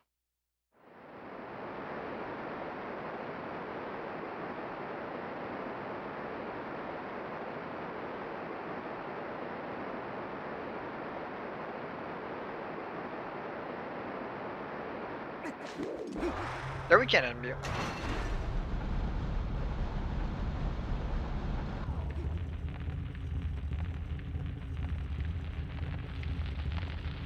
Second phase, let's hope that's going good.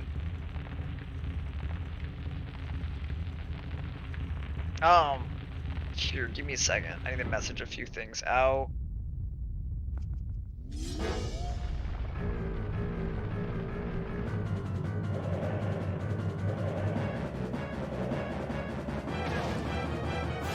Speaking of messaging a few things out, I think we should definitely message out a shout out to UAP, the sponsor of this event, putting up a $2,000 prize pool and raising money to send some kids to school. A very adamant effort, really. My hat's off to you, UAP. Appreciate all your support and all the support you put out for kids everywhere. Exclamation point donate in the chat if you'd like to donate. Exclamation point UAP if you'd like to read more about UAP. And exclamation point raffle if you want to see the prizes up for grabs. I appreciate all the viewers out there. JD, you know, you're about to... Oh, wait, no, you still have to go do removal, my bad. No. Oopsie. Also, thank you, Jupiternex, for reminding me to talk about our quick partnership that we have with the UAP. I literally just shouted them out, but I forgot to we shout them out again. I forgot to unmute in Discord. Wait, did you actually shout them out? Yeah, I actually literally just put on a spiel while you were AFK about UAP. But yeah, UAP, you know, go on. I'd like to hear more. So the group UAP, the Urban Arts Partnership, is the partnership that with, I'm trying to think what channel we're even on real quick. Give me a second. Apparently I keep forgetting. GSA This is a charity foundation that helps prepare kids for furthering their education and college, preparing them and helping them get ready and prepared with money and other help with SATs and prepping up for college. It's a very good program that helps these kids who come from lower income families and many different ethnic backgrounds prepare for entering the technological arts and many other fields. They have a 100% acceptance rate for these kids who are in this program, and they have done wonders for many kids. So please donate if you have the extra room in your wallets. We're very close to our, actually no, we have hit our goal of 4,000. My bad, let me go actually check our donations recently. Barcode fan, gotta get you guys to 4,000. Well, thank you Barcode fan on that. We have officially hit $4,000. Thank you so much to everyone who has donated so far. It has been amazing to do this for you guys, and I hope you've all enjoyed this event. And thank you so much again for donating. For anyone who's interested too, if you donate, there are some incentives that come with it. For donating 15, you get a batch of stickers. For 50, you get a coffee mug, and for 100, you get a snapback hat. And there is a raffle for a speaker that you can get. But I think it's exclamation point raffle, right? It is indeed. You know, shout outs to Barcode Fan. Actually, I think we've seen a few donations coming over the last couple days from Barcode Fan. At least another one. The repeat donos carrying the event. Pretty massive.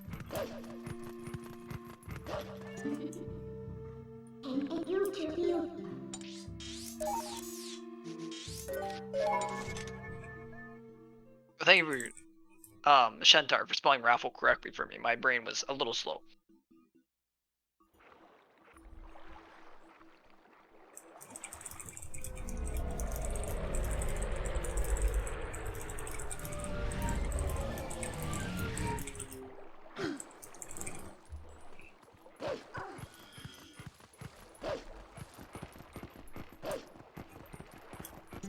You are an angel.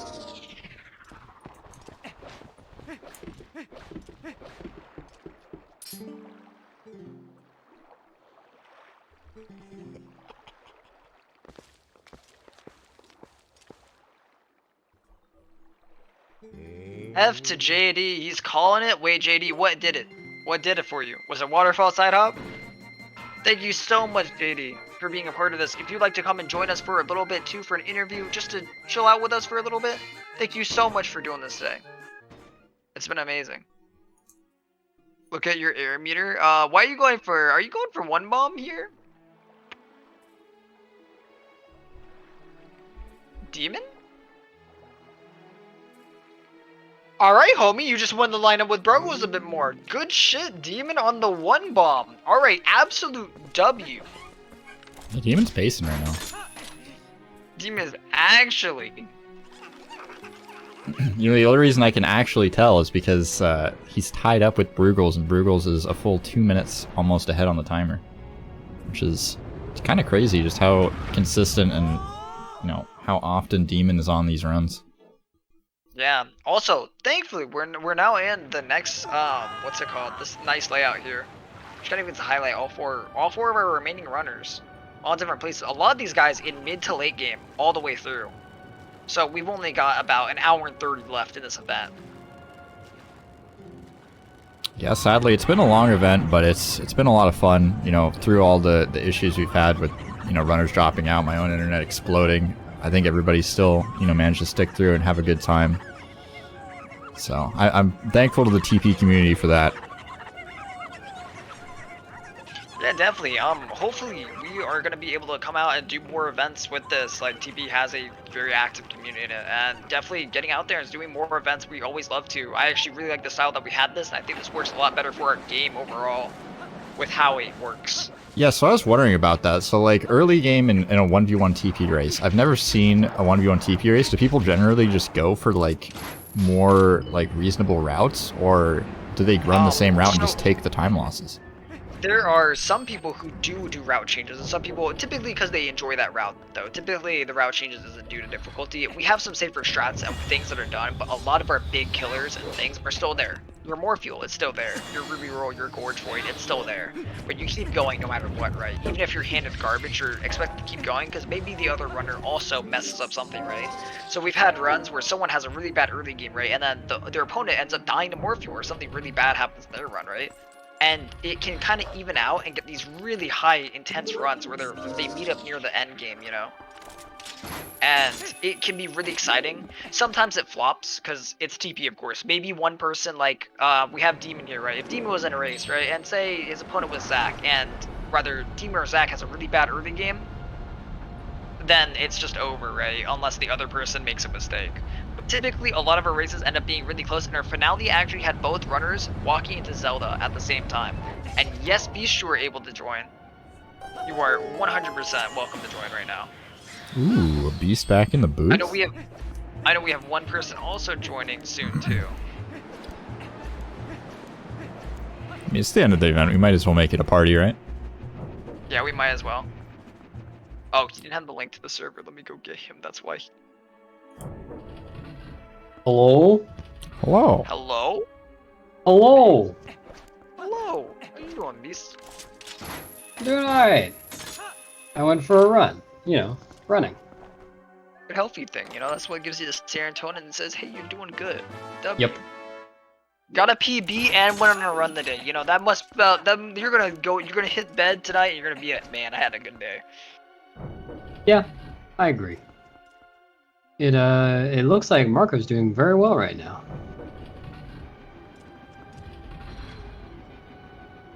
Right? Marco has made some mistakes. He is on a very decent run right now, but he is still like a minute 30 below on PB. He definitely has taken hits here. I was just looking at his time, and I'd be happy with that time, but yeah, that's Marco. Definitely, I don't even think he can challenge Demon's run right now. Hmm. Zach is debatably very close to PB, and might PB. Damn. We don't know. Well, I mean, it's early to call that in AG. Yeah, it's hard to tell. He has the chance to. It's still open for him to be able to. Ooh, and Bruggles and Demon are in the same room.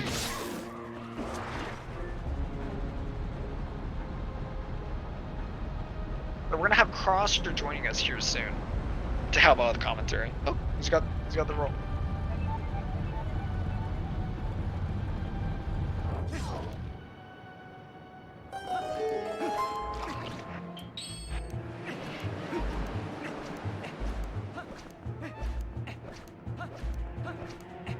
Double Giovanna's right now, literally both people. JD is gonna join soon. We actually are getting a TP party. Yo, welcome in, Nice. Crosser. Hello, Cross. Yo, how's it going? Sorry. Hi. There we go. Hello.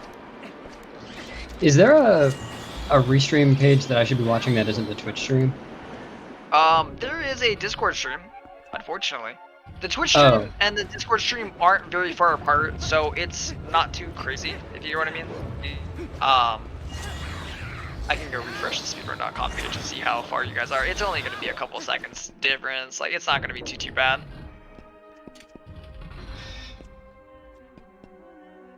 Sarah, good job on, we've now got the commentators all lined up really well here too.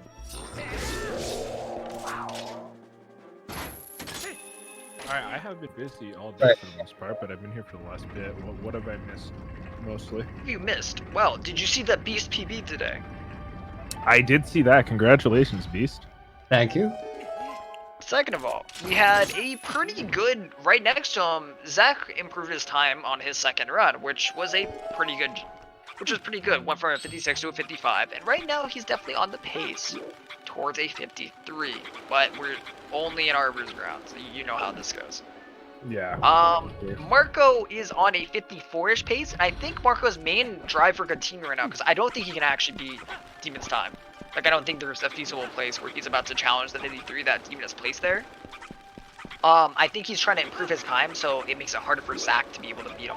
Because right now, him and Zach are, what, 6 minutes off of each other? 7 minutes off of each other?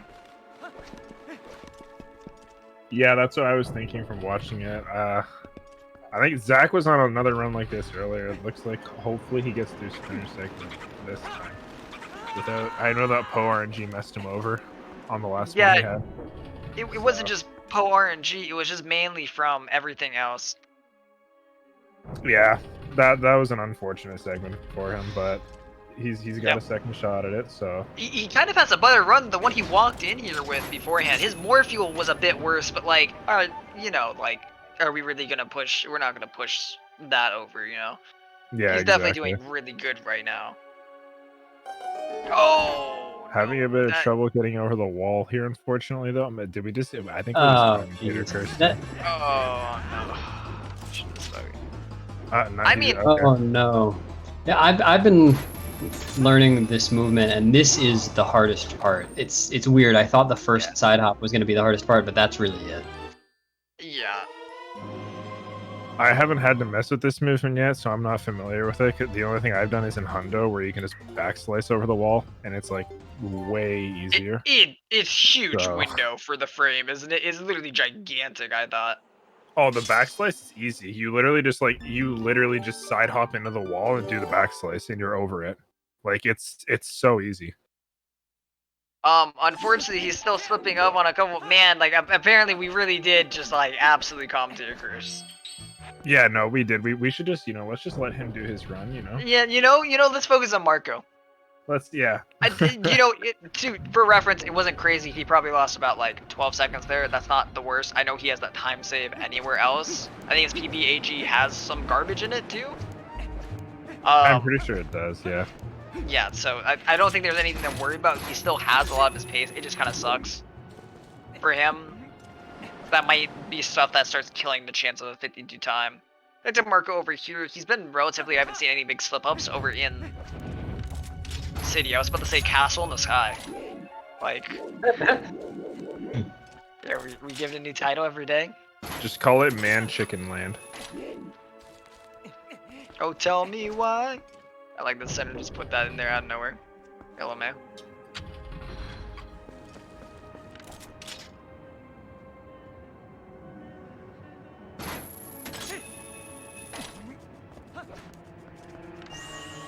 Nice. Zach does land DSS though. We're not supposed to be watching him anymore. We can't look at that. Oh, sorry. Can't even say when he's doing well. Yeah, no. Sorry if I'm going in and out of muting. I'm just finishing eating my dinner. You were all good. You know, Did you bring enough I'm very there? excited. I'm very excited. Yeah, I did. Do you want some fish? Do you want Please. some fish? Here, I'm gonna send you a bite right now. Okay. All right. I appreciate that. Yeah. Oh, that was good. It's really good, eh? Damn, Crosser not offering to share with me. Do you want some? I got more fish. Here, ready? Here, I'm putting it up to my mic right now. Oh. Getting it? Oh, So good, right? Anytime, man. Anybody in chat want some? It's halibut. Yeah, it's chat. Anyone want some halibut? Anyone? Yeah, it's halibut. Okay, we have Marco doing his other way of doing the strat. Man, Marco, like, I still love this.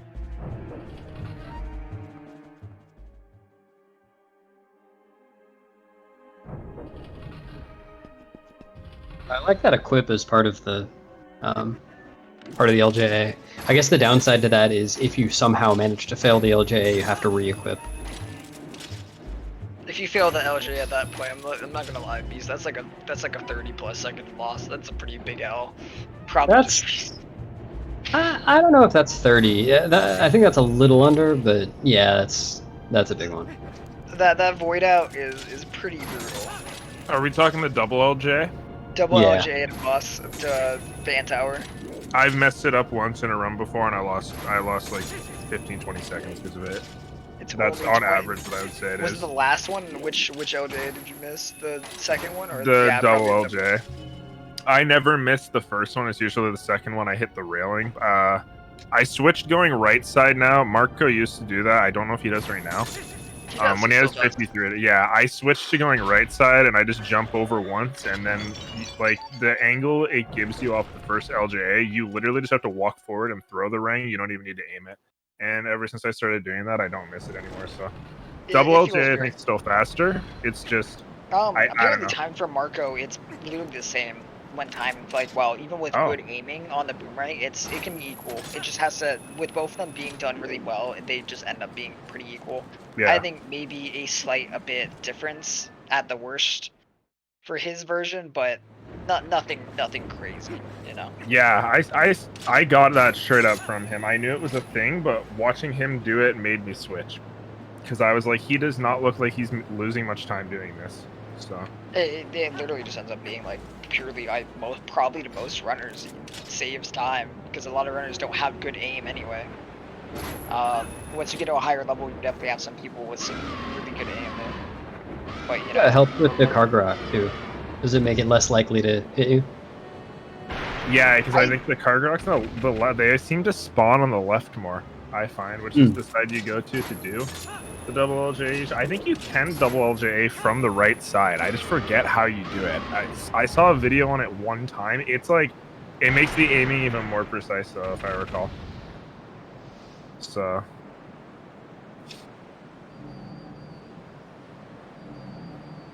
and yeah, these are all going to be the last runs. There is no resetting anymore after this. You are stuck with the run you get. You get what you get, and you don't throw a fit right now. If you're on 53 pace, you're on 53 pace. If you're not on 53 pace, well, I'm sorry. Speaking of which, how is Demon's run doing? Demon did get one bump. He is quite, you know, he is maybe able to attack his 53.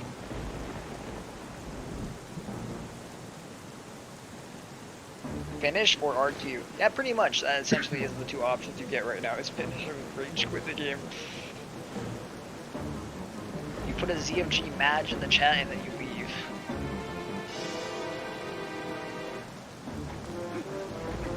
Okay, good. There's Zach DFU lead too. Zach got a quick knockdown here, and based on his late game stuff I know, from his, because he does streams of that, it is possible for him to beat Demon's time right now. With how Yeah, quick definitely. he can play the game. Currently, he's able to. It's going to be hard. Yeah. I think we also have a bigger window of him being able to beat his PP, but I want him to compete for both. Definitely, if we see him beat Demon's time currently, that's PP. And yeah, that would be amazing. Either or, these things would be incredible to see.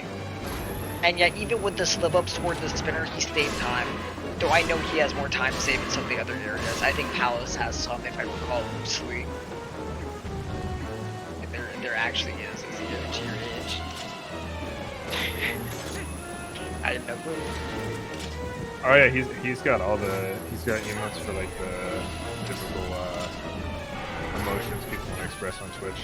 Him and Axel have it. It's two different things. One's ogre, other's frogs. It saved like 45 seconds in city. Wow, that's a pretty big one. I'm not gonna lie. And Marco was Is there anything you would lie about? Yes. My laserdisc readers are working, trust me, all of them. Every last one of them. Believe you for a second. Keaton, do some dolphin runs. Come on. It's okay. Start working on getting towards that sub 3, and then when you get your console, it's easy. No, me and Beast are taking a vacation to Majora's Mask. Majora's Mask? Oh, Beast, you're gonna run that now too? That's nice. As soon as I figure out how to do it. I said laserdisc readers. Close to player. Very, very close.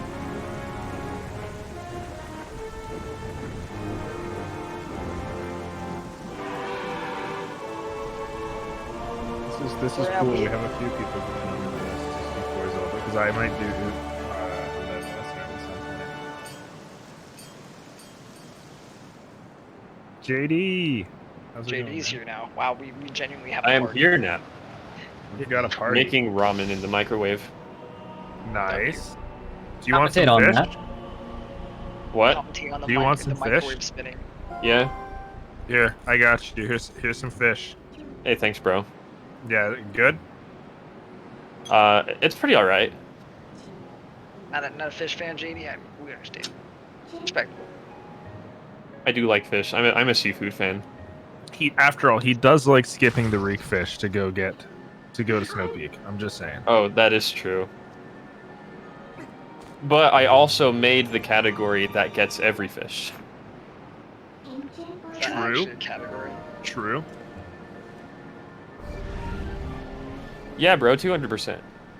Oh my goodness, I can't believe this. I still forget that thing exists. You know what's crazy actually? We're gonna have runners all ending near each other. Like we're gonna see first goes Marco, then goes Zach, then goes Brooke. Unfortunately, Brooke was missing. But one skip here. His aim just really. Wow, I can't believe he actually got that. That was right before he drowned. Spoilers. Forget I'm looking at the Twitch stream. Can't say these things. Sorry, hold on. Be a little. I'll just wait a second. Make sure everything's okay. But it is going to be cool. We do have, you know, one entering city, one exiting city. All right, we got Bruggles breaking that that wooden plank there with the ball and chain from 10 feet away. That's a strat right there. Awesome. That is quite a unique thing. It's a new take. A new take. Nah, the palace a new loads take way on old quicker. formula. I looked over and saw him doing that, and I was like, okay. I thought That's a new one. The way, okay, no, they actually did think. That's crazy. Just Marco finished the entering palace cutscene as Zach enters city. That actually was pretty cool.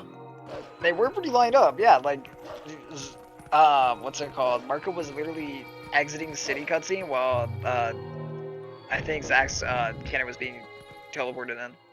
Like they've been like right next to each other in terms of cutscenes. Got the high five on the way. They're like, "Good luck, buddy."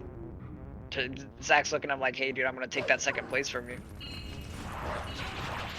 And then Marco's like over here, like, "I'm gonna try and make it harder for that to happen." Things are getting interesting as we enter the last leg. Yeah, we really are. These runners have been doing incredible today with their performance overall.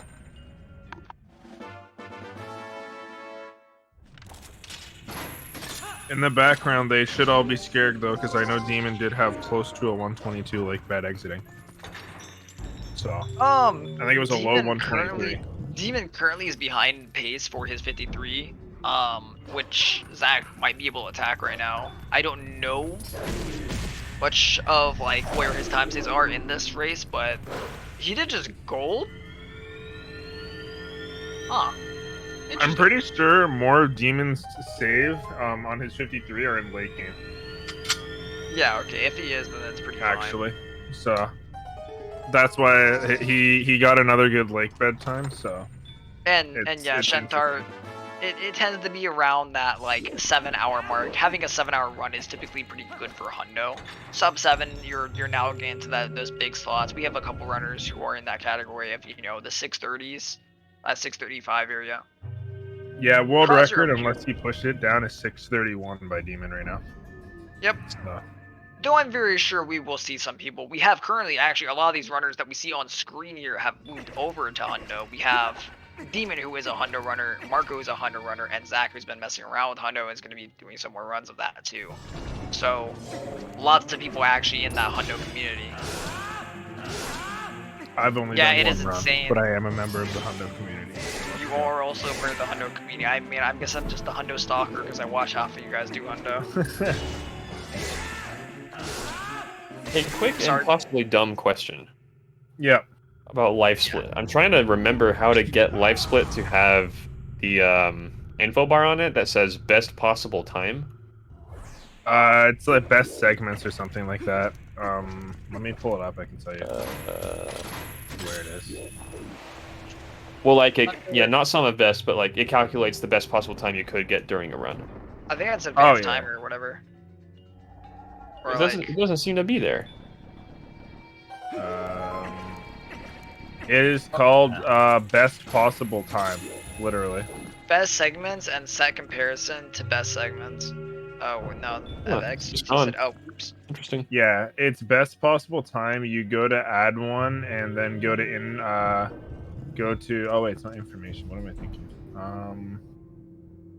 Vex is saying best possible time compared to best segments, and that's where you get it.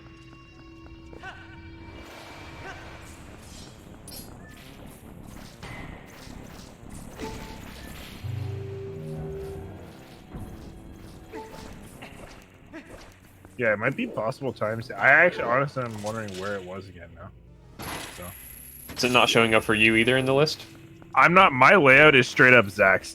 Zach sent me his splits layout like a year and a half ago, and any live split, yeah, like any game anyone sees me run, it's Zach's layout. I've just repurposed it. You just stole Yeah. Zach's layout. You're like, yeah, I'm gonna take this. Don't worry. He sent me it. I really liked it, and he was like, I can send you it if you want, so you don't have to make it. And I was like, sure. So. You were like, nothing personnel, but watch this. Oh, right on, dude.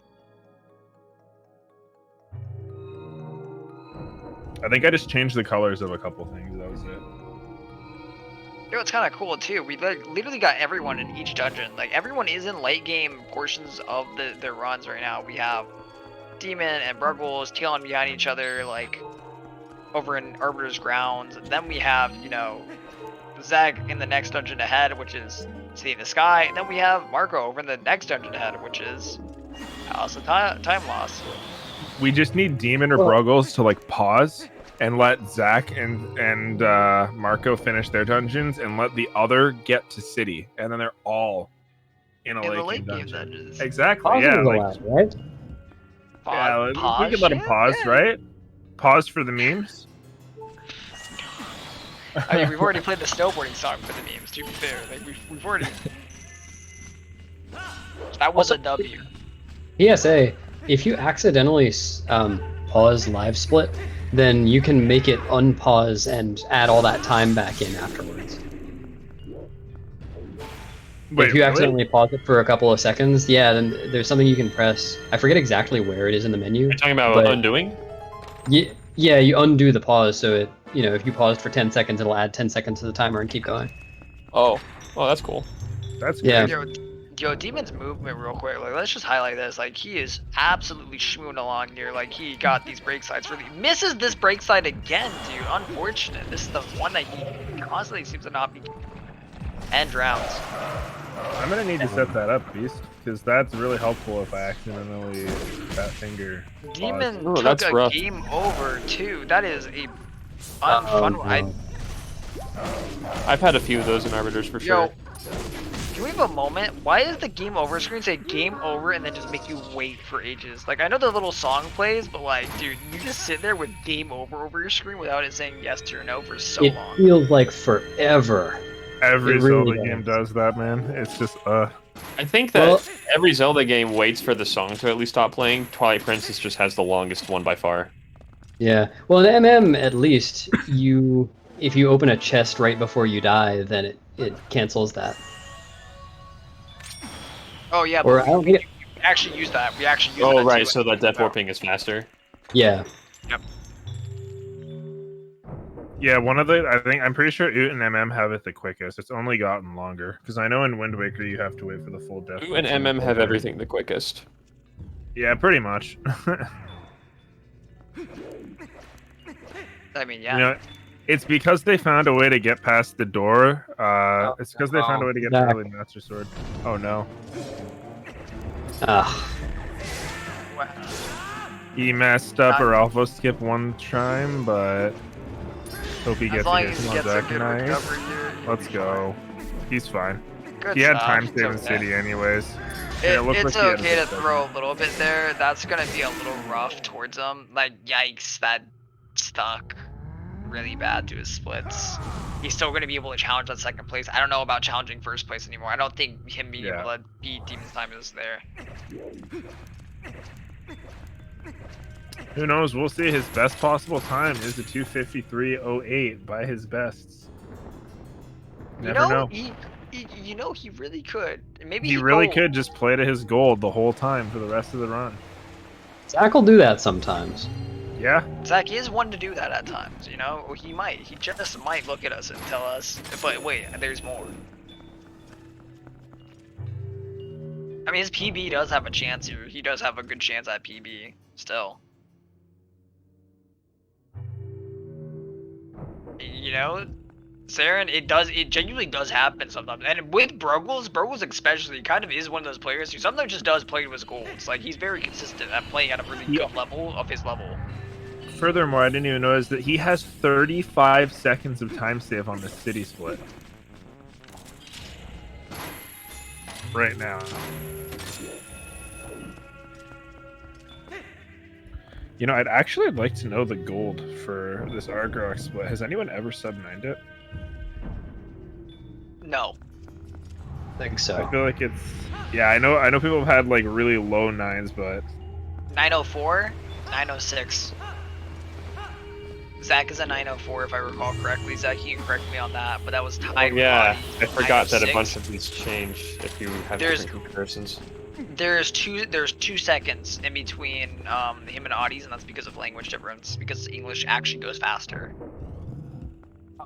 But I know those are some of the fastest city second halves. I don't know about any of the other runners. I don't know about Demon Marco and what their specific are, but that's just because they probably have different areas. GG, Bruggles, did he just tap out? Looks like it. I didn't catch quite what happened. I'm guessing maybe DSS. Yeah. Yeah, probably a DSS is what makes you stop. Well, Bruggles, if you'd like to come in, say hi to us, chat with us for a little bit. Yeah, Dino, skip. You know what, I'll be honest, I only had one fully completed run and it was at 58, and despite that fact, you know, I was kind of rusty, but I also got to improve my sum of best a little bit, by a whole minute digit, and I got a few 28 boomerangs as well, so you know what, I take that as a win. A few 28 boomerangs, oh my god. Yeah, I had like mean, 3 today. Bruggles, did you see what this man got? He literally got a, oh my, this cage break. He got a 355 cage break, just like, yeah. Oh, that too, yeah. Oh. I just didn't get a run where everything lined up. Demon could actually be close to PB pace coming out of AG here. And I failed Gorge Void like more than PB, more those often than are not. for the race. He is, yeah, his raising the path to Stalord was like insane. He was on a low 150 starting it. This was a, what's it called? This is just PB for this event though. I don't think he's actually on EB. I don't, what's his? Oh, he's comparing, he has actual splits for, he's comparing to a C5325 right now. Yeah, he's comparing to the event PB that he has right now. That's what a couple of the runners have been doing. GG to you, Bruggles. You've done amazing. Thank you so much for being a part of this event. You've done amazing, man. Congrats on leaving 6 seconds off your PB. Incredible display. Yeah, GG's, Bruggles. Yeah. Demon can't PB even right now, I think. Says his best possible time is 252, 43, which, yeah, I kind of, maybe these are whole new splits and he doesn't have his actual golds in. Well, I'd be surprised. Yeah, I wouldn't be too. I mean, I was running against my latest run, which is an option you have in Live Split. I imagine he's doing the same. Yeah, that's what I'm figuring.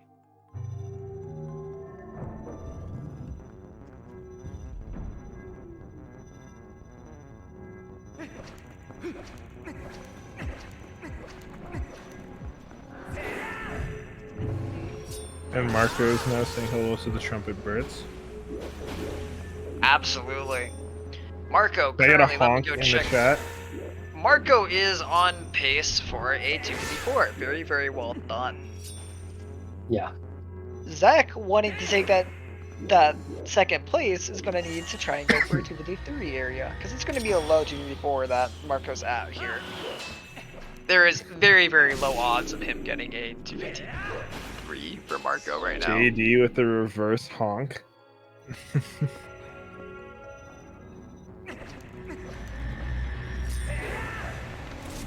Marco's very good on health right now.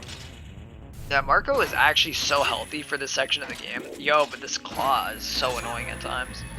Who's been Why did working he get out a and doing key his bag in Palace? Probably the keys in platform room. Wait, what for Demon? No, for Marco, because he's got 2.5 HP right now. Yeah. He's gotten some good hearts.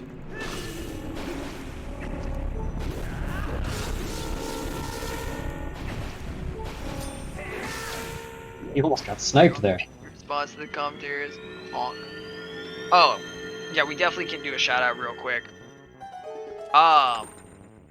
So this race currently is sponsored. So currently we are on the GSA channel, and they had a partnership with UAP. UAP is standing for the Urban Arts Partnership. So this is a program that tries to raise money for kids to be able to afford going to school and help prepare kids for going for higher education. So going to school and helping them succeed in going to school. We help out families from poor economic families and from multiple different ethnic backgrounds. They have 100% acceptance rate for these kids and are generally trying to make a difference in their lives, which a lot of these kids wouldn't have the opportunity to be able to go to these schools without this kind of program. And they've done incredible work for hundreds of thousands of kids and done amazing things out there, and it would be amazing for anyone to donate to this. They agree cause is definitely education is something that we all put a lot of energy into. A lot of us all go to school, have gone to school, have done stuff with school. It's definitely an important cause. There are also incentives you get for donating, which is if you put in 15, you get a batch of stickers. At 50, you get a coffee mug. And for 100, you get a snapback hat. All these are some pretty cool stuff that you can get for donating, and it all goes to the kids and helping them get better or get prepared for going to college and to set them on a great path for the future.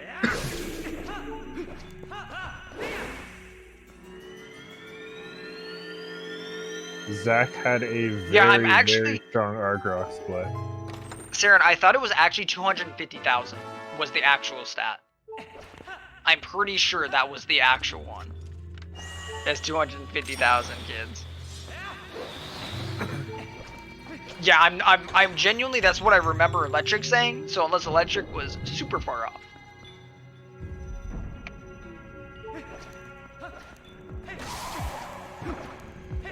But I'm pretty sure he was right in there. I'll go check through and see if I can find the number myself.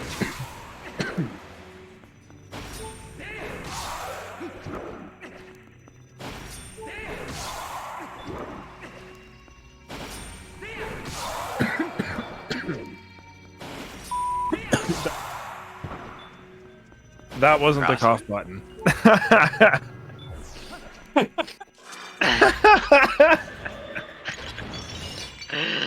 Oh my goodness. Yeah, that wasn't the cough button. That wasn't the cough button. My bad. My bad. Oh, dude, if only we were at Gorge Void, you could do that thing you planned. What about how Zach's lead right now?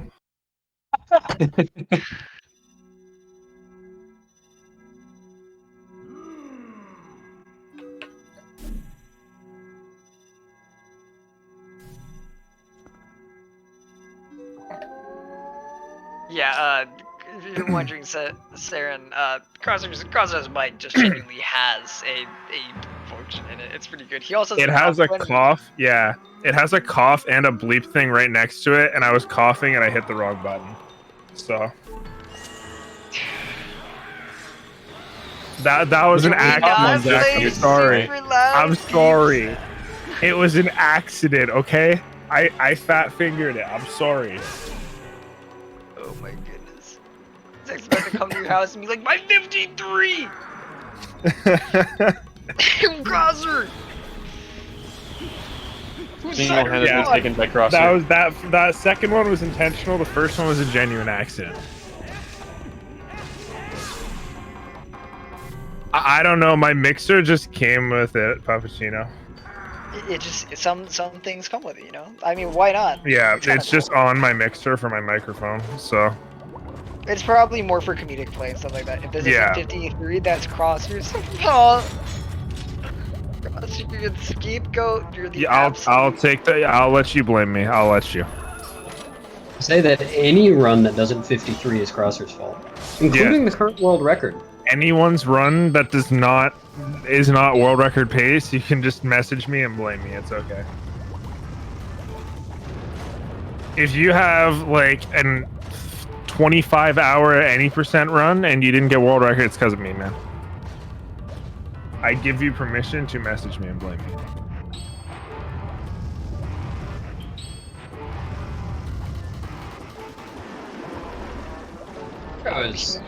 Surprisingly, no one helped. Don Goro? You mean like the guy from Majora's Mask, the frog guy? Don Goro? That's on Giro. Don Giro, my bad. Thank you. You call yourself a hundo runner? I'm sorry. I just can't read or write, dude. Have you seen me? I couldn't Doesn't spell even raffle. know the name of the world famous frog choir conductor, John Garrow. Oh my goodness, I That's spelled amazing, my raffle head. correctly. Also, that's the raffle if you donate $5. Does anyone get anxiety ever when you have low health in the Zan fight? Because I feel like no one does. No. Yeah. Like, you don't take damage in this fight. If you take damage in this fight, I don't think you're playing TV correctly right now. Well, you have to take damage during Dangoro phase, and you might have to take damage twice there. Sometimes it's, well, yeah, that's about it. I get the hearts from the Shadow Beasts beforehand, if there are any, as long as I don't lose time doing it. Once you get to Blizzetta phase, like Marco has, you're fine. Yeah, you just smash all the pots, and you're chilling. You get this full health up, and it's pretty good. You get to kind of That's all the health you get for the rest of the run. Yeah, pretty much, actually. We take that Like full you heal. can get other health, but usually don't. I mean, who's gonna hurt you? The Dark Zelda? Hammer? Zelda! Dark Wait, Hammer? actually- Wait, you fight Dark Hammer between Zant and the end of the run? What run are you doing? Keaton's running Twilight Princess 2. I would play just a mini boss rush of this game. Yeah, Europa sometimes drops hearts. Okay, there's also... Marco almost got Extension. past Hyrule Zant strat, but barely missed it. Zach, you got this. Stay awake, homie. Crosser, hit the beeps. No. Wake him. Guaranteed wake him up. New cat You're almost extension, there. mini boss rush. Do it. You're The mini almost boss there, is Zach. I actually, what's it called? Just Zelda games in general. I actually saw it's like an animation on YouTube that a guy's doing, where he's basically like trying to tell a story of like what happens between Majora's Mask and Twilight Princess, and I'd actually play a game if they made that. Sure, it'd be a third game with the same link, but I'd totally play that game. I mean, this Link is pretty good, to be fair. Like, this Link is pretty cool. He does do MM. He has to go through that psychological... It would be cool to see what happens to Link who went through Majora's Mask and what psychological And problems he had yeah. after. Like, you're probably not the same happy kid that you were from Oot, you know? You're probably just... You've seen some shit. You've seen the moon fall and, you know, destroy the world. You're probably a little bit different now. Well, he's actually depressed after Oot. He lost his best friend, and the person he cared about sent him back in time. And then no one remembers any of it because he's the only one that remembers it. So he's depressed after Oot going into Majora's Mask. So. All right, And but he's do also you guys an know about 18-year-old this? Stuck in an 11-year-old's body. Do we know about what? What? The Ganondorf in TP is the same one from Ocarina of Time. No way! Whoa. He really Oh my is. God. Wow. That's crazy. Basically, what happens is Child Link goes back. He warns the kingdom about Ganondorf, so Ganondorf gets imprisoned basically instead of rising up in power and all that.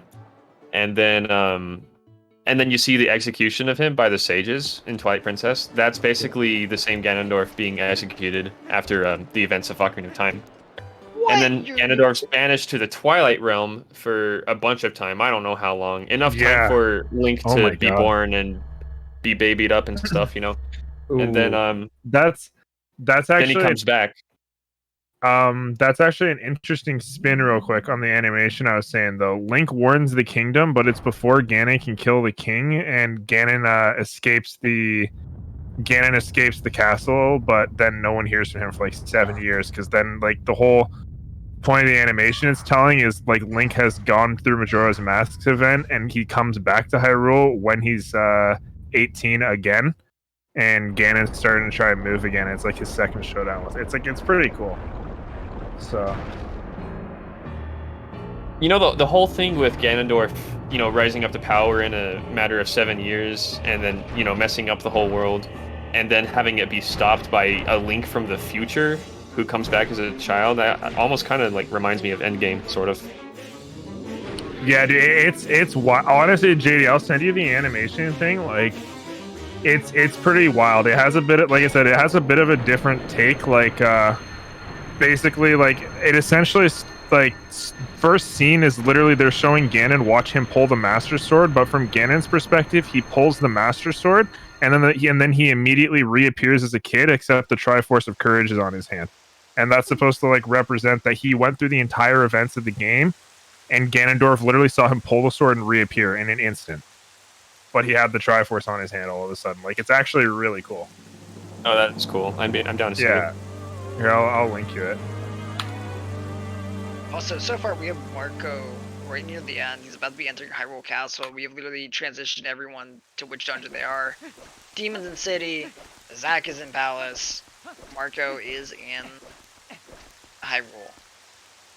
Fortunately, Marco did not get the bonk into the squid in a cutscene, so he might not beat his time. Yeah, Breakfast out. There's 3 episodes of it so far.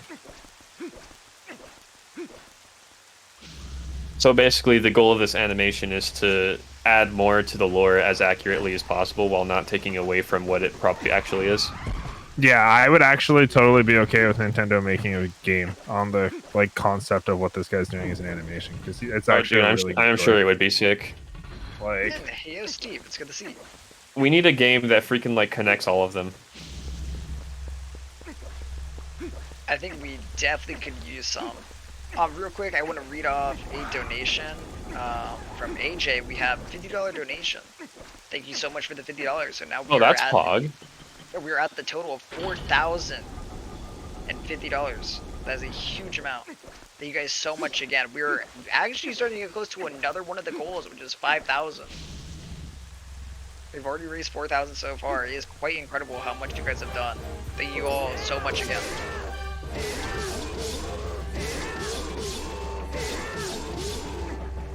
The connecting all the games is kind of definitely weird. Like, it made so much more things sloppy from it just because they tried to interlink it. The fact that we had this timeline split 3 times, right? The hero failed, hero adult timeline, and the hero child timeline, but success, right? It's like so weird that there's now all these different timelines. They don't all fit too well with each other. And we get, every time they add another game, it gets really weird, right? Because it's like, so where do we put this one, you know? So Skyward the only Sword problem of them all. with the timeline, and I know I've told Keaton this before, is, and if anyone's interested, I could probably find the YouTube video on it. There's a guy, like 5 years before Nintendo ever released Hyrule Historia, who made a YouTube video on the chronological timeline of Zelda, and it worked perfectly.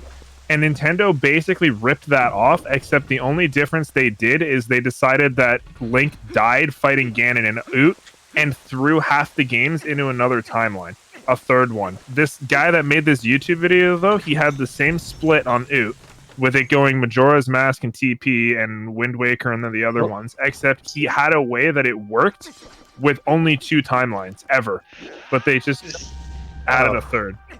Sorry to butt in. Demon just did something really cool. Yeah. Demon did an interesting backup for the double LJA. I mean, it's not that interesting, but he didn't, I guess, I don't know, the second LJA didn't give him an LJA, it was just a JA. So he just did a second one, kind of like Marco does. Oh, wait, yeah, that's... Yeah, after, once you're on that, like, plane there, you can literally just do the same exact lineup that you see Marco and the rest of them do. Like, you will have, it yeah, I've just never seen anyone have to do it before. Because usually if you miss the second LJA, then you jump into the void. Yeah, you void. Yeah. You're going downtown. We got Zach over here getting his light sword.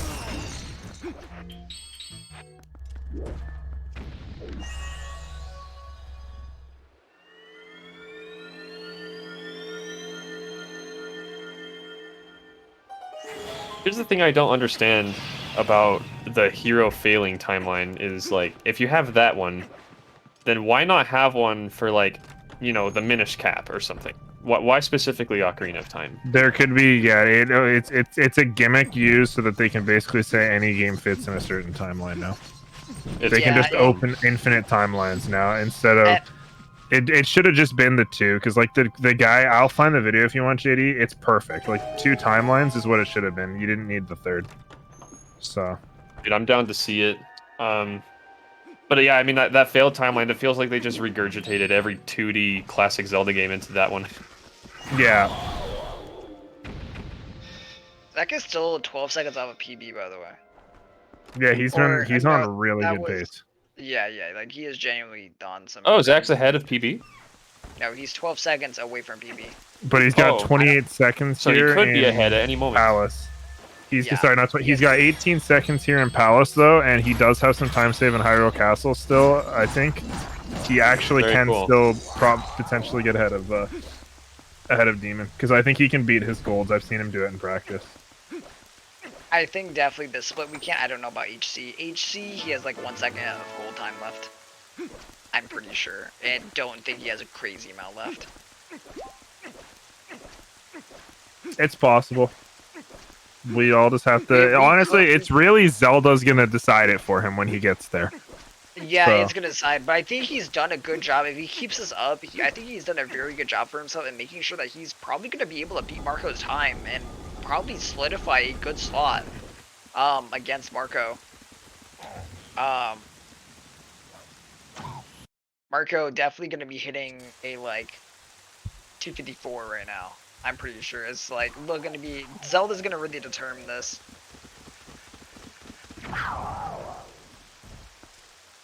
It's definitely gonna be a little bit close between these two in terms of who gets second place out here. While I think Demon's time I don't think is gonna be touched right now.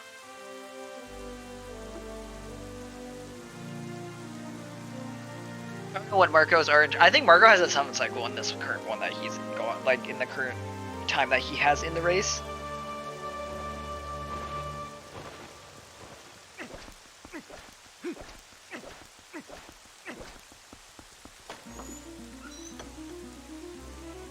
Yeah, there has been some amazing runs so far today, and throughout the whole entire event. It's so crazy to me that we saw a PB in this rip ahead.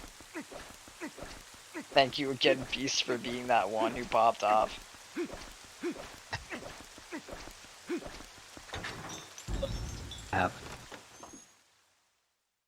Alright, Beast, Definitely. you cut out really badly. You hear? Oh, I'm glad I could make it happen, is what I said. Zach is unfortunately having some trouble with this wall of mist. I've been having a lot of trouble with that this weekend. That was something that did not come back to me. It's aiming through that wall of mist. Yeah, that aim kind of sucks, I'm not gonna lie. That aim really does blow. Yeah. Get that. Hey, I don't know if I got to tell you yet, Beast, but GG on your PB. That's awesome. Thank you. Yeah, it's so improvable. It's Congrats again on that. Everyone's been joking about how there are like 30, 45 seconds of time save that we've gotten in dungeons recently, and it's amounting to minutes of PBs. But I really feel like I can do so much better just with that stuff. Oh, definitely you can. Do you think you might mess around TP for a little bit again before getting another PB after today's? Yeah, maybe. I mean, it's still going to take me some time to learn all the MM glitches I need to know. Like, I've just really been getting a taste of figuring out how to do ISG and Hessing and whatnot. So learning the run's going to take a bit. So maybe I'll do some TP in the interim. I like Zach showcasing backflip spin attacks there. Hessing in MM is literally quite pain. Also weird shots because there's a chance of crashing no matter what version you're on.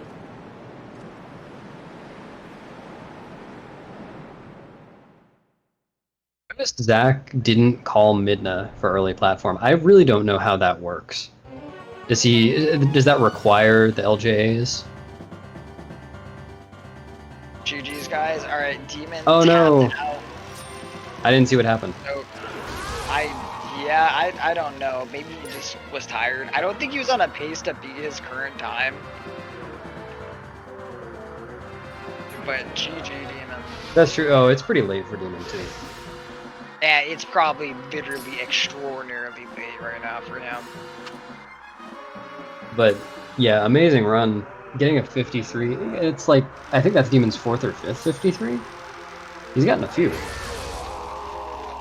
Yeah, he's definitely gotten a few, which is quite crazy. I still don't think Zach has gotten a 54 yet. Yeah, no. I think he's literally only gotten 55s or 53s. Doesn't like the number 54 apparently. I missed what happened to Demon. What was it?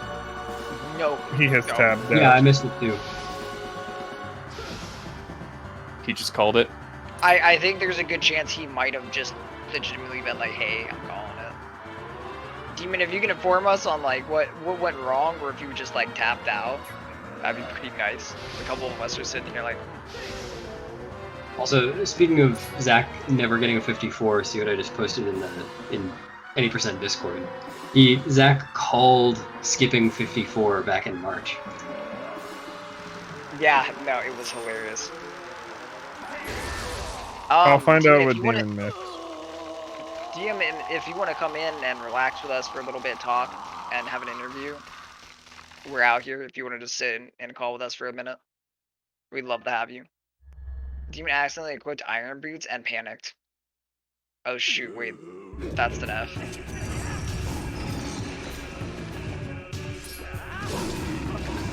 Oh, he equipped iron boots too early and he got killed by the flame. I think. Oh. Or... What flame? Oh, Oh, Argarok? He tried to... Okay, no, so he actually reset. I think he thought he was doing Hundo for a sec. Because he did the claw shot to try and go for, like, Argarok 2 cycle. No, I don't... No, he actually did. He claw shotted the pillar when he was already up there. So... I had a really fun reset today. It was a run I didn't care about, so it was fine, but I got a weird angle jumping into the KB3 fight, the map glitch one where you're out of bounds. And it took longer than usual, so I thought, it didn't work and I was just gonna reset. So I reset, and as the game was fading out, I landed in the fight. Oh, well, I knew it was over. Oh, okay. Well, the claw shot was...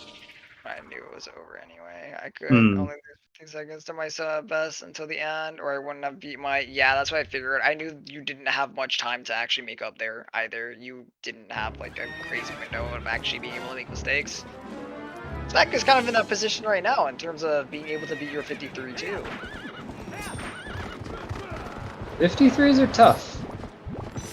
They are definitely quite a challenge. I would like to see Zach do it though.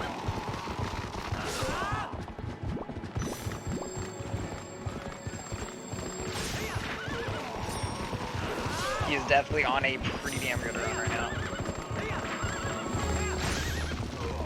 And you're welcome in. Dude, Marco is in horseback. He's gonna get a high 53. Is it gonna be a high 53? I thought it was gonna be 54. I didn't think he could actually get a 50.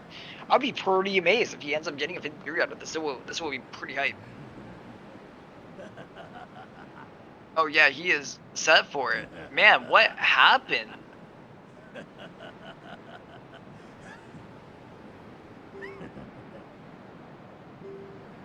Oh, I forgot the count for the like 15 seconds he has to. Oh man, that my bad. Oopsie, I always forget when you're looking at his PB, the end always has the like extra seconds tagged on. What? Because in Marco's world record, he missed the jump spin attacks for like. Oh yeah. And so I was like looking at that, I was like, oh yeah, he doesn't have the time. He's gonna just barely not hit the 50, time. Math is hard. Math is hard. Yeah, GG back at you, Demon. GG Marco. Amazing runs. And GG Marco, yeah. Holy cow. 253.47. You put the Oh my pressure God. on. Putting some pressure on Zach. And thank you so much, Demon, for participating in this event. I hope you had a good time.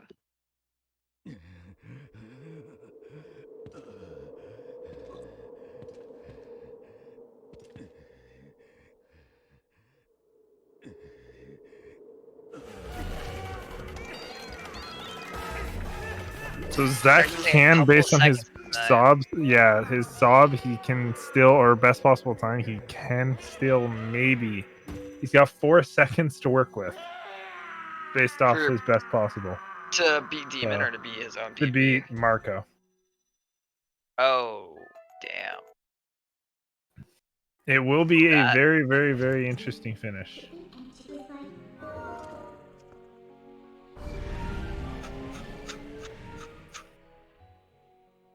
Also, JD, I actually had to shift through 11 years of YouTube videos, but I found what you're looking for. Oh, geez, I didn't realize you'd have to work that hard. I'm sorry, man. No, you're good. I just Googled Zelda Timeline. I YouTubed Zelda Timeline filter by date and went all the way back. I think that's it. It's like a full 5-part series on it. The OG? Yeah, this was made like literally just before, like a year before Hyrule Historia was actually released.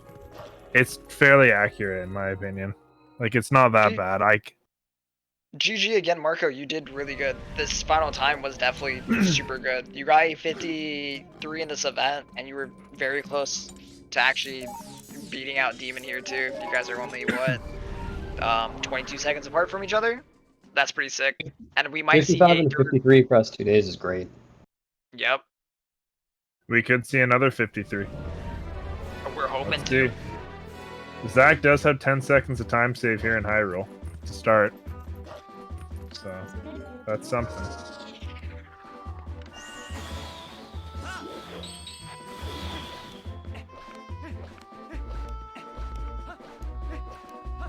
I think this event was pretty good for TP in like terms of how this was done. Like, I actually think this was super good. Actually being able to like put up like having multiple runs go at once that are all racing each other, if you know what I mean. I feel like this format is definitely good, and this is something we should look to do in the future again, just from how well this can be done with TP, since in race settings it can be really, really annoying. Yeah, Beast JD is, since you guys participated in both, would you say this was more enjoyable than racing, or do you guys like the race, or do they feel different in their own way? That's a question we can ask you too. They each had their ups and downs. Well, that was also correct. Zach did bonk before entering that load zone.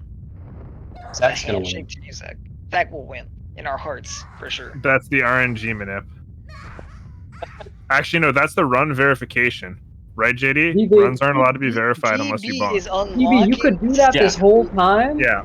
Oh my. That's on the list. Yeah, I see JD confirmed it. If you don't bonk there, they don't verify your run. It's invalid. Man, I can't. I'm ready for this. Kind of like getting circles in SS. True. True. I didn't do the bonks, or that bonk, for a while because one time, the very first time I tried it was in a run. I didn't practice it beforehand, and I managed to bonk and not hit the loading zone. I hit that area, but it wasn't, I guess, far enough right. Which is just... That's kind of... There's a feels couple pretty dumb. bonks. There's a couple bonks you can do. So the one in the hotel in Eldon, you can actually bonk and then like almost fall down, literally, as you go into the load zone. Like, it's hilarious how much that load zone is huge.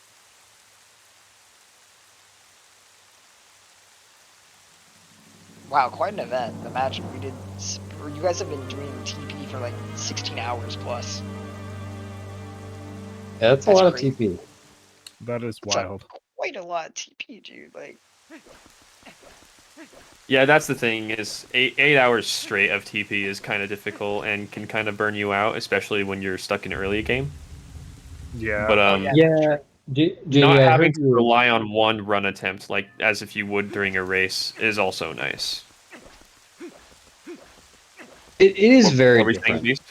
Sorry. Well, to interrupt you. I was saying I felt for you. Someone told me that you were just at the gate for a long time, not getting through, and I had a section of that too.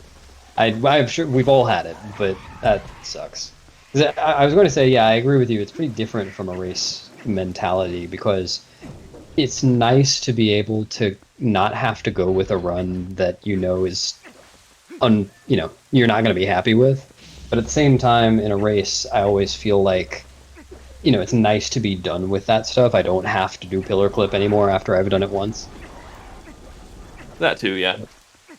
Yeah, you're not gonna be restricting yourself to like, oh, maybe you didn't have the greatest bow and goats, right? Like, you can just like be like, that sucks, but it's a race. I'm gonna keep going, right? Like, you just have to keep going.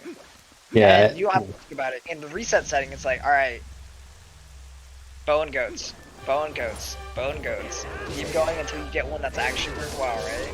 And that can be frustrating to deal with. It certainly can, but it's also cool to be able to experience different types of events going on with different ways of running the game, kind of doing it all. Also, Dasani, Zach is in, he's a kind of like 53, late 54 base right now. Also, DB LMAO rejecting 20 runs in 30 seconds for no block. Hey, he's just doing his job. World records, PBs, big upsets. See? It's true. That makes me PB big did up. nothing wrong. Yo, Beast, did you block your PB today? Yep, I did. Alright, good. You're just making sure. Just making sure it's going to I will don't even know admit, if I did. JD, unfortunately, in my SSPB, I didn't get circles. Deesh should probably go on and verify it. Okay, yeah, we're gonna He have him probably do that. should. Deesh might have to go and verify my run. I think I got lucky and had circles in mine. That's good. That's good. Deesh, I understand. I understand the decision, Deesh. We understand we understand it all. I didn't get the circles. It's just it's you need it. It's essential. It was fun for me watching Zach just play the game because he does a lot of fun stuff with the camera because he likes using claw grip, and then his rolls are just so spectacular. It's like Zach's Link in the game moves faster than mine. Unfortunately, Brantinelli, the last runner. No. He's getting trolled, dude. He's getting trolled. He's getting absolutely trolled. It's how unfortunate for Zach. That is probably 53 pace. Yoinked. What happened? The goblin just beat Not him necessarily. down. Not necessarily yet. Yeah, you never know what could happen, dude. Shoot. Being at 44 at this point in the run is not too bad.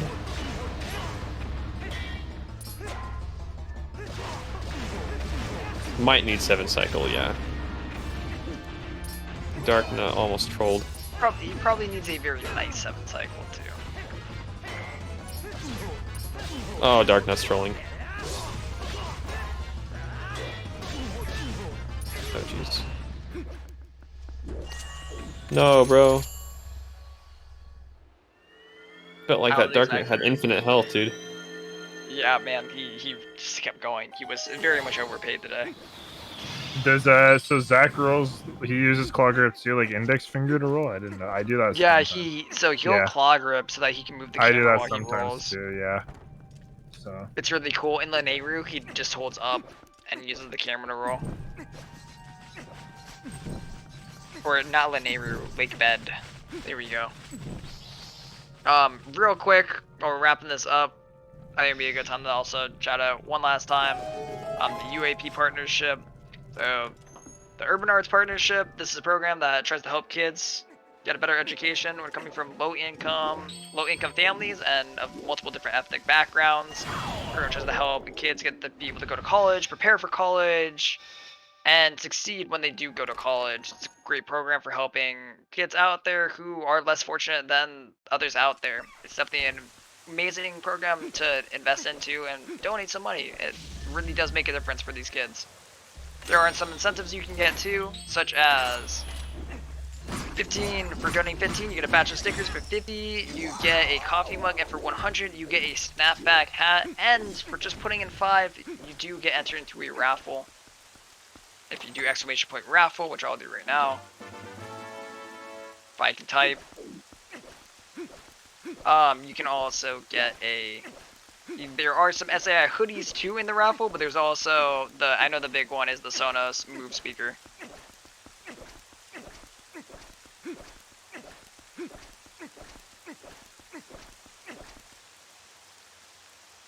Yeah, now we have the cutscene of the random people in the run.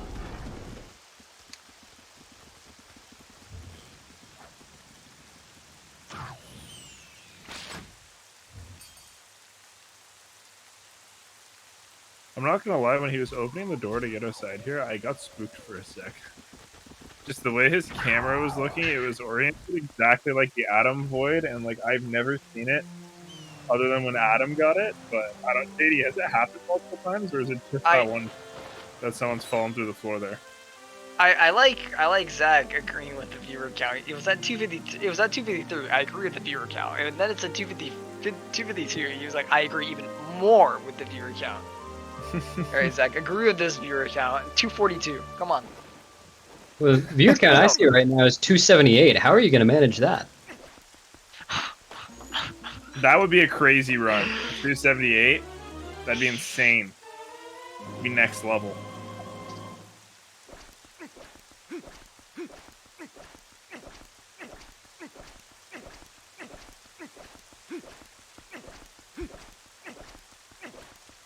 Well, you know, I kind of like that. Well, that's a good luck bonk right there too. I kind of like that mood when you're going through Hyrule, rolling back up, and you just kind of had that rain there. There's no music.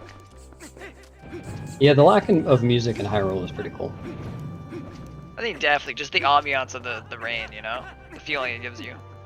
I think it's only cool because all of the other dungeons have music, and it's just a pointed lack of music. You know. Yeah. I better do Zach Strat, or I'm going to, I don't know, eat my disc or something. Zach, you eat your disc. All right. I'll eat one of my broken Wii's.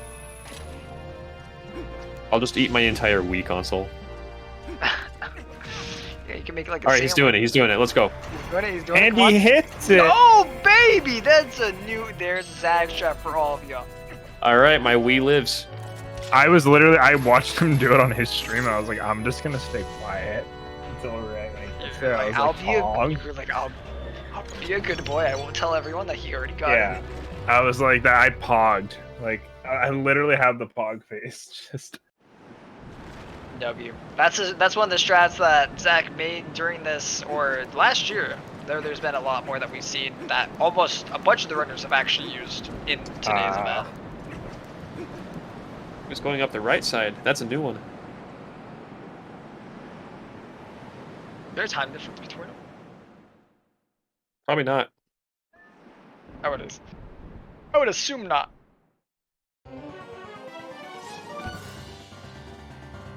Yo, at first I thought it was about the item wheel. I'm not gonna lie, when he C-upped, I thought that was him about to pull the item wheel for some reason. Well, that is really unfortunate for Zach. So this was already not going to be a 7-cycle Zelda. And she chose one of the slower moves too. it got worse. Well, this is now going to be even worse. This will no longer be an 8-cycle Zelda. Can we hope for a 9-cycle Zelda? Man. Yeah, the Bocos in the dark. The Bocos in the dark net already pushed him to 54, and now Zelda's doing her thing.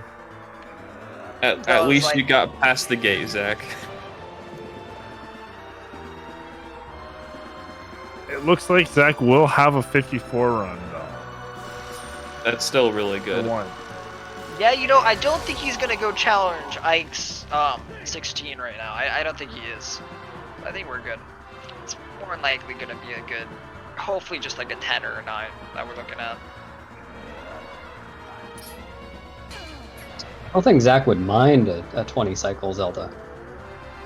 Yeah, I'm not gonna lie, Shentar. Once you hit a certain point, you've now broken the Zelda world record, and now you get to remember the run in a different way, you know? What is he even at right now? I lost track. Yeah.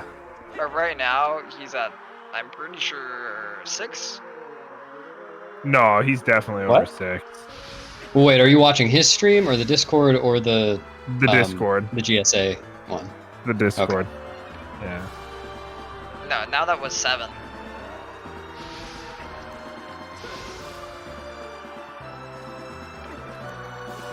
Eight. He lost 50 seconds to his gold there, so. Yeah. That's a 9, I'm pretty sure. Oh, he got the cool camera bug. Oh, Nice. Let's go. nice. Zelda has one of those too.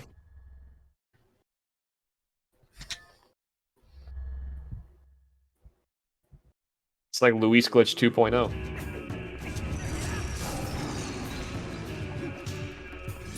Does it say time? That having the camera like that? I don't think so. Would be cool though. It would be cool if it just saved like a single second. It was one of those things we could also just go for fun. Wonder if it has to do with being right by one of the columns, like against a wall. Probably trying to zoom in. Maybe in lag, because it focuses on nothing that's actually like that laggy. It could definitely be a case of it doesn't actually. Oh, good point. Lag as much. That'd be interesting.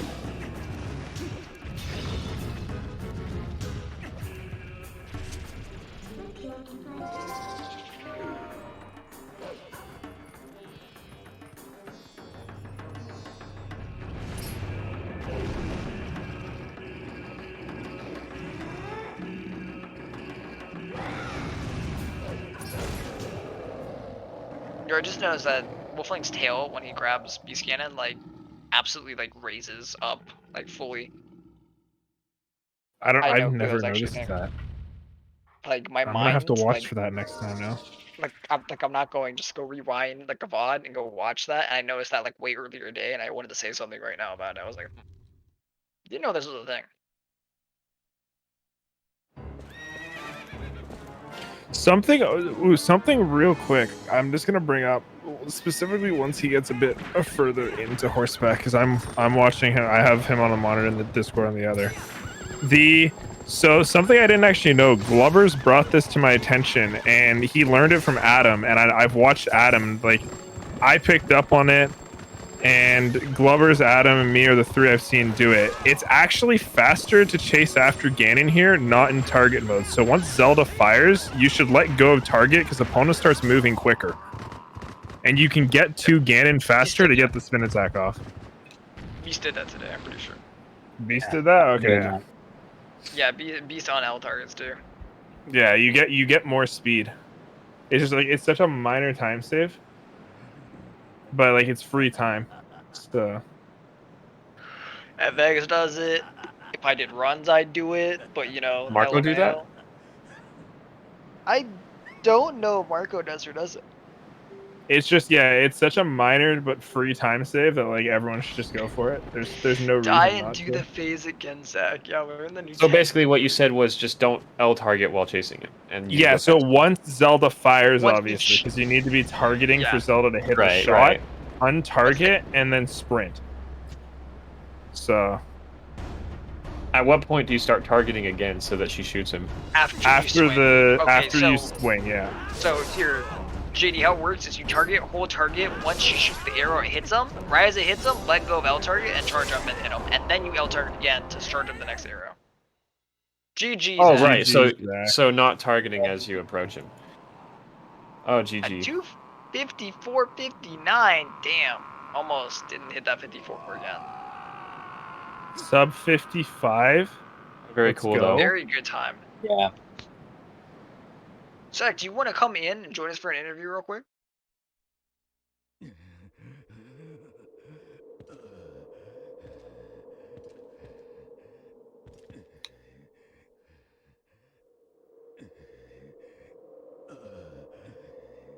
Get in my seat. Yeah, that's the Ganondorf from Ocarina of Time. Oh my goodness, Slightly stop different sweating. hairstyle. I mean, no, his hairstyle was the same. It's just a bit more pixelated, you know? Oh, okay. I'll have to check again. Maybe in the Twilight realm, he got some new clothes, you know, some new drip. Yeah. Some new drip. He walked out with some new drip, dude. I mean, look at his shoes, dude. He kind of did. That's some kind of observation, Glovers. You notice all the times are even odds if you forget. Even minutes if you forget 53 is odd. Oh. Glovers. True Glovers, let's just, you know, forget that. 3 is an even number. Yo, welcome in, Zach. How you doing? GG, Zach. You are muted, correct? Yeah, awesome job, Zach. Oh shoot. He's probably I've got a gotta run. background noise right now. I forgot. I have to go do laundry. Awesome job, Zach. Thank you guys for commentating. Okay. And thank you for putting Yeah. fun, JSA. Yeah, thanks for being here, Beast. Bye, everybody. Have a good Bye-bye. night, Beast. See ya. Dude, that was crazy how me and Marco were so close until like I choked our alpha skip. I think we were gonna get probably like the same time, and then I kind of stopped caring, but still got a good time. Yeah, it felt like, especially during high roll, it just slipped. Like, a lot of it was just like, eh. It's You didn't crazy. hear Zelda ate 50 seconds off you for fun. It's crazy how I almost PB'd twice in one day. Yeah, I didn't think spamming runs would be kind of helpful. I feel like I improved quite a bit from this. Especially early game. Like, I got like 8 good boomerang times, I'm pretty sure. And I've got like quite a few good Elden Vessel times as well. Yeah, you and, So, yeah, you and JD pumping out these boomerang times are literally insane here. JD out here getting a 35 or a 355 cage break. You're like, what? Pretty crazy times you guys did today. Yeah. Well, yeah, thank you for organizing the event, everyone, and thanks for the cool commentary. Yeah, shout outs to all the commentators. It's been a really, really good event. It would have been a much more difficult event if we didn't have so many knowledgeable gamers popping into the chat and, you know, giving their 2 cents. It's a lot of fun. Yeah. But Alright, yeah. well, I'm gonna hop out because I'm getting very tired. You should definitely keep those credits rolling for like 2 seconds. We need to announce the prize winners, because this was a pretty big prize pool. I mean, with $2,000 prize pool, we got $800 going to first place Demon with the 253.25, which is a pretty nutty time to be just pulling out in a 2-day session. $400 going to Marco in second place at the 253.47. Got $300 going to third place, Zach. And $200 going to Bruggles in fourth place with a 256.34, pulling out that sick run last night, almost PBing. Bewildebeest, JD, and Swiftike all going to be sharing the bottom prize of $100 each. But I mean, everybody's a winner here. You know, participation trophies for everybody. But Bewildebeest particularly. I mean, the PB was awesome. I think everybody enjoyed watching that. But yeah. Having a PB come out in one of these events, like we've seen a couple times at Wolf Dash, but it's genuinely something rare that happens in the community when it happens in an event like this. I think it's amazing to see that someone actually got a PB, and we're close to a couple others also doing it. Bruggles was 6 seconds off. Zach twice on pace for it. Oh yeah. I mean, this is just a good event overall. I mean, anytime you can get a PB in a speedrunning, you know, race or LTA event or a marathon, it's just a good thing to see. You know, you're up in the spotlight, the pressure's on. Some people play better that way, and I mean, Beast might be one of those people. But, you know, just want to wrap things up here. I want to give another shout out to UAP for sponsoring this event. It's not too late to donate. If you want to help some kids in low-income families make their way into schools, go check out UAP. Consider donating. I know I threw a couple bucks in there. I try to do that every event just because they're a cause I care about, you know. Everybody deserves a chance to go to school. Everybody deserves a chance to shoot for their passions, whether it be game design or whatnot. But UAP getting a lot of young game designers into college, and you know, helping us have great games like Legend of Zelda in the future. I also want to give a shout out to all the runners in the event. We got Marco, ZachLink. Honestly, we kind of didn't use these commands enough. We definitely need to use them a lot more with the next event. Let's see who else we got. Bruggles, JD, and Beast. Bewildebeest. So go give those guys a follow if you haven't already. I will babble. Wait, Didn't we miss somebody? 1, 2, 3, 4, 5, Yeah, 6. Demon. Demon. I always forget Demon, man. Everybody knows Demon. Do we even need to shout out Demon? Come on. If you're not following Demon already, what are you doing? Demon and Mark are both in that same category. If you're not, what are you doing? Oh, and Jason's here. We are going to go raid Pope here. Because Pope was actually going to be in this event. Pope Quidward, that is not a person. Yep. Unfortunately, he wasn't able to attend. Hopefully, if we do another one of these, he'll be able to come through. Yeah, it's surprisingly difficult. You know, you might think, you know, getting 7 people together for 2 8-hour sessions in a weekend, totally a really easy thing, but it turns out it's not. There'll be more events. I think everybody seems to enjoy this one. I'm stoked to have more TP on the channel, so I don't see why we won't be having more in the future. And yeah, shoutouts again to everybody. We've been giving the shoutouts for like 5 minutes now, but I'm really stoked with how, you know, well this event was received, regardless of, you know, the shortcomings, how quickly it was thrown together. It was a lot of fun. So any last words before we go raid Pope Squidward, guys? Not really. Thank you everyone for coming out and watching us. I hope you enjoyed your time. Yeah, thanks for having me. I would have tried to commentate more, but I was busy this weekend, and then I saw Keaton was alone, so I was like, yo, you need someone to come talk? Hey, I appreciate it. Last night I was all by myself here. I was talking about the tornado jumps, and people were laughing at me and pointing fingers, so it's very good to have you in the booth. I think it's a cool name. I change it to that. I agree. The next thing we should call is, can we also change the Cyclone Hop, too? Cyclone Hop?